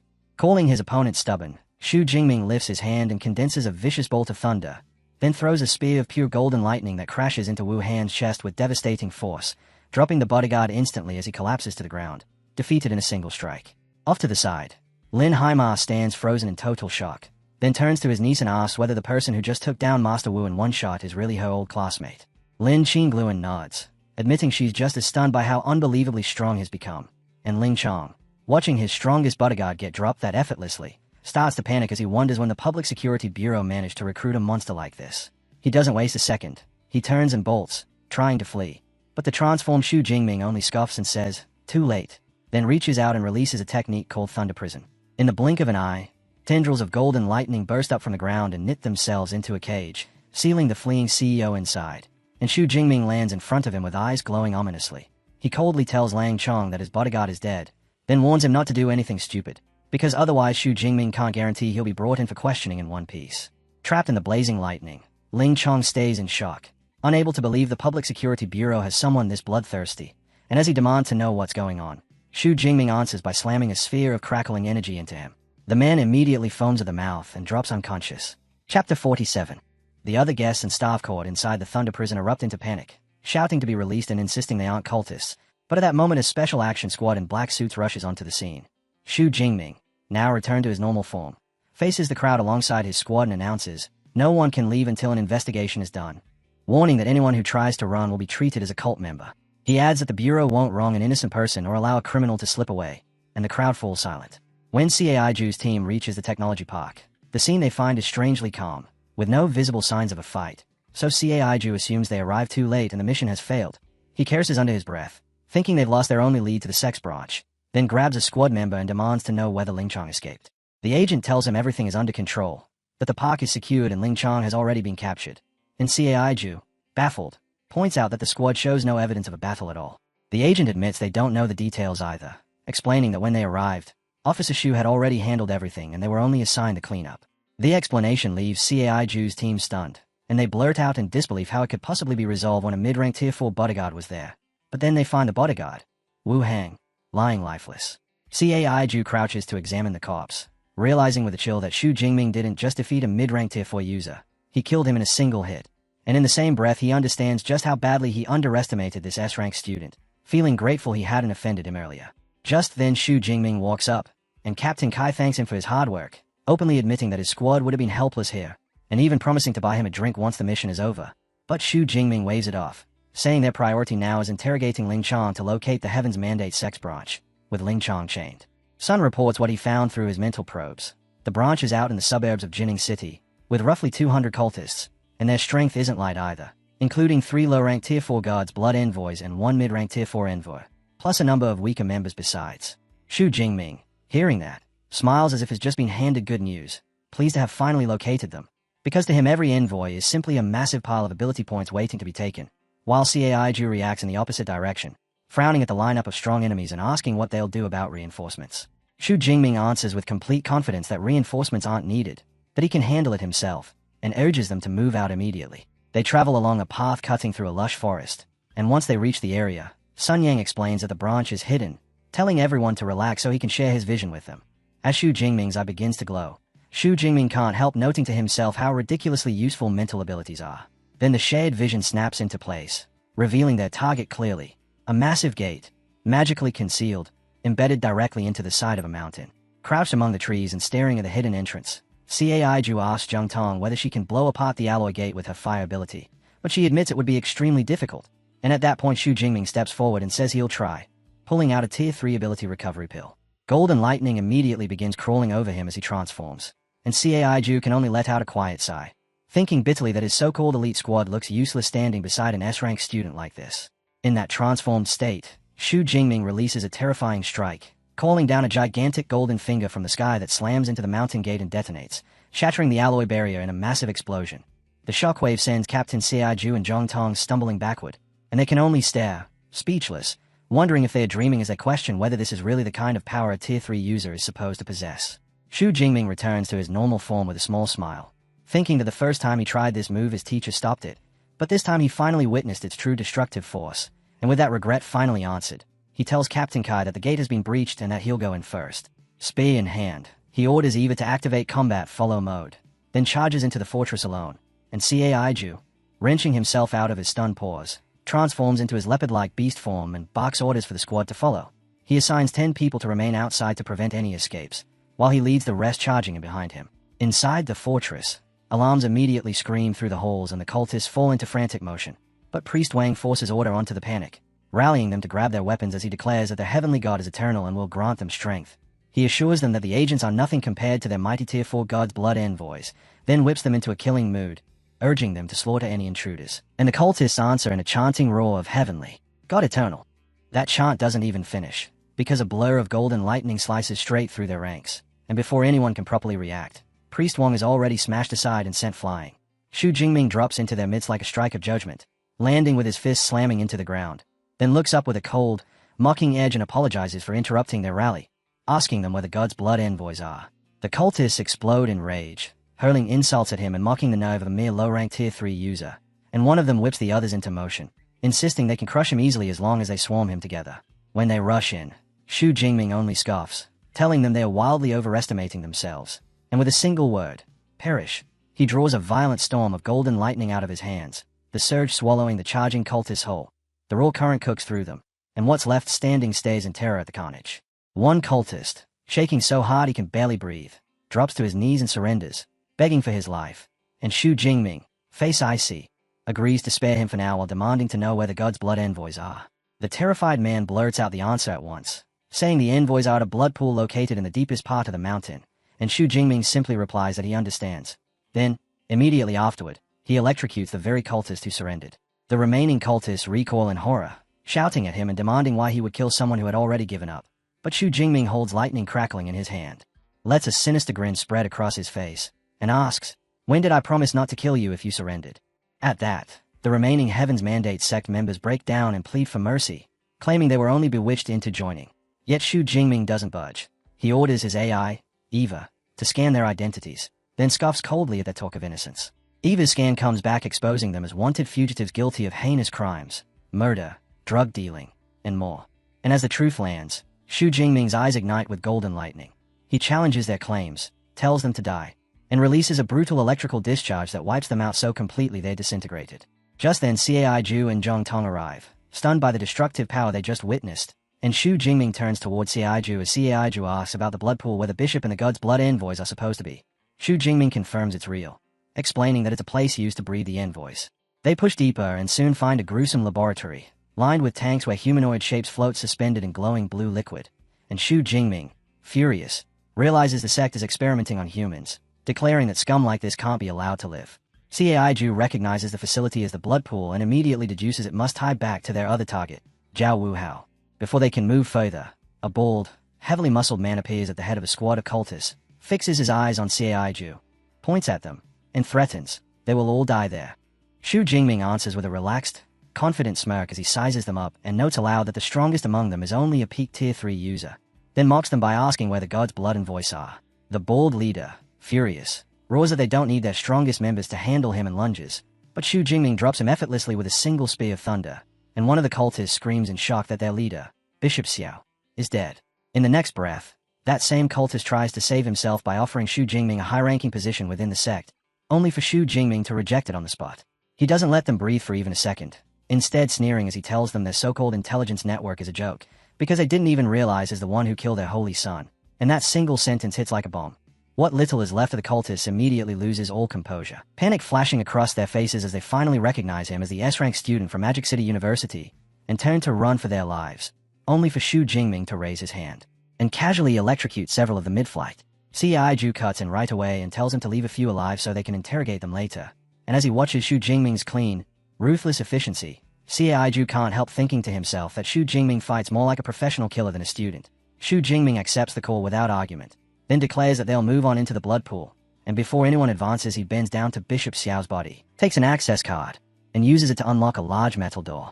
Once they step through, the group enters the blood pool chamber, and the moment they're inside, Cai Ju and Zhang Tong are hit hard by the thick stench of blood, their eyes snapping to the massive circular pool in the center, filled with a swirling blood-red liquid that seems to react the instant it senses them. Something about it feels off, so Xu Jingming decides not to gamble, and to test the waters he throws a spear of lightning straight into the pool, triggering a violent eruption as the liquid bucks and blasts upward.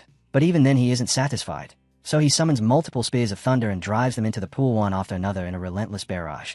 From the side, Cai Ju remarks on just how cautious Xu Jingming is, while Zhong Tong stays in open amazement at how quickly he can fire off combat techniques without pause.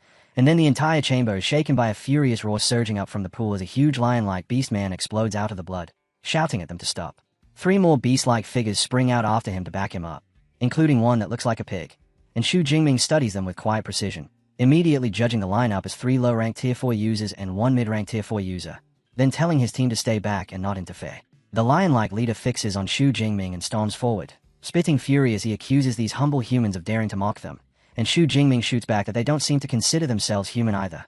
Puffed up with pride, the Beastman announces that they are divine envoys chosen by the heavenly god, beings far above ordinary humans, and Xu Jingming answers with a smirk, saying he wants to see for himself what's so different about these divine envoys, before charging in with his spear and slamming into the lion-like leader head-on. The leader doesn't back down, instead taunting Xu Jingming that even if he's an S-rank user, there are still 4 of them, and right on cue the other 3 envoys leap up and fan out around Xu Jingming in the air, boxing him in as they ready their strikes. When their weapons come crashing down together, Xu Jingming doesn't even flinch, instantly calling up his thunder armor as a violent burst of lightning detonates from his body, shocking the envoys and knocking their combined attack away like it was nothing, and with electricity snapping around him he mocks them outright, asking if those weak hits were supposed to be a massive, before he starts spinning his spear at extreme speed, whipping up a terrifying whirlwind of golden lightning and raw energy. In one seamless, flowing movement, Xu Jingming releases the full force of his spinning strike, and the whirling surge tears through all 4 of the god's blood envoys at the same time, wiping them out instantly. System notifications pop up to confirm the kills, and with them comes the reward, 4,500 ability points added on the spot. Standing over the fallen bodies, Xu Jingming stays completely composed as he coolly notes to himself that the point harvest isn't bad at all, and when he searches further he turns up even more loot, a space ring, pills, rare herbs, and cash. So he concludes the mission has turned out to be genuinely bountiful. Ciiju and Zhang Tong move in toward him, and Ciiju can't hold back, blurting out that Xu Jingming is amazing, while Zhang Tong, just as stunned, asks whether everyone from Magic City Ability University is really as strong as he is. Xu Jingming answers with modest ease that they are, though he adds it is slightly more special, which makes Ciiju comment on his humility before declaring that since the mission is officially finished, they have to hold a celebratory banquet that evening, and Xu Jingming must attend no matter what. So with a friendly smile Xu Jingming agrees. The next day, the scene shifts to a university where students crowd around mission terminals, and a girl complains that her D-class mission was far too difficult, while a student nearby boasts that he just cleared his own D-class mission and earned 74 credits. Then someone suddenly notices Xu Jingming, and 2 other students begin guessing why he's there, tossing around possibilities like whether he turned in a C-class mission, or maybe even in a class mission, only for one of them to scoff and point out that an elite Tier 4 student just submitted an A-class mission, so there's no way Xu Jingming could already be that strong. Xu Jingming doesn't react to any of it, simply walking up to a terminal and placing his mission card onto it, and the machine immediately lights up as it announces that he has successfully completed the first S-class mission against the Heaven's Mandate sect, and that he has now risen to the number 1 spot on the glory ranking. The same students who were whispering a moment ago go completely blank, then blurt out in raw disbelief that he actually finished an S-class mission. The university hall screen updates to display the new glory ranking, showing Xu Jingming in first place with an S-class mission cleared in a little over 67 hours, followed by Li Kang and Zhang Yue beneath him, both listed with the class mission completions, and the students gathered around can only stare, stunned and openly marveling that a freshman managed to finish the highest difficulty mission so fast. Right then, a sharply dressed young man walks up to Xu Jingming and comments that he didn't expect anyone to complete an S-class mission faster than he did, adding that Xu Jingming really does live up to his reputation, before introducing himself as Yao Feng and explaining that he likes making friends with strong people. The onlookers immediately recognize him as Iceberg Yao Feng, one of the top 5 students in the university, and they are shaken all over again by the fact that Xu Jingming was even quicker than him. Xu Jingming remembers that Yao Feng is a Tier 4 senior from the Element Academy with a powerful A-rank ice ability, then politely shakes his hand and says he's heard plenty about him, and Zhongshan goes on to explain that he and his friend had a bet over who could finish an S-class mission first, but Xu Jingming beat every one of them, so Zhongshan promises that later he'll introduce Xu Jingming to those friends.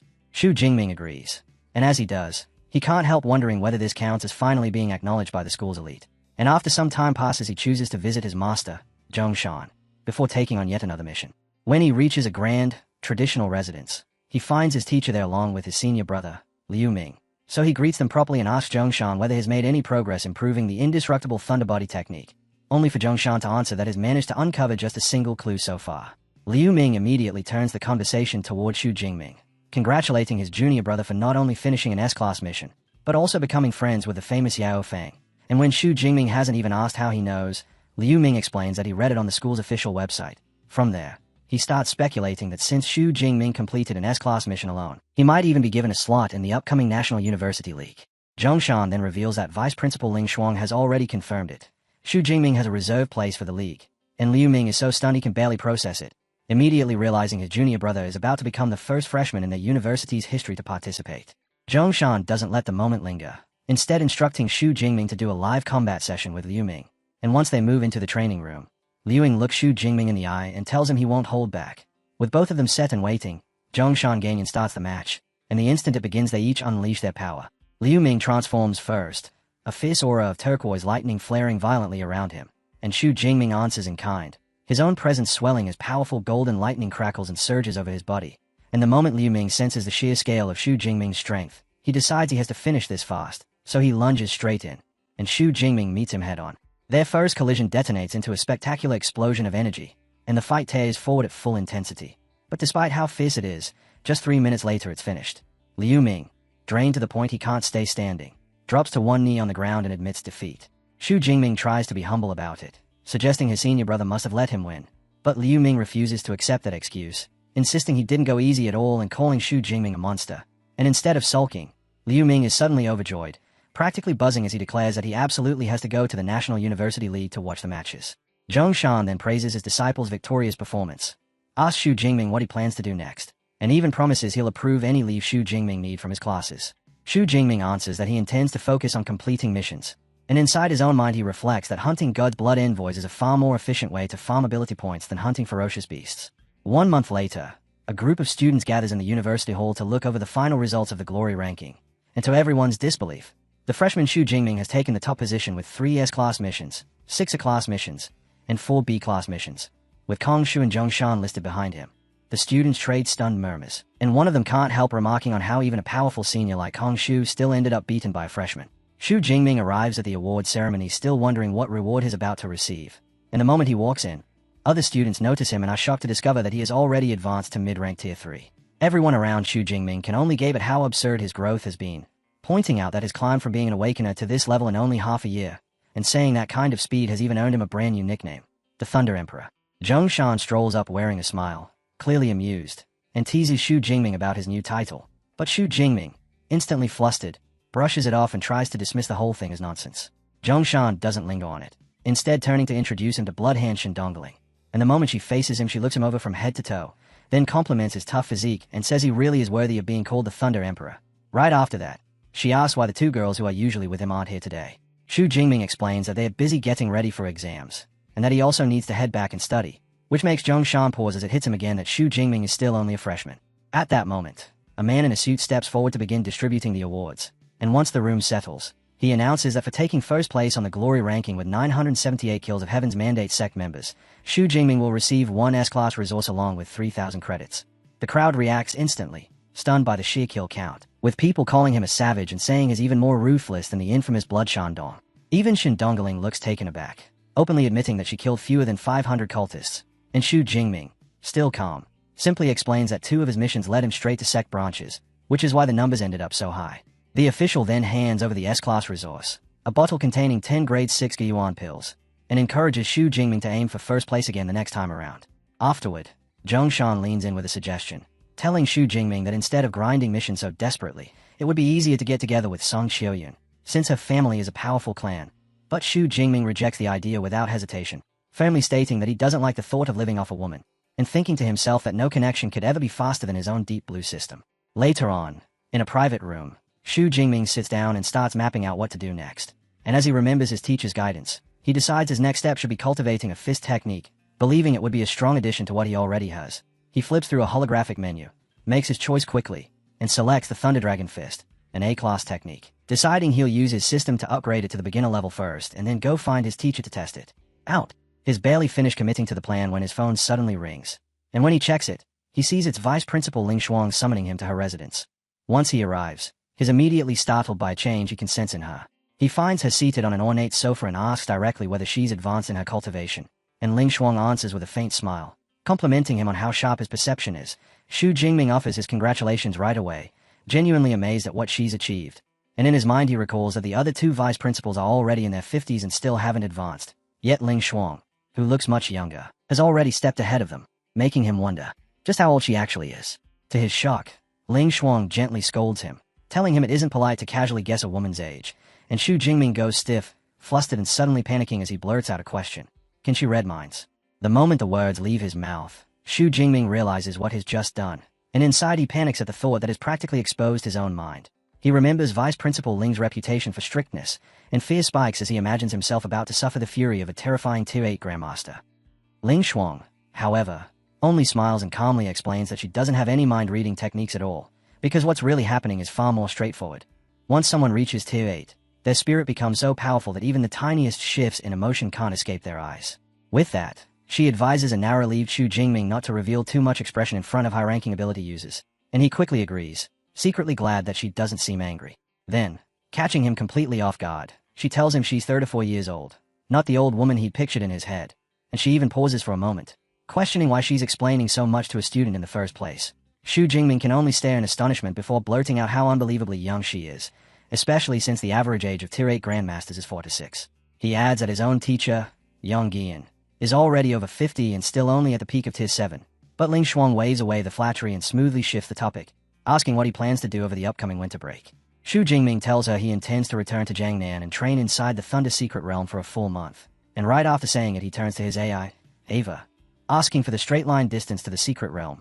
Ava answers that it's 563 kilometers, and Ling Shuang immediately confirms that distance is fine, explaining that after breaking through to mid-rank Tier 8, she can teleport up to 600 kilometers. Before letting him go, she reminds him that the Heaven's Mandate sect has been launching counterattacks, and warns him that if he ever runs into truly life-threatening danger, he must crush the talisman she gave him.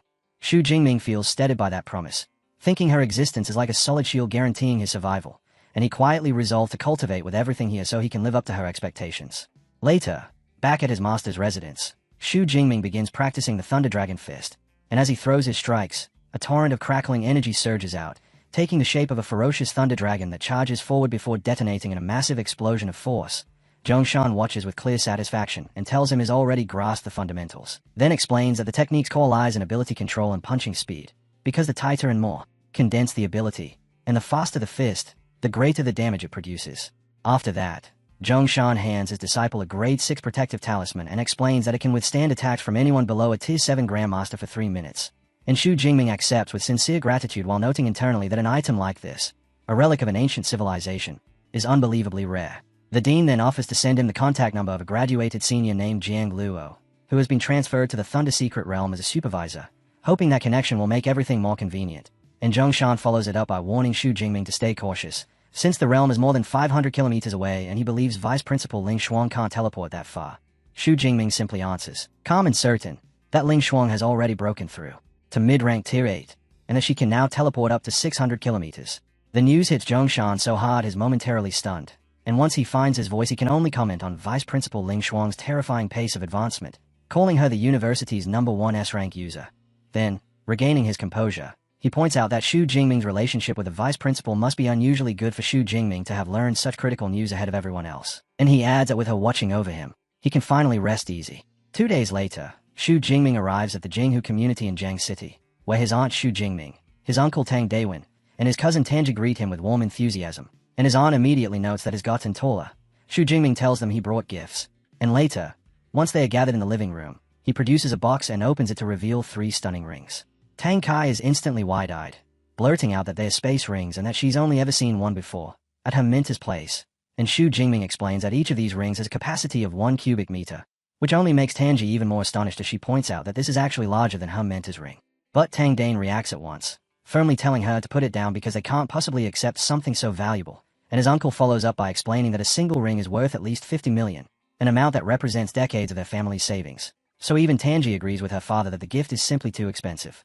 Xu Jingming, however, brushes aside all of their hesitation and reveals that the space ring is wearing right now holds 10 cubic meters, and since he has already advanced to mid-rank Tier 3, these smaller rings are useless to him anyway. The moment he says it, his cousin is completely thrown, exclaiming in disbelief that he's already mid-rank Tier 3 when even the mentors at her school are only at Tier 4. Xu Jingming WAN smiles with unmistakable pride and says that their Jingming has truly become successful. And hearing that, his uncle's stance softens as he decides it's fine for his daughter to accept one, though he insists that he and his wife will decline the gift, and in a suddenly buoyant mood he heads back to finish cooking. Later, alone in his room, Xu Jingming decides it's time to test the S-Class cultivation resource he received, the grade 6 Guan pill, so he takes out a single glowing purple pill and swallows it, and the effect is immediate as a powerful surge of energy erupts from his body. Half an hour later he opens his system panel, and what he sees leaves him genuinely impressed, because the S-Class resource is every bit as formidable as advertised, boosting both his physique and spirit attributes by more than 10 points each. He notes that in a normal cultivation session he'd only gain about 0.5 points, then reflects that it's a shame these pills come with side effects that restrict him to only one per day. And even so, he reaffirms his conviction that his Deep Blue system remains the best route to rapid advancement. The next day, he reaches the Thunder Secret Realm in Dongyi City, where his senior, Jiang Luo, is already waiting to greet him. And after picking him up, Jiang Luo drives him toward the entrance while explaining that the secret realm lies beyond the wall they are approaching. Xu Jingming asks Jiang Luo if the rumors are true, that the sky above the realm is eternally choked with thick thunderclouds, with lightning crashing down non-stop from morning to night. And Jiang Luo answers with a sly smile, telling him he'll find out the moment they get inside. They keep driving, cutting through a lush forest until massive, ancient pillars rise ahead to mark the entrance. And as they pull up, an automated security system scans and confirms their identities, recognizing Jiang Luo as a supervisor and verifying Xu Jingming through his S-Class pass from Magic City Ability University, even noting that his access will remain valid for nearly 30 more days. Once the checks clear, a colossal gate rumbles open, and Jiang Luo drives them straight into the Thunder Secret Realm. Yet instead of spilling into some untamed wilderness, they roll out onto a clean, modern city street, and Jiang Luo turns to ask if the sight is shocking, prompting a surprised Xu Jingming to agree and admit that no one could possibly imagine this from the outside. As they continue, a massive, imposing metal wall comes into view, and beyond it the sky roars with violent green lightning. So Xu Jingming remarks that the realm is nothing like what he expected. He'd pictured something primitive, not a city, and in his mind he can't stop wondering how a phenomenon on this scale could be hidden behind what looks like an ordinary city wall. Jiang Luo explains that it's a masterpiece of high-ranking space-time ability users, revealing that the wall they pass through is actually a space gate. And he further clarifies that this city zone is simply an isolated, safe place for ability users to live and recover, while the true Thunder Secret Realm is a thunderstorm zone located at the farthest point. As they drive on, Jiang Luo introduces Xu Jingming to one of the realm's specialties, the Thunder Crystal Core, explaining that it can be harvested from Thunder Beasts, though Tier 1 beasts don't drop them at all. Drops from Tier 2 and Tier 3 beasts depend entirely on luck, and a Tier 4 beast guarantees one every time.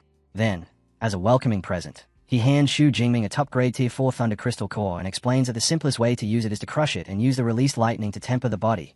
Xu Jingming thanks him, but immediately asks why anyone wouldn't just step into the storm and bathe directly in the lightning to cultivate. Jiang Luo answers that the storm's lightning is far too violent and its intensity shifts unpredictably, making it dangerously unstable, while the energy inside the core is steady and controllable.